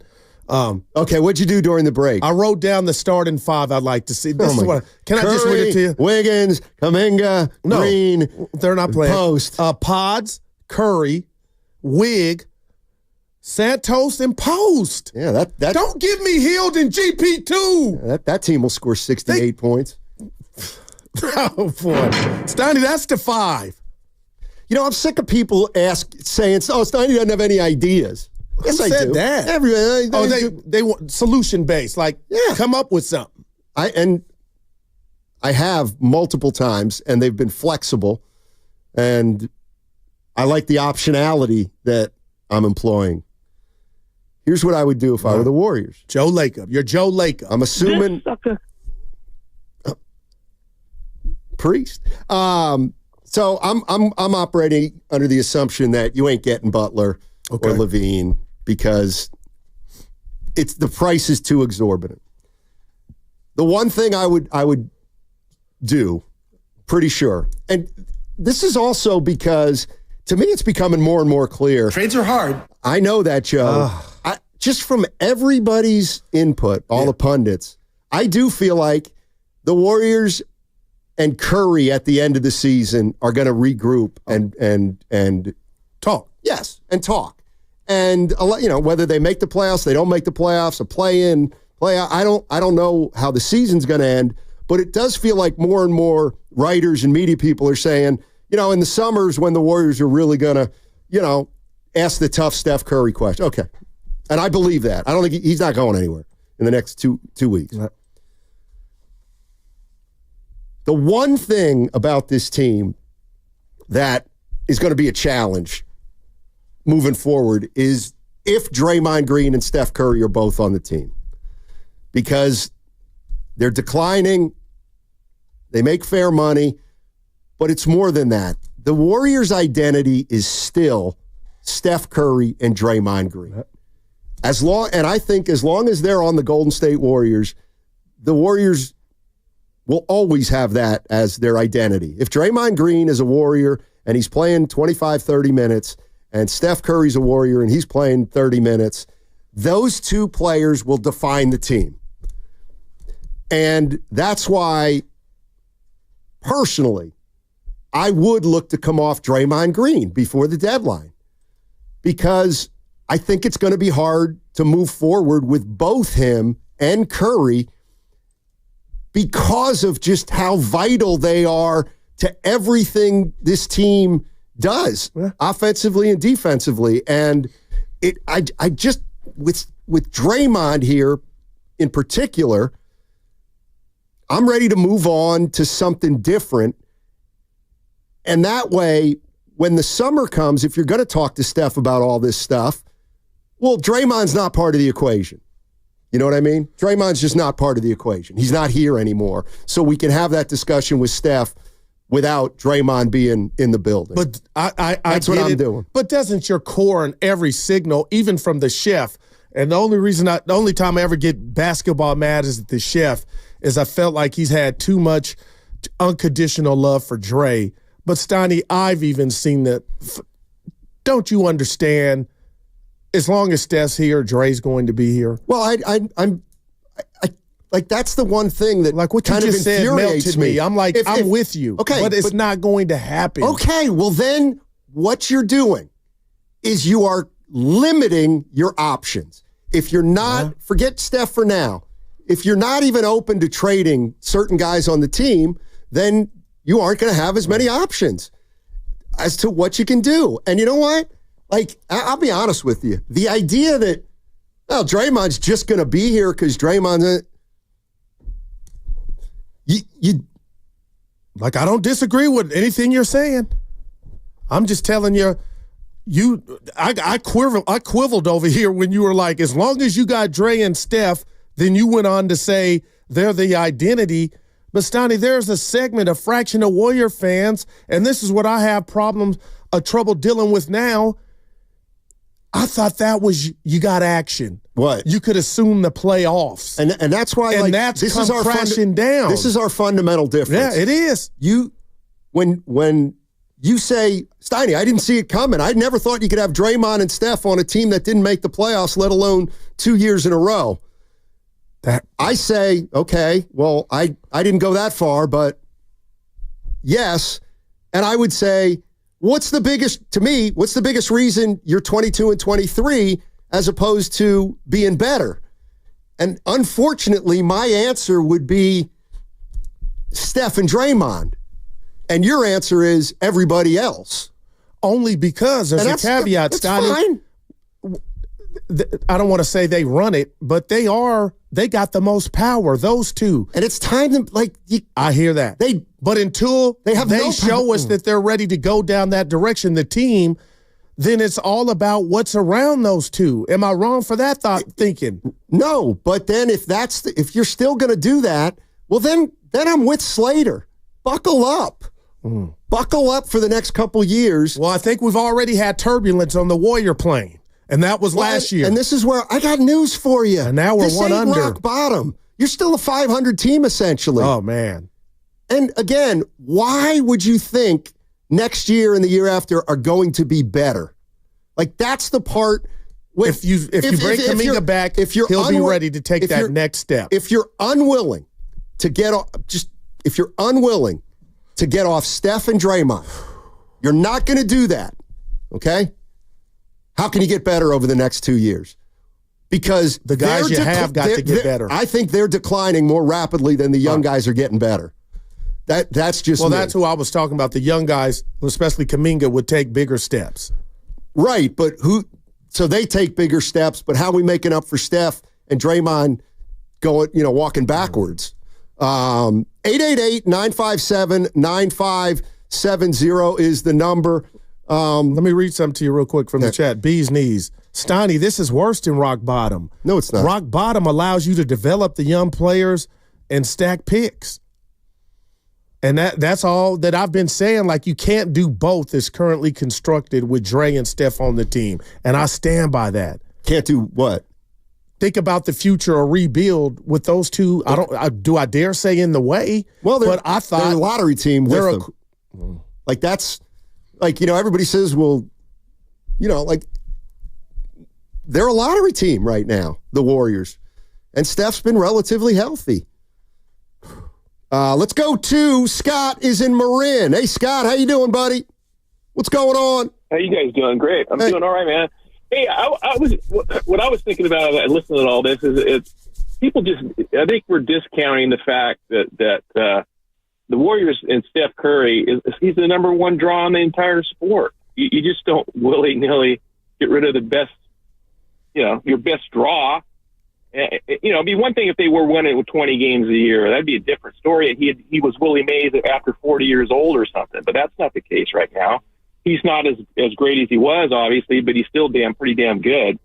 And he's the biggest draw in the sport. So you just he's not going anywhere. That'd be dumb to do that. Well, I actually prefer them stay away from people like Butler and that kind of thing, and don't compromise the next couple of years. I mean, and Steph I don't care what you say about him as a competitor. Obviously, he wants to win, but stupid. He knows it's not easy to do what they've done. And so I don't really see. I see them trying to put something together. I like this team at the start of the season, what they had put together, but injuries happen, and this is the consequence of getting older. And they missed the playoffs last year because of the Draymond nonsense and injury and all that. But so I don't see any panic in the Warriors to do anything at this deadline and be stupid. They've already basically said that. Hey, let me ask you this before you go. Go ahead. Yeah. No, I was just going to say, how much on the same page, guys. Real quick, how much pleasure, because it sounds like you're getting some from watching this current team. Yeah, of course. I mean, I've never been the one. Look, we've got 40 years with nothing here. Nothing. So I mean, I do enjoy the process and that as far as, and plus they have Steph Curry. This is not just a regular superstar here. This is not, I mean, all due respect to Giannis and these other guys. This is Steph Curry. He's in another freaking category. This is a whole different thing.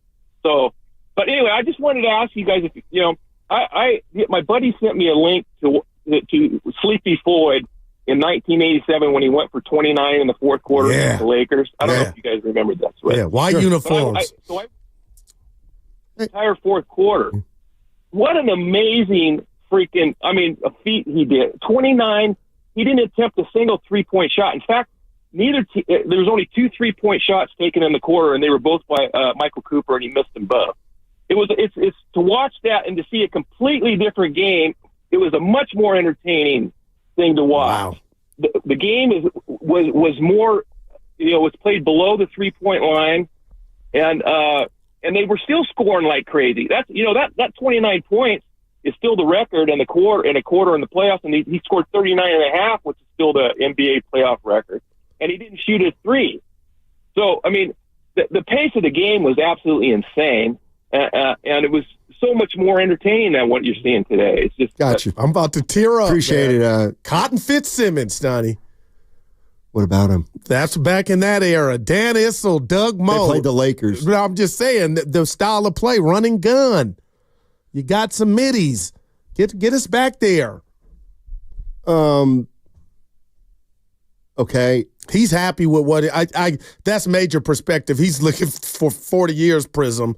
Okay, but I mean, I watched Saturday night and didn't see my favorite player score a bucket in the second half, Steph Curry, and another loss on national TV. I just don't want to get used to that. Well, it's been like that for 2.5 years. You're getting close to getting used to it, right? Not drought, not like that. No, it's been 2.5 years of being a 40-win team. You're listening to 95.7 The Game, KGMZ FM and HD1 San Francisco, always live on the free Odyssey app, Twitch and YouTube, powered by First NorCal Credit Union. Yeah, I mean, look, for those that say this is rock bottom, it's not even close to rock bottom. No, that I'll agree with. I mean, if they get Jimmy Butler and they don't get to the playoffs and he walks and they give up whatever they give up for Butler and draft picks, that's getting closer to rock bottom. And I'll tell you this, Cassetta, Steiny, I'm just asking you this, and I mean it, man. Don't bring up birth certificate. You can't use that. How the hell could this team and Steve Kerr inherit Jimmy Butler and just 3/5 of the starting lineup, your starting five, or Jimmy Butler, Steph, and Dre? How can you not? And right it's a young man's league, and Steve Kerr said as much. It is a young man's league, and we've seen it with Draymond and Steph in the last year or two, and we'll see it with Butler when he gets here. I truly believe that. It's a young, you look at Oklahoma City, you look at those teams, they will swarm an older team. Right. I feel like. No, and they're one of none, right? Outside of OKC, Denver's got some problems. Houston's got young. But Houston last year, that youth, had them out of the playoffs. What are you saying? Just because youth is not a license to where you're automatically going to compete. I get everything that you're saying, but pedigree means something too. And outside of OKC, who is just it's just filthy how great they are with all their youth. How many OKCs are out there? That's what I'm saying to you. A fair amount. Well, the Lakers aren't one of them, and I picked them like that. They got some action because they got 2 top 10 players, I believe. But outside of that, Denver's got some issues. So you think the Warriors can make a run? No, if they got Butler. I don't. If they got Butler. Okay, I mean, I don't see it. Well, that's just me. But I mean, they're clearly weighing it. They're clearly weighing it. Yeah. Let's go to Sri in San Ramon. Shri. Hey. And Guru, I love this show. I like the way you analyze. Can you hear me? We got you. Yeah, go ahead. Yeah, I like your show. You guys, I like how you analyze it, how it is, the basketball, especially basketball. I have a question. I don't know if it happens in NBA. Like how Tom Brady restructured his deal. Can Steph Curry restructure his deal and get some good players, couple of players, so that he can win 5th championship? At the same time, our Warriors' future it's not impacted. Is it possible in NBA? Yeah, I mean, if he wants to rip it up, I think he could rip it up. But I remember. Rip it up. He just put a John Hancock on 62.5. This is what people wanted Zito to do. Hey, do you think Zito will give back some money? You always bring him up. No. Steph's not going to give back any money. Right. Well, he can't. That's what I was going to... Well, I mean, theoretically, I bet he could rip it up and say, I'm retiring at the end of next year. But it doesn't help them like we see NFL teams do to where it can give you more cap. I mean, he's saying, can Steph Curry go to Joe Lacob and say, let's rip up the $60 million, I'll play for $5? And put the Warriors in a better position is where I think he was going But I don't think he can even do that. That's what Evan's saying. Yeah. No, contracts are fully guaranteed in the NBA. It's not the NFL. You can read the one. Well, that I was going to jump in and say it, and I forgot. Go ahead. The Warriors' pedigree means nothing. Like, do you really think... Like, I get it, Steph Curry, but... Their pedigree alone doesn't allow them to touch Oklahoma City. Well, no, that's obvious right now. But I was talking about the Houston Rockets are like 31-14, and they're running like young guys out there left and right. I saw them last night. So that's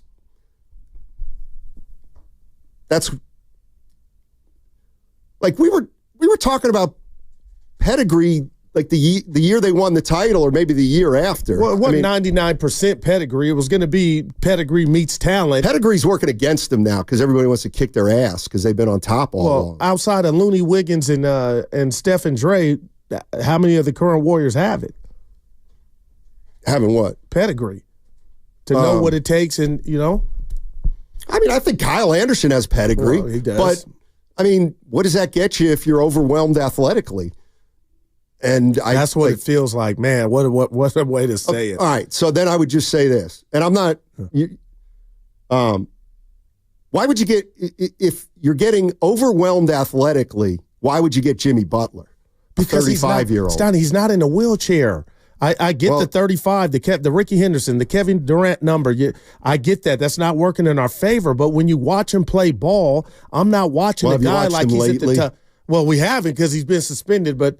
Stoney, you got to give something to when you're in a good mind, and I'm not making excuses for him, but when you're in a good mind frame and you're in a new locale, it's like firing a coach. If the Warriors were or whoever, that work for Schroeder? He's different. He's on a different level than Jimmy Butler. Jimmy Butler can be the one. My point is, you think you would get the best Jimmy Butler at 35 that you've seen this year because it's a mess where he's at. And he called out the coaches last year. He called out his own players from coming back from injury. So that whole thing is toxic.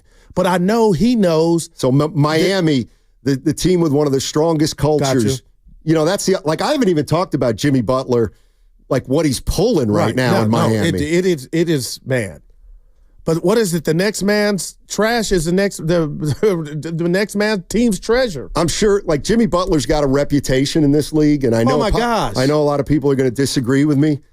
You know why I don't want him right now? Because to me, his number one focus is he wants to get paid. He wants to get paid at the end of the year. That is the biggest part almost of want to this say equation. who doesn't in life, Steiny, but I hear you.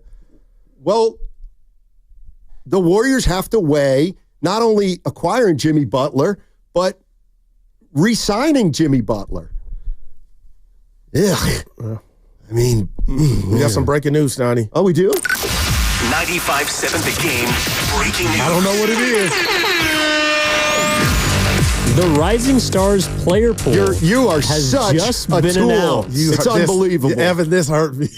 Trace Jackson Davis will represent the Golden State Warriors on the sophomores team. And wait, there's an NBA G League Rising Stars pool. Pat Spencer has been selected. That's a lacrosse game? No, Pajemski. That's a lacrosse game? How is Potts not in that game? It's too good. It got nothing to do with that. How's Potts? Evan, wow. He's been hurt. Missed like the last 2 months. Yeah. Well, all right. He didn't qualify. All right. Just like Doncic can't win the MVP this year. He's already missed too many games. Yeah, Trace Jackson Davis. TJD, I ain't mad at him. Curry getting all-star. Well, I don't even know how the game's formatted. It's 24-hour fitness. You go. Boy, Adam Silver. What about him? Careful. It's more like Adam Bronze. Get your lead together, bro. No, you're right, 408. Guru loves the big names. No, I love ballers. Yeah, old ones. It was ones. a great show on HBO, too, Dwayne "The Rock" Johnson. Never watched it. Because you're not hip. Never watched it. Listen. I am listening. Yeah, I'm all ears. I need a minute. I'm going to lay out. You go ahead, baby. Well, we're up against it. But I see Matt, Big Smooth, Mystic, Evan, you're the best, and Austin. No, this is the code word. I'm giving the code word right now. And it is... I got it. The key word is golden. Golden. The key word is golden. All right. So for your chance to play in the knockout tournament, sometime in the next segment, we're going to play that sounder one more time. Hit it, Evan. When you hear that sounder, you call the contest line, 415-523-4652, and caller number 2 will be in the knockout tournament. This is for an actual spot in the knockout tournament. So the key word is golden. The key word is golden. And next segment, when you hear the blare of the trumpet, you call into the text line, say the word golden, and you are in the knockout tourney. So you don't want to go anywhere. Next segment, it's the big one where we're giving you a lock-in to the tournament. That's a lock-in to the tournament. All right. So that's what's coming up on the game. And it's also brought to you by Fremont Bank. Here for you. Here for good. After you use Bounce Dryer Sheets and realize how fresh,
When it's over, it's over. Just ask my ex. I could keep going if you want, but I'm not. This is Tim Roy, and you're listening to Steiny and Guru on 95.7 The Game. All right, thanks, Tim. Appreciate the call. You can hear Tim tonight right here on 95.7 The Game. Warriors Jazz, 7 o'clock start. 6 o'clock Warriors Live with Evan Giddings. And he'll be on after the show to wrap it up. Hopefully a win for the Golden State Warriors. Get back to 23-23, and let's get a move on. Let's go. OKC tomorrow. Yep. See, and that's how I know. That's how I know. Know what? That you're a casual fan. I knew what that was short for. You better get tonight. OKC, the big bad, the big bad wolf. Remember when you were the big bad wolf? I do remember. And people would say, "Oh boy, Golden State coming in tomorrow." You and I would be sleeping at the games, doing pre and post because the Warriors was so good. By the way, don't forget, Oklahoma City Thunder right now is under the covers at the Four Seasons. That was a great line. Getting their rest for tomorrow's game. Now, I've often said you don't like seeing me happy, and there's something to it, Stoney. It's just you don't even know you have that mechanism. The 415 on the text line, sorry, Guru, Ballers was not a good show. The writing was terrible. That's how you feel. Well, that's why he I liked it. But he's weighing in. No, don't. It's okay for me to like something and you not like it. He just wanted to let you know, though, that the writing was terrible. That show was great. It says, 30 sorry, minutes. Ballers was not a good show. Wait a minute. The writing was terrible, according to the 415. I've never seen Denzel's son was incredible in there. Yeah, if it was such a bad show, then how did John Washington get A-list movies after? This is why Evan is my brother. It was actually from his role before Ballers. The one that played Ricky Jarrett? Yeah, he was very critically acclaimed. Yeah, that's what he played in Ballers. No, it was his big role before Ballers. Where he was the policeman. Yeah, in that Denver. series. Yeah. No, this was a movie. Pretty good by you. Anyway, let me like what I like. I got a heavy heart. The 75-inch Samsung went out. I didn't want to tell Evan. It went out, Steiny. Do you think it really went out? No, I got a picture of it, and I have no warranty. Uh-oh. I am hurting right now. It's like, no, seriously. In the Super Bowl, Evan's like, have something at your house. I didn't want to tell him.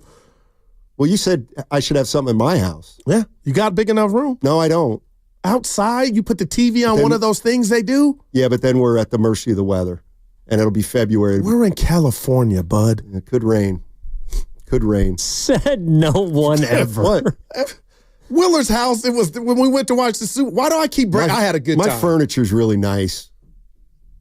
So was Willard's. Yeah, but you weren't there, so what are you insinuating? What I'm saying is I don't want riffraff on my couch. Right.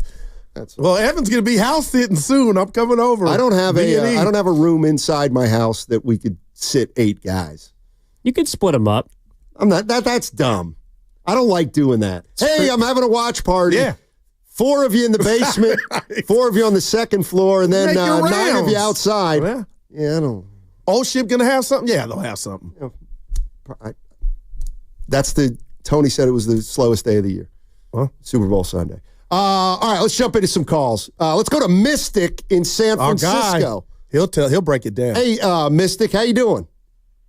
I'm doing great, guys. And I'm just enjoying myself listening to your show today. But I think everyone's overthinking this a lot. First, Jim Butler, we're out. Here's why. He's old, number one, but he's a jackass. I hate to say it, but I can't imagine him yelling at Draymond Green in the locker room or on the court or at halftime and then not coming to blows right then and there. He's not Kevin Durant. He's not going to take it. He's not Buddy Hield. They're going to fight. So that would be terrible. Number two, and this is where I really think the big issue is, the problem is Draymond Green. Kuminga was putting up almost all-star type numbers before he went out. Draymond is in his way. Now that you have Quentin Post, a guy who can shoot and stretch at the 5, you tell Draymond, you're going to play 5 for 20 minutes. The rest of the time at 5 is going to be Quentin Post. And now you have shooting, which opens up the floor for Stephen Curry. The big problem is he doesn't have room to shoot. But now you got Quentin Post, Andrew Wiggins, and a combination of Buddy Hield, Steph Curry, whomever, the guys who can shoot, now all of a sudden the floor is wide open for Kuminga and Curry. And that is your formula. So Draymond Green, I'm sorry, you're the odd man out, my man. What do you guys think of that? Sounds like Sounds like you're saying Draymond go bye-bye. Yeah, but the team is not saying Draymond go bye-bye. I'm with you, Mystic. And I would love to see another sheriff in that locker room to buff and check Draymond. I would love that. Yeah, Jimmy Butler would do it. Oh, please. Jimmy Butler's going to come into a brand new environment and start wreaking havoc? I don't think so. What are you missing? Remember what he did to Wiggins in Minnesota? Wiggins. I don't care. Super chat from Atco Pest Control. I don't even know what this guy's writing anymore. How much is it? $2. All right. It says Evan sent you sound on Jimmy to the Warriors from Shams. What are we doing? Oh, he sent it to Evan. We got our producer, and he's the best. Yep. We don't need you producing, Atco. There you go. Well, I think it was just the report that they want to go to the Suns. Like, Jimmy wants to go to the Suns, but Bradley Beal's contract is the hang-up and everything. And so as a result, other teams are now back in play, the Warriors being at the head. And they were on the list. That short list he had, Stoney. I saw odds today that the Warriors have the second best odds and of it was getting Phoenix first, Butler. right? Yeah, it was Phoenix first. But Bill ain't gonna want to go to some Bradley Beal. He don't want to go to Chicago. He ain't waiving that trade clause for that. No, not at all. So we've got Chicago's a great city. We've got a little snag. A little snag has hit apparently. Let's go to Matt in Oakland. Matt in Oakland. Afternoon, gentlemen. How we doing? Dynamite. Fantastic. So they'll probably win tonight, and then they'll lose the next game, and they're floating at 500. But I honestly believe they're closer to 10-20 than they are to the original 12-3 start. So the guys who could help Steph Curry, unfortunately, are either Paolo Banchero and Franz Wagner or Alperen Sengun and Jalen Green. And I have a question about salary caps. If they were able to unload Curry, and I think they should in the offseason if he'll do it, do they have to take back all that salary? Because if you do, you haven't really gotten anywhere. And I would trade Draymond to Detroit, too.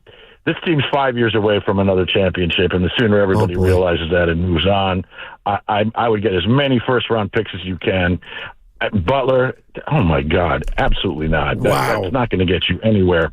And hey, don't get me wrong, I love this team, but we're floating back into the Jason Caffey, Corey Maggette Bobby Sura territory now, the team that I'm seeing. And I cannot watch that. And even if Lacob thinks that Curry is going to draw people, I'm no, not if they're terrible, and they kind of are.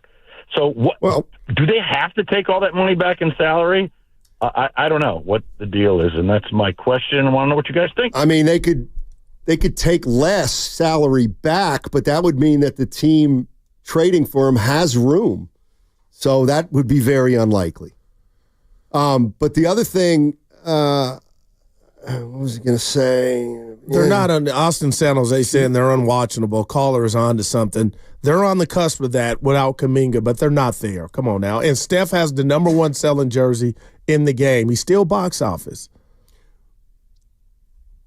Those are just facts. Like, I'm tuning in tonight to watch the Chef and the Dubs try to get a win. Should get a win. And then we'll get back at it tomorrow. Okay. Let's go to Austin in the city. Hey, Austin, how you doing? What's going on, man? Hey, I'm doing pretty good. Hey, man, the Warriors should stay intact, stay packed, man, because they made this bed, so they got to lay in it. And I say that, and this started with Kerr. He messed up with Kuminga and Moody, didn't allow them to develop at all. Didn't even allow them to touch the floor. And now they behind in schedule. Now look at these rest of these youngsters. Way better than Kuminga and Moody right now. They should be on the same level as all the rest of these youngsters, but they're not. This is exactly what they get. And then I'm going at Steve Kerr and the coaching staff. Man, they brought Dunleavy along. Didn't we run Dunleavy out of the Golden State Warriors and they bring him back? As a player. As a player, but as a general manager, he went going to get Chris Paul and got rid of Jordan Poole. And another thing about that Jordan Poole thing, didn't Steve Kerr get punched in the mouth by Jordan and took that and won championships with that? Come on, man. Nowadays, this league is soft. It's soft. Thanks, Austin. Appreciate the call. I mean, maybe they have to stand pat because they think every move out there that's possible is a bad move. That might be also sometimes your best move is the one you don't make, right? Exactly. But nobody's going to want to hear that. Well, nobody wants to see in about a week or two, Stoney, this 5 or 6 under. Then it's really like they're a game and a half out of the 10th. Like if that gets away from us, then what are we doing? Kuminga gets back and they're 4 back of 10th. Good God. Like that's a nightmare on my street, but man, I mean, I hate that thought. You know what I hate more? You know what I'd hate more? No. What I'd hate more is getting Jimmy Butler, trading this year's first rounder, and now it's a lottery pick. You know what I mean? But Stoney, it's like being in a relationship. You break up and you hate to go out there dating again. You got to get back on the horse. Then you might not find anything. But if you do, right off into the sunset. Don't be afraid to live. They got to do something. It's either going to work or it's not. They don't. They don't have to do anything. But this is, I'm telling you, Joe Lacob is seasoned. Wait till Kuminga, their MVP, comes back, according to you. Well, no, that's what I'm calling them. All right, next 10 minutes, you're going to have a chance to get locked in for the knockout tournament. The keyword we've given out is golden, and we will play a sounder in the next 15 minutes, the trumpet blare, and you will call the contest line for a chance. No, it's more than a chance. You get locked in. Oh, boy. You get locked in. Thank you, Evan. Let's go to, Joseph is in Richmond. The Rich. Hey, Joseph, how you doing? Fine, yourself? Need answers, Joe.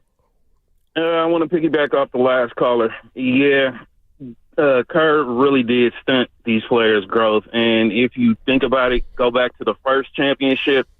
Who was the third player shooting the most threes on the team? The first championship? Yeah. Who was the third player making the threes? Barbosa? No, Draymond Green. All right. Draymond Green. Is that that's the year he shot 38. Vintage Dray. He stunted Draymond Green's shooting growth there, and he stunted Kuminga and Moody. Now you really in a logjam. I wouldn't make no trade. You got to stand pat. If you're trying to get under the salary cap, you're gonna have to stand pat. You're gonna have to let some of these players go. As far as some of the players coming over, Kyle Anderson, I like him, but drafting Quentin Post, you kind of stunting him, kind of stunting his growth, kind of like what they did to Harrison Barnes back when they traded for Iguodala from the Nuggets.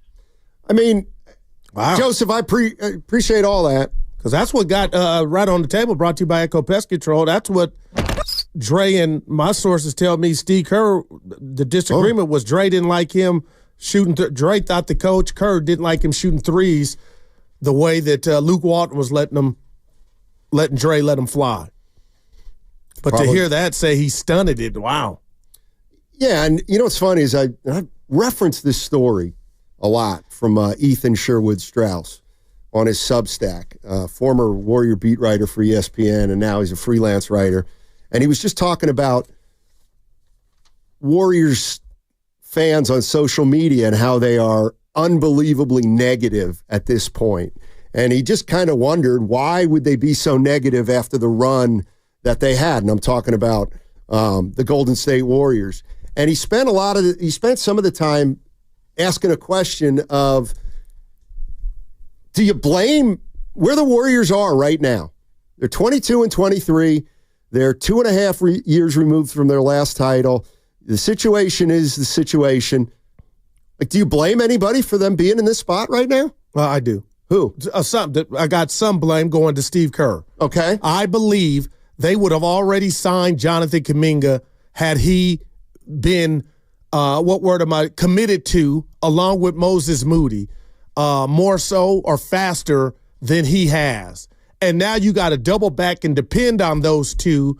And had you treated those two, I'm just saying, Stoney, like you afforded the luxuries with Pods, there's no telling where both of those players would be. And who knows, maybe Kuminga would have a new contract because they would have the answers or the intel or the confidence in giving him that money and him being a part of the future. So I think there's some validity to that.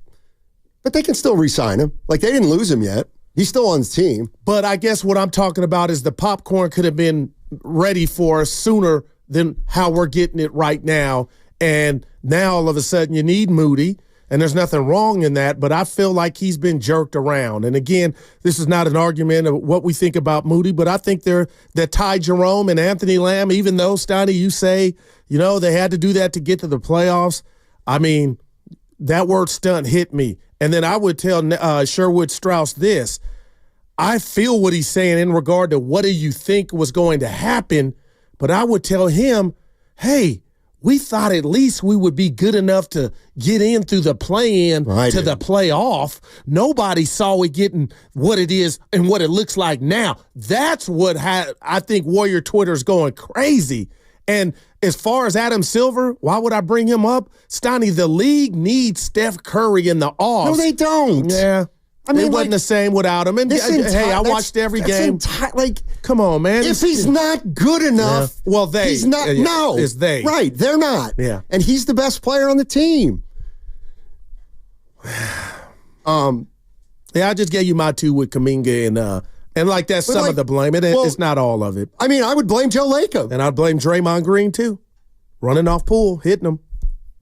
But the way I look at it is. Like, is there things they could have done? Of course. But I still think they'd be at this point regardless.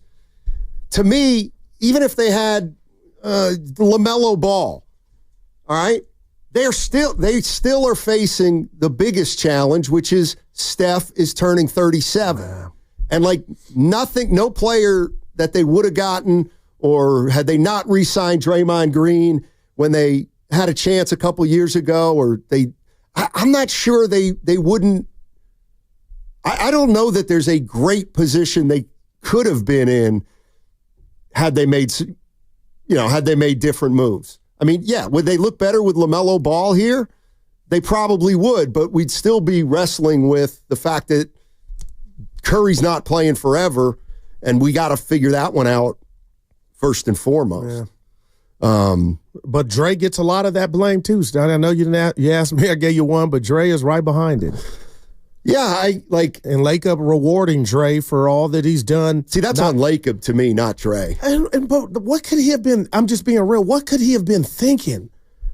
You keep bringing up the fear of life without Draymond. That's why. Dude, we're living what you probably thought it wasn't going to be with them. So they were wrong. Okay, that's it's okay. They can make mistakes. And we all do. When 2 years ago when they extended Draymond, and the company line was, well, we're done winning titles if we don't have Draymond. We can't win without Draymond. They told you. That's why. Why did they reset? Because they told you they thought they were going nowhere without him. Oh, and that's what they told us. Now, had Kuminga been handled, I'm just throwing this, had he been handled differently, and he was, showed a lot sooner, maybe they wouldn't have been afraid to say night-night to Dre. Because it would have been Kuminga's time in their eyes. Well, and I wonder if there's a fight over there within amongst the powers to be on just what Jonathan Kuminga is. And the reason I keep bringing that up is that Logan Murdoch sound that we played last week, Stoney, when some of the scouts were telling Joe, who's high on Kuminga, I get it, that he might not be ready or consistent enough. And I'm thinking to myself, man, it's playing out like that could be so true. Yeah. I mean, yes. Uncle Looney on the YouTube chat, Steiny, Dre opted out of his contract and took less money. Saved the team $35 million in luxury tax. Yeah, I forgot about that part of it. You're right. Dre opted out. But it's easy to do that knowing you're getting $4 and you ain't got to move or do anything else. Well, supposedly Memphis had interest. How did we find that out? I don't know. Dre told us. So do you not believe him? Yeah. So we'll get into more of that on the other side. All righty, there it is. You want to play knockout at Chase Center? Caller number 2 at 415-523-4652. You were playing knockout at Chase Center. All you got to do is give the keyword to the guy who answers the phone, which we told you last segment, and you are playing knockout at Chase Center. One last time, 415-523-4652. Tell the guy who answers the phone the keyword, and you are locked in for knockout. You can win another chance at 4 o'clock with Willard and Dibbs, and then in the morning, one more time at 8 o'clock with Shasky and Bonte, and it's always going to be in the 12 o'clock hour here on this show. So there you go. There you got your chance to play knockout, to get locked in. Also, something from Shams Charania. This just came in. Sacramento Kings are expected to open up talks to potentially dealing All-Star De'Aaron Fox ahead of the February 6th trade deadline. Holy crap. Who saw that coming? I didn't. It's believed that Fox has a target destination in mind of the 2026 free agency. Wait, we'll say that one more time, E? It's believed that Fox has a target destination in mind ahead of his free agency, which is the same as Luka Doncic. Remember I mentioned earlier, Doncic, Young, Fox, 2026. I wonder where he wants to go. I mean, that's been percolating for a while in Sac, that he's not happy. And I thought it was Mike Brown. Like, there might have been a correlation there, but I think highly of Fox, man. Wiggins for Fox. I think you'd have to throw in some more. I got that off the chat. Some more players. But all right, 888-957-9570. I see Vaughn, Big Smooth. I see Tommy. I see Gary. We'll get to you all on the other side. And then coming up at 1 o'clock, and this is where I'm going to have to indulge our listeners. We got multiple things happening here. All right, we just gave away a slot in the knockout tournament. We're doing that every day for 3 weeks, as is every other show. Now, concurrent to that, ladies and gentlemen, we have the Slam Dunk Contest in Vegas. That comes up in the 1 o'clock hour. We're going to tell you how to win a trip to Vegas during March Madness for you and 3 buddies. And we're giving each of the people $5,000. This is a chance to win $20K and go to March Madness in Vegas with everything taken care of. That's what we're doing at 1 o'clock. It's a different contest, but we thought you guys could handle 2 at one time. Oh, there's a drop. There you go. My man. $20K, Goo. Yeah, man, I could use it. All right. 888-957-9570 is the number. Download the free Odyssey app and check us out on YouTube and Twitch. It's all powered by First NorCal Credit Union. This segment also sponsored by Safeway. Head to Safeway this week for this amazing deal and other great offers for members. Don't miss out on USDA Choice Boneless Beef Top Sirloin Steak, $4.99 per pound.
at one time. Now, back to Steiny and Guru on 95.7 The Game.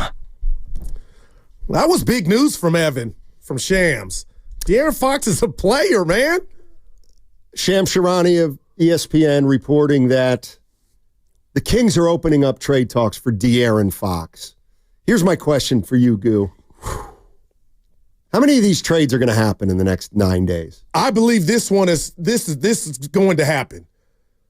This one here, because I thought Mike Brown was at the crust of De'Aaron Fox saying we were hearing noise, scuttlebutt, but now this is telling me this is bigger than Mike Brown, and he wants out.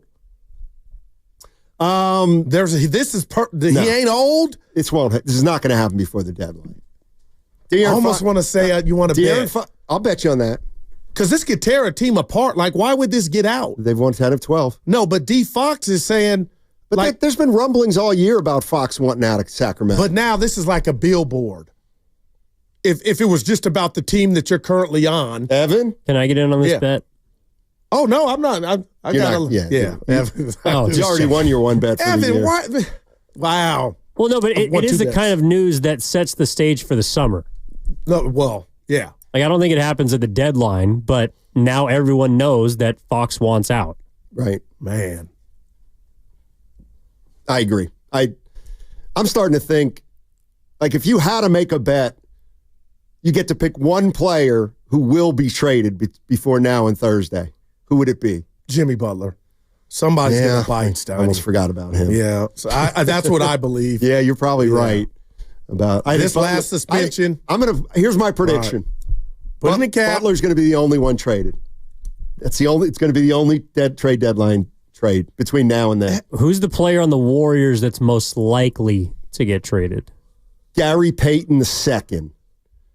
Because I do think there's something to the Warriors wanting to get under the luxury tax. Yeah, I was going to say Looney. What if I told you guys Schroeder? Now that Pods is back and playing confidently, I wouldn't be shocked. It's not bad. But, Evan, I just want to double back to Fox. And you, Steiny, you don't think this could tear the team apart? Like, they're trying to build something, Butler. And now we know one of our stewards of our team doesn't want to be here. We got an interim coach trying to be the head coach, and Doug Christie. Evan, I just feel like this coming out almost tells me, like, it's going to happen before the 6th. I mean, the way I would answer it is, I'm sure the players know he wanted out before today. I almost want to bet you two now. I'm feeling frisky. Well, it clearly hasn't impacted the team. I mean, but I guess it hasn't been this loud to me. Like, this is like, if he get that team, who could it be? The Lakers? Who could it be? You know, like, he's a player. Yeah, he's very good. Man. Very good player. And why would you want to leave there? Why would you want to stay there? Nothing wrong with Sacramento. I raised 2 kids there, man. Well, I know you did, but this is De'Aaron Fox. Hey. You know what I mean? Some people, no, I thought he was the face of the franchise. Am I wrong? Again, Evan, is he the face of the franchise coming into this year? Meet me halfway. Well, yeah, but being the face of the Kings is... Okay, that's different, but he's the face. Yeah, so he probably wants to be the face of a bigger franchise. He was the face of Kentucky basketball for a year. I mean, if I were De'Aaron Fox, I wouldn't be confident that Sacramento's building anything. Because Monk's playing, man. And you got DeRozan, a lot of mouths to feed. A lot of mouths to feed in that starting lineup. Let's go to Tom in Sonoma. Tom wants to talk about, Jimmy Butler. What's up, Tom? How you doing, buddy? Hey, Guru, I heard that, man. What's up, baby? Hey, man. Okay, so I'm on the fence with this Butler trade. So I got some things I want to say, and I got some questions. Butler won't work unless Draymond goes. Draymond has to go. These guys will not get along, man. These guys will be at fisticuffs. Butler's not a rookie, and he's not young. He's headstrong, just like Green is. Let's see. I heard Schramm on NBA Today, and he said the 2 teams are us and Phoenix, but Phoenix got a problem because their only trade bait is Beal. Yeah, right. He's got a no trade clause, and then it would have to be a third party team, and that's going to make it much harder. Correct. At the end of the year, at the end of the season, if we were to take Butler, could we trade him? Do we have a trade option on him if we were to get him mid-season? And well, I think it's one of those things where if he opts out, he becomes a free agent, and then you're in trouble because then the only thing you can do is sign and trade him. And the Warriors have done that in the past. They did it with Durant, but I don't think they'd get a haul. But if they sign him to the 1 year, could they still trade him? Yeah, it's an option year. Yeah, if he says I'm playing next year for 52, then you can trade him. Absolutely. After you acquire him. All right. You might have to wait a little while, but I got one other question. Fox, man, that's really surprising to me too. Yeah. Does anybody? He obviously has a destination where he wants to go. Does anybody know? Evan thinks it's the Lakers, and I agree. Got to give him credit there, E. Who else? Yeah. Okay. I'm trying to come curious. All right, Tom, thanks. Appreciate the call. I like San Antonio for Fox, but Evan's like, why would he want to go there if he's trying to get to the offs now? Well, he's got a better shot at getting to the playoffs where he's at right now. Well, the Spurs. You can grow old with Wemby. I disagree with you and Evan on this one, and I'm willing to say it. Like, I don't know how far San Antonio's away from winning if they have De'Aaron Fox. They might be pretty close. And to my way of thinking, like, what's De'Aaron Fox, 26? Yeah. What's San Antonio going to look like in 2 years? Oh, without him, they're already attractive. Exactly. So it's funny, and I not necessarily want to get into this, but the sound from Tom Haberstroh when he brought up Steph Curry and the conversation that he's going to have with the Warriors at the end of the season, most likely, he just threw out two teams, Denver and San Antonio. I mean, how would San Antonio look with Steph next year? Oh, man. Like that's where might be, like, that's what I mean. When, like, yeah, the Kings might make the playoffs this year, but I think the Spurs might be closer to a title than the Kings. But, I don't know what that time frame's looking like. Well, I agree that a team like San Antonio makes perfect sense, but the key detail in the report is that it's a team that he already has talking about in mind. Fox. Yeah, the destination. And so if you're trading for a player, like San Antonio could trade better assets than the Warriors or, I don't know, the Lakers, whoever. But if Fox doesn't want to go there, then you're acquiring a player for just next season because he's going to opt out and he's going to become a free agent. Now, you got the super nugget, Evan. I call it a boulder. Shout out Fred Flintstone. Who's Fox represented by? Rich Paul. Man, Stott, if you think that... Could you imagine if he went to L.A.? Of course. Why not? Like, of course I can imagine. No, now I'm thinking, I'm already high on AD and LeBron Western Conference Finals. You add Fox to that. Now that's a trade. I can't disagree with you. Well, who are they going to have to give up? That's Necty. I would do that in a second. He'd be a part of Connect would actually be a perfect Sacramento team. I like him, Steiny. Yeah, he's fine. Big Smoothie is in Oakland. What's up, Big Smooth? Big Smooth is claiming to have When's the last time Shams Charania? I want his job. When did he actually broke? Wow. Shams Charania. Hey, whoa. Everything Shams Charania has said. Y'all, come on, man. Big Smoothie coming in hot. Shams Charania. Oh, Shams Charania said it must be. It's not going to be a big trade right now. It's not going to happen. The NBA always advertises these trade deadlines. What was the last? I guess you had the Dallas with the big trade, which got them to the final. So that's that. But man, listen, man, I was very disappointed in Jimmy Butler's acquisition. Why? Because he's cheating the game right now. Jimmy he's done this 3 or 4 times. This is a pattern. Yeah. It's called a pattern. Mm-hmm. That means a pattern means it could happen again. Listen, what about Vukovic? I heard that they want a first round. We only want to give a second. Mike Dunleavy is not sitting there okay with what's happening. It's a bad product right now. We just listen. And I want to say this. You asked earlier. You said, well, who would you blame? Yeah. How about blaming the players for not being able to shoot a doggone free throw and turning the ball over just unnecessarily? What happened to Buddy Hield? Did he forget how to shoot? What in the heck? Buddy Hield has turned into a turnover machine that can't shoot. When did this happen? Well, you can't blame the ownership because a guy can't make 2 free throws consistently. We got to be at the bottom 3 for free throws. I don't have the numbers in front of me. We got to be at the bottom. Well, the good news is Big Smoothie. Good news is you don't take a lot of free throws, so you don't miss a lot. And I'm not taking shots, Big Smoothie, at Buddy Hield, but maybe we're finding out why the Sixers said bye-bye. He hung up. No, that's all, Steiny.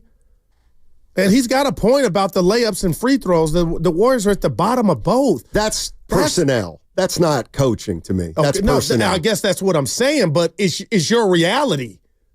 It absolutely You need a is. Thundercat down there to get the ball, go up, and smash. A Thundercat. Not lay it off the backboard square. No, TJD. Well, he can do it, but when he doesn't dunk, his finishing is futures game. He's playing in the futures game. I'm a fan. That's our guy. He sat down with us. But you know what I'm saying? We need some Thundercats. Trey used to be a Thundercat. Do you see any Thundercats out there? I don't even know what a Thundercat is. I'm going to be honest, Donnie. We've done the show for 7 years, Evan. I don't know why this De'Aaron Fox news has me quit. I don't either. Because this could change somebody's season wherever he goes. Could the Warriors be on that list? No. Yeah, for Steph Curry. No, I'm talking about for De'Aaron to want to come up at Highway 80. It's the Lakers. Evan's going to be right. I really feel like that. I don't know, the Rich Paul, all of it. You're listening to 95.7 The Game, KGMZ FM and HD1 San Francisco. Always live on the free Odyssey app, Twitch and YouTube, powered by First NorCal Credit Union. What's he making, like $30 million, Evan? I don't know if you know, Steiny. Fox, 31, 32? Well, yeah, he's on the tail end of his rookie max. Wow. But whoever acquires him is going to have to account for the fact that he's going to want like 60 a year. Yeah. Damn. Yeah, he's pretty pricey. Yeah. Gary is in Daly City. Daly City. Hey, Gary. How you guys doing? Hey. Doing well. Been a fan since the 60 years of the Warriors fan. I deal in reality. I don't deal in trade rumors and none of this crap. I deal in what we have right now. Okay, they drain all the stuff. They don't play defense. Everybody raved about Jerry Stackhouse after 11 games when they were playing nobody. Wow. They're at the bottom of the league in defense. It's not Stackhouse's fault. It's the team's fault. Their half-court offense is like 5 guys that meet in a gym and have no idea what each other's doing. They have one play, a split to Looney in the post and a cut, and that's it. It's all one-on-one basketball. So we got what we got. They're in salary cap. Lacob got to get underneath the salary cap. That's why he bought a women's basketball team for some entertainment for the Bitcoin people that have no clue about this team since 1965. There's no move they're going to make all of a sudden. Why would anybody? I mean, the West is more balanced than it's ever been, top to bottom. In their heyday, right now, the Warriors are shooting 33 more threes that they shot 22 in their heyday. So that's the easy way out of a game to shoot threes. And the West is balanced. So who's going to help the Warriors out? Anyone? No one. I would if I could. So, Gary, it sounds to me like you're in my camp, which is do not make a big move right now. Right out the season. Yeah, out the season, and try to give, and then when the off season, because you're always going to need a third team to make these trades because of the salary cap. And who's going to want to help Joe Lacob out? Let's be real about it. Yeah. I mean, you got to wait till the off season. Then you're going to see who the real fans are, because all those fans that have no clue about basketball are going to be gone. And maybe some guys from Oakland like myself can go watch a game. Anyway, you guys take care. Have a great day. Thanks, Gary. I love your perspective. Yeah, good dude. Great guy. Yeah. Now all you need to do is listen to him. Well, he was right about the Looney play. The Looney play. Well, he said all they do is the cut for Looney. Hey, that split action has gotten him a lot of buckets. Dude, hey, seriously, I know you think I'm... De'Aaron Fox? No. Go ahead. No, I'm over that. The last thing about Fox, since you brought him up, Steiny, I can't see the Kings trading him and tricking off this season. So this is going to happen. They're going to ride this out. They wouldn't be dumb to do that. I think it would be dumb. Okay. But this Utah game, it's everything. You can't keep a guy if he doesn't want to be there.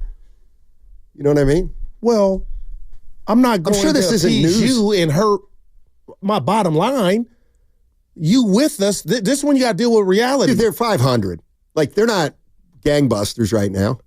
But wouldn't you say they're headed, unlike the Warriors, in the right direction? Maybe. I would say that. But I don't think, I don't like the Kings. I don't. I don't think they're that good. I think they're a first-round exit. You know, waiting Gary to happen. St. Jean listens to the show. What does that have to do with anything? He's got Kings in his blood. That's great, Goo, and you tend to pander to those kind of people. I don't. I got to tell it like it is. I don't even know what pander means. It means suck up. I know what it means. I went to Logan. So, I'm sorry to say this, but Sac's not a big-time NBA destination. I'm not selling you on that. And De'Aaron Fox is the exact kind of player that I look at and say, no, I bet he doesn't want to be in Sacramento. So this has been brewing for a while. And Rich Paul, his representation, trying to get him in the big market, I get it. I'm just saying, Stoney, what you just said about keeping somebody when they don't want to, that's fine and dandy. But if I think we got action and the Kings should think they got action with their starting five, damn it, I'm not trading you. We'll handle this when it's time to handle in the offseason. But to move you now? I mean, I don't understand the Kings have action. I mean, to me, they're one of 5 teams that's below the top 4. But if you look at their starting lineup, it's on paper. I disagree. I think they got a top 5 starting lineup in the NBA, name recognition. Okay. Yeah, as long as you said that. Right. Name Fox. Recognition. Okay. I'll give you that. By the way, I don't think he's very good. I'm not a huge Keegan Murray guy. I got you. DeRozan, I think, DeRozan to me is fallen off. Yeah, the Kings. I don't know. Yeah. Von's in Oakland. Hey, Vaughn, thanks for hanging in there, my main man. What's going on? What's up, guys, man? I love listening to your guys' show all the time, man. Thank you. Man, it's just crazy. I've been actually trying to make this call for a while since we played the Wizards, right? Mm-hmm. Because when I see Jordan Poole, man, we think about the Jordan Poole we lost, right? But what about the Jordan Poole that would have been here if he got to stay under the championship pedigree for all this longer time and learn from Steph, mature, play better defense, make better decisions? I think that would have solved all the problems, right? Like he would have been ready to be the number one scoring option for Steph. Steph wouldn't have to go off every night. He would have points coming from there. And it all goes back to me to Draymond, bro. Like Draymond's the problem. He chased KD out of here. And then for them to get so lucky in the draft and get Jordan Poole, somebody who literally he has the talent. He's one of the most talented people in the NBA, talent-wise. He could definitely have been like the heir apparent to Steph, where when Steph is aging like he is right now, he would have taken that pressure off. But Draymond literally assaulted this dude, and then the Warriors, they sided with Draymond. And I think, I'm going to get a little weird right here, the Warriors have bad juju right now, bro, and they're going to have that bad juju until Draymond's out of here. Because when you side with a bully and you just send this dude out of here, you banish him to Washington like he did something wrong, and you just he just shouldn't have been talking trash to Draymond, and they just gave Draymond an extension. They sided with bad energy, and they're not going to be good until they make amends, man. I couldn't have wrote this call any better, man. Everything he said, Stoney, I agree with, but it's water under the bridge, right? What are we going to do? Well, I don't necessarily believe in karma. What do you? Life is predicated on karma. That's why you do unto others as you'd have them do. It seems to me that what he was saying is the Warriors can't go anywhere until they off Draymond Green. What if that ends up being a reality? Well, that's fine. What I'm saying, all I'm saying is there are a million ways to skin the cat. But we both admit, the caller. I don't believe in superstition. But I don't believe in that. Just from a Warrior perspective, their top 3 problems, I believe, Draymond not initiating the offense with no offense, and that contract. I think it's hampering the team. You don't agree? What I'm saying is I don't believe in the curse of Draymond Green. We won't call it that, but he's at the top of my list when we talk about what they did wrong. But he said he was indicating that there's he feel how you feel, paranormal things at play, and I don't necessarily think that. Well, let's just look at it from this vantage point. What's happened to him since they traded they Jets and Poole? No playoffs, and you're one game under 500. Yeah, they're about the same team. They won 2 more games without Jordan Poole than they did with him. They made the playoffs that year. Right, but they won 2 more games the following year in the regular season. I'm about qualifications. Was it good enough? Neither was good enough, really. No, one got you in the playoffs in a 7-game series. Yeah. But you do believe in karma. So what you're saying is you'd rather have the Warriors go 41-41 and be a 10 seed than keep going, than being 55-27 and not make it? Yeah. Yeah, I'm taking however I can get into the tournament. Yeah, I don't know. Steiny. I mean, I guess the goal is to get the chip. And you can do that by qualifying. I don't want to have we had a great season. You make the playoff. No, everybody else in the West was great. I don't want that. I think that's bad luck. Yeah. Yeah, you just mentioned it, though. What I mentioned? Title. Yeah, that's, where. You do believe in karma. I don't. Friday show. What happened? You were evil. So what did I get for it? You apologized, and we've been floating ever since. But that's not karma. But had you not apologized, I think we'd be arguing. I don't think I apologized. You are the greatest. Man, oh man. Hey, it's your world, Snotty. I was just in it. And you might believe that. But in your way, you did. I talked to Evan. Just me and him. Yeah, I know you did. And you talked to the boss at the old ship. And I didn't appreciate there was a party at the old ship that you weren't at. Right, I didn't appreciate the text that he sent. And I know you guys know what it is? No, this Norm's phrase. You have a false sense of self-worth. Nobody is off the job talking about you. We were at a party, bud. Hey, Steiny, I need to talk to you about stuff. Please. What you got? Steiny, quick. On Friday at 5:59, I got a text from the boss. This has nothing to do with me. Yes, it does. This is from my boss. Okay. Our boss, Matt Nahegan. Read it. 5:59 on Friday. By the way, this was a deserved text. I don't know what it reads. I want to hear it. Me, Evan, and Goo are talking at the ship.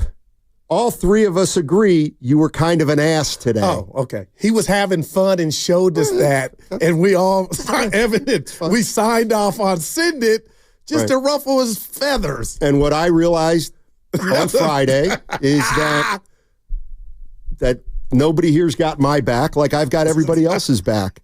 It's unbelievable. It's unbelievable. Again, it's like I said, I score 30 a night.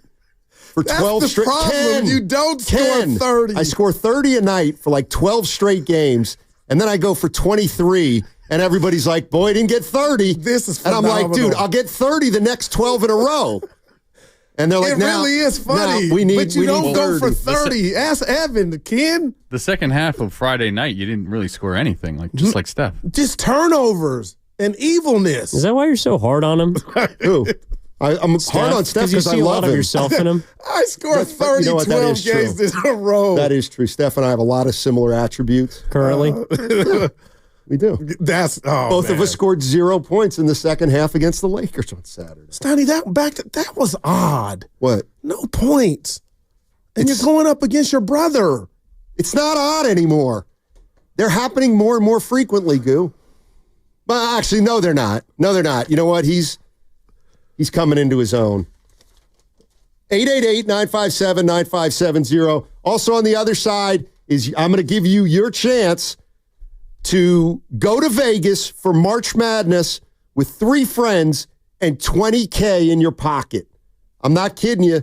You got a chance on the other side. I'll tell you how. What's coming up next in the game is presented by Fremont Bank, here for you, here for good. Hey, it's your boy Guru, and I'm here to tell you what a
Steve, I don't see it. Oh, I'm Steph Curry.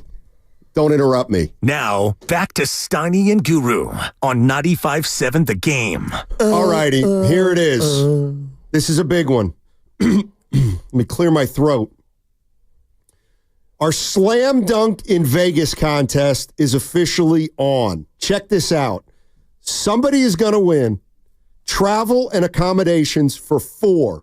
That's the winner plus 3 guests to Las Vegas plus $5,000 for each guest. Yes, $20,000 total. You heard that right. It's the ultimate viewing experience for the first 2 rounds of the college basketball championship. Winning is very easy. Here's what you do. All you got to do is download the free Odyssey app right now, log in, and listen each day for a minimum of 1 hour. That gets you the daily entry in. It's a national contest. Download the Odyssey app now, and you might be headed to Vegas in March with $20,000. Wow. Download that app, log in, sign up, listen for an hour. You're qualified.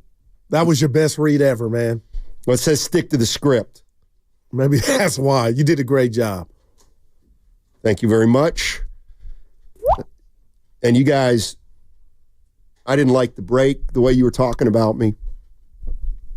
You and Evan and the boss. We were having, well, the boss wasn't here. We wanted to cheer you up. I just hate when you say better days. There's better ways to do that. Well, let's go to a caller. I don't despise right now. Nick's in Ohio. Oh, hey Nick. Hey, you liked me. You really liked me. You're one of my favorites. Anywho. Yeah. Oh, thanks. Hey, guys. Listening to the show today, great show. And a couple things just kept coming back to me. No, it's no revelation or anything, but Steph Curry, I mean, God love him and what he does to the community and he's done for the basketball, but $60 million for a guy who can't get a shot up in a whole half. I mean, that's when we talk about building around Steph. We got to do everything we can for Steph.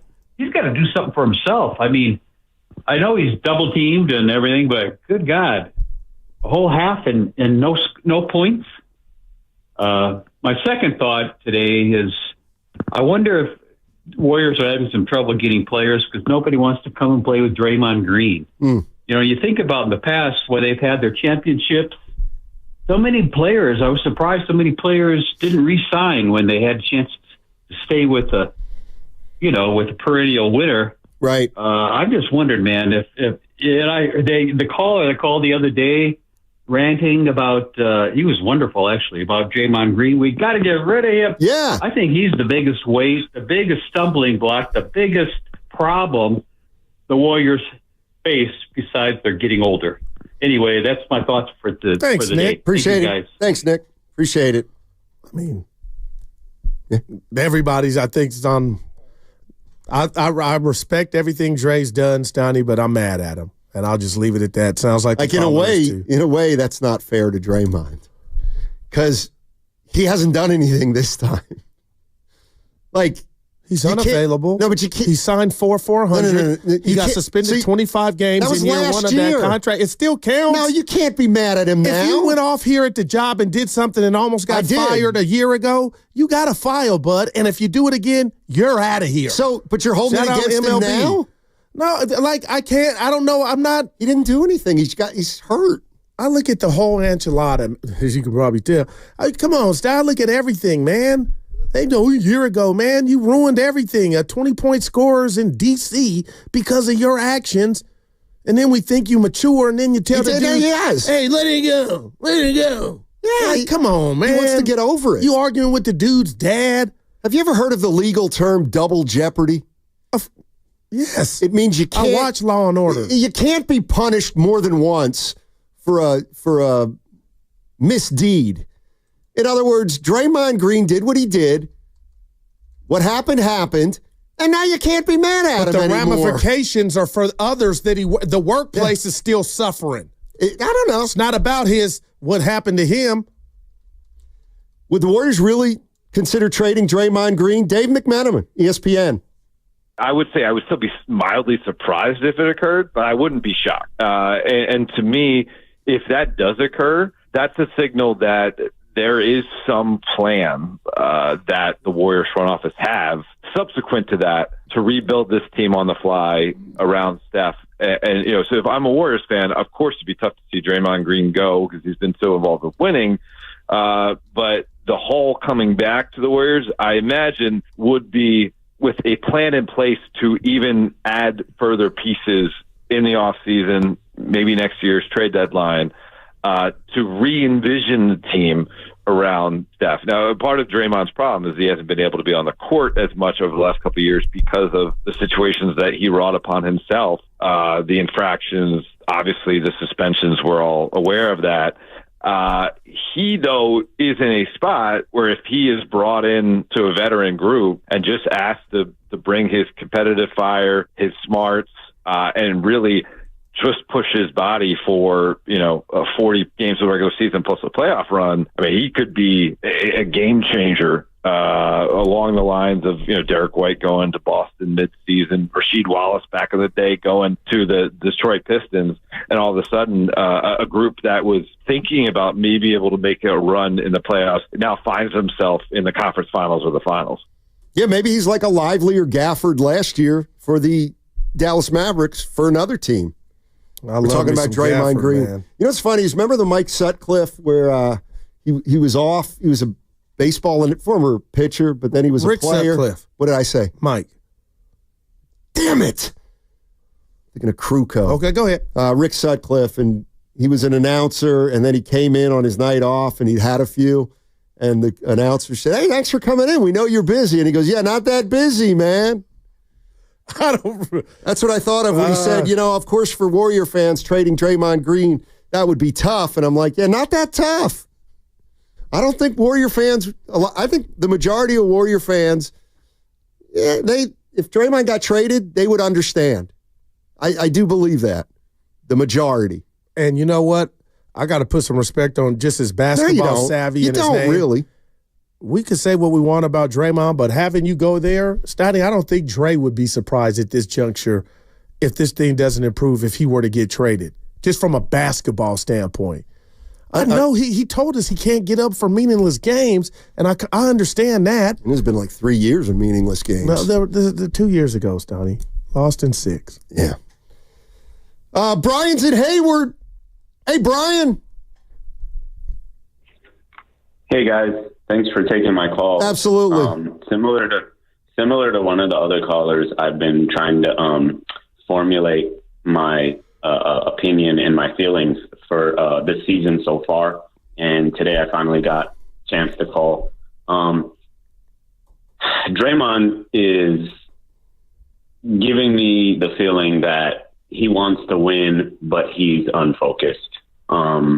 Steph has always been focused. I also feel like Dre is starting to feel the heat from people who really have not been a Draymond fan over the years, and it's getting harder and harder to ignore it because of the playoffs they've missed the last couple of years. And, we're not going to deny the fact that he is probably one of the tougher guys in the league to be a teammate with, so we're not going to ignore that. But everything he's done, his body of work, it's still greater than 90% of the league. Nobody's going to argue that. I don't care who you are. But lastly, I'd like to leave you with this. Shout out Scarface, okay? Oh, yeah. That bad guy scene? Sure. That's what Draymond did, okay? Everybody wants to point their fingers. And I don't think it's warranted as far as a lot of the fan base goes. Because let's keep it real, guys. Most people who watch the Warriors are watching it for entertainment, not to dissect the game. They don't know what a moving screen is. A lot of people don't know the difference between a block and a charge. So all these little things that Draymond does that 90% of the Bay Area fan base can't understand, those are the people telling us, trade Draymond, trade Draymond. I'm not talking about you guys in the media. You guys have a understanding and an education about the game higher than everybody else. No, you're right about that. I'm still playing. Thanks, Brian. Appreciate the call. That's okay. She'll be back. No. That's Scarface. Say hello to the bad guy. Because you ain't never going to see a bad guy like this no more. You know who I hated in that movie? Frank. He was dirty. The cop. Frank, the guy that Frank was the mob boss. No, Frank was the dirty cop. No, that was Soderbaum. Oh, yeah, you're right. Yeah. Soderbaum was the finance guy that was actually an undercover cop. Okay. And remember the scene where Soderbaum goes, you can't shoot a cop. And Tony Montana says, whoever says she was one. That's the force, Daddy. Yeah. And then he said, Frank Loggia, I forget his real name. That's okay. He said, don't shoot me, Tony. Don't shoot me. Tony goes, I'm not going to shoot you. And he goes, oh, thank you. Manolo, shoot that. And he had Manolo do it. Oof, what a great movie. Why didn't he want him with his sister? I never got that. Because she wasn't married. And in Latin culture, well, they're pretty steadfast. Somebody wants to hear the bloopers again. They're on delay on the YouTube. No, we can do that. Yeah, we can do it. Because the guys are coming in here soon. Yeah. All right, I'll set it up. And you know what? I was just thinking, what if the boss doesn't win? The boss put it together. And he sent it to us. Horses behind. But, yeah. All right, so we did this earlier in the show.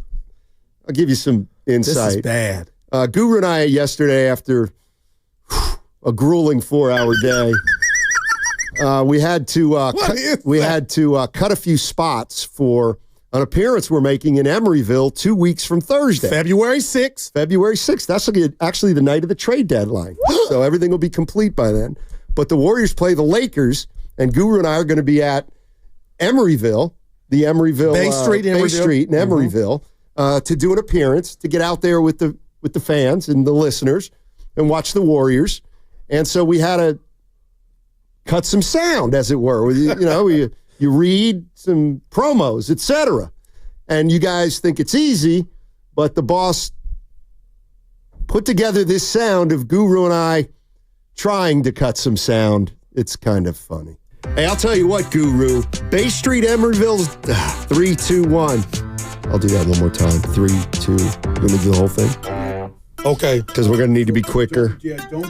Okay, we're talking great food prizes. Okay. We're talking great food, prizes, and big events for... Oh, gosh, you just told me what it is. Hey, it's your boy Hey, it's your boy Guru. Come hang with me and Steiny at Bay Street, Emeryville from 6 to 8 p.m.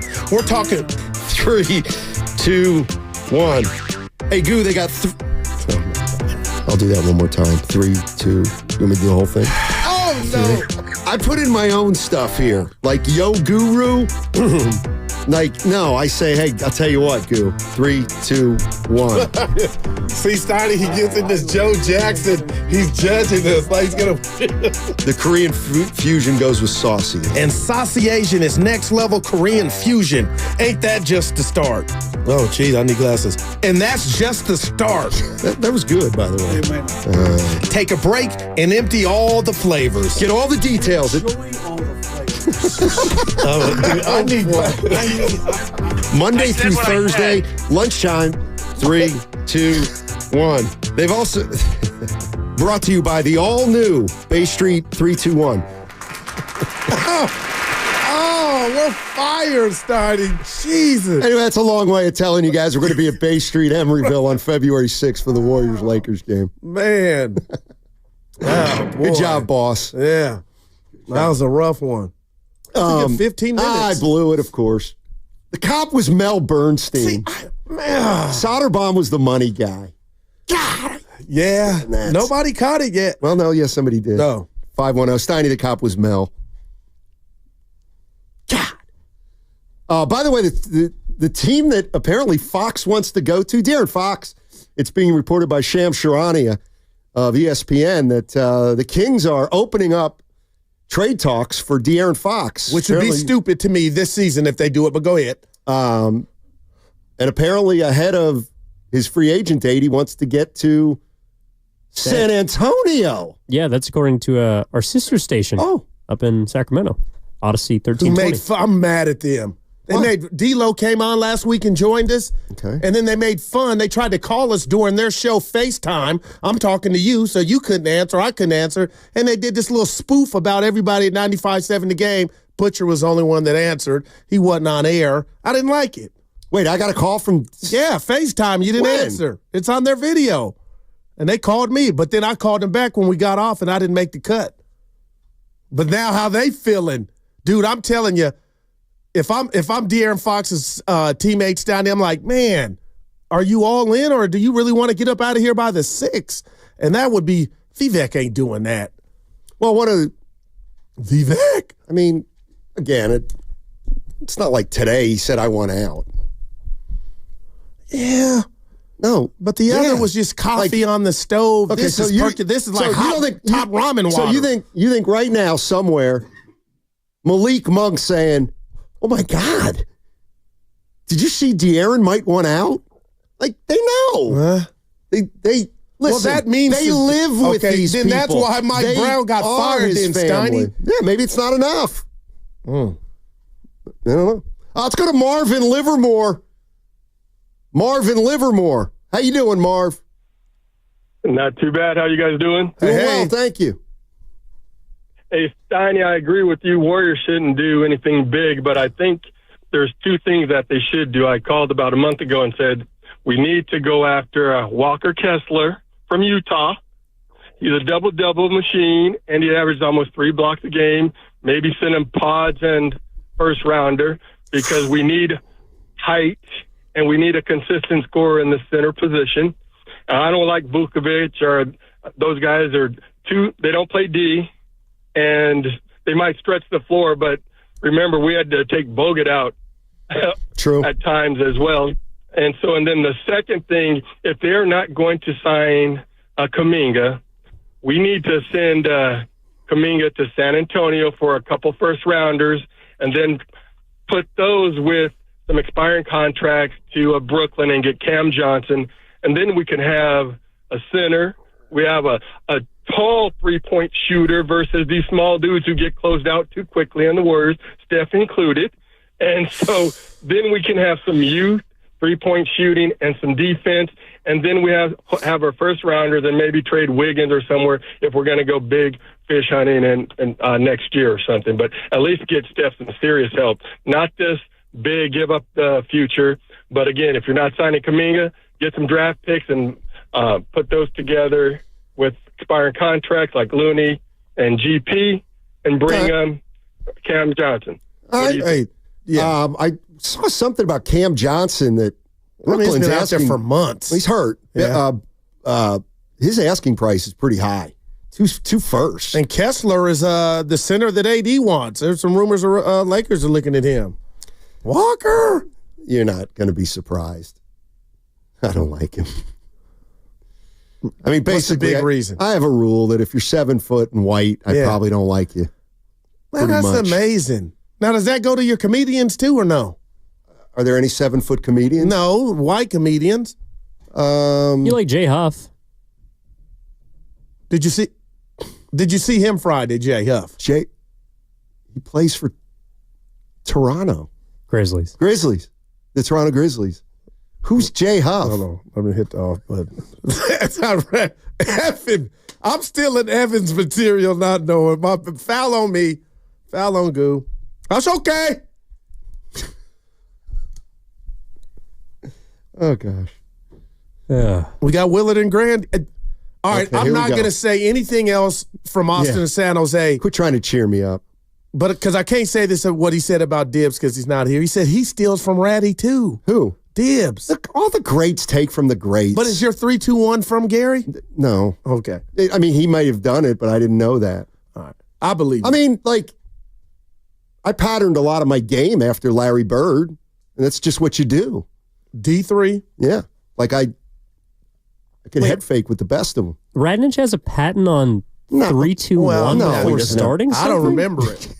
Exactly. Wow. From the beginning of time. Austin's a tough, and then also we give credit to our listener Ernie Chavez. Yeah. Right behind him is Zucci, man. This dude is a P1. He said Butcher was actually on air when they called him. Oh. But the video I saw, I thought he was outside walking. Be careful, though, to reference. You don't want to reference the people on the YouTube chat too frequently.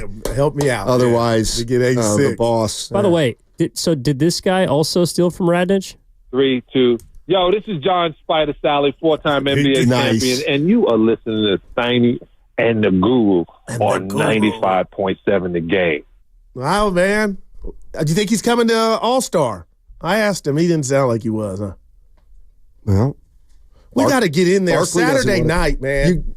I told you, Goo. Barkley might not You're come. not going to be able to get in on Saturday I night. know people outside of the radio station that played in the league. Goo, I don't want to have to go to that card, but I will. Well, and I'd hate to go to this card, but it's a Tier 1 day. Saturday's the Tier 1. Saturday night, you mean? Yeah. So only Tier 1 media gets in. No, I'm going as a regular Joe, civilian. And I'm going to live it up and then go in there, have a view, and then whatever. Where you at, Evan? Like I told you, my buddy Gerard played in South Florida. My good friend loves you. Yeah. One of his good buddies is Bickerstaff, the coach of the year right now of. No, he's not. Kenny Atkinson is.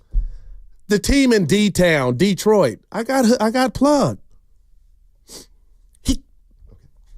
All right. Yeah, have fun Saturday night. Those are really fun events. I'll be on IG live. Evan. I'll be working. Where are you going? No, I'm not going. See, that's what I wish I knew you 20 years ago when you were still active, shooting hoop and going out to mingle. You're not going to believe this, but I used to cover All-Star games, and they were You hated them? They were. I know. Look, I'm not looking for sympathy. I am. They were the most ridiculously long days. It was so not fun. All right. But working, I get that. I'm talking about going as a civilian. We had a couple of drinks. Well, then you can't use your media credential. No, that's what I'm telling you. It sounds like you're going to try to do that. No, that's Evan. Evan going to be working, and Whitley. Okay. I'm trying to dance. Party, Steiny, after. Spears. I'll take care of us. I got it. I'm trying to get Iggy for tomorrow, too. Well, the best thing you could do is not call him Iggy because he doesn't like that. Why do I get mad when Evan tells me that? He does not like it. Evan, you're not Iggy. Let him tell me that. No, I'm with you, 408. I don't get it either. What? It's just hilarious how Guru, a 50-year-old, just still wants his clout. Well, when you're still going to the getting buckets, you can do that. All right. Crossover time. And Grandy and Willard. And that segment was brought to you by Life Source Water Systems. New year, fresh start. Why not with better water? Life Source Water.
We thought you guys could handle 2 at one time. Now back to Steiny and Guru. Take it away, Steiny. Thank you, Steph. Appreciate it. And this is the crossover, and it is always brought to you by Abundant Life Weight Loss. They know the secret to losing up to 1 pound of fat every day. Go to AbundantLifeWeightLoss.com, and we welcome in Mark Willard and Mark Grandy. Mark Grandy. What's up, guys? How are you guys? Don't call him Randy. We did have a caller yesterday that said, "Who's with you? Is his name Randy?" His name's not Randy. His name is Grandy. Not quite when Reggie Jackson referred to E as Eric. That was not phenomenal. quite. Now, do you guys know there's a term Randy that's used like I first heard it used by an Irish person, and it means somebody who's kind of a little aggressively flirtatious. Oh, like don't be getting randy around I've my never girl. heard that. My girl. Wow. Yeah. No, I was not aware of that. Learn something new every I don't day. think that describes Mark Grandy, but we've only been out on the town once. Yeah, had a good time. Grandy rhymes with handy. Okay. Well, then that got weird. Calm down, Steiny. All right. How you guys doing?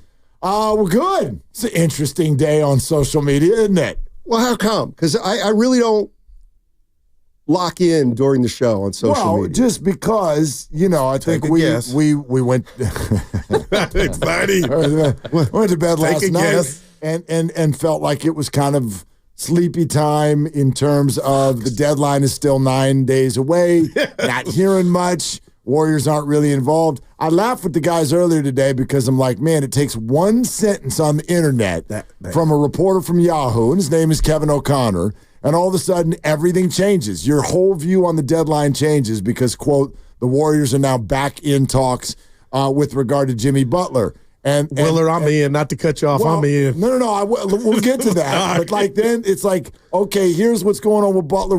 Now Philly's in on Jimmy Butler, and the Warriors are in on Jimmy Butler, and the Suns are still on. Oh, the Timberwolves are a team to keep an eye on. Right? Oh boy! And then all of a sudden, let that sit for 2 hours, and here comes the haymaker of, oh, by the way, the Kings want to trade De'Aaron Fox.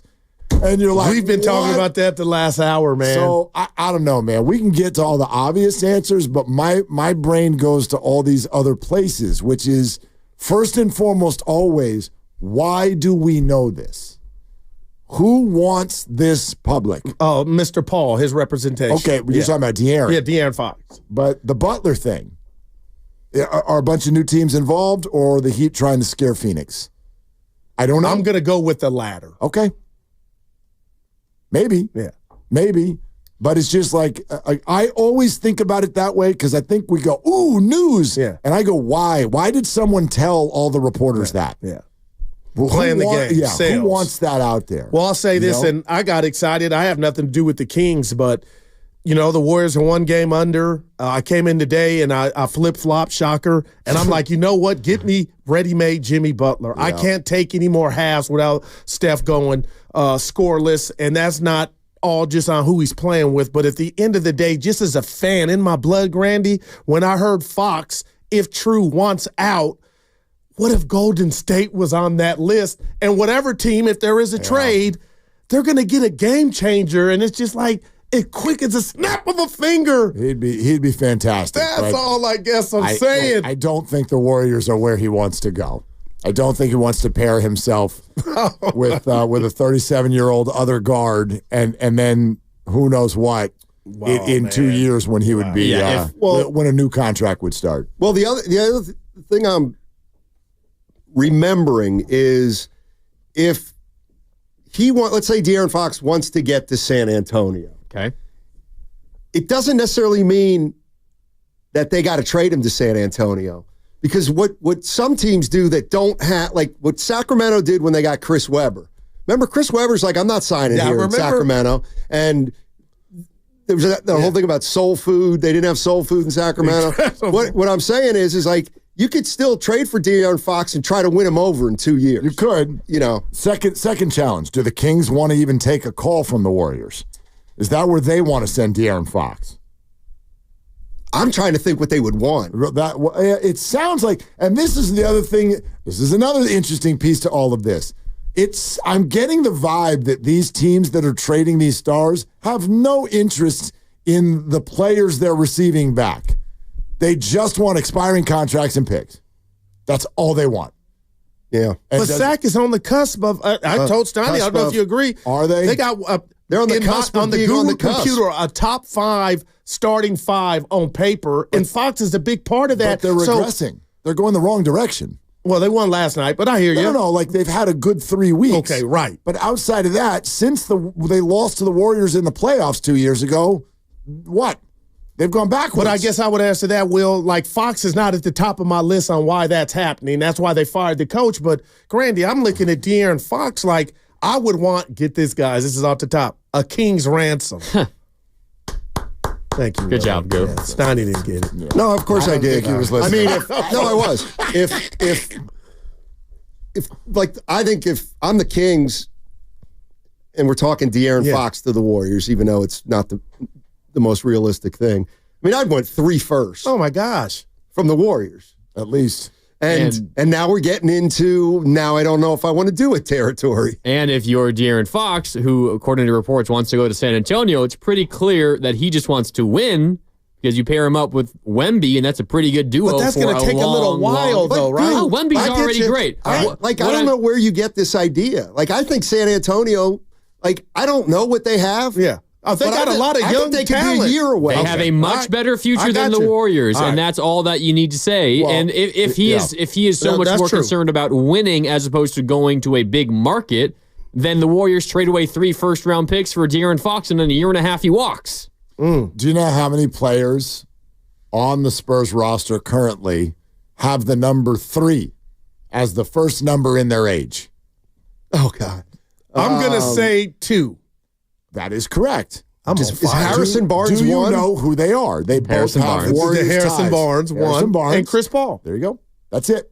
Everybody else is in their 20s. Chris Paul's going to graduate from the 3 to the 4 pretty soon. He's going to be gone. See, I think, and I'm not saying we're missing something with Wemby, but I think we might be. Like, I think if you're a point guard who's 25, like, you get me with Wemby. It's over. Like, if you're De'Aaron Fox, like, I think there's a lot of players in the league that think Wemby's like, this guy is going to be indescribably good. And you get him with a guard who knows how to play, and it's going to be a team that wins a lot of games for a long period of time. 21 years old. He's 21. Wow, man. So that's why the Warriors, I would think, are off the table for 8 reasons. The first one being De'Aaron is thinking about not even necessarily, certainly not this year, and not really next year, but the year after that, and who can be my wingman, or whose wingman can I be? And the Warriors don't have an answer to that question. Now, let me ask you this. I ran it by Steiner. You two tell me what you think. I don't know if you caught a video. It was on social media about 2 weeks ago. Malik Monk was in the corner. They were playing the Bulls, calling for the ball. DeMar DeRozan was at the top of the key, did his little dibble-dabble, and made a jumper. And after he made the shot, Monk threw his hands up like he was mad he didn't get the ball, and then watched it go in, and then ran over there and gave him a hug. And I said to myself, little stuff like that, had he missed that shot, it might be a problem. He made it, and Monk was acting, oh, great job, Willard. But deep down, he was seething. He didn't get it. And I thought about the Kings, like they got a lot of mouths to feed in that starting 5. I say that to say, if you hear this report, if true, Steiny's like, they know, but I'm a psychological dude. If I'm one of his teammates and you want to get out, if that's really, wouldn't you have a problem knowing Grandy's, like, do you really, are you bought in? We got Doug Christie as the coach. Do you really want to be here? Do you think that type of politics can tarnish or infiltrate the locker room? You talking about me as if I'm De'Aaron Fox? Yes, and me being Monk, like, are you, or Sabonis, like, dude, what's up? You in or out? I mean, you could put the blame on the organization, too. I mean, there was obviously something going on with Mike Brown and De'Aaron Fox, and we can talk about how they won a lot of games since Doug Christie took over, but there's obviously something. So if he's right, and I'm the Kings and Vivek, I want to make a move just to get him out of here. There is a report out there, and I don't know if we agree. It's our brethren out of the Odyssey station in Sacramento, Damian Barling, who's saying that De'Aaron Fox is willing to sign an extension with 2 teams, the Spurs and the Kings. Now, we can believe it, we cannot believe I didn't hear the King But if part. he's willing to sign with the Kings and the Kings are trying to trade him, tells you all you need to know about the Kings. Well, and the Kings. Now I don't believe they're trying to trade him. I can't believe that. I think all of these things, and again, it's why I go back to why is this on Twitter today? It's great if it's actually happening behind the scenes. Why is it on Twitter? All of these situations are teams, players, and agents trying to get the other side to do things. That's all. So is De'Aaron Fox trying to get the Kings to blink? Are the Heat trying to get the Suns to blink? Something's going on here. And the Kings thing for me, especially like that's not the team we cover that much, it's been confusing all year. Why aren't they playing better? Why is a coach getting fired? Why do you seemingly still have things that aren't fitting when I'm watching you now when you guys win 7 or 8 out of every 10 games? You look good now. Wow. You look overpowering. But, yes, a lot of mouths to feed and salaries to figure out sometime soon. You know, so this is all – and it's not surprising that it happens today, 8 days before the deadline, because it's go time. It's go time. It's time to start pushing your leverage buttons and figure out where these guys are going to go and who's going to sign what and who's going to make – and I bet that's how some of the teammates look at it. I know I get what you're doing, which is like, dude, you don't want to be here? And his answer would be like, I'm just trying to get my paper. I got you. I'm just trying to get my paper. And they probably respect that. You're listening to 95.7 The Game, KGMZ FM and HD1 San Francisco. Always live on the free Odyssey app, Twitch and YouTube, powered by First NorCal Credit Union. I mean, I think a dirty little secret of the NBA is all the players know that there are a lot of players that want a different situation. You know, I mean, I get it. Fox is a big boy, but I think every team's got guys that are like, get me out of here. And the teams that have the fewest amount of those guys are probably the better teams, and the teams that have a lot of those guys are probably the worst teams. Jimmy Butler, though, is I don't know. Well, how did you guys feel? I just can't give up. How did you guys feel when you remember now how this is phrased? Price went down. That made me all the way back. Okay, but what does that mean? I don't really know what the price was to begin with. I'm hoping it means, maybe it means they know they ain't getting 2 firsts. Okay. Does that still include Kuminga? Maybe it's down to just players. Did you hear a report about what the Heat are trying to do?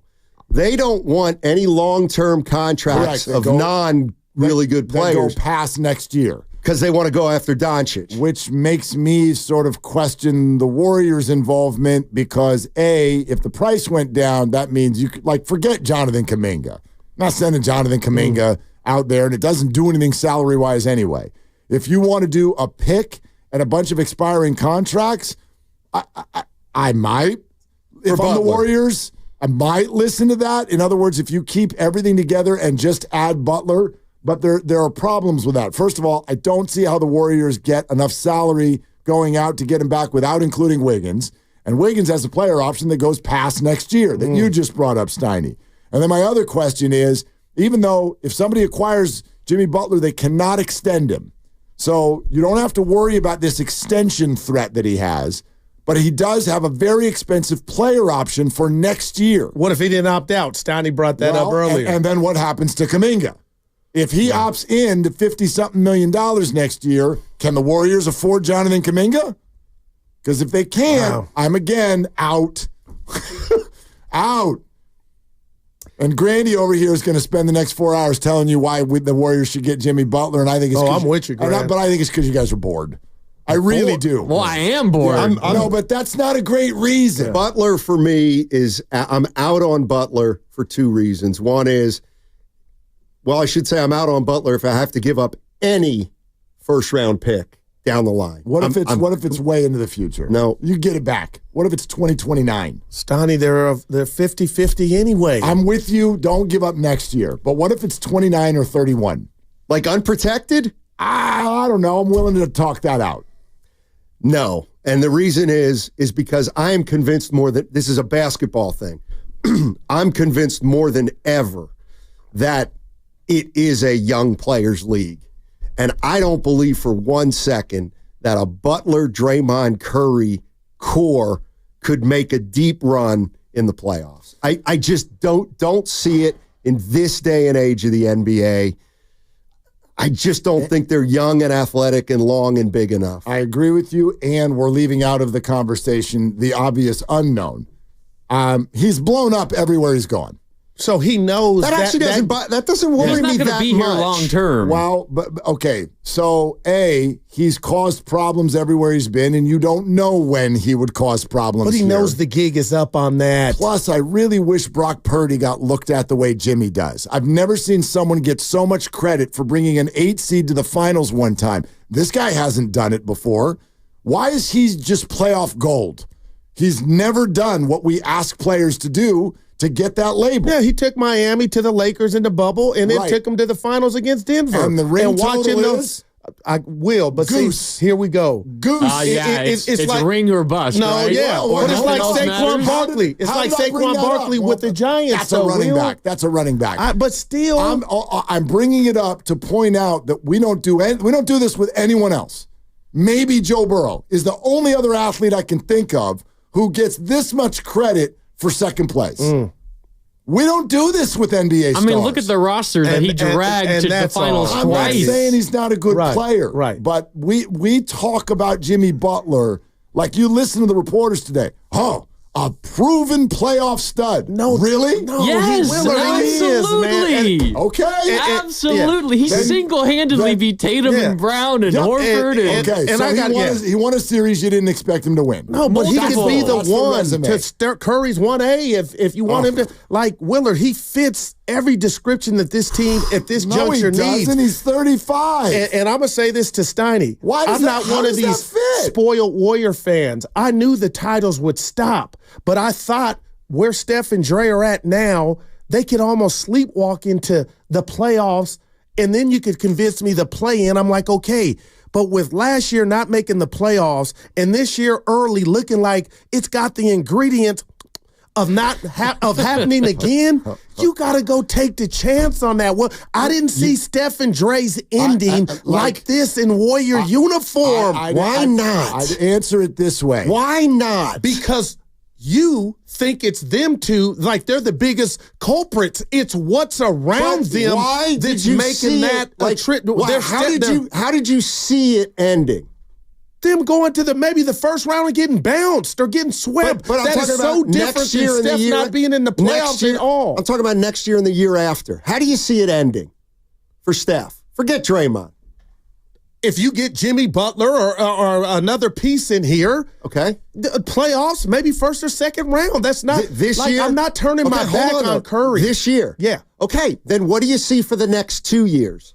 With Jimmy Butler, no doubt. Like I'm not. So there's no rental for 2 or 3 years. And Willard, I think it's going to cost you Kuminga if you were to get Jimmy Butler, and I'm willing to do it. I'm willing to do it. I'm out. You're telling me months ago we didn't know if we wanted to put a ring on this guy's finger, and I love Kuminga in his future, but the bottom line is that's saying a lot. Goo, can we just spotlight the last 5 weeks of Jimmy Butler? Oh, it's embarrassing. He's played a game and a half. It's embarrassing. And he has been an absolute negative spectacle. Suspended 3 different times. Okay? We're missing planes. We're getting kicked out of practice. But what about the good part? What is the good part? When he took Miami. And how many years ago was that? But he's still a baller. Of course he's a baller. The birth certificate stinks. I don't like the number. Here's what I'm saying. Can play. Jimmy Butler can come play on the Warriors if it costs them nothing. Wow. That would be my call to Pat Riley. If you want expiring contracts and a first rounder when all of us are 70, great. We're talking. Right. If you are putting Jonathan Kuminga in danger, like I would also need signed on a dotted line, Jimmy, you will not opt in. You will opt out of your contract at the end of this year. If you want to come play the remainder of this year as a Warrior, and let's have some fun and see what we can do.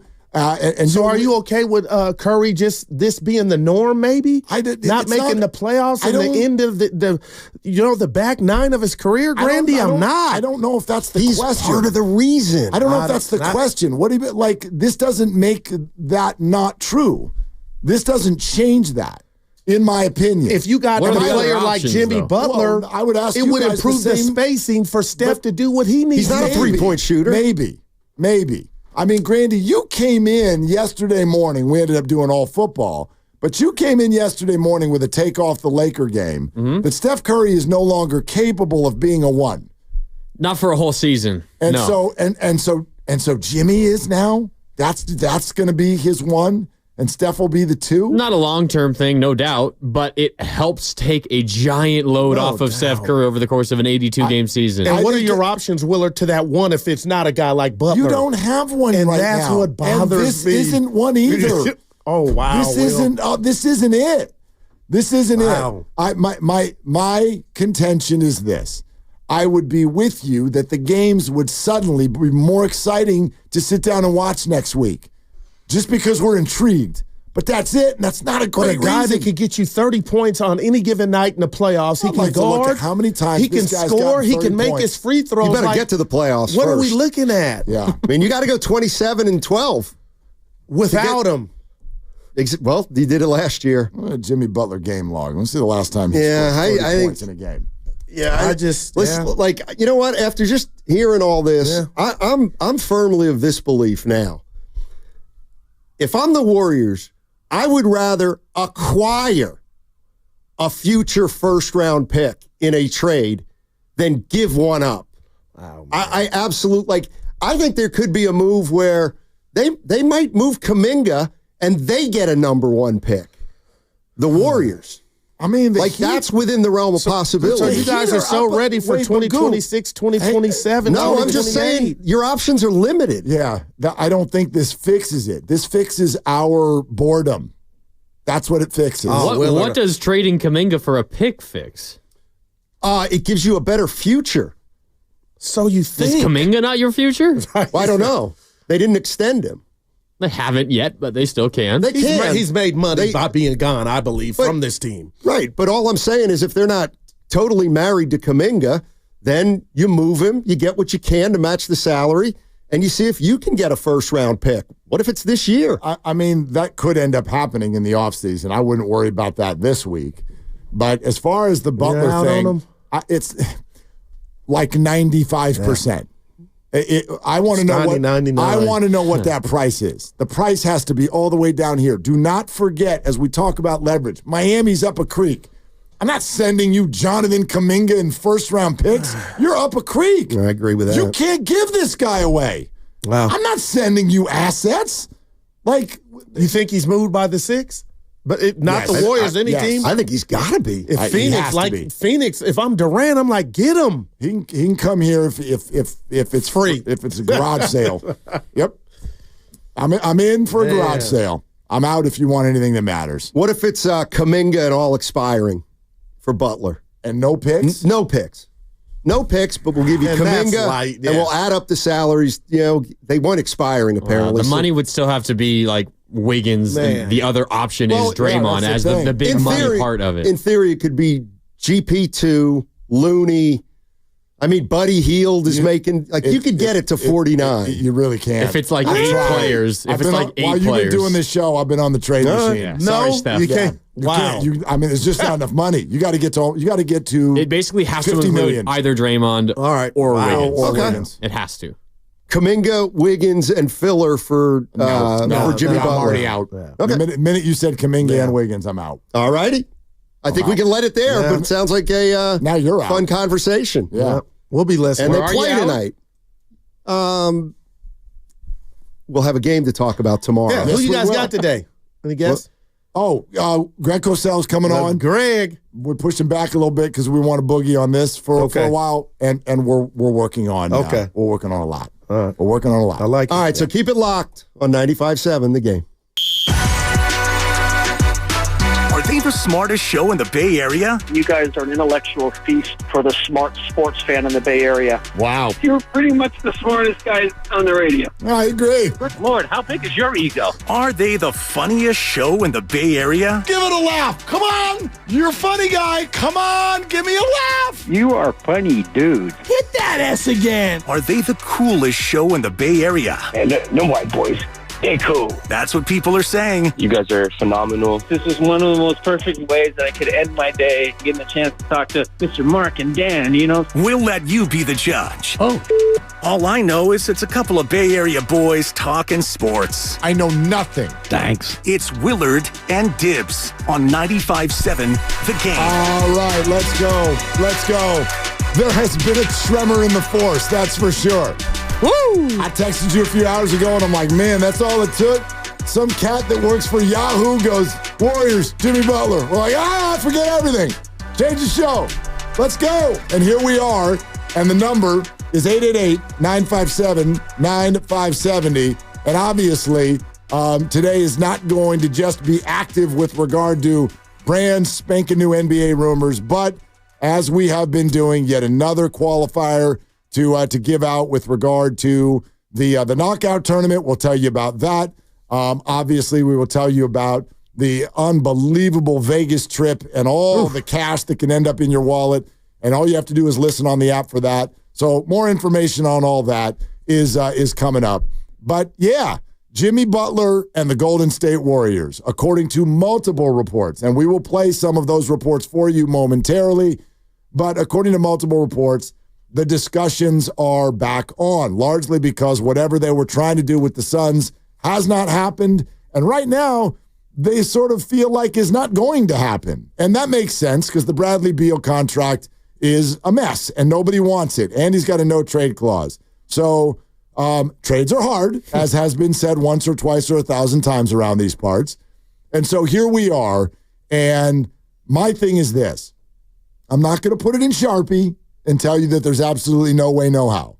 I'm simply going to say that I am very, very, very, very highly likely out on the idea of Jimmy Butler because I don't think it makes sense if the Warriors are going to give up anything that matters in the way of future assets or young players.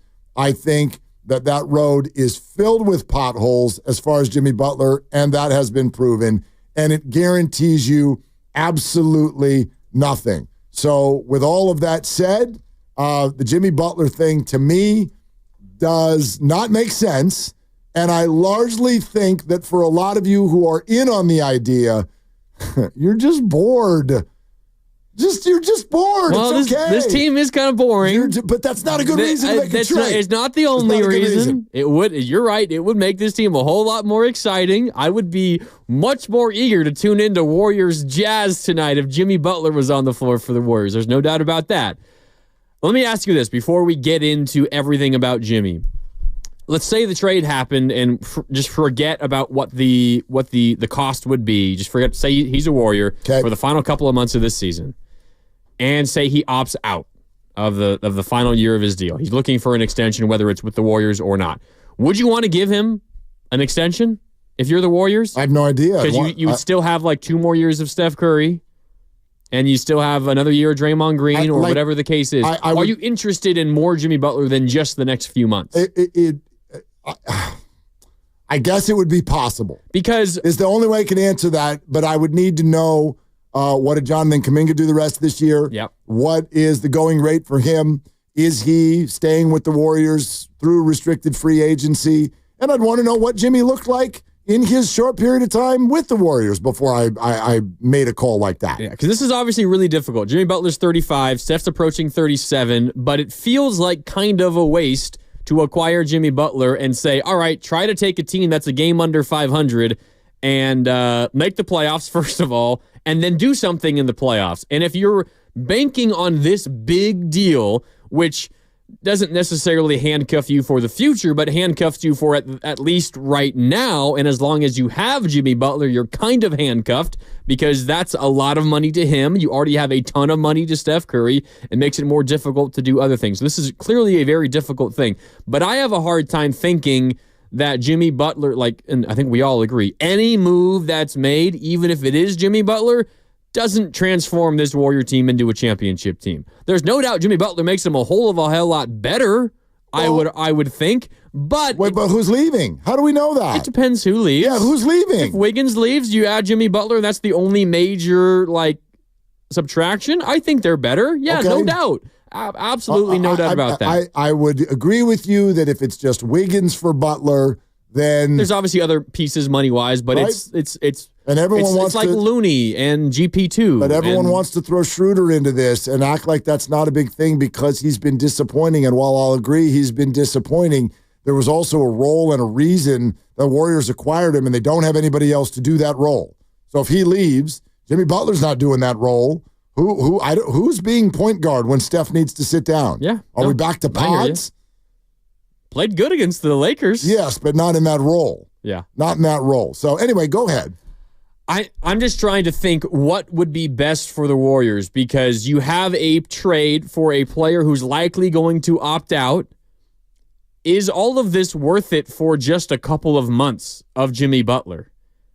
To add to a team that is floundering and that is 10-20 in their last 30, and obviously there's other reasons why they're 10-20, but Butler would make them better, and you get Kuminga back. Suddenly that's looking like a team that, pretty decent. I would expect them to play better down the stretch and make a run towards the end of the regular season. Doesn't mean I'm picking them to win the Western Conference or go to the Western Finals, but I have a hard time, if I'm the Warriors, making a move like this and just saying, yeah, this is only for the next 3 months. Well, no, I don't think you... that kind of feels like wasteful and not worth it that point. Right. So when I say I need a signature that you're going to opt out, that's not me saying you're automatically no longer on the team. That just means you're opting out. And it gives us the flexibility to make things work. If not, and I would need a capologist to confirm this, but I have a hard time understanding, and this is important, I think, for everybody to think about. I don't want to say important for you to know because I'm not speaking definitively here, but here would be my question. If the Warriors were to acquire Jimmy Butler and keep Jonathan Kuminga and keep Draymond Green, and Jimmy Butler, you get to the end of the year and one of two things. Either he opts in or the Warriors are interested in re-signing him in some sort of a way. Is that automatically preventative of Jonathan Kuminga's future? It feels to me like it would be. I don't see, now again, I didn't run the numbers here or the math, and I don't know what sort of luxury tax they're willing to go into, but I don't see how Steph's contract, Draymond's contract, whatever Jimmy's contract is, and a new deal for Kuminga, I don't see how that fits. That feels preventative to me. So that would be my first question, and if the answer is what I think it is, then we have to go forward with the idea of, well, hell, you might as well throw Kuminga into the deal for Butler if you're going to get him, because you are, in effect, writing down, if you want Butler beyond this season, Jonathan's gone. That's it. He's out, whether you trade him for Jimmy or not. And if that's the case, I'm not doing that. I'm of the mind I would be more willing to acquire Jimmy Butler if I can just get him tied down through the rest of Steph's time here.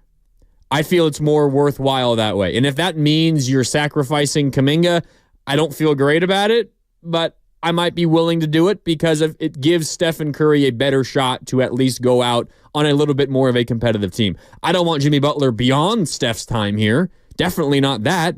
I mean, he's approaching, he's 35. Sure. He'll be 36 early before next season even begins. This is another really, really old guy. I don't want him any longer than Steph's here. Once Steph is done, the Warriors' book should be completely empty and you should be free to go out and sign whichever major superstar is entering free agency that year. But as long as Stephen Curry is here and you have a ton of money tied up with one extremely old player, I don't have a major problem doing it with another.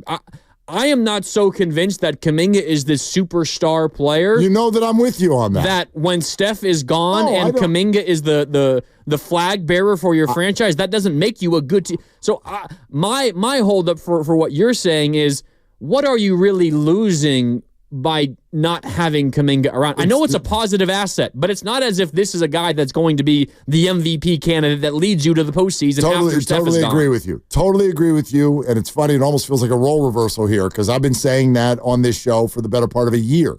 I do not believe Jonathan Kuminga is a superstar in the making. I do not believe he's an all-star.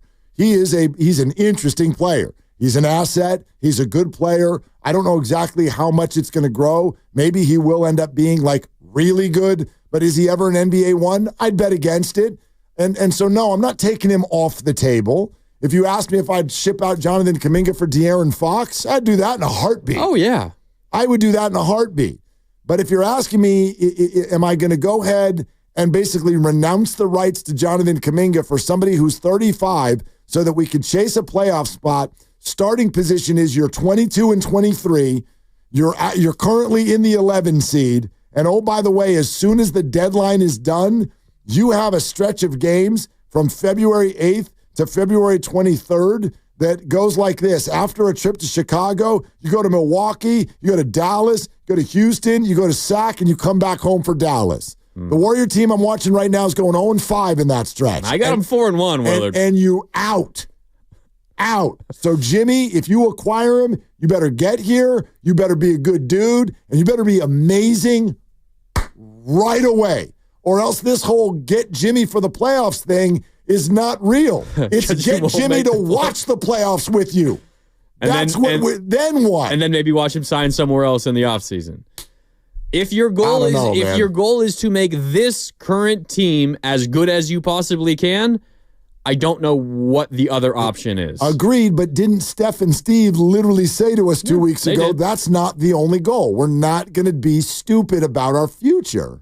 But, part of this has to also consider what the Warriors' real, honest opinion is about Jonathan Kuminga future. And if they believe, he could be a 3 on a championship team, okay, then that's not enough to hold off from doing this. And considering all the reports, how hard it's been for Miami to get a deal done with Phoenix and a 4-team trade, a 5-team trade, whatever the case is, Miami's asking price is coming down, and maybe you're not having to sacrifice that much of your future, and maybe this does not qualify as the desperate move that mortgages your future. All right, it's time. We're back. We're back. We've circled back around. Here we are. It's Jimmy Butler again. The price is down. Now are you in, or are you still out? We are taking your phone calls on this for at least the next couple hours. All right, here on 95.7 The Game. So 888-957-9570. The report is the price has dropped. And you know more than the last time we had this conversation because they've played a bunch more games. So now... And they've lost a bunch more games. Exactly. Now, are you in or out on Jimmy Butler? 888-957-9570. We'll take your calls on that. We'll also play for you what the likes of Shams and Brian Windhorst have had to say about this in the last couple of hours. That's coming up next. And if you want to claim a spot in the knockout tournament with us at Chase Center and play hoops on the court, all you got to do is make sure you're listening in the 4 o'clock hour today. We'll give you the keyword early in the 4 o'clock hour. We'll tell you what to do with that keyword. All you need to know right now, you should be listening in the 4 o'clock hour. The knockout tournament at Chase Center is on the way. Your call's next, in or out on Jimmy Butler. Grandy's in for Dibs. It's Willard and Dibs. This game day traffic report is brought to you by Crystal Geyser Spring Water. Traffic headed to Chase Center in San Francisco this afternoon light. Northbound 101, northbound 280 approaching 6th and King, and on the Bay Bridge. What makes Crystal Geyser Alpine Spring Water different? We always bottle our Alpine Spring Water less than 1.5 miles from the spring source, and all our bottles are made with 50% recycled plastic from our own recycling plants. Crystal Geyser, bottled at the spring source. What's that sound? That's the sound of Downy Unstoppable scent beads going into your washing machine and giving your clothes freshness that lasts all day long. There it is again. It's like music to your ears, or more like music to your nose. That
in on Jimmy Butler discussions, and that is because, quote, the price went down. Now, we don't really know what the price was to begin with. Can I read you a report? Yes, please. please. This is from the Miami Herald, written by Barry Jackson, who covers the Heat. This is, oh man, I lost it. Where was the initial? Here it was. Okay. Per an initial report, Miami originally was seeking either a great player or good players who can help them make the playoffs, plus a good prospect and draft compensation. Okay. That's a lot. Either a great player. Warriors aren't trading a great player because they're not trading Steph. Right. And it's the only great player they have anymore. They don't have one. Yeah, go ahead. Or good players. They have that. Plus a good prospect. They have that. And draft compensation. They have that. They have all those things. They have all those things. But they're not trading all those things away for maybe 3 months of Jimmy Butler. No, and here's the other thing. Like, I'm sure this gentleman, Barry, does a wonderful job, but like whenever there's an inherent flaw in the report, and it's not that it's a bad report. It's that if somebody's telling you what they want, that is inherently the beginning of the negotiation. Yeah. Right? That's the car company being like, yeah, that's the sticker price. We're not budging. Cool. See you later. Wait. Sorry, hold on. Exactly. And we're arriving at that juncture because now there's 8 days left, and whatever's going on between Miami and Jimmy has only gotten harder, more controversial, more angry. And so the price came down. Well, I don't really know exactly what the price was to begin with. Here's what I know in this situation. The Heat have no leverage. None. Absolutely none. You are stuck with an asset who is publicly crying, acting out, and pushing all of the chips into the middle of the table where there is literally no way you can keep him. So here's what you'll get. What we give you. That's what you'll get. That's the price. Yeah, right now, Pat Riley and the Heat are just praying that any deal from any number of any individual team works. And they'll say, okay, cool, deal. Right. Let's go. If Miami was chilling, we wouldn't hear this story today. Of course not. We're hearing this story because Miami's freaking out.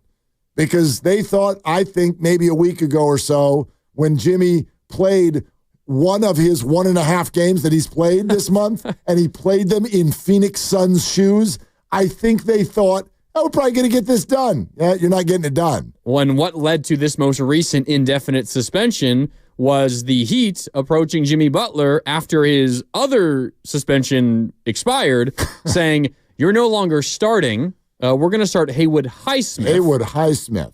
Haywood Highsmith. That's a real person. Yep, it's a great name. We're going to start him because, Jimmy, you're obviously a better basketball player than Haywood Highsmith, but considering everything else that's going on, you're helping us lose basketball games, and we're in the middle of trying to make the playoffs. Right. So, Jimmy, we're doing what's best for the basketball team. Take a seat on the bench, Jimmy. And Jimmy said, okay, I'm not showing up to practice anymore. Right, he left.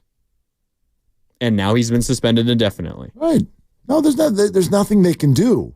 They cannot have him on February 7th. And by the way, he could say in Miami takes a chance, or they just deal with, all right, well, we're going to bite the bullet. We're going to deal with 3 more months of Jimmy, and then he's going to opt out, and we'll deal with it. He could opt in and just make Miami's life hell next year. Yes, he could. And if you're Jimmy and you're trying to get to a spot where you want to go to, the easiest way to do that is via a trade rather than free agency. There's so few teams out there who could afford nobody a can max deal right now. Well, and that's the leverage that Miami's trying to play. They're like, Jimmy, we can effectively end your career. We just put you on the sideline. You can go ahead, opt in. Great. Here's your $52 million. You're not playing basketball anymore. Now, by the time you hit the open market, nobody can really fit the salary you want, and you're another 2 years older. So that's their leverage, but who wants to do that? That would also be Miami essentially punting on the rest of this year and next year. I mean, you got $50 million tied up on someone who isn't playing. Right. There's shades of, if you remember, and I know you all do, if you remember the conversation we were having about Brandon Ayuk all summer, there's shades of that here where everybody will go, well, you could play hardball. Yes, you can. You can do that. You can just look at Brandon and be like, we'll see you in camp. And if you don't come to camp, then you won't play.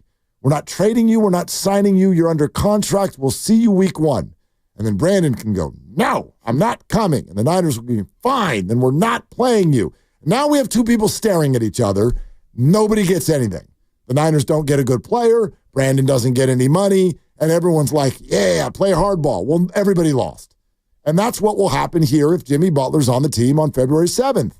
So to me, the Miami Heat right now are those people that have concert tickets in the parking lot right before the show starts. That's what you are. You're not driving any hard bargain. Do you want to get something for those tickets or do you want to go home? That's your option. And at that point, your $100 ticket is now $20. That's what you're getting. And if you're paying $20 for a $100 ticket, Warriors, why wouldn't you do it? And that's the only way you're going to get me in on Jimmy Butler. You tell me, I assure you this is not necessarily anything more than the next 2 months, and you're giving up nothing that matters. So, and I will, in fact, I would even still meet the Heat halfway because the only leverage they have is that there may be other teams that are bringing the party and their junk might be better than your junk. But I am going to give you enough salaries to match if I can make that happen. And that might mean Andrew Wiggins. And Jimmy Butler's better than Wiggins. I'll give you that. That might mean Wiggins. And if you need some sort of draft compensation years down the road, you ask me for my 2025 or 2026 pick, you can kick rocks.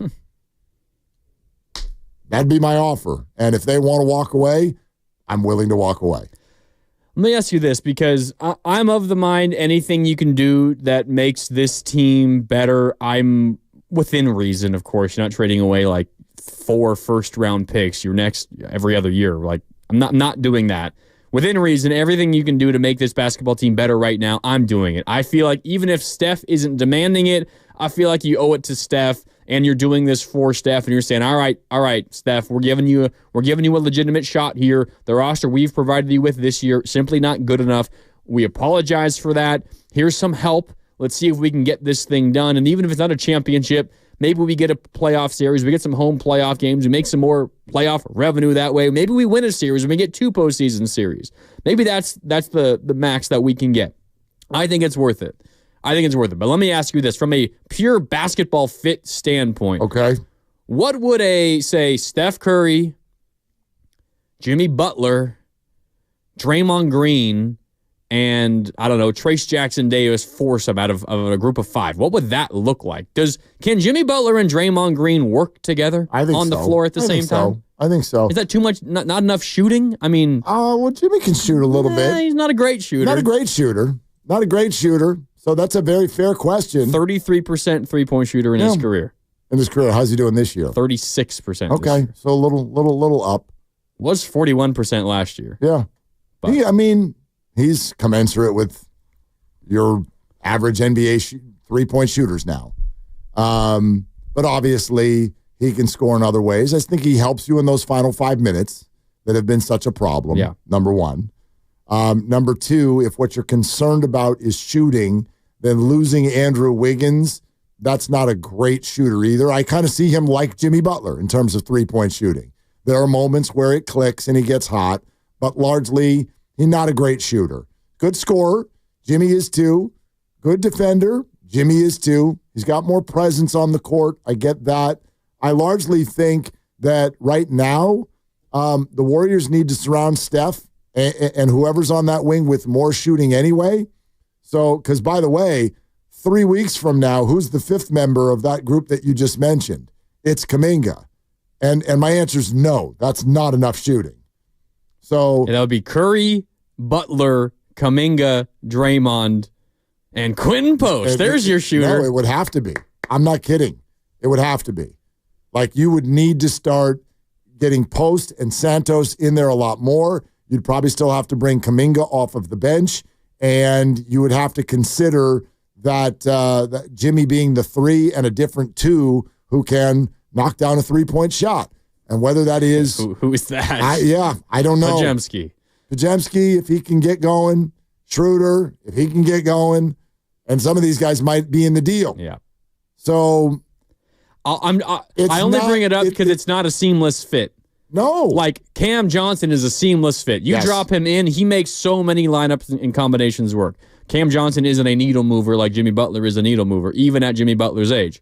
Cam Johnson is a super easy fit in any Warriors combination. Jimmy Butler is not. You kind of got to work a little harder to find a group of 5 that works that includes Jimmy Butler, because he is better at a lot of things that a lot of the other Warriors players currently do, much better. But he does a lot of what current Warrior players do, which is, you can score a little bit, but not a great shooter. You can dribble a little bit, not the best ball handler. You can play good defense, but he doesn't have a skill that the Warriors are severely, severely lacking. Other than just being a guy who can go get you a bucket, which is important, really important for this team, but he gets a bucket in ways that doesn't make it incredibly easier on Steph because it's not via spacing the floor. Not a perfect fit. He's not a perfect fit. But he's the best option you have to get a lot better. Is he? I think. We don't even know. 3 hours ago, no one knew that De'Aaron Fox was on the trade market. So that's what I would argue. I am going to wait for what I don't know, because what I hear is a lot of people saying this is the best option, and I'd argue we don't know the options. We don't really know what's going on behind the scenes. I don't know if they can get their hands on Cam Johnson. If they can, let's do that. I don't know what they know about what might be available this offseason if they hold on to their assets and Jonathan Kuminga signs a deal that makes him more tradable or more attractive or any of these things. Again, I think you're circling back to my original point, and I'm not mad at everybody for this, but you want Jimmy Butler because you're bored, not because you actually think it's the great idea. That's my read. Now, if you feel differently, say it. Hit us up. You can call right now at 888-957-9570. I largely think those of you who want Jimmy Butler, you want him because you're bored. And that is a horrible reason to make a trade. That's a horrible reason to be thinking about future first-round draft picks. It's a horrible reason to be thinking about Jonathan Kuminga. It's even a bad reason to think about Andrew Wiggins. It's a bad reason to be making phone calls and trades because you're like, well, I don't think that'll work, but this doesn't work, so what the hey? Especially when you're dealing with a team that's up a creek. And they are. You're going to bail them out? Like, look at the experience they're having with Jimmy Butler. Well, the Warriors are also up a creek. Yes, but they're not having this kind of an experience with one of their players. Remember, Grandy, vibes. The Warriors do have that. They've got vibes. And I know that makes everyone mad. Yeah, vibes are worth so much when you're a game under 500. Who cares about vibes when you miss the playoffs? I get it. But my point is I would love to hear from somebody, like sit me down, look me in the eye and go, they need to get Butler because here's why. This is going to turn the season around. It makes them better.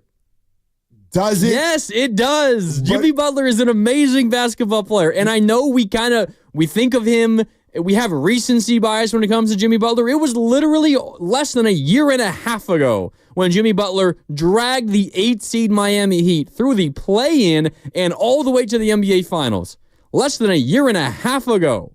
Right, but it was less than 2.5 years ago that Andrew Wiggins did the same thing. He did not drag the Warriors through the Western Conference playoffs. He was the second best player on a championship team. Dead without him.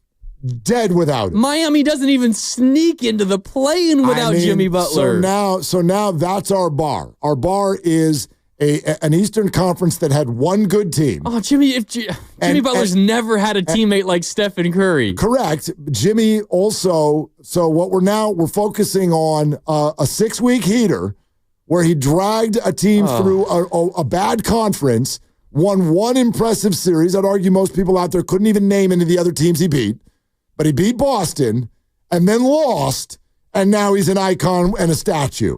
Like, get out of here. Jimmy Butler, when you say he makes them better, I know what I think I know what you mean, which is if I took a snapshot with a camera of this moment, does he make them better? Yes. Big picture, does he make them better? What do you mean by big picture? He could markedly make them worse next year. Markedly. Because Kuminga might be on a different team. And Jimmy will be 36. Instead of 35. And Steph will be about to turn 38 instead of about to turn 37. I don't know that he makes him better. I hear what you're saying. He makes him better in February. Yeah. Well, I would like to look at a little bit more than that. Just my choice. I'd like to look at a little more than just February. This will feed into your belief that I'm just bored, and that's why I want the Warriors to do something. We have been promised, and when I say we, I mean Warrior fans. Warrior fans have been promised, maybe promise is the wrong word. They have listened to the Warriors for multiple years now say, all right, there's nothing great out there for us. We're gonna stay patient, and we're gonna hope the right opportunity presents itself. And my guess is that's what they're going to do at this trade deadline as well. I'm not predicting they're going to make a trade for Jimmy Butler. Maybe they make a trade for Vucevic. Maybe, but that's a marginal move. It makes you a little bit better, yeah. But it's not like that's going to be a move that immediately puts you to the top of the Western Conference. No real move out there probably will. I am worried that the Warriors are going to consistently wait for the perfect opportunity to present itself, that they're going to thereby kill themselves last year, this year, next year, because that perfect opportunity never presents itself. And at some point, you have to just take the best of the garbage that's presented ahead of you. That's a totally fair take. It's a totally fair take, except for the last sentence. I don't know that you do just have to take the garbage that's in front of you. Like what I'm sort of hoping for, I want someone to passionately convince me that Jimmy Butler immediately makes the Warriors relevant this year. Do you believe that? I don't want to hear better. I want to hear relevant. Well, he makes them relevant from a national perspective. You're talking about attention. Yes. I'm talking about basketball.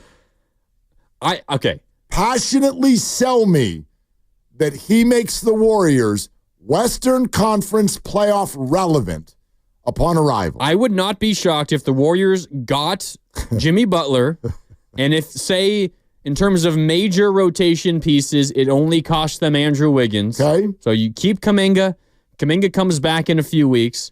I would not be shocked if a team led by Steph Curry and Jimmy Butler and Jonathan Kuminga makes the playoffs and wins a postseason series. Okay. I would not be shocked. And that's fair. But isn't it interesting? I asked for someone to passionately convince me, and the phrase you twice used was, I would not be shocked.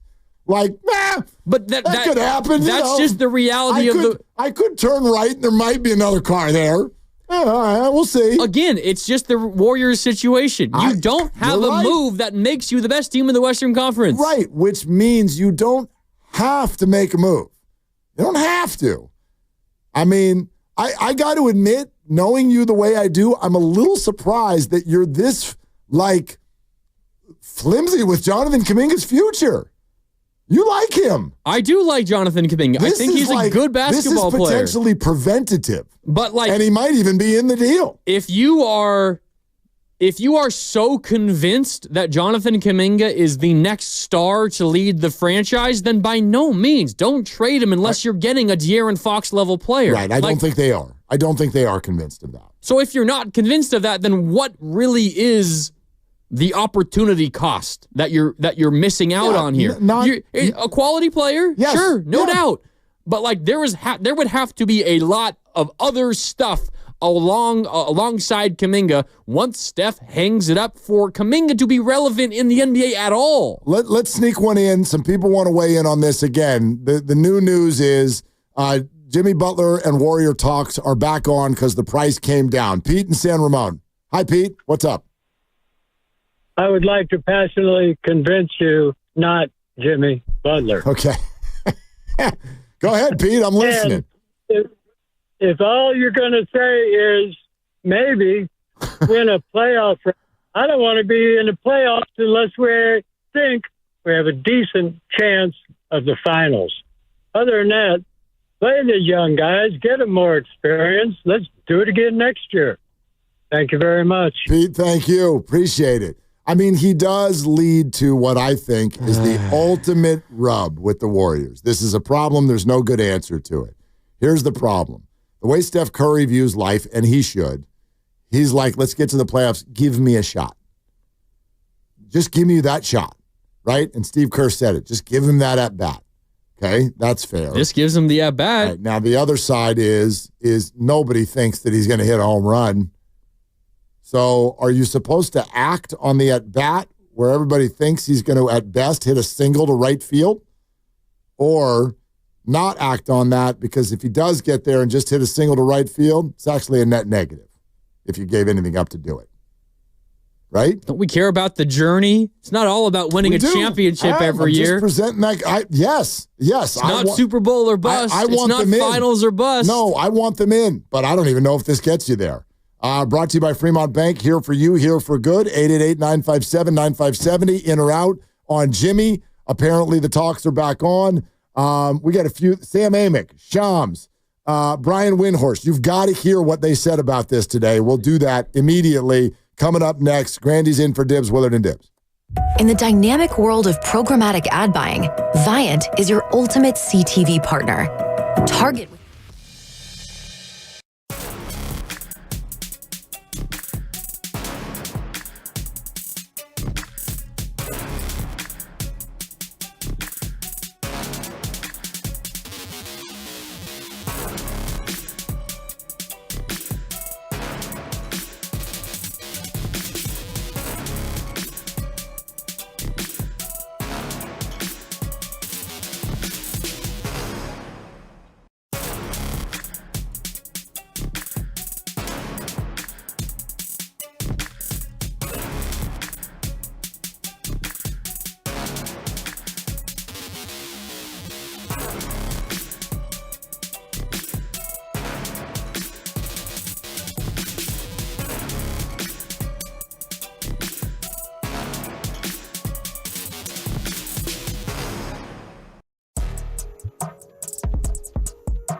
46 points for Jimmy Butler.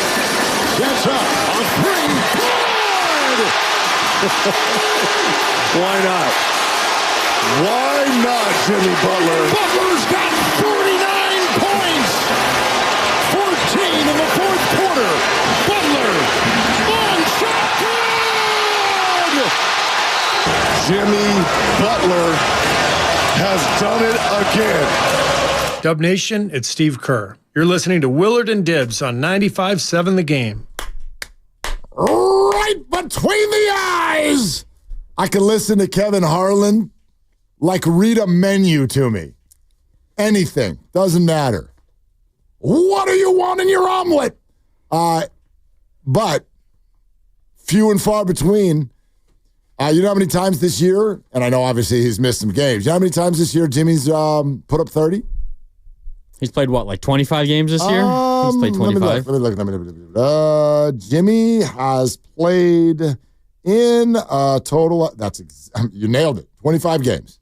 He's played 25 games. I guess he scored 30 or more twice in those 25. 3 times. 3 times. 3 times. He scored 35 against Detroit on December 16th, and he has played in 6 games since. And I don't even know if he barely got into 30 points total in those 6 games. You want to know his last 5-point finals? And this is all 25 minutes or more. Last 5 games. 9, 9, 18, 8, 13.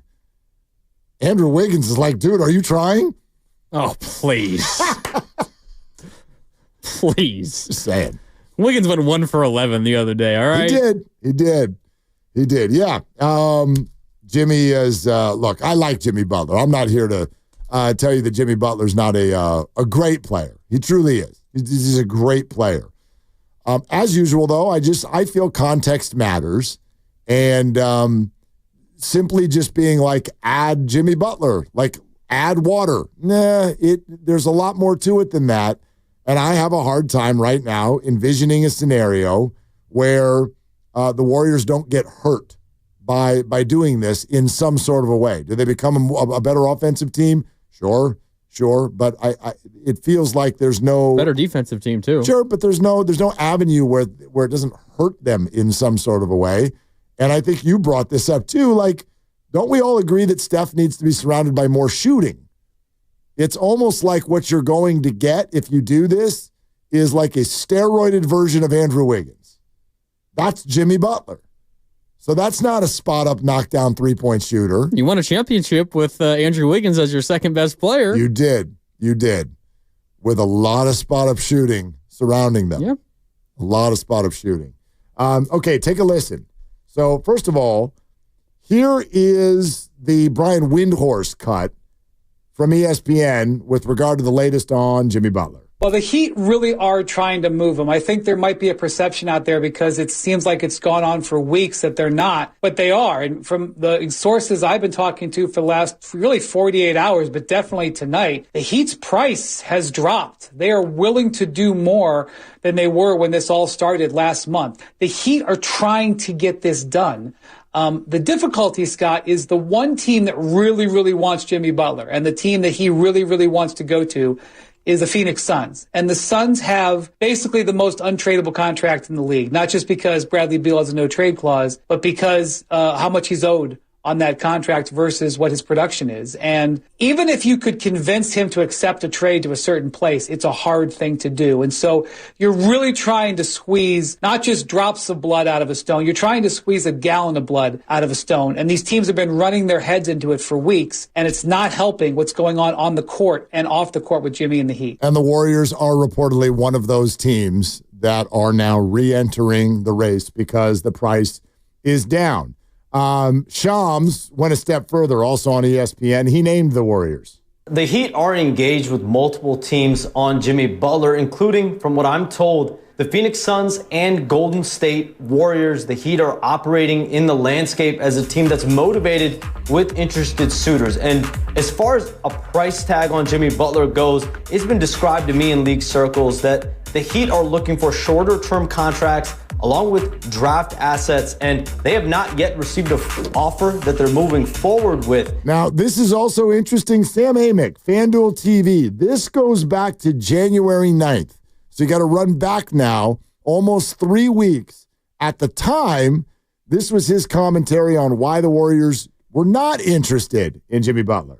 Their reasoning for not going after Jimmy, even beyond the money, is that to this point, they've been pretty happy with Andrew Wiggins' play. And the idea of also giving up a Jonathan Kuminga in that deal, even though he's hurt right now, is something they weren't looking to do. The prospect of Wiggins and Kuminga going out and Butler coming in, they didn't like kind of how that looked for them. Okay, so what if Kuminga's not in the deal?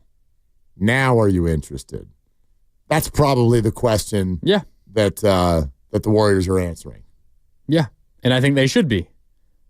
If the only major cost, and again, it would have to cost more. If you do a quick trade machine work, it's going to cost you Wiggins plus someone like GP2, Slow-Mo, another piece to essentially make the money work. Yeah. And it would have to be a multi-team trade because the Warriors would probably give up another lower level piece and get another couple of pieces back to make the roster fit right and all that. So it wouldn't not just be Warriors and Heat. It would be a number of other teams involved, which is why this is an extremely convoluted process. But if the only major piece you're giving up is Andrew Wiggins, yes, it makes you better. Therefore, you should do it. What about that pick?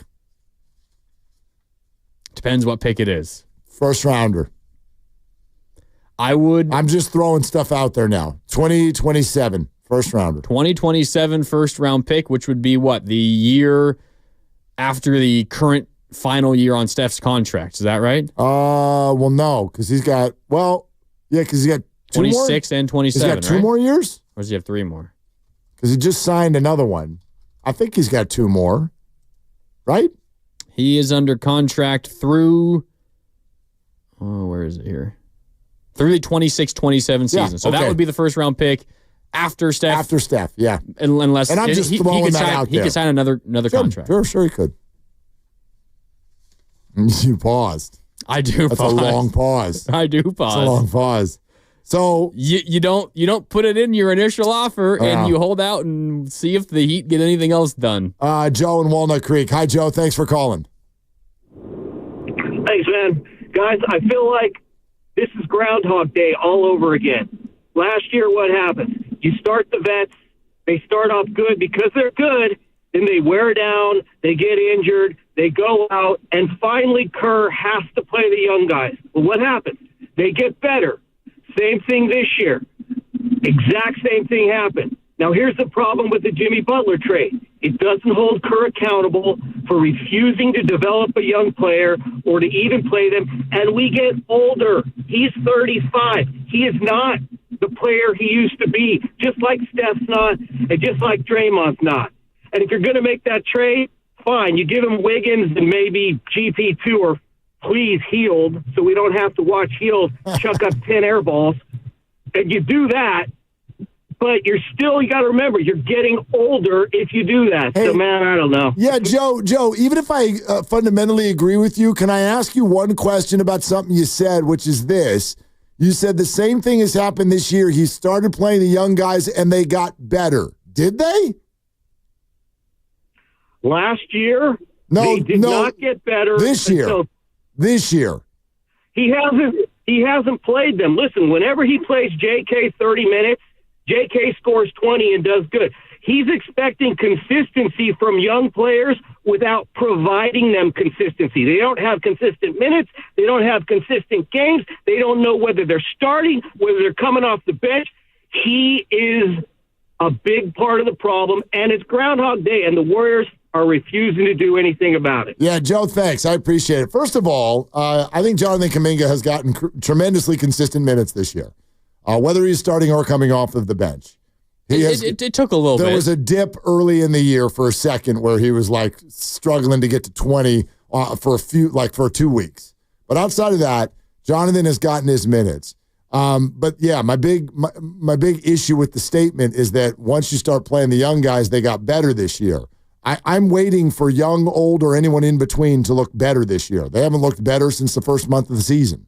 Yeah, I thought for a second maybe Joe was referring to Guy Santos and Quentin Post. I'm not sure if that. I think he's talking specifically about Kuminga, but I don't know. Also, there is the big elephant in the room, which is they're 10-20 in their last 30 games. Even if the young players are playing better, it's not like it's making a difference in the wins and losses. Right, and the point about when you play Kuminga, he plays well, or you play him and he gives you 20. Sure, do they win? Do they that's the correlation I think people are waiting for. Now, if you're going to lose, it would be better to play your youngsters and lose than play your veterans and lose. I will agree with that. Jazz are in town. That might be a team the Warriors can handle. Warriors Live with Evan Giddings starts at 6 o'clock. Presented by Xfinity. Stream sports from the best seat in the house with Xfinity. Bring on the good stuff. All right, talks are apparently back on for Jimmy Butler. And by the way, De'Aaron Fox's name is getting thrown around. We'll explain all of that to you coming up next. Are you in or out on the idea of Jimmy now that, quote, the price has come down? 888-957-9570. And we're getting closer and closer to knockout hour. We'll tell you about that coming up real soon. Grandy's in for Dibs, Willard and Dibs. This game day traffic report is brought to you by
1-on-1. Butler backs in. That fall-away shot is up and good. 34 for Butler. It's an 8-point lead. 1:20 remaining. Butler says, give me the ball. Butler the drive, the runner, he banks it in. Oh, what a masterpiece from Jimmy Butler. Bay Area, this is Jonathan Kuminga. You're listening to Wheeler and Dibs on 95.7 The Game. Yeah, there's JK. God, I hadn't even thought of this. How about the possibility that Jonathan Kuminga has played his final game as a Warrior? That ever occurred to anybody? I'd be shocked. Me too. But it's possible. It's possible. You're right. He could be traded, and he's not going to play before the deadline. Not going to play before the deadline. And stop playing all these highlights of everything that Jimmy Butler has been perfect. Where do we have any sound of him walking out of the gym during practice earlier this week? No, that includes too much Pat Riley swearing. Got it. Sorry. Do we have sound of the plane taking off without him last week for the Miami Heat? We have any of that? He's only upset because they didn't give him a contract extension. Right. And guess what? Why was he upset in the 3 previous places that he talked his way out of? Because Cat is soft. Okay. Because Joel Embiid doesn't play often enough. Apparently, Joel Embiid is. I saw a report. I know you saw it too. Yep. That Embiid wants him back. He wants to trade Paul George for him. You know why he rubs people the wrong way? Because they're not dogs like he is. Because he holds them accountable. Is that it? He wants to win so badly. Yeah. No one else can keep up with him. Yet. Get him in this Warriors culture? Yeah, screw the Heat culture, am I right? Yet he never has. Never has. He never had a teammate like Steph. Uh-huh. Is that true, by the way? Yes. Is it? Yes. Never had a teammate. Well, I mean, Steph is a top 10 player of all time. He's never had anyone on that level. But this is the 36 and 3/4-year-old Steph. Yeah, that's true.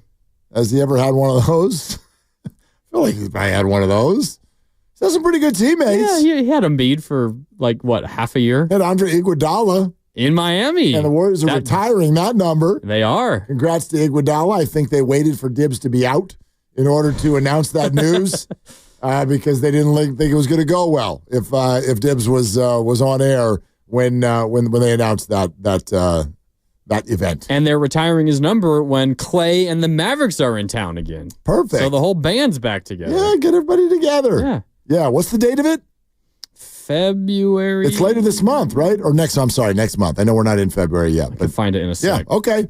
Mike and Hayward, we're taking your calls.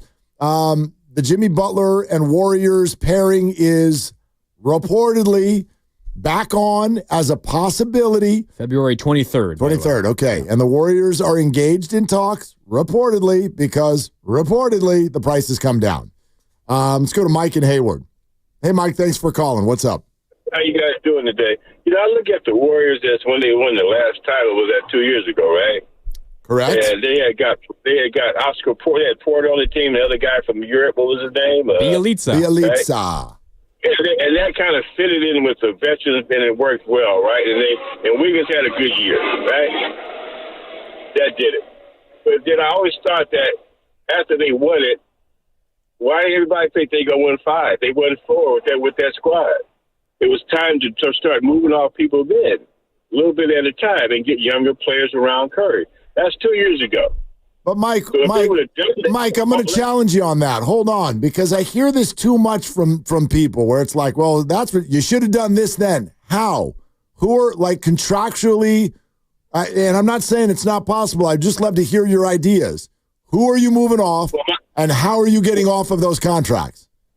Well, they should have never signed those contracts. Which ones? Because hold on a second, they never should have signed. Gave all those people all that money. Which ones? They gave Wiggins money because he had one good year. Okay. So I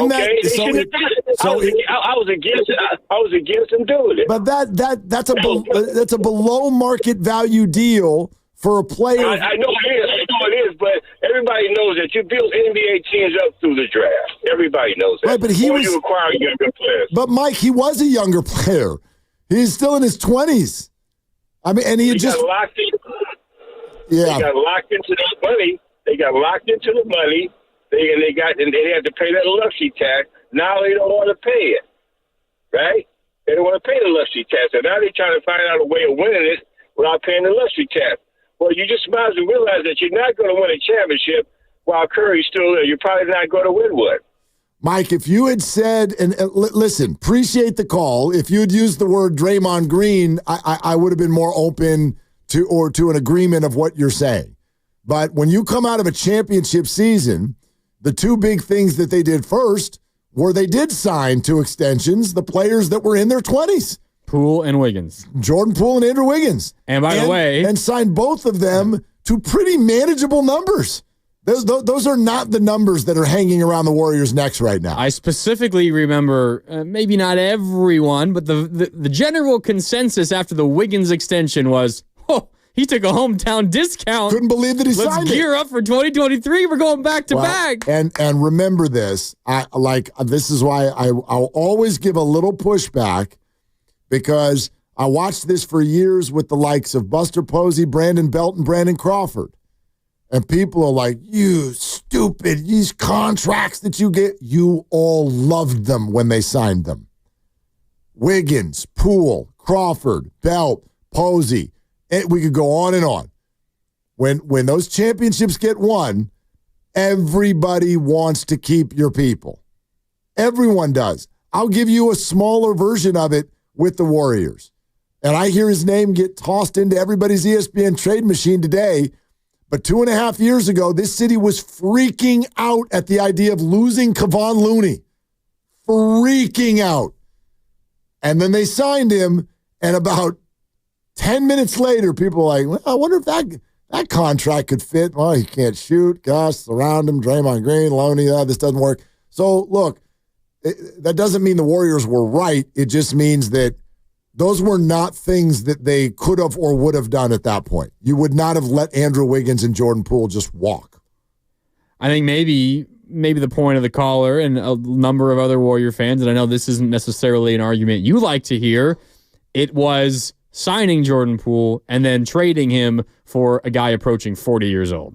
Well, again, I don't think they were trading him for a guy who was approaching 40 years old. I think they were trading him for a contract that was approaching being done. That's what that was. And then they didn't take advantage of that contract slot after the fact. Well, did they or didn't they? You can even have that debate. Like, I know they wanted or hoped to turn it into more. But the perfect opportunity didn't present itself. It did not. And so they're gonna continue to practice patience. But what did it allow them to do? It did allow them to reset the second apron by having that money come off of their books. Mm-hmm. And I'll continue to those of you who love to pound the table about the young players, and if you're still mad about Jordan Poole, I'm pretty sure Kuminga is like a non-conversation if you still had Jordan Poole. Nope. Can't keep him. So he's gone. Well, Poole's contract isn't that restrictive. No, listen, what was explained to me at that time is the new CBA rules make it almost impossible to have 3 or more players making big money, north of $30 million money. So the problem is the money going to keep going up? I don't exactly know what Jonathan's going to get, but I think he's going to get 30. I do think he's going to get 30. The reports were he asked for around 35 per year before this year. Warriors offered at the max 30 per year. He's going to get at least 25. He's going to get at least 25. You've got Steph getting an extension. You've got Draymond's contract. You had Wiggins' deal at the time, which I know is short of 30, but it's in the neighborhood of 25, 26. And now you want to give Kuminga something. I'm sorry, you can't do it. Can't do it. So, and that's without adding in all the emotional stuff that was going on with Jordan and his teammates. Or teammate. Yeah. Well, let me ask you this. As it relates to Jimmy Butler and the possibility, because you get hung up on if it means you got to sacrifice Jonathan Kuminga, whether it's in the trade or if the contract that Jimmy Butler has keeps you from extending Kuminga. I don't want this team a year and a half from now to be Draymond, Steph, and Jimmy. What if Kuminga is demanding way more than the Warriors are comfortable giving him? I don't know if he's in position to demand anything. He's going to be a free agent. A restricted free agent. He's going to have somebody else offer him that money. And what if someone else offers him that money? Well, that's the job of the Warriors right now to kind of know. And obviously there's a game of chicken that goes on there. So but let me tell Brooklyn is really the only team that can scare the Warriors, and I don't know that that's what they're looking to do. But let's pretend that the Warriors think that he's going to get an offer. Kuminga is going to get an offer on the open market this summer that is too rich for their blood. Okay. And that they're going to lose Kuminga one way or the other. Does that sway how you feel about a potential Jimmy Butler acquisition? Maybe a little bit. You know what I mean? But the funny thing is if you just, let's go back to the way you're arguing it, which is to kind of say, let's spotlight right now. Mm-hmm. Does he make you better? Well, if you take Wiggins and Kuminga off the team, I'd argue the answer is no. I think you get worse. So what are we trying to help? Sure, maybe you are going to lose Kuminga in the offseason. But in that potential scenario of losing a restricted free agent, I would still wait and argue that there is the high potential of doing exactly what they did with Poole, which is maybe you sign that deal and it becomes more tradable for a different player down the road. And now you're cooking with something that people want because it's a player who's, what is he, 22, 23 years old? He's still a baby. He's got so many games in front of him. Yeah, 22. 22 years old still. So that's something I would head out into the trade market at a different time with that. I'd let him play the rest of this season and get those numbers back up. Yeah, and I'm not saying if you feel like he's going to get more than you're willing, you include him in the trade to Miami. You can potentially still acquire Jimmy Butler without giving him up, and you have both of them for the rest of this year at least. Yeah, that's an interesting way to put it. Again, what I've said from the beginning, I'm not going to say I'm 100% out on Jimmy. I'm going to say I'm 95% out on Jimmy. 95% out on Jimmy. If you can tell me, this is my checklist for Jimmy Butler on the Warriors. If you can tell me that A, he promises to opt out, B, you can get him without giving up any assets you love beyond Wiggins, because that's just needed to make the money work. Mm-hmm. Okay? If you can get him for the rest of this year with Wiggins and then just smaller expiring contracts, and if you included, here's the third piece of the checklist, if you're going to put a draft pick in there, it better be at least 3 to 5 years down the road. That's my checklist. Then maybe I'm open to it, but you better sign a behavioral contract too. Don't get to come in here and be a jerk. I'm not worried about Jimmy Butler's behavior. I would be. Why not?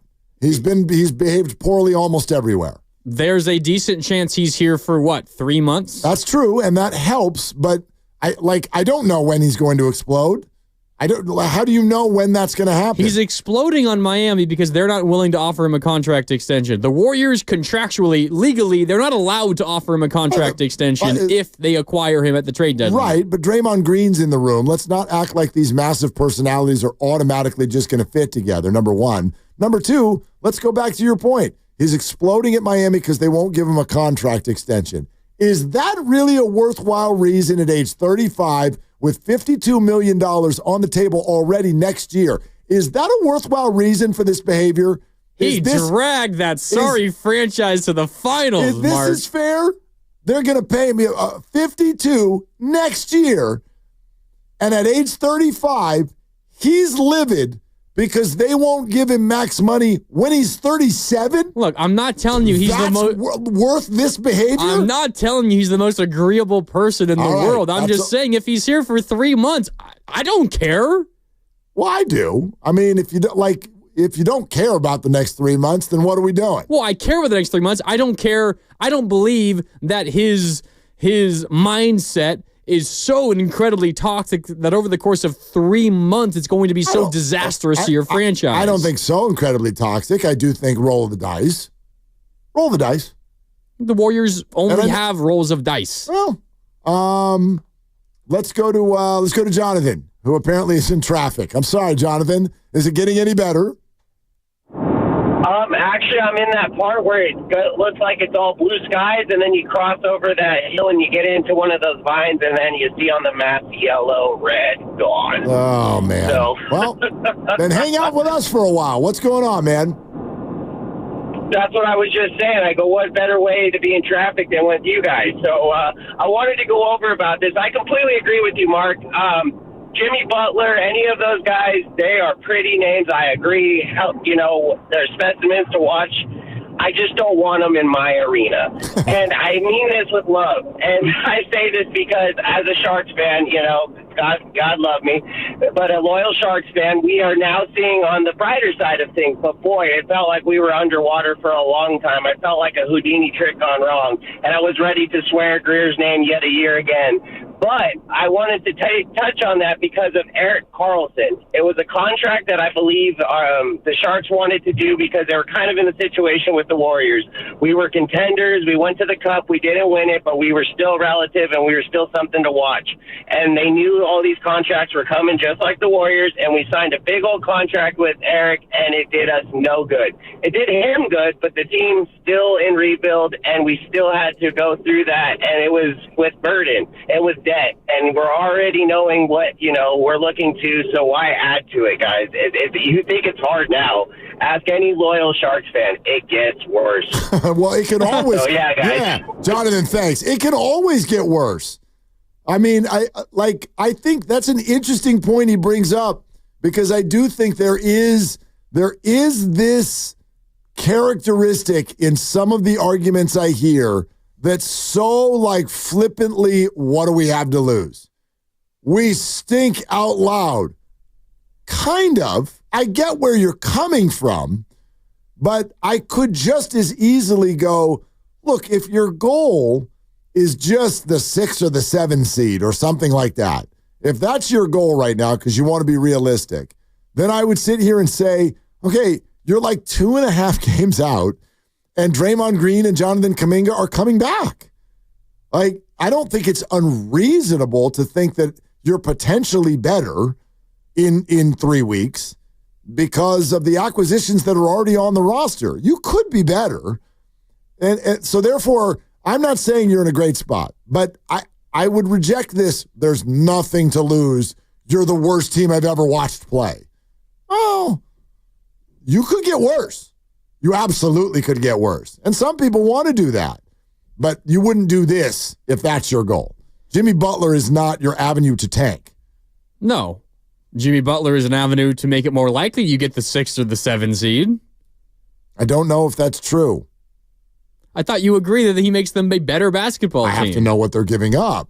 You gave a scenario of if they give up this. I don't know what they would give up. They gave up Wiggins and the rest normal salary filler, including Looney. And yes. But I don't know that that's on the table. I don't know. That's the price coming way down. Yeah. I don't know what other option Miami's going to have. I hear you. With how difficult it is for the Warriors to make this work, make a trade like this work, it's 10 times more difficult for the Suns to get it done. Oh, agreed. 10 times more difficult. Because Beal has a no-trade clause and a contract no one wants. Totally get it. And that's why I want the Warriors to behave this way. I do think in this conversation, there's a little bit of, hey, the Warriors, man, are desperate. No. Don't be in this conversation as the desperate one. The Heat are the desperate ones. So you got to come to the party that way. And I know I have in the past argued for the Warriors to not be patient and to be aggressive and to get something done, because if you wait too long to get something done, it might be too late for that acquisition to help you. In this instance, you have to be patient because you have to hope you get towards the trade deadline. You wake up trade deadline morning, or maybe you never went to sleep because you're Mike Dunleavy. You've been on the phone all night long with Pat Riley and company in Miami. You have to hope that when you get an hour before the trade deadline, noon Pacific time, Thursday, February 6th, 9 days from now, that there's no deal yet for Miami, and they become ultra desperate, and they say, all right, we'll take what you offered us last week. Yeah. And I think Miami, the reason we're hearing all this today is they're getting pretty close to that because these things do take time, so you don't consummate a trade in 5 minutes. And the clock is ticking. They don't have a good deal. They're not in a good spot. They got to get that guy off the roster. D in the city is next up. Hi, D. Thanks for calling. Hey, can y'all hear me? Sure can. I'm just gonna be straight up, like, regarding all this. Can we just keep all our players? I mean, shut down all the trading and all that. I mean, because I believe in our Warriors that we have the team, the future team. Even Curry or Green, because of JK, they just try him out this year and saw his potential just this season. And we've been having him from how long? 4 years or so? I mean, the young players, they just need more time to play to accelerate. Right, but so the phrase that you just used there, I believe, is Steph Curry's concern. Because you just said they need more time. And Steph doesn't have that. Tried before, you know what I mean? He wasn't tried like practice or anything. So being said that, JK was one, he was a dynasty player. And now we're just noticing him, he can really play at least. Sort of. No, he can. Yeah, but D, it's not that, like, it's not that simple. Like, Jonathan being good, okay. But first of all, unavailable right now for at least 3 more weeks. And number two, you're asking for further development. And and D, thanks. I totally get where you're coming from. Like, that's a very fair position, unless your name is Steph Curry. Then I don't want to hear development and more time. Yeah. I got none. Yeah. I have none. Plane is about to leave. Get on or get off. So it's like the pre-Game 7 bus ride to Sacramento a year and a half ago. That's exactly right. If you don't want to help us win, stay off the bus and stay in San Francisco. Don't come with us to Sacramento. Like, we're trying to win here still. We're not going to just coast the final couple of years of my career hoping that we develop something that's good after I hang it up. And for any Warrior fan who thinks that that's a fool's errand, I think you can at least take comfort in the fact that he has publicly stated we don't want to do that irresponsibly. We want to do that, but we're not going to do it irresponsibly. And that might have been a direct response to some Jimmy Butler rumors. Very well could have. But maybe irresponsibility turns to responsibility when the Heat offer or asking price comes down. No, I agree with. 888-957-9570. We'll play it for you again, let you hear what the reporters are saying, but the word is the Warriors and Jimmy Butler are back on the table as far as a discussion piece because the Heat say the price went down. So are you in or out on that? 888-957-9570 is the number. We will dive off back to the NFL in about a half hour. Greg Cosell will have his weekly visit. All of that is coming up. Grandy is in for Dibs. We're brought to you by Fremont Bank, here for you, here for good. And this is Willard and Dibs. And hey, it's Willard for under.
Booker.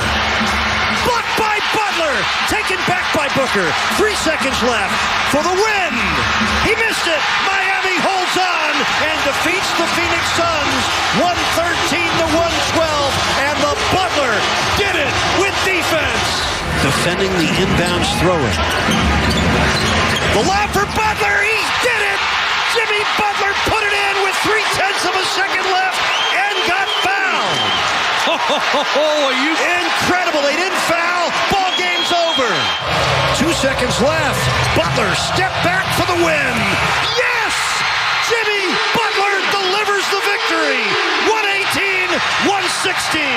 118-116. Now, back to Willard and Dibbs on 95.7 The Game. I mean, never mind. Trade for him. Like, oh my God, I didn't realize he never missed a shot. Let's get him. Hell yeah. That sounds like fun. Come on, get on the bandwagon. You know what wagon I'm on? I'm on the knockout tournament wagon. That's where I am. Because it's 3:50, dog. Oh, we're approaching 4 o'clock. So we're almost there. You want to claim a spot in the knockout tournament at Chase Center? Play on the Chase Center court with all of us. All you got to do is make sure you're listening here in the next handful of minutes. Coming up early in the 4 p.m. hour, we'll give you the keyword, and then we'll tell you what to do with that keyword. Tell you what you could do with your keyword. And then we'll go from there. And somebody is going to win a spot into that knockout tournament. We're doing it every day, every show. 8 a.m. hour, noon hour, 4 p.m. hour, every day. This week, next week, the week after that as well. So for 15 days, and today is only day 2. So all you have to know right now is that it's 3:51, and you should stay right where you are. Because right after 4 o'clock, we're going to have that keyword for you. So that's coming up here in just a few. And I'm sitting here talking to the champ right now. Mark Grandy, knockout champ. Mm-hmm. Nobody else in this radio station can use that label. There's a trophy sitting right over there behind the glass. Why did you never take it home? Oh, because I wanted, everyone I beat to see it every time they walked into work. But it doesn't have your name on it. No, so it doesn't. Like people who have been hired, like Steven's here. Steven, how long have you been here, Steven, with us? How long have you been here? You weren't here. Go ahead. Since October. Since October.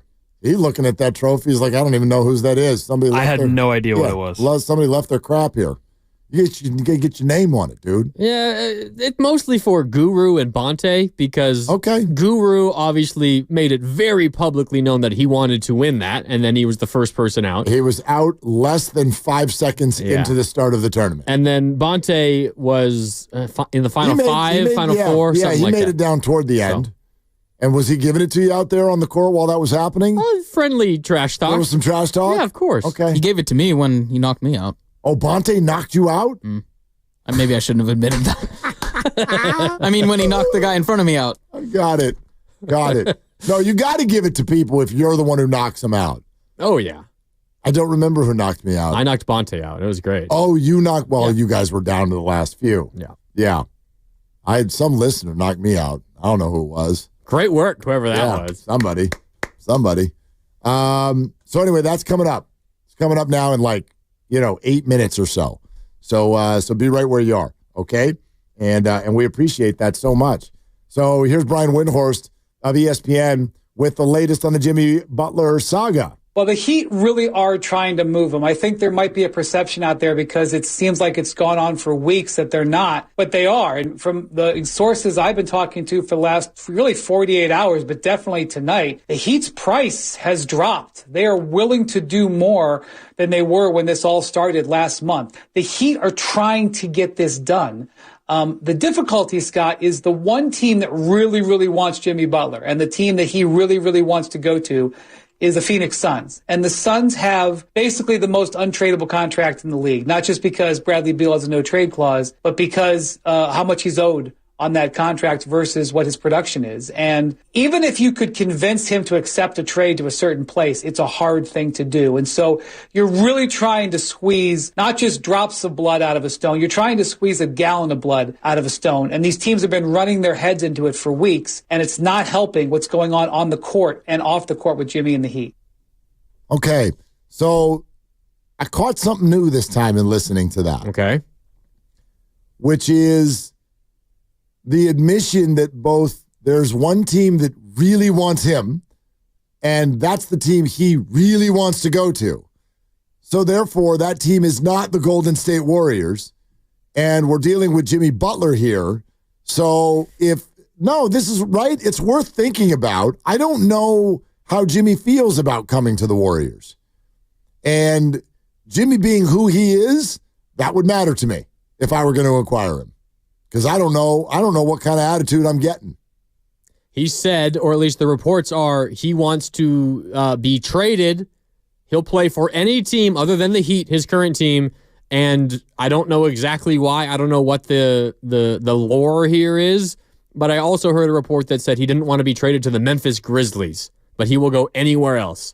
Okay. Other than, doesn't want to play for Miami, he doesn't want to be a Grizzly. He will go anywhere else. There's probably a hierarchy in the remaining teams, and Phoenix, I guess, is at the top of that list, but I don't think it would mean that he doesn't want to play with the Warriors. Just he would probably prefer to be somewhere else. And hey, you can opt out and you can go sign wherever you want in 6 months from now, Jimmy. I'm working on trades right now. I've got Butler coming to the Warriors for Andrew Wiggins, Lindy Waters, Dennis Schroeder, and Kyle Anderson. But then I realized the Heat are probably not going to want to do that because 2 of those 4 players have 3 years or 2 more years left on their contract. Some of those other ones, they are relatively low numbers that it probably wouldn't be that big of a hindrance. They just don't want a ton of money going into the 26-27 season, which is when Luka is going to be a free agent. De'Aaron Fox is going to be a free agent. Trae Young is going to be a free agent. All right, so if I keep Kyle Anderson on the Warriors and instead put in Kevon Looney, that works. It mathematically works. Andrew Wiggins, Dennis Schroeder, Kevon Looney, Lindy Waters. Now, the Heat are going to get $23 million in expiring contracts. They will get a good player in Andrew Wiggins, who has 1+1 left on his deal after this year at a manageable number. I would imagine that there would be some sort of draft compensation that would have to go. This is the kind of deal I would maybe grit my teeth and do. Why, because Schroeder's in it? No, I don't have a thing against Dennis Schroeder like a lot of people do. He's struggling to fit. I know he's a good player. He's already proven that. And he's playing a role that the Warriors need. They need another ball-handling guard for when Steph's not on the floor. So I'm still thankful to have Schroeder, but not the end of the world if you have to deal him either. But no, the reason I would be willing to potentially do that, you're keeping Jonathan Kuminga. As we've said, Wiggins is the only major player that you're giving up here. I would want assurances that Jimmy Butler was not opting into his deal. You keep Kuminga, maybe. Let's boogie. Maybe. But, and whatever draft pick is going to be in there better be way down the road. And the Warriors would probably attach some kind of protection to it. Yep. Which, fine, whatever. If it's top 10 protected and it conveys in the top 10, then you push it off one more year. There's a chance it could be a top 5 pick the following year. For sure. And you might lose out on a major asset, but it's kind of what you got to do. The one thing that this general conversation about irresponsible trades and mortgaging the future and making sure we're being smart and not being desperate, I get where the Warriors are coming from. And honestly, it's pretty noble that someone in Steph Curry's position feels that way, because there's absolutely no reason other than just the care that he has for the organization that he should care about what the Warriors are after he's gone. It's very noble, but it's not something that most players really care about. So I want to say that it's a noble thought. But when we talk about how the Warriors shouldn't make a trade for so-and-so because you're damaging your future, I have a really hard time believing that holding on to a single first-round pick or holding on to Jonathan Kuminga instead of trading them away to get in a quality player now that helps you win now while Steph Curry is still good, I have a hard time believing that you're really making that big of a difference for the future of your organization. Like, if you're giving up 4 first-round picks, like, okay, that's a difficult thing to recoup. And I'm not saying go out and be the Nets, who gave up however many picks for Paul Pierce and Kevin Garnett and Jason Terry. I'm not advising that. But if the reason you are not making a move for a veteran star right now is because you're convinced that this one first-round pick that you're holding on to is the key to the next era of your franchise, I'm sorry, you are entirely putting too much value in that single asset. I agree. That part I agree with. Dirty little secret, when Steph Curry retires, you are going to be bad probably no matter what. Probably, whether you have Kuminga in all of your picks or Kuminga and none of your picks. You're probably going to be bad when Steph Curry hangs it up. So what are you really protecting? I mean, I said this very, very similar statement like back in December. Like, what's the difference between 30 wins and 20 wins?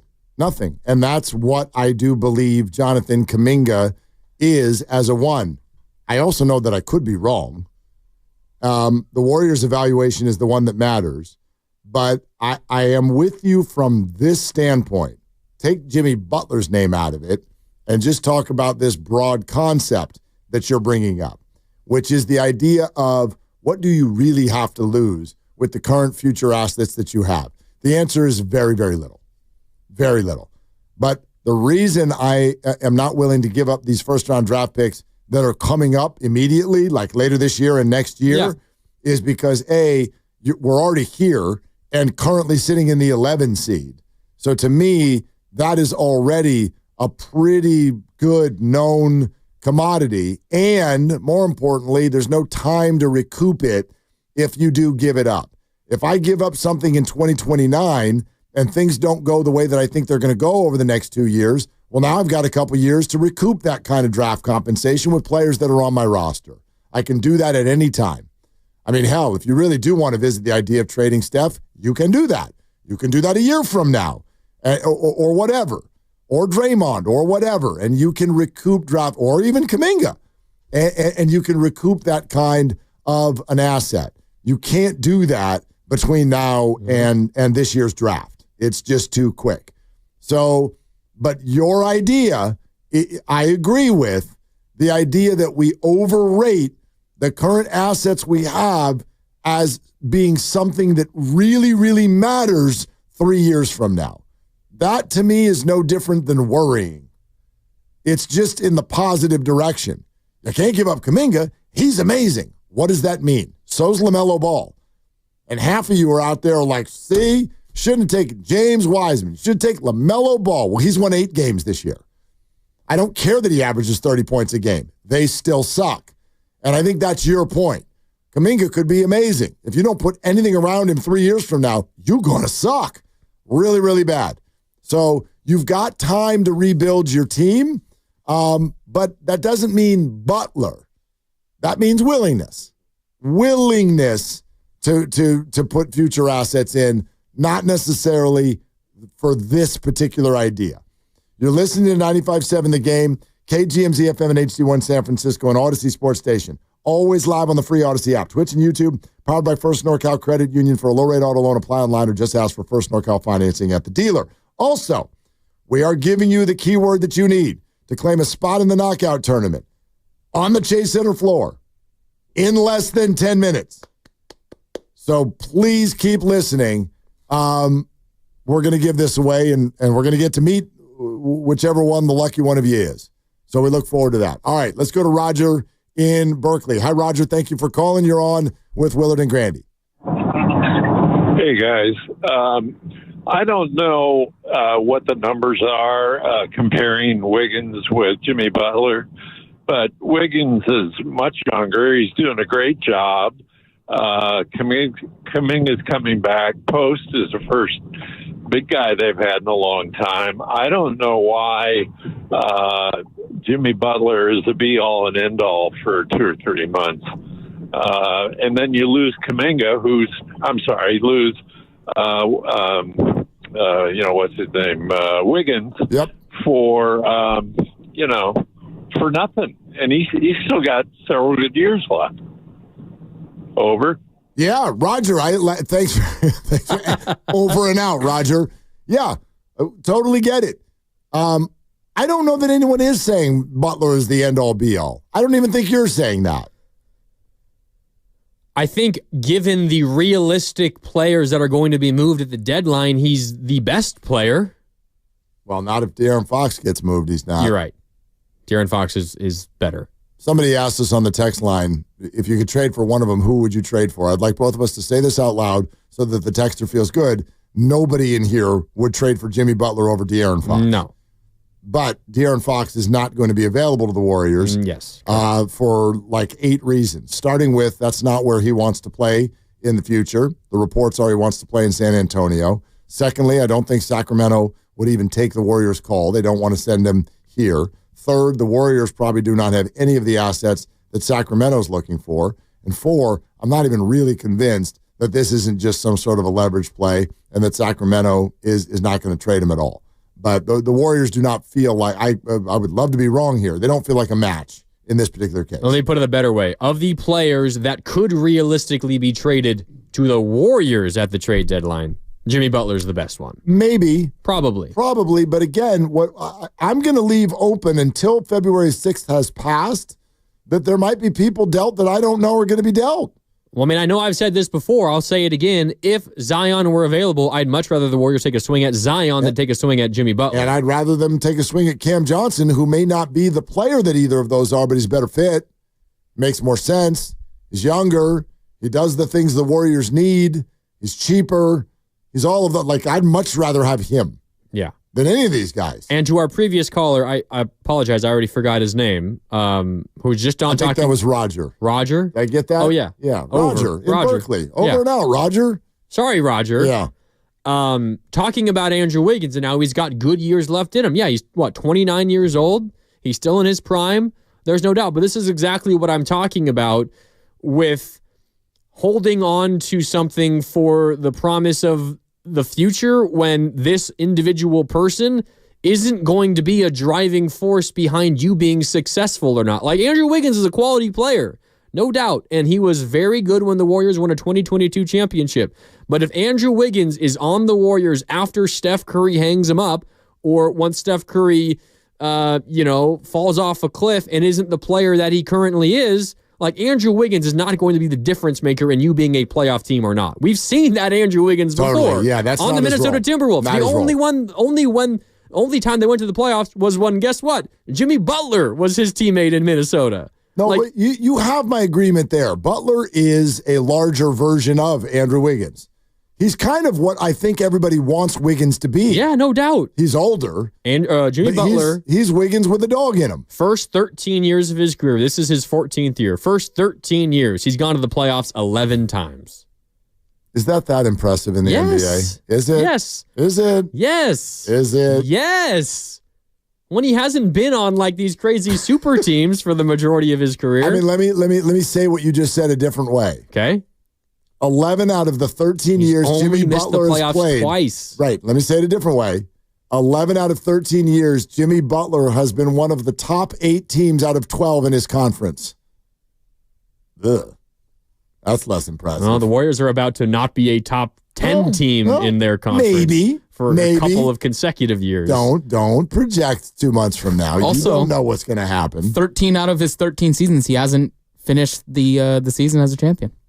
That's another good point. And 5 out of his 13 seasons, he pissed everybody off. Stats are stats, also Grandy. True. Let's go to Darnell in Oakland. Hi, Darnell. Thanks for calling. Hey, what's going on, guys? So, staying on this trade front, right? So, hear me out. If we keep the same deal like you said for Jimmy Butler, right? Same players, everything the exact same. And then independently from that, swing a separate deal for Vucevic. And that works if you, add GP2, Trace Jackson Davis, and Kyle Anderson, right? And that way now you have 2 veteran players that can help this year. You're still not mortgaged in the future because you're still going to have Pajemski, Kuminga, Guy Santos, Quentin Post. You still got a mixture of young guys. You're not giving away too many assets, too many young players of the future, and then you still got veteran players that can help right away. And still, go ahead. Darnell, are you saying to do both deals?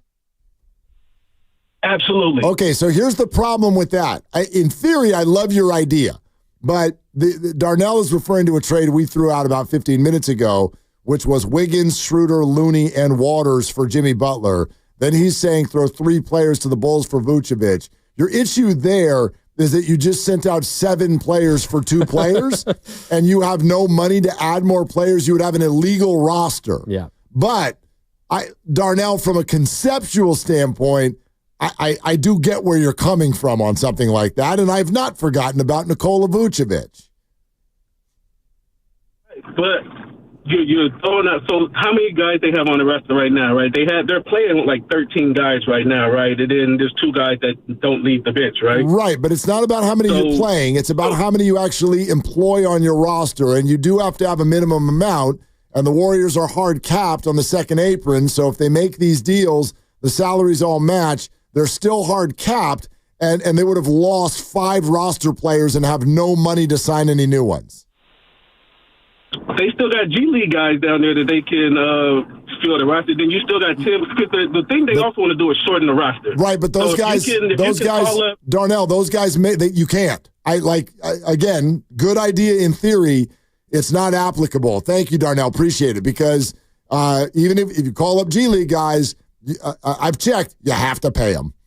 They get salaries. And I mean the Warriors are hard capped. Like they do not even have enough for minimum salaries to cover 5 lost players. Yeah, you have to carry at least 14 players during the course of the season. They are allowed to drop down to 13 players for 2 weeks. So if you drop down to 13 or below, you have to then, over the next 2 weeks, somehow get enough money to sign those players back and get back up to 14. Okay, Steven, Coleslaw. I'm super in on that call. Austin, who's one of our favorites. 888-957-9570. You'll be first up, but get on in here. We're talking out the new rumors that the Warriors and the Heat are back in discussions with regard to Jimmy Butler. Would you be in or out? So we will keep taking calls. Greg Cosell, NFL Films, is going to jump in here now that the Super Bowl matchup is set, so we're going to talk that out a little bit.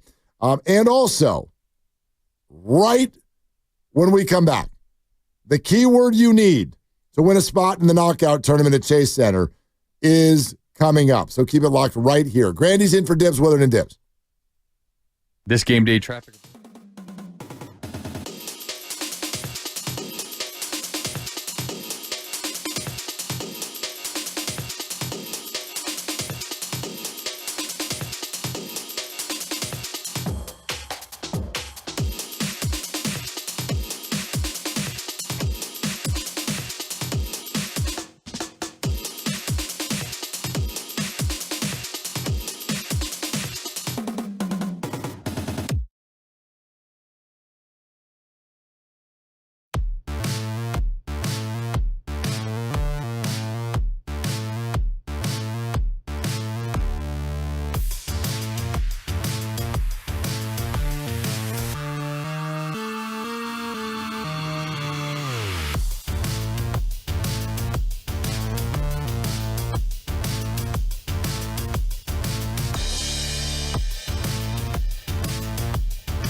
Kansas City Chiefs are going to pull this off. Again, going to a knee. You can't doubt the Chiefs. You can dislike the Chiefs. You can disrespect the Chiefs.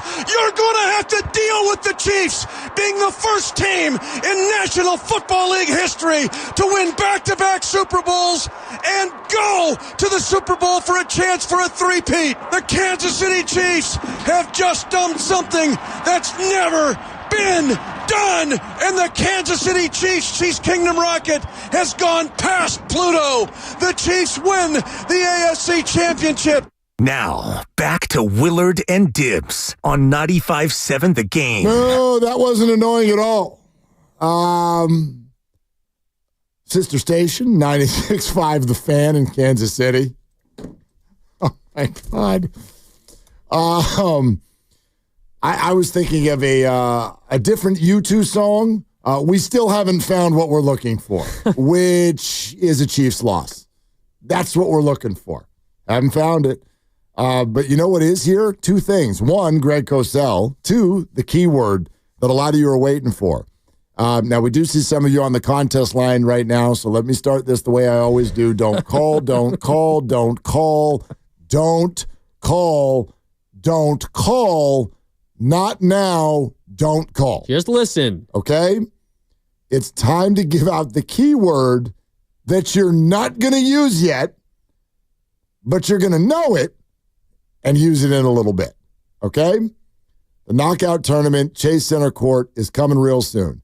This week, next week, and the week after, every day, 3 times a day, we're giving away spots to get in. 8 a.m. hour, noon hour, 4 p.m. hour. This, look up, is the 4 p.m. hour.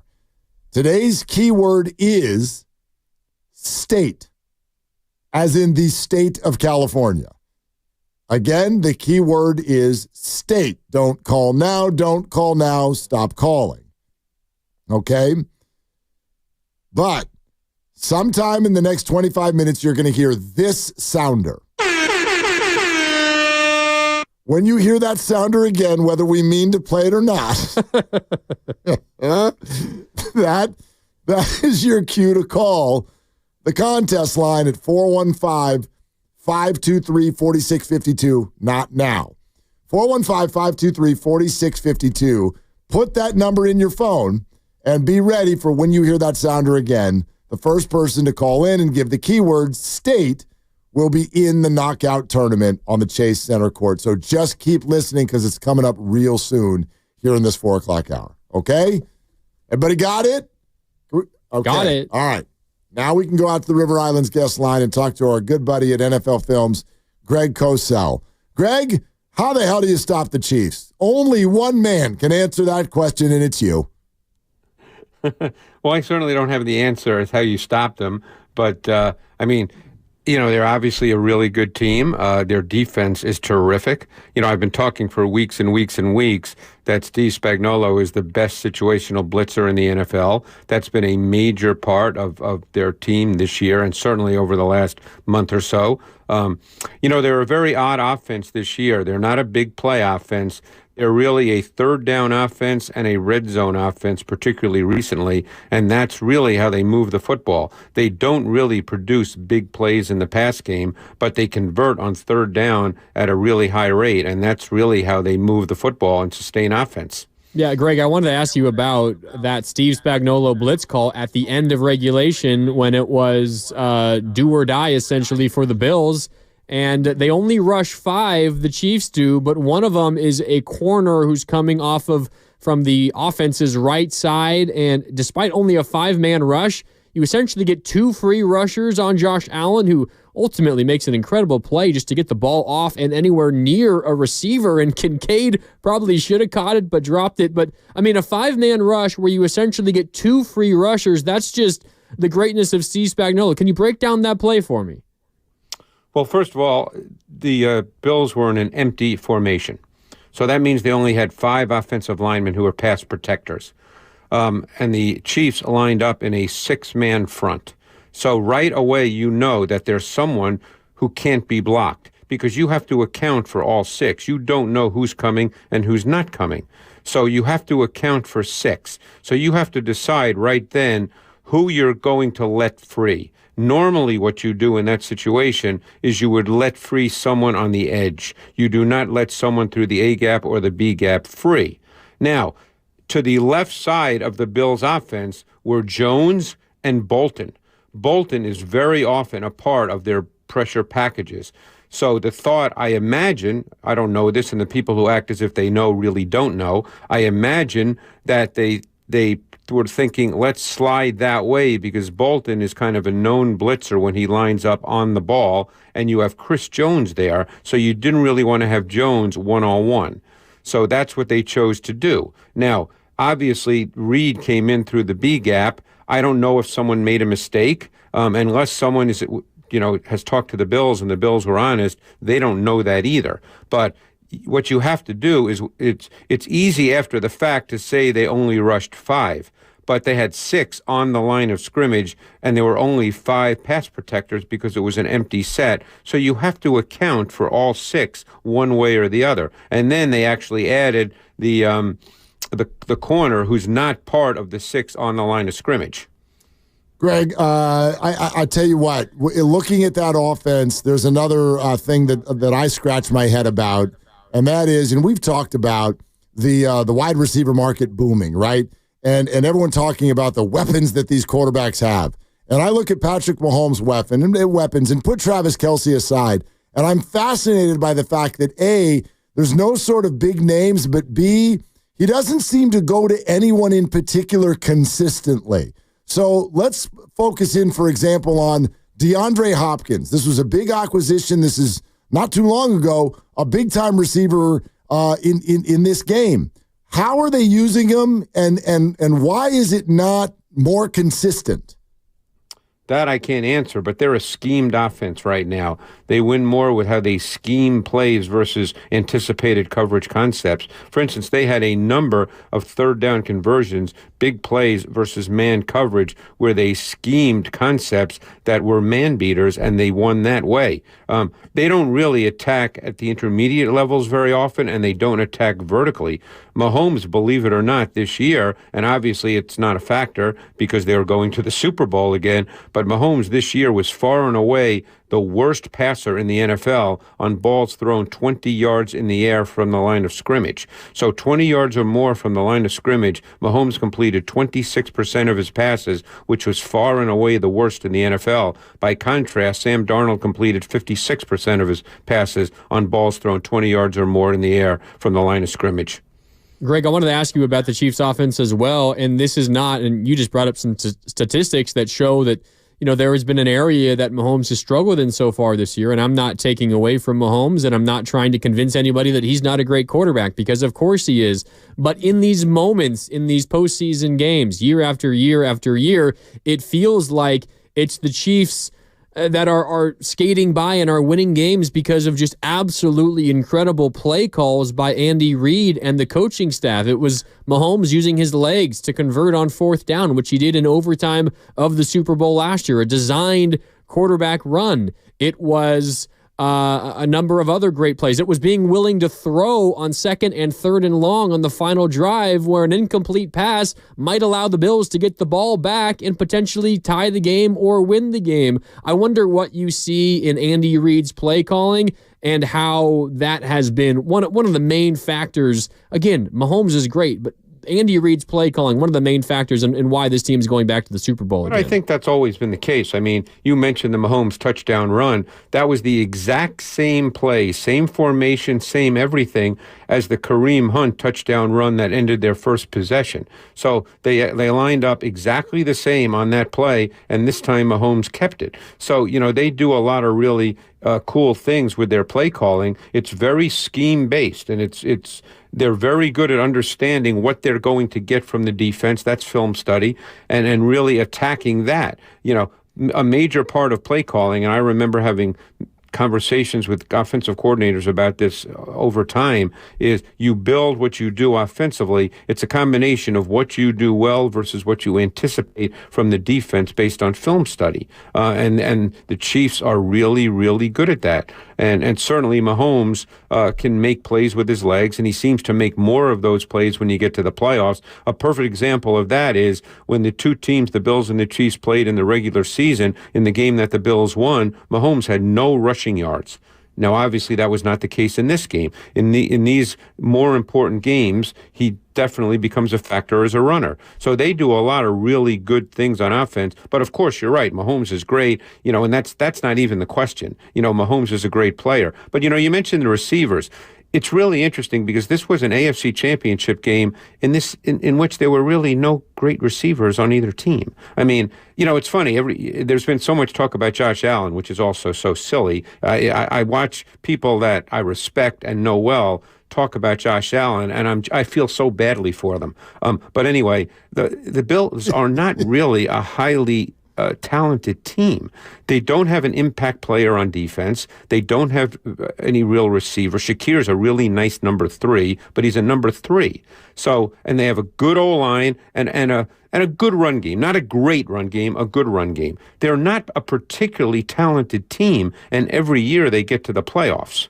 Greg Cosell, NFL Films, his weekly visit here on Willard and Dibbs on 95.7 The Game with Grandy in for Dibbs. Greg, why does the tush push work for the Eagles and seemingly nobody else? Well, it's worked for the Bills all year until this game. Right. And that's why they kept running it, because basically they converted it every single time until this game. That's the other thing. So everybody decided it was a bad play call when it worked literally every time up until this game.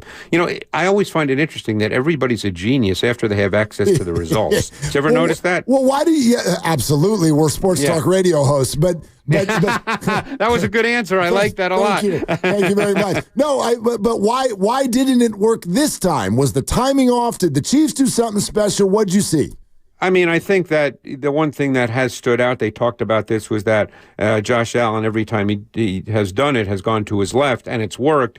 And obviously the Chiefs knew that, and I guess they took it away. I don't study tush pushes in detail, guys, because to be honest with you, I can't stand the play, and I think it should be out of the game. But that's just a pointless point of view, as Billy Joel once said in a song. Wait, Greg, I find that interesting. Why? Because I kind of agree with you, but I don't know if I could verbalize an answer. Why? Why do you want it out of the game? Because it's not football. Do you think that's football when a guy lines up and everybody can just push him on his offense? No. I don't feel like. I'm a purist when it comes to sports. It's one reason why I don't like watching football in bad weather. I like to see players play at their absolute best. I don't think that play is reflective of that. So that's just a personal opinion. I'm sure many disagree. I have no problem with that. It's not like I get upset about it. I don't get into arguments with people about the tush push. I just particularly don't like the play. I don't like it. So I don't study that play when it comes up on tape. Well, I'll tell you what, if you do ever get into an argument with anyone about it, I got your back. So you can call me and I'll stand right next to you and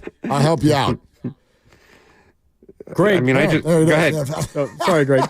I know we're going to talk to you ahead of the Super Bowl as well, but I'm just curious your early thoughts.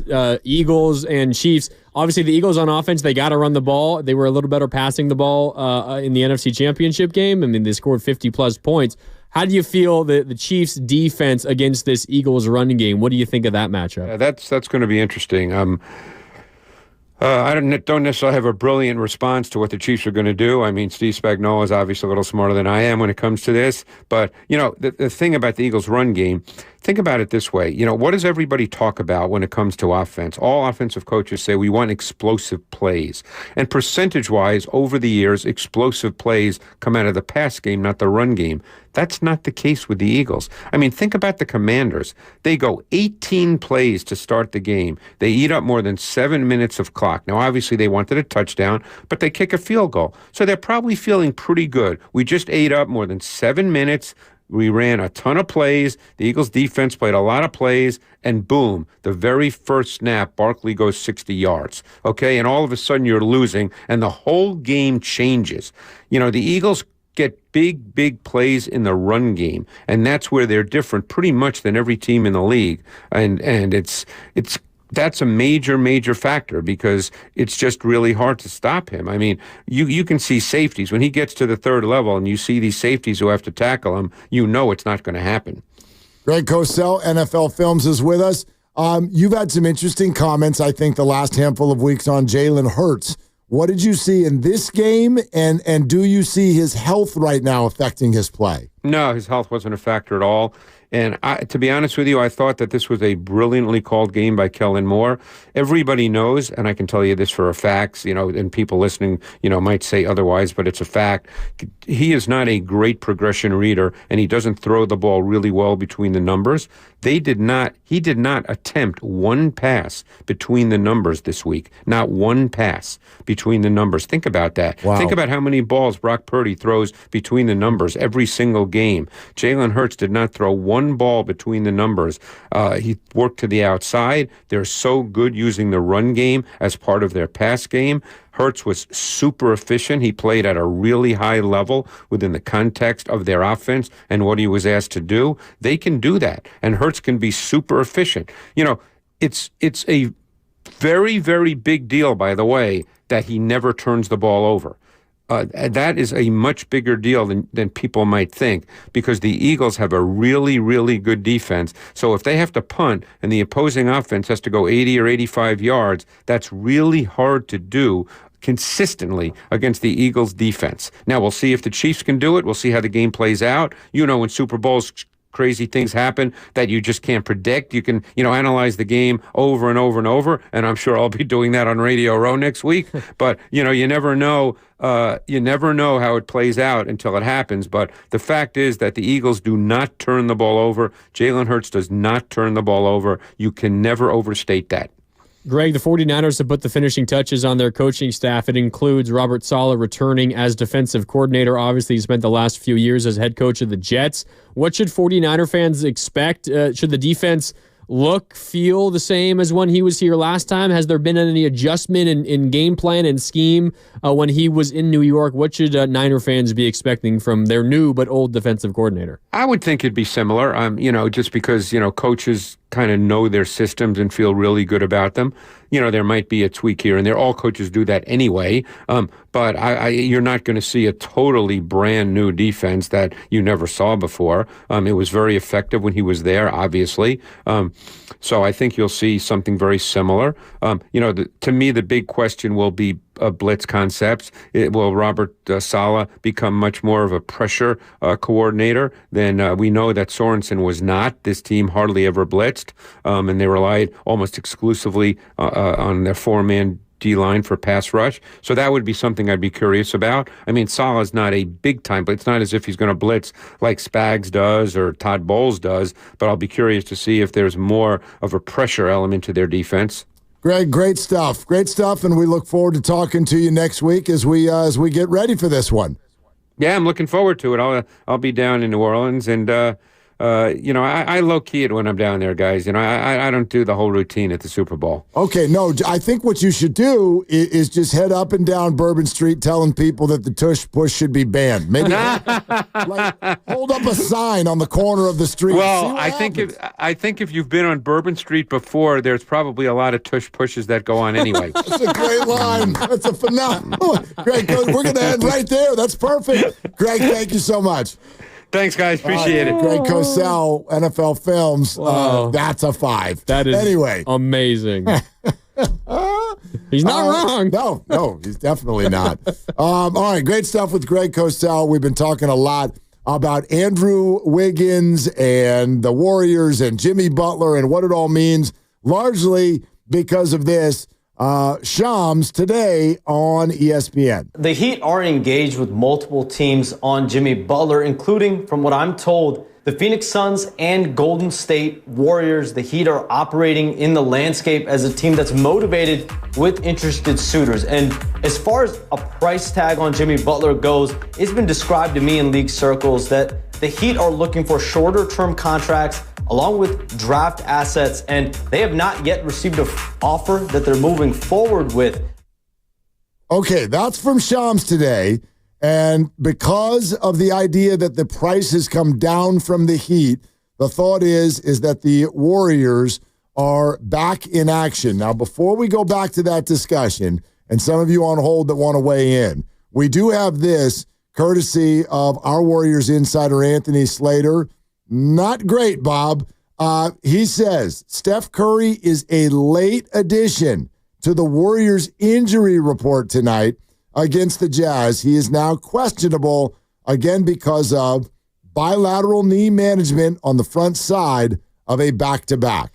So the thought is here, I don't know how his knee is feeling, but the Warriors clearly looking at a situation where as they manage that, do they sort of feel like, hey, they might be able to get this one without him, and you got Oklahoma City 24 hours away. Yeah, and remember, he hadn't played in back-to-backs, I think dating all the way back to November until this past week when he played both in Sacramento and then at home against the Bulls.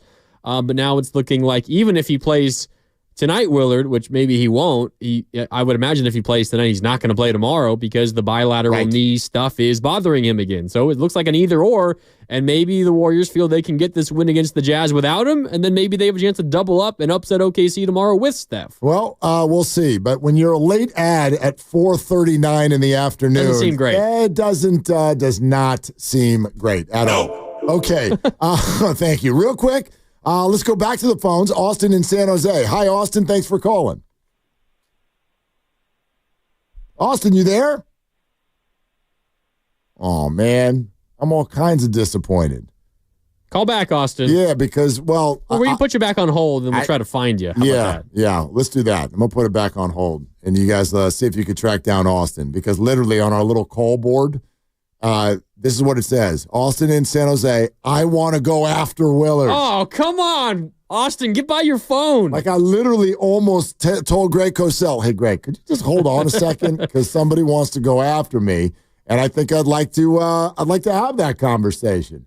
So anyway, and Austin's one of our favorites. So we will check in with Austin. And by the way, reopen it to everyone at 888-957-9570. The word is the Warriors are back in on Jimmy Butler conversations 9 days till the deadline because the price from Miami has come down. If that is the case, are you back in? Or maybe you never left.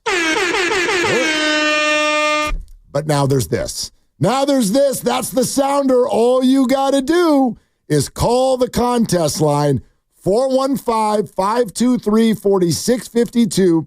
415-523-4652. First person to call in and give the correct keyword is with us in the knockout tournament on the Chase Center floor Monday, March 3rd. Again, contest line 415-523-4652. Call right now. Best of luck to all of you, but just chill if you don't get through because you're going to get nothing but chances in the weeks to come. Your next chance to win will be tomorrow morning with the roast during the 8 a.m. hour. And again, noon hour with Steiny and Goo, 4 o'clock hour with us. And that is true every day the rest of this week, all of next week, and all of the week after that as well. Knockout, coming to Chase, March 3rd. You can be there. Good luck to each of you who are calling right now. Best of luck. Best of luck. We'll see you there. We will see you there. You have to be there. You're contractually obligated. We're brought to you by Fremont Bank, here for you, here for good. Coming up next, we'll also reboot this conversation, let you hear everything that every reporter has said with regard to Jimmy Butler and the Warriors, and also the NBA star whose name got thrown in to trade talks for the first time today. We'll get to all of that. Grandy is in for Dibs. This is Willard and Dibs. Dan Dibley here. Happy to talk about Fremont Bank. It's a great bank. It's my bank. I've been a customer at Fremont Bank now for 6 years and 54 years.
hard thing to do. And so you're really trying to squeeze not just drops of blood out of a stone, you're trying to squeeze a gallon of blood out of a stone. And these teams have been running their heads into it for weeks, and it's not helping what's going on the court and off the court with Jimmy and the Heat. Okay, so there's a broad view of the situation, but listen to where Windhorst goes next. What's happened here, again, from my discussions with the league, and I want to be real careful, I am not saying this is for sure going to happen. I am not predicting what's going to happen.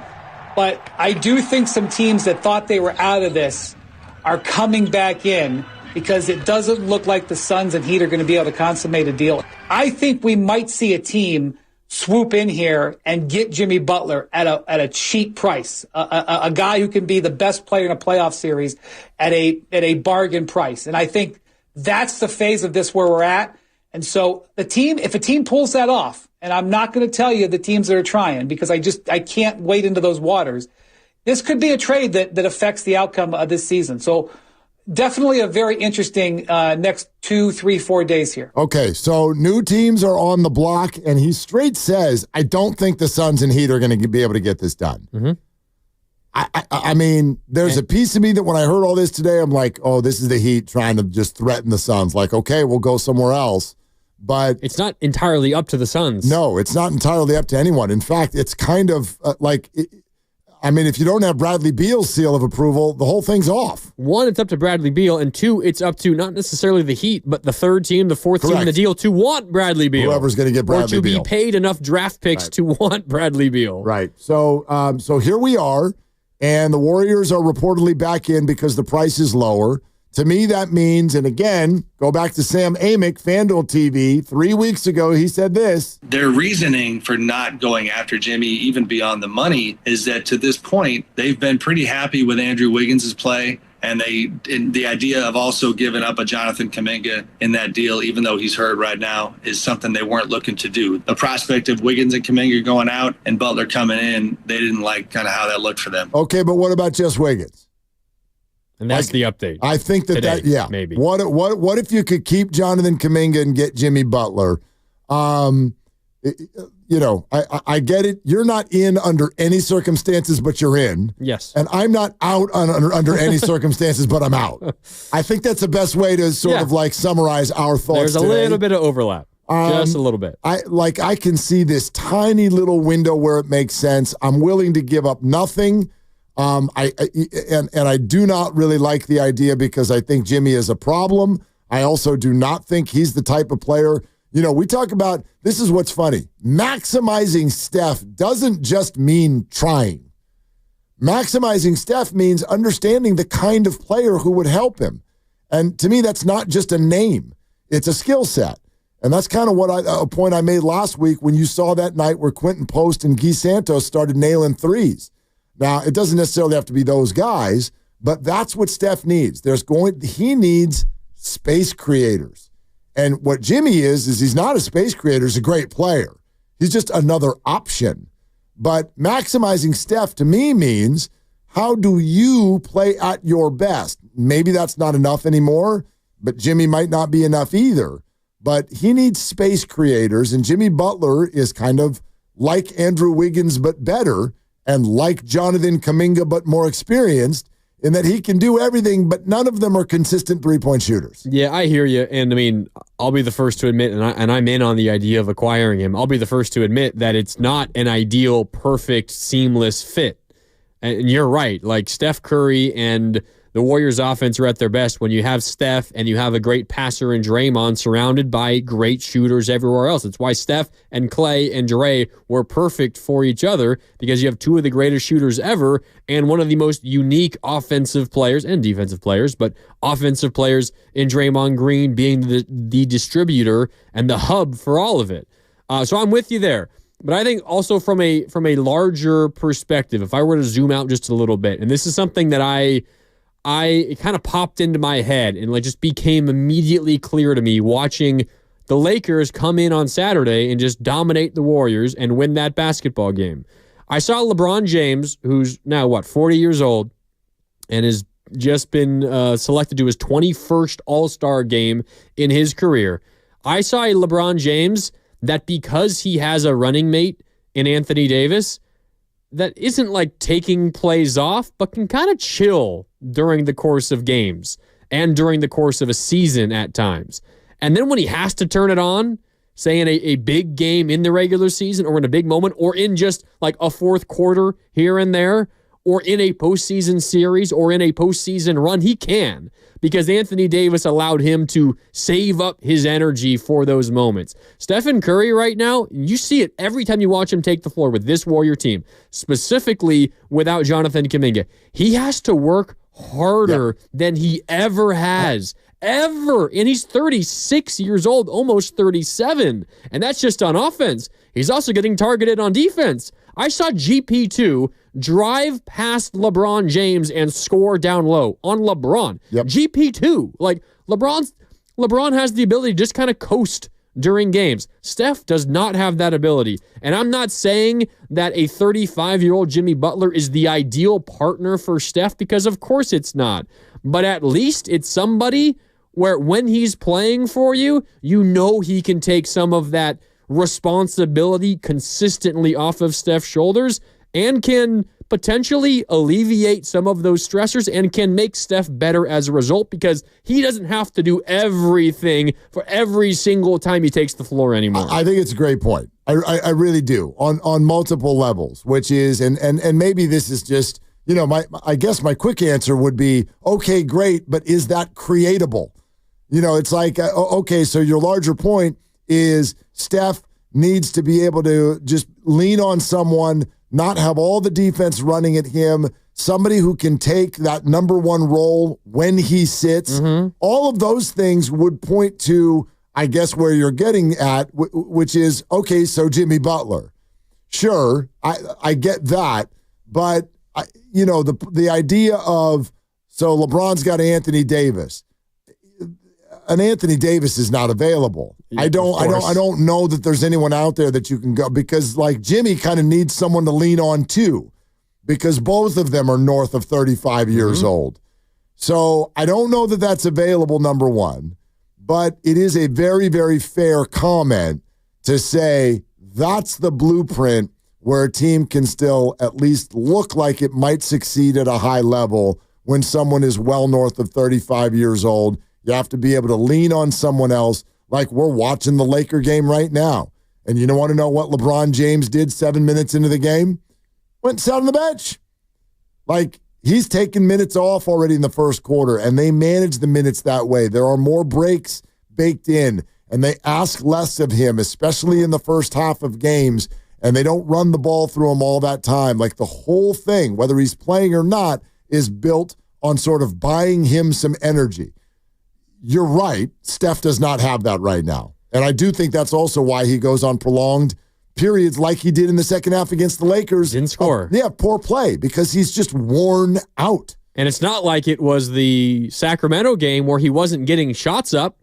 Like, that's one example where Sacramento's just doubling him to oblivion, forcing him to pass the ball up so he can't even get a look on Saturday in the second half against the Lakers. He was getting looks. He was just missing them. Whether it's he's tired or just a bad night, whatever the case is, the thumb is bothering him. I know we talked about the thumb post game on Saturday. Like, this is all there. And obviously, I mean, I can already see all the texts coming in and people calling in and say, well, duh, get Steph a running mate. Like, that's obvious. But like, my point is just bringing in like an 18-point per game scorer.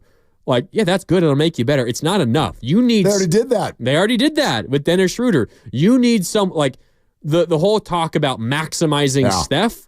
Like, the way to maximize Steph is to make it so you don't need Steph to feel like he has to maximize himself over an 82-game season. Right. I think what you're saying, it's not that simple of bring him in a running bait. You need to conceptually change the way you're playing basketball, which is to say this whole idea maybe is sort of misconstrued. This, like, maximize Steph. Well, that's making everything all about Steph, and it probably can't be anymore. It can't be all about Steph. It needs to still be Steph, but sort of twisted in a new way. We still look at the Lakers and think of LeBron James first, but he's not their leading scorer. And I think the model the Lakers have followed for years now, and it hasn't resulted in a championship since the bubble, and I think the bubble was a different story, but since then, they have consistently been a pretty low-seeded team in the playoffs. They've been in the play-in a number of times. Yep. They win playoff series. They win. They are a better postseason team than a regular season team because LeBron is still good enough and Steph is still good enough to say, when I get to that postseason series, I can still be that number one. But I know in my heart of hearts, I'm not good enough to be that number one over 82 anymore. So I am going to take some plays off. And to this point, Steph hasn't been able to, honestly take that many plays off over the course of an 82-game regular season. He's needed to do all of the heavy lifting. LeBron is not needed to do all of the Lakers' heavy lifting throughout the course of the regular season. All right, we're going to take some calls on this in just a second. 888-957-9570. Your turn to weigh in now that you've heard all of this laid out and the fact that the Warriors are reportedly back in on Jimmy Butler discussions. Are you in? Are you out? What would you give up? What would you not give up? 888-957-9570. We'll take your calls right now. You're listening to 95.7 The Game, KGMZ FM at HD1 San Francisco, an Odyssey sports station, always live on the free Odyssey app, Twitch and YouTube, powered by First NorCal Credit Union. For a low-rate auto loan, apply online or just ask for First NorCal financing at the dealer. And while we're here, also want to let you know, having given away already another spot in the knockout tournament, the giveaways don't stop there. Have you heard yet about the Slam Dunk in Vegas contest? Because it is on. And we say this slowly because this is banana land. This is probably, in all my years in radio, I've never talked about a prize this large. I think I can safely say that. Now, some of you may be totally turned up at the idea of playing at Chase. And I get that. You should be, honestly. Absolutely. Maybe that's the biggest thing you could ever imagine. But from a financial perspective, get ready to listen to this, okay? The Slam Dunk in Vegas contest. Someone's going to win travel and accommodations for 4 to Las Vegas. You've heard that before. You and 3 friends or family members, you're going to Vegas to take care of travel and hotel. Oh, by the way, you and each of the people you bring all get $5,000. Each. 20 grand for you to spread out with whoever you bring. The ultimate viewing experience for the first 2 rounds of the college basketball championship, and winning is this easy. You literally need to do next to nothing. Download the free Odyssey app, log in, and listen. You're already listening, so you might as well just do it. For a minimum of 1 hour a day.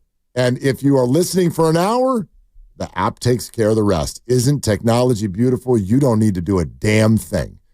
Just listen on the app. That's it. For a minimum of an hour a day, and you can enter every day, once a day, by listening for an hour. It's a national contest. Download the Odyssey app now, and you might be headed to Vegas in March with $20,000. And oh, by the way, I forgot to mention this 25 minutes ago. Donnie in Fresno. Congratulations, Donnie. Hey, Donnie. Donnie, we will meet you at the knockout tournament on March 3rd. We'll see you there. Thank you for listening. Your shot. You're going to need it. Shoot your shot. It's all. Oh, wait, I can't finish that sentence. The show's over. So, all right, let's go to Also, there are multiple shots in the game of knockout. If you miss, you can still take another. You hope. I mean, unless maybe, you're a guru and don't follow your shot. Yeah, that was. Follow your shot. It's all you got. That'd be funny. Anyway, Manly Man in San Francisco. Hi, Manly. What's good? Not a whole lot, and hope you guys are doing well. Yes, sir. So, 3 things. One, AD went into the locker room with it looks like an abdominal strain in the Lakers game, so it's going to be more on LeBron to carry the load now. Seems to happen most games that AD goes to the locker room, but yes, thanks for the update. Secondly, there are 2 trades that could happen. One, if the Warriors if they really wanted to end up with a player, the Warriors could end up with Bradley Beal, maybe get some money out of the Lakers for covering his contracts the next 2 years. Also get like 4 or 5 draft picks out of it because not the Lakers, but the Phoenix Suns. Because they have all these extra draft picks they could give to the Warriors to take Bradley Beal off their case. And all they'd have to give up is like Wiggins and the other one was, what's his name? Schroeder. to make the deal work on the whole system. That doesn't sound accurate to me, but I'm not going to... I'll run it real quick. Yeah, run it. I think Bradley Beal makes more money than Wiggins plus Schroeder, Manly Man. Did you do the ESPN? Right, but you have to... Yeah, you have to add a couple of other people. But the biggest thing I'm calling about is I'm more concerned about getting Fox. Like I said a month ago, that Fox would be available, and it sounds like he is today. But is he available? Is he available to the Warriors, Manly Man? How are they going to do that, and why would Sacramento do it? And does De'Aaron want that? Well, if we only give up Schroeder, Payton, Looney, and Kuminga, because Kuminga would be their big prize. Yep. They would have all one-year contracts, so they would have over $37 million for next year to land a big superstar. Plus, we give them 3 firsts and 2 swaps. Now, that is such a sweetheart deal that it would be Fox's team in the next year or two with Curry's side by side. Now, that would be exactly what the Warriors need to get the franchise to move forward for the next 7 years with Fox's team now. And that would be a great move for Fox if he wants to win a championship, because we would have basically all of our key players except for Kuminga, and that would be the only downfall, giving him away. However, to get Fox for Kuminga, basically, sweetheart deal. We would mortgage our future, but he's worth it for 3 firsts and 2 swaps. Yeah, Manly Man, thank you. That's an interesting thought. I have some responses in mind. First of all, on a potential Bradley Beal to the Warriors trade, you could get it done money-wise with Wiggins, Schroeder, Payton, and Lindy Waters III. Okay. That works money-wise. Bradley Beal would need to approve it. Yep. And then you would need to figure out what the hell to do with the rest of his contract, which goes for multiple more years at north of $50 million. Okay, so that's number one. As far as De'Aaron Fox, I love him too. I really do. I love De'Aaron Fox. He's a phenomenal young player. But I do think that there is some measure of Swiss cheese in the idea that Manly Man just threw out. First of all, he did mortgage the entire future with he basically said 3 picks and 2 swaps. And Kuminga. So that's the end of your future there. And some may be willing to do that. The areas that I think that you're missing are when you said this would be a great opportunity for Fox to win a championship. Fox would be joining one of the worst teams in the NBA if you did that. If you just take Jonathan Kuminga off the Warriors and you're De'Aaron and you're in your 20s, what you're looking at is, well, I get like 2 years of playing alongside an aging Steph and Draymond, and then what happens after that? You have totally ripped the cupboard bare, and you have absolutely nothing to put around me whatsoever. And we already have reports of where De'Aaron wants to go, and it's not here. And then lastly, I don't think Sacramento and Golden State will do business together. At least not on a deal that's this high leveraged. So fun to play around with it.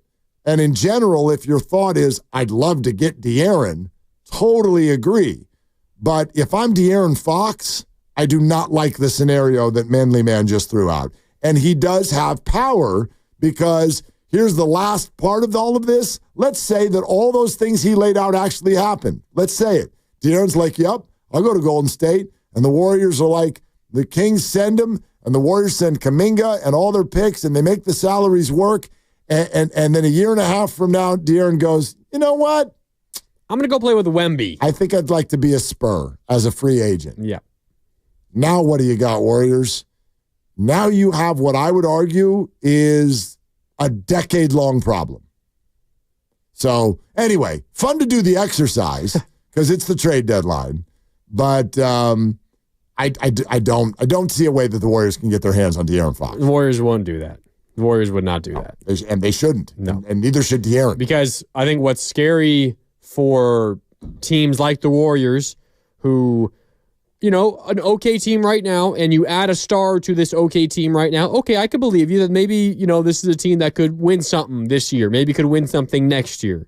And that's fine, but that's as long as De'Aaron Fox is under contract for. And if you believe all the reports, which is like a number of very credible people saying that he wants to be in San Antonio, you know that he doesn't care about being in a big, crazy market, that he wants to go with a young, rising star, and probably the reason behind it is because he wants to win championships, and he wants to attach himself to one of the best young stars in the NBA.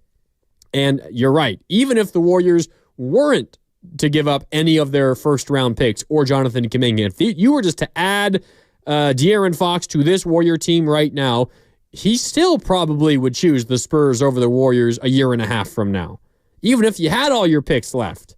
Because if all he cares about is being attached to a young rising star who gives him a chance to win, sorry, but Wembanyama is 100 times more that than Jonathan Kuminga or anyone else the Warriors can get their hands on by the time that comes around. I think, look, this is a larger conversation that's for another day, but to me, if you really want to look at this through the lens of like, what's the Warriors' problem right now? The Warriors' problem right now, because you could sit here and go, oh, Steph is aging and Draymond's aging and the dynasty's over, or no, it's not. We can try. We can have all those conversations. And the truth is that this will play out the way that it plays out. And Steph is probably not going to win another championship no matter where he plays. They're very hard to get.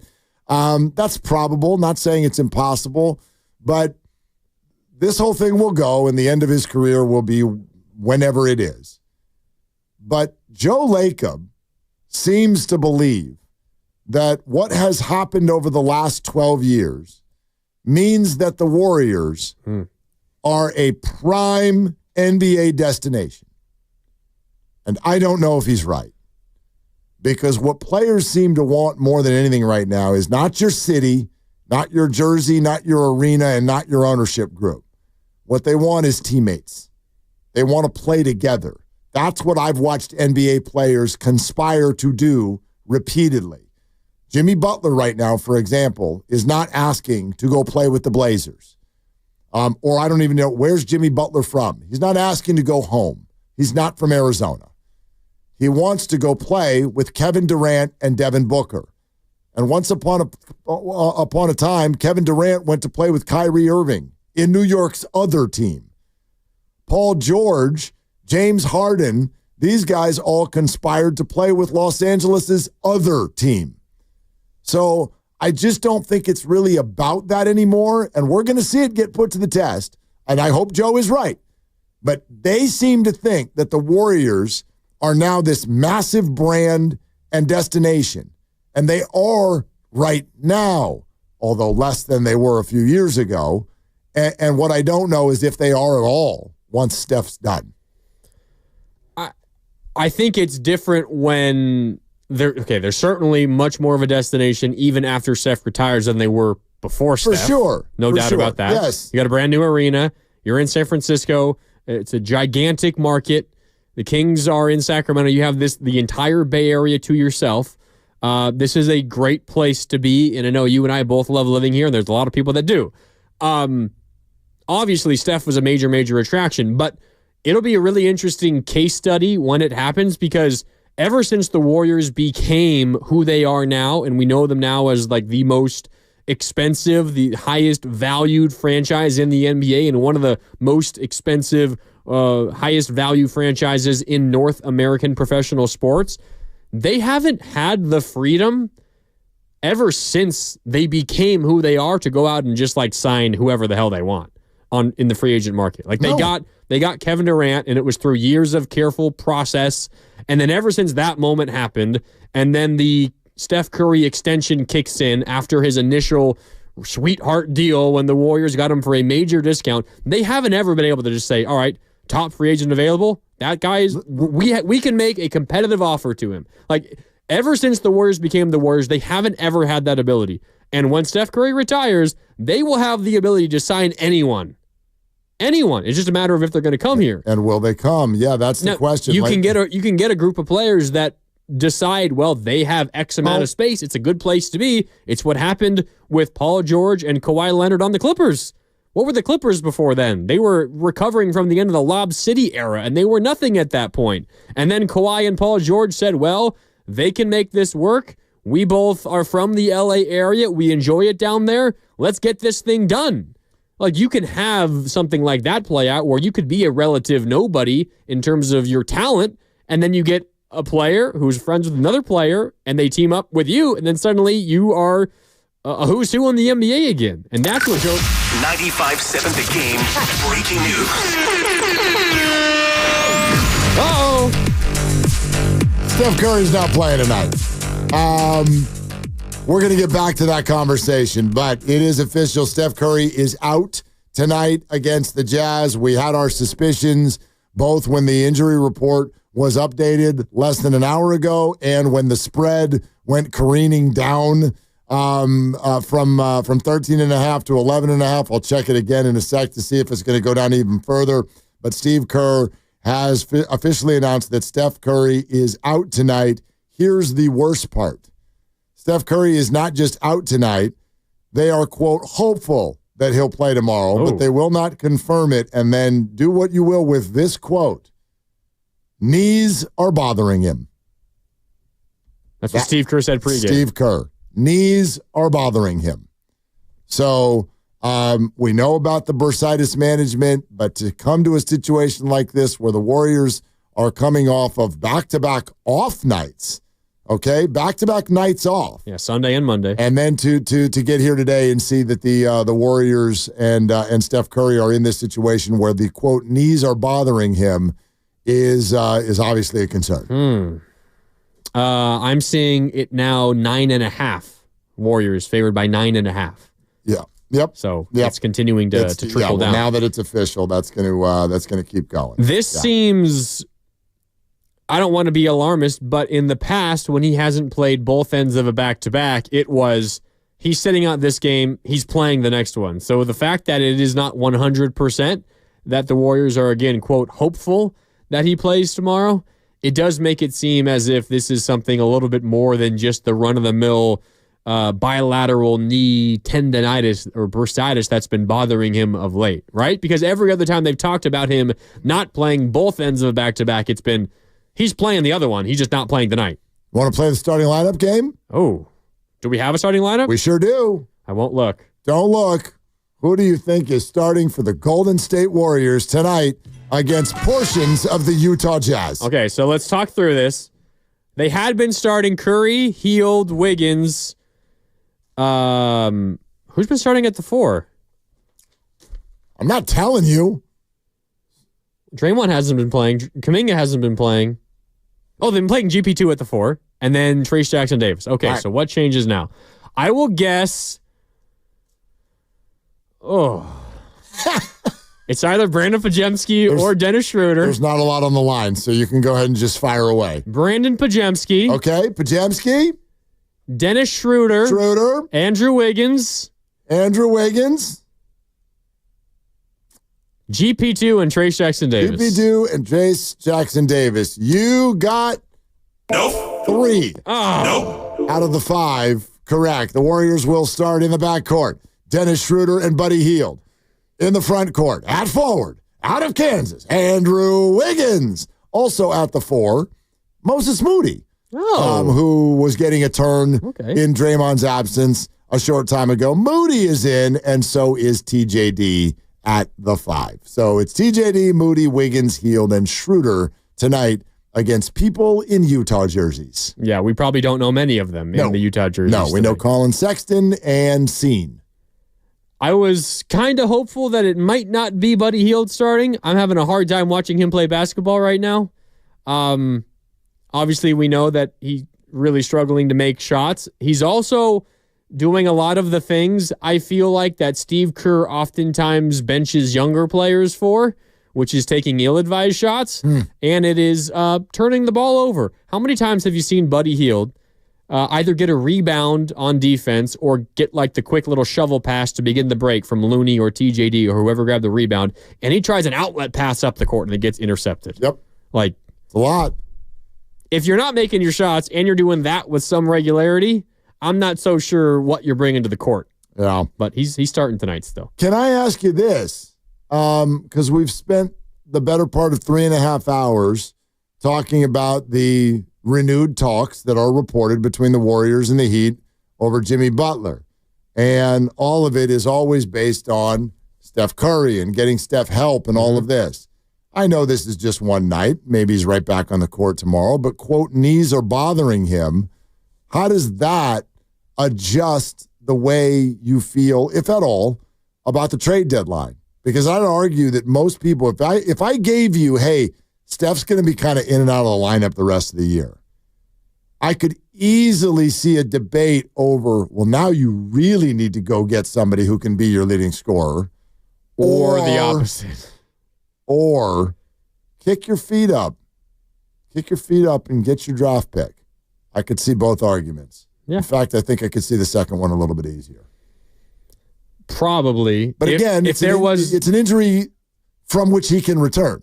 Yeah, and he will return. And he will. Yeah. The knees are bothering him. Yeah, it's not like they could keep bothering him more. I'm sure they've been bothering him all season. And he's played the vast majority of games. Yes, and it's Utah, and they're not playing any of their players, and you've got OKC tomorrow. Yeah, like I think the Warriors probably feel like they've still. I mean, they are. They're still a heavy favorite in this game tonight. 9.5, even without him. Probably one of the biggest margins in their favor, biggest lines in their favor all season. Yeah. Yeah, I can see both sides too. If you were to tell me, say, how many games are left? About 40 games left the rest of the year, maybe like 39 now. I forget exactly off the top of my head. Well, yeah. Where are they at right now? They're 22 and 23. 45 games in. So that means you've got 37 to go. So if you were to tell me Steph only plays in 20 of the final 37, yep.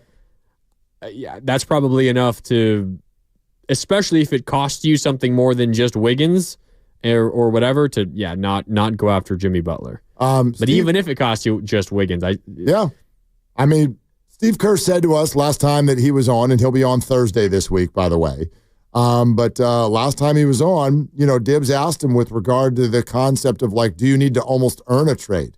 Do you need to play well enough to legitimize the idea of making a move for this season? And Steve said yes. And then they went out and lost a game that was one of, on this homestand, kind of the tweeners. But it didn't feel like that. The Lakers were supposed to be not a game you should win but could win. And they didn't. They lost by double digits. I didn't feel at any point like they were going to win that game. Did you predict that one? Yeah, a win? No, I gave that one to the Warriors. So your streak is over. The streak is over. I'm 4-1. Yeah. So, but actually watching the game, I never felt like they were going to win. I think every Warrior fan had the same experience. You're expecting them to get tonight, but you're not expecting tomorrow. And then it gets into a little kind of a back and forth in terms of what's left. But we had all focused on those final 10 leading up to the trade deadline. And the Warriors so far are 2-3 in that stretch. They probably needed at least 5-5. So you probably get your third win of that stretch tonight, I would expect. Don't want to assume, but I would expect. But yeah, then here come some of the tough opponents again. The Warriors right now just don't look like a team that's capable of any sort of a winning streak. Yeah, even like 3 games, and they're going to need to do that at some point very, very soon. The coming injury is obviously a big factor in this, and when you try to self-evaluate who you are and how good you are and what you need and what might be the difference in being a play-in team versus maybe getting a top 6 seed, like, that's a big deal, not having Kuminga available for you to evaluate yourself before the trade deadline.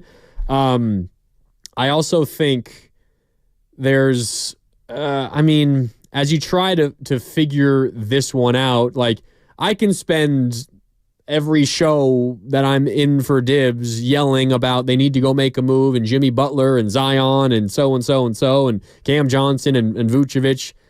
Like, that's what I think that the Warriors should do. It's what I want them to do. If you were to ask me what I think they're going to do, it's what they have already done, which is, for lack of a better term, and I know Guru used this earlier today, it's to kick the can down the road and wait for the offseason. Maybe something presents itself that is better than their current options, and they'll be poised to strike in that moment. I don't think there's any major move coming for the team this deadline. How about this? To the point you're making, Dave McMenamin, ESPN, with us last Friday, said this about the Warriors and the trade deadline. Based on what Steph Curry said, where I don't want us to make a move out of desperation, it wouldn't shock me if they have the blessing of Steph to not look at it as this trade deadline is the urgent moment, but this trade deadline into the offseason, into next trade deadline, where it's like we recognize that major moves need to occur with this team. But it's about trying to find one last championship push, and let's not lock ourselves into over the next 3 weeks if the right deal doesn't present itself, but certainly be of the mindset that we know that this team needs to upgrade to give you and Draymond Green and Steve Kerr one last chance of glory. So to me, I'm not saying they're going to stand pat, but maybe another move along the lines of the Dennis Schroeder move that they already made, and saving the major tectonic plate shifting type of deal for either the offseason or as late as next year's trade deadline. So, I think that's what you're talking about. Probably the most likely outcome. Yeah. Probably. Yeah, that's the favorite right now. It's a big old pile of nothing. I would be fine with making a trade for someone like Cam Johnson, who's under contract for 2 more years beyond this year, still saving enough flexibility to wait for something to present itself in the offseason. Not that that's my number one the thing that I'm rooting for more than anything else. But if it's that or nothing, I'd still prefer that. I mean, Cam Johnson's like, the Jimmy Butler one is tough because there's a chance, and a decent chance, he's with you for 3 months and then he goes somewhere else. The Cam Johnson one is just a solid player who's with you for 2.5 years.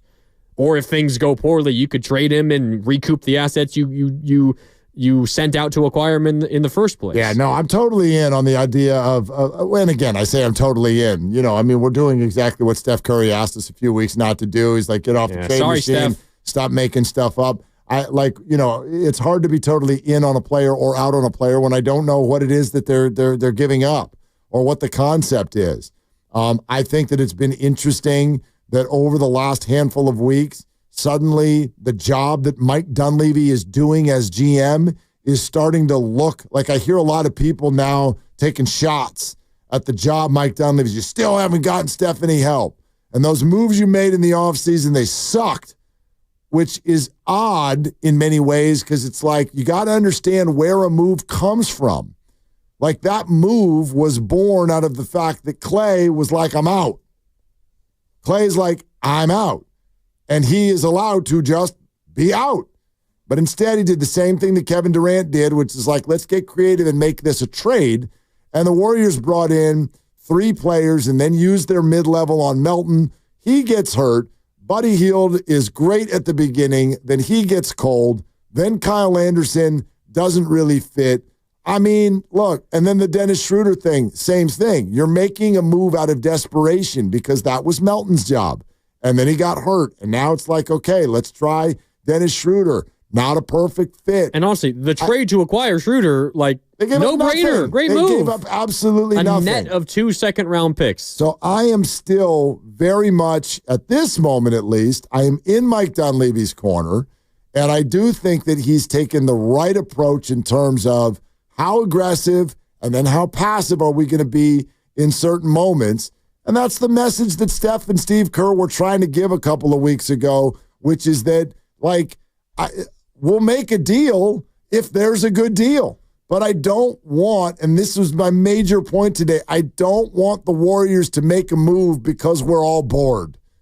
And that's what it feels like right now. This Jimmy Butler idea is born out of this team's not playing well. We want something different. Hell, we're sitting here doing an afternoon drive on the home of the Warriors. A Jimmy Butler trade would be great for us. It would be great for us, but that's not a good reason. I love the Warriors. I love my job. I love this station. I want it to go very well. I believe that it is, and it will continue to, but that's not a good reason for the Warriors to go make a trade because we want to shuffle the deck. That's a big, expensive, potentially problematic way to shuffle the deck. That's all I'm saying. Let's also not fool ourselves and pretend that Mike Dunleavy has he's not the only voice in the room that is deciding, don't make that trade for marketing. Don't make that trade for marketing. Right. Don't make this trade for Butler. Don't make that trade for Brandon Ingram. It is a collaborative process, and who has the ultimate final say so? We probably don't know for sure, but it is not Mike Dunleavy saying, yeah, we're doing that. No, we're not doing that. So if you're blaming Mike Dunleavy, there's plenty of blame to go around. I look at the Mike Dunleavy conversation similar to how I view the Steve Kerr conversation. There's so many Warrior fans out there who are getting kind of sick and tired of Steve Kerr. And I hear you. The team hasn't been playing very good, and has he made wrong decisions here and there? Sure, of course. Should he be trying different combinations? I think he should be starting Quentin Post. Steph Curry said he was the happiest dude in Chase Center when Quentin Post made 5 threes last week. If that's not the sign that you should play him more, I don't know what is. So yeah, there's some times where you can say, hey, Steve, do this a little more, do that a little less. I get it. I don't think they should be starting Buddy Hield. That's another example. But much like you're saying with Mike Dunleavy, and you've got a bunch of bad choices to choose from, for Steve Kerr, I can say the same thing. Honestly, you can't possibly believe that there is a right combination with what this roster currently is. Steve Kerr could work all his magic possible and get the best possible starting 5 out there, the best possible closing 5 out there, and guess what? This is still going to be a 500 basketball team, because that's just what they are. There's no magic solution here that will magically turn this group into a something better than what they are right now, which is 500. You will like one of the other Steve Kerr quotes that came out of his pregame media availability. Okay, what'd he say? Quentin will play tonight. He gives us a dimension we don't have. We got to keep playing him for sure. Yeah, you do. You absolutely need him. Yeah. Absolutely. Well, again, they need that dimension. So you're saying Vucevic? Well, huh? I've been in favor of Vucevic the entire time, because same reason. He's a dimension you don't have. He is not going to be preventative financially going forward. It's just a lower risk game that I also think makes you better, and that's how I view maximizing Steph Curry. I don't view it as let's go get big names who got that ha-ha. That's not how I look at it. I look at it as, what does Steph Curry need on the floor? Steph Curry needs space creators. That's not Jimmy Butler. I'm not saying Nikola Vucevic over Jimmy Butler or over Cam Johnson or this, that, or the other. I'm just saying Vucevic is clearly, his skill set will make life easier for Steph Curry. Now, if Quentin Post wants to go do it every night, great. That's a younger, cheaper way. Go ahead. But I'm not going to take one performance and now decide that Quentin Post is Nikola Vucevic, who apparently has hit more three-pointers than Klay Thompson in his career, and I didn't know that. That's a very accomplished NBA player for a long time. So when people see Post and he puts up 5 threes, we're like, we don't need Vucevic. I'm like, yes, you do. That's exactly why you need Vucevic. He's showing you that skill set helps Steph Curry. So go get a more consistent version of that skill set, who probably would be wonderful for Post to be around. You'd love for Post to be around Vucevic. Yeah. Put them on the floor together. Put them in the locker room together. Put them on the bench together. And let him learn from that guy. I've not decided yet that Quentin Post is now a future NBA rotational player yet, because he had a nice night last week. Yeah, and he's Vucevic, that is under contract for next year as well. So he would not be just a rental. At a very manageable number of $21 million. Yeah, I also, I'm probably overreacting to one good game from Quentin Post. I'm of the mind that you start him because, as you're talking about, he gives you something that nobody else can, and you need that in that starting group. You need shooting alongside Steph. I at least am happy that Steve Kerr has moved away from GP2 in the starting lineup. Right, and maybe that's why. And added Moses Moody. I agree with you, but TJD can stay in there because the other 4 guys that are in there right now, in theory, can shoot. Yes. Like the starting group they had been running with, which was Steph, and it was Buddy Hield, and then it was Wiggins, GP2, and TJD. You've got issues all over the place because you've got GP2 and TJD, who defenses can ignore unless they're in the paint. Like GP2 and TJD are just getting ignored defensively. When they're on offense, defenses don't need to pay attention to them at all. So you got that issue on offense. Plus, it's Buddy Hield, who is still providing spacing, even though he's not making shots, but he can't make a shot right now. He kind of fooled us where he scored 10 points a couple of games ago. 7 of them came in garbage time down the stretch, by the way. So you have that issue on offense. And then on defense, you've got Buddy Hield who can't stay in front of anybody. Buddy Hield is a bad defensive player. So you have 2 dudes on offense that are ignored, and then you have 1 dude on defense who can't guard anybody. So you've got issues galore with that starting group. At least Moody gives you a little bit more spacing offensively, and he's a better defender defensively. So that makes things a little more palatable. And when Steph comes back, I would also think about not starting Buddy Hield unless he has a great game tonight, but we will see. I will just say Moody over GP2 in the starting group with the rest of the group around him, it does make a lot more sense. So I agree with that for sure. Absolutely. 888-957-9570. The reports are that the Warriors and the Miami Heat are back in the conversation together over Jimmy Butler and that the price has come down. The price was real big to begin with, at least reportedly. So how far has it come down? I don't know. But to me, that's also kind of like, that's where I would plant my flag in the sand over this whole thing. I would plant my flag in the sand over this whole thing in such a way. If the Warriors want to have this conversation, and apparently they are, as I've said all day, I'm 95% out. I can see one little sort of window based on a bunch of circumstances. And if the Warriors and Heat hit all of those, then I would begrudgingly say, okay, let's take a look at this.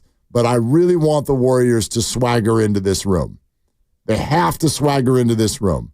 They have the power in this one. The Heat do not. Jimmy Butler does not. Every hour that goes by, the Heat are only further and further and further into the quicksand. And so they're shaking in South Beach right now. Like this is an untenable situation. It's an untenable situation. So they absolutely 100% have to get Jimmy Butler off the roster. That does not command anything. The only reason, like, quite frankly, if you didn't have to do this salary match thing, the Heat would end up giving up Jimmy Butler for a couple second-round picks. That's essentially what they're looking at right now because of the way that this is played out. The salaries have to match, so you're going to have to put some people in there. But all thoughts on first-round picks and Jonathan Kuminga and all of these things about Jimmy Butler, if any of those are still on the table, I'm out. I'm out. And I just think that we're falling in love with name value and the desire to see something different. I totally get it. I get it. I, too, would love to see a little something different, but not at any cost. Not at any cost, no doubt. I mean, everybody has a price, and the price is right. You make the move. I think maybe our main difference is we differ in opinion about how good of a player Jimmy Butler still is. And there's no doubt he's not as good as he once was, just like Steph. But we're talking about, and I know you will just say, well, he's never won a championship. This is legitimately one of the greatest playoff performers of this era. Like, he has been amazing in the playoffs. And I know you'll say that was a couple of years ago, and it was in the bubble. I don't even argue that. And it was... The reason I bring it up is because of the inconsistency with which we use to talk about players.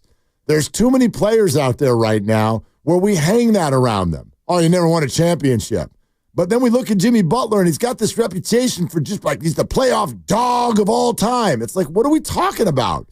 He's never done it. 35, 11, and 5, 25, 3 and 3, 35 and 4, 56, 9 and 2, 42, 8 and 4. He's a great player. That was all in one series. Exactly. To upset the one-seeded Milwaukee Bucks. Well, why don't we just sign the We Believe Warriors then? Because they, too, once upon a time, were amazeballs in one series. He also won the next series and the next series after that. Against? The New York Knicks and the Boston Celtics.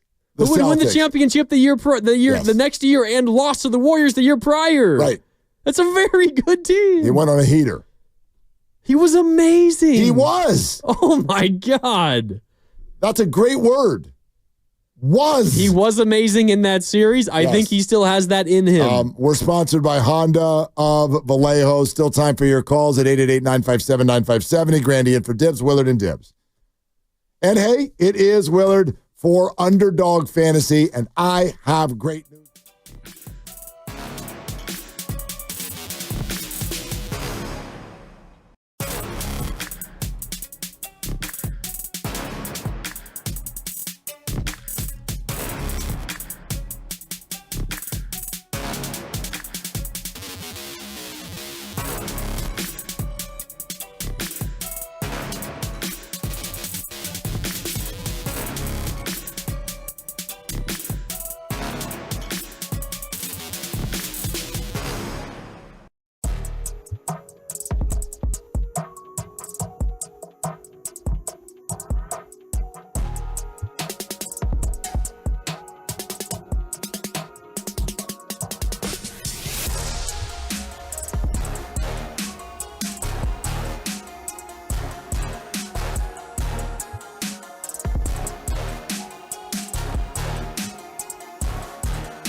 Why not? Why not, Jimmy Butler? Butler's got 49 points. 14 in the fourth quarter. Butler, long shot, good! Jimmy Butler has done it again.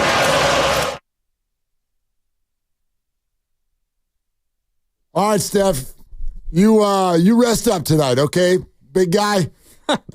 We hope to see you tomorrow. If you're just joining us, Steph's out tonight.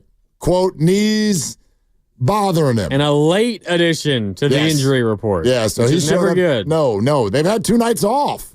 But you know, we had moved away from the whole, like, Steph's got to sit out one of the back-to-backs. But, yes, I'm sure also, no doubt, knees bothering him. If they weren't playing tomorrow night, would his knees be bothering him, you know, like enough to sit out? I don't know. If Utah wasn't sitting half of their team, would his knees be bothering him? I don't know. I don't know those things. But I also don't think that some NBA players are as flippant as we sort of think they are in this age of load management, where it's upsetting. I get that it's upsetting. But I think Steph, at least this is my perception, I don't know this, but I think these guys care that a building is being filled with people who have spent hard-earned money to come watch them perform. Steph no doubt does. You know what I mean? No doubt. And he won't be doing that. I don't think they take that lightly. Whenever it happens on the road and he happens to not play, especially if it's an Eastern Conference team that they're playing, he makes a point of finding the saddest little kid and giving him a jersey or shoes or taking pictures and whatever, spending 10 minutes with him pregame or at halftime or postgame or whatever. What would you rather do if Steph came to your town one time per year and you're a little wide-eyed kid? What would you rather do? Would you rather get to see him play, or would you rather get a picture and a pair of shoes? Oh, picture and a pair of shoes. I think I'm with you. But that's just one kid, and there's a bunch of kids in the arena. Probably. That's true, right? All those other kids are like, what? They're cuter than me? Like, yeah, no, they're sadder than you. They were crying. That's actually. Right. That's right. You got to put on a show, dude. You got to like wear eye makeup, so like you got black streaks going down your face. You got to have the cutest sign. I spent my whole childhood savings to be here tonight. Steph, please. Let's go to Matt in the city. Grandy's in for dibs. By the way, we want to tell you about the Vegas contest again here in a second because it's just ridiculous. Let's go to Matt in the city. Hi, Matt. Thanks for calling. Hey, guys. Great show. And these musings and speculation, this is why, sports talk radio is so great. But as far as Jimmy Butler goes, here's what concerns me. What if he opts in after this year? Would that really mess up the Warriors in terms of big picture down the road? It's a great question, Matt, and it's one, and I vow to do this because those of us in the industry, right, I'm not a capologist. Grandy's not a capologist, although you're better at it than I am. But, we know some people who, do this. I'm going to send a text tonight and ask this specific question, and I think it's the one you want to know, Matt, although yours is a little broader than mine. But if Jimmy Butler joined the Warriors and Jonathan Kuminga was still on the team, and Jimmy Butler opted in to his player option next year, does that essentially mean the Warriors cannot sign Jonathan Kuminga to an extension? Because it seems to me like that's probably the case. If you've got Steph's number, Jimmy's number, Draymond's number, and Andrew Wiggins' number, although I guess Andrew would be off the team if you had Jimmy. But if you had Jimmy and Steph and Draymond's number, can you sign Jonathan to $30 million a year? Yeah, so you got... I feel like the answer's no. Next year... And thank you, Matt. Next year, Steph, a little more than 59. You would have Draymond at nearly 26. Jimmy would opt in for... 52, right? 52. Between those three, that's $137.6 million. Between those three alone. Right. And Jonathan probably command at least, what? I don't know, 30? Let's just say 30. Beginning of the season, he asked for 35. Yeah. According to reports, the Warriors weren't willing to go over 30. Let's just say it was 30. Mm-hmm. That's 167.6 between four players. Okay. Let me grab something on my backpack. I have a sheet here with all the important salary numbers. Yeah. Yeah, grab it, because there's there's those numbers that add up. I don't know if some of them would be in the deal, but people like Buddy Hield and Kyle Anderson and whatnot, these are not expiring deals. And these are each around $8 or $9 million a piece. So add those up too. And then there's the, some of the young guys that you want to keep, right? Moses Moody's, he signed that extension. So his is going to escalate starting next year. That would be another 11 for Moody. Okay, let's just add Moody in. That's $178.6 million between Curry, Wiggins, Kuminga. No, Wiggins would be gone. Oh, pardon me. Curry, Draymond, Butler, Kuminga, and Moody. 178.6. And just for reference, this year, and this will escalate, it will go up a little bit for next year. The luxury tax line where the tax begins for this year, a tick under $171 million. Okay, so you're already in the tax, and you've only named 5 players. Yes. There's no Buddy. There's no Kyle. These guys are all under contract for next year. And essentially, this number between 5 players is essentially exactly at the first apron for this year. That does not sound feasible to me. Doesn't seem like it. It does not sound like something Joe Lacob would want to And do. That's probably an estimate on the lower end for what Kuminga would value. That's why I said earlier, and I don't even know if I guess you can do this. I don't know if you can mark it down in ink, but I'm not acquiring Jimmy Butler unless he promises that he'll opt out. Doesn't mean you can't bring him back, but I'm not signing up for that today because it's kicking Jonathan Kuminga out of town whether he's in the deal or not. Unless, again, like we laid out earlier, unless the Warriors already have reason to believe that Kuminga's going to get offered a ton on the open market that they don't feel comfortable matching. Yeah, maybe they're planning to let him walk. The hell if we know. I don't know where. And if you're planning to let him walk, then you can't let that be the reason why you don't bring somebody in. If you do walk, you should walk to Vegas or fly there. And I have one way that you can fly there. It's our Slam Dunk in Vegas contest, and it is officially on. This is already underway. So if you're not doing this right now, you're missing out, but you can start right now, so don't worry about that. This is what we're doing, okay, leading up to March. Someone is going to win travel and accommodations for 4 to Las Vegas. So that's the plane and that's the hotel. But then when you land, that's when it gets really good.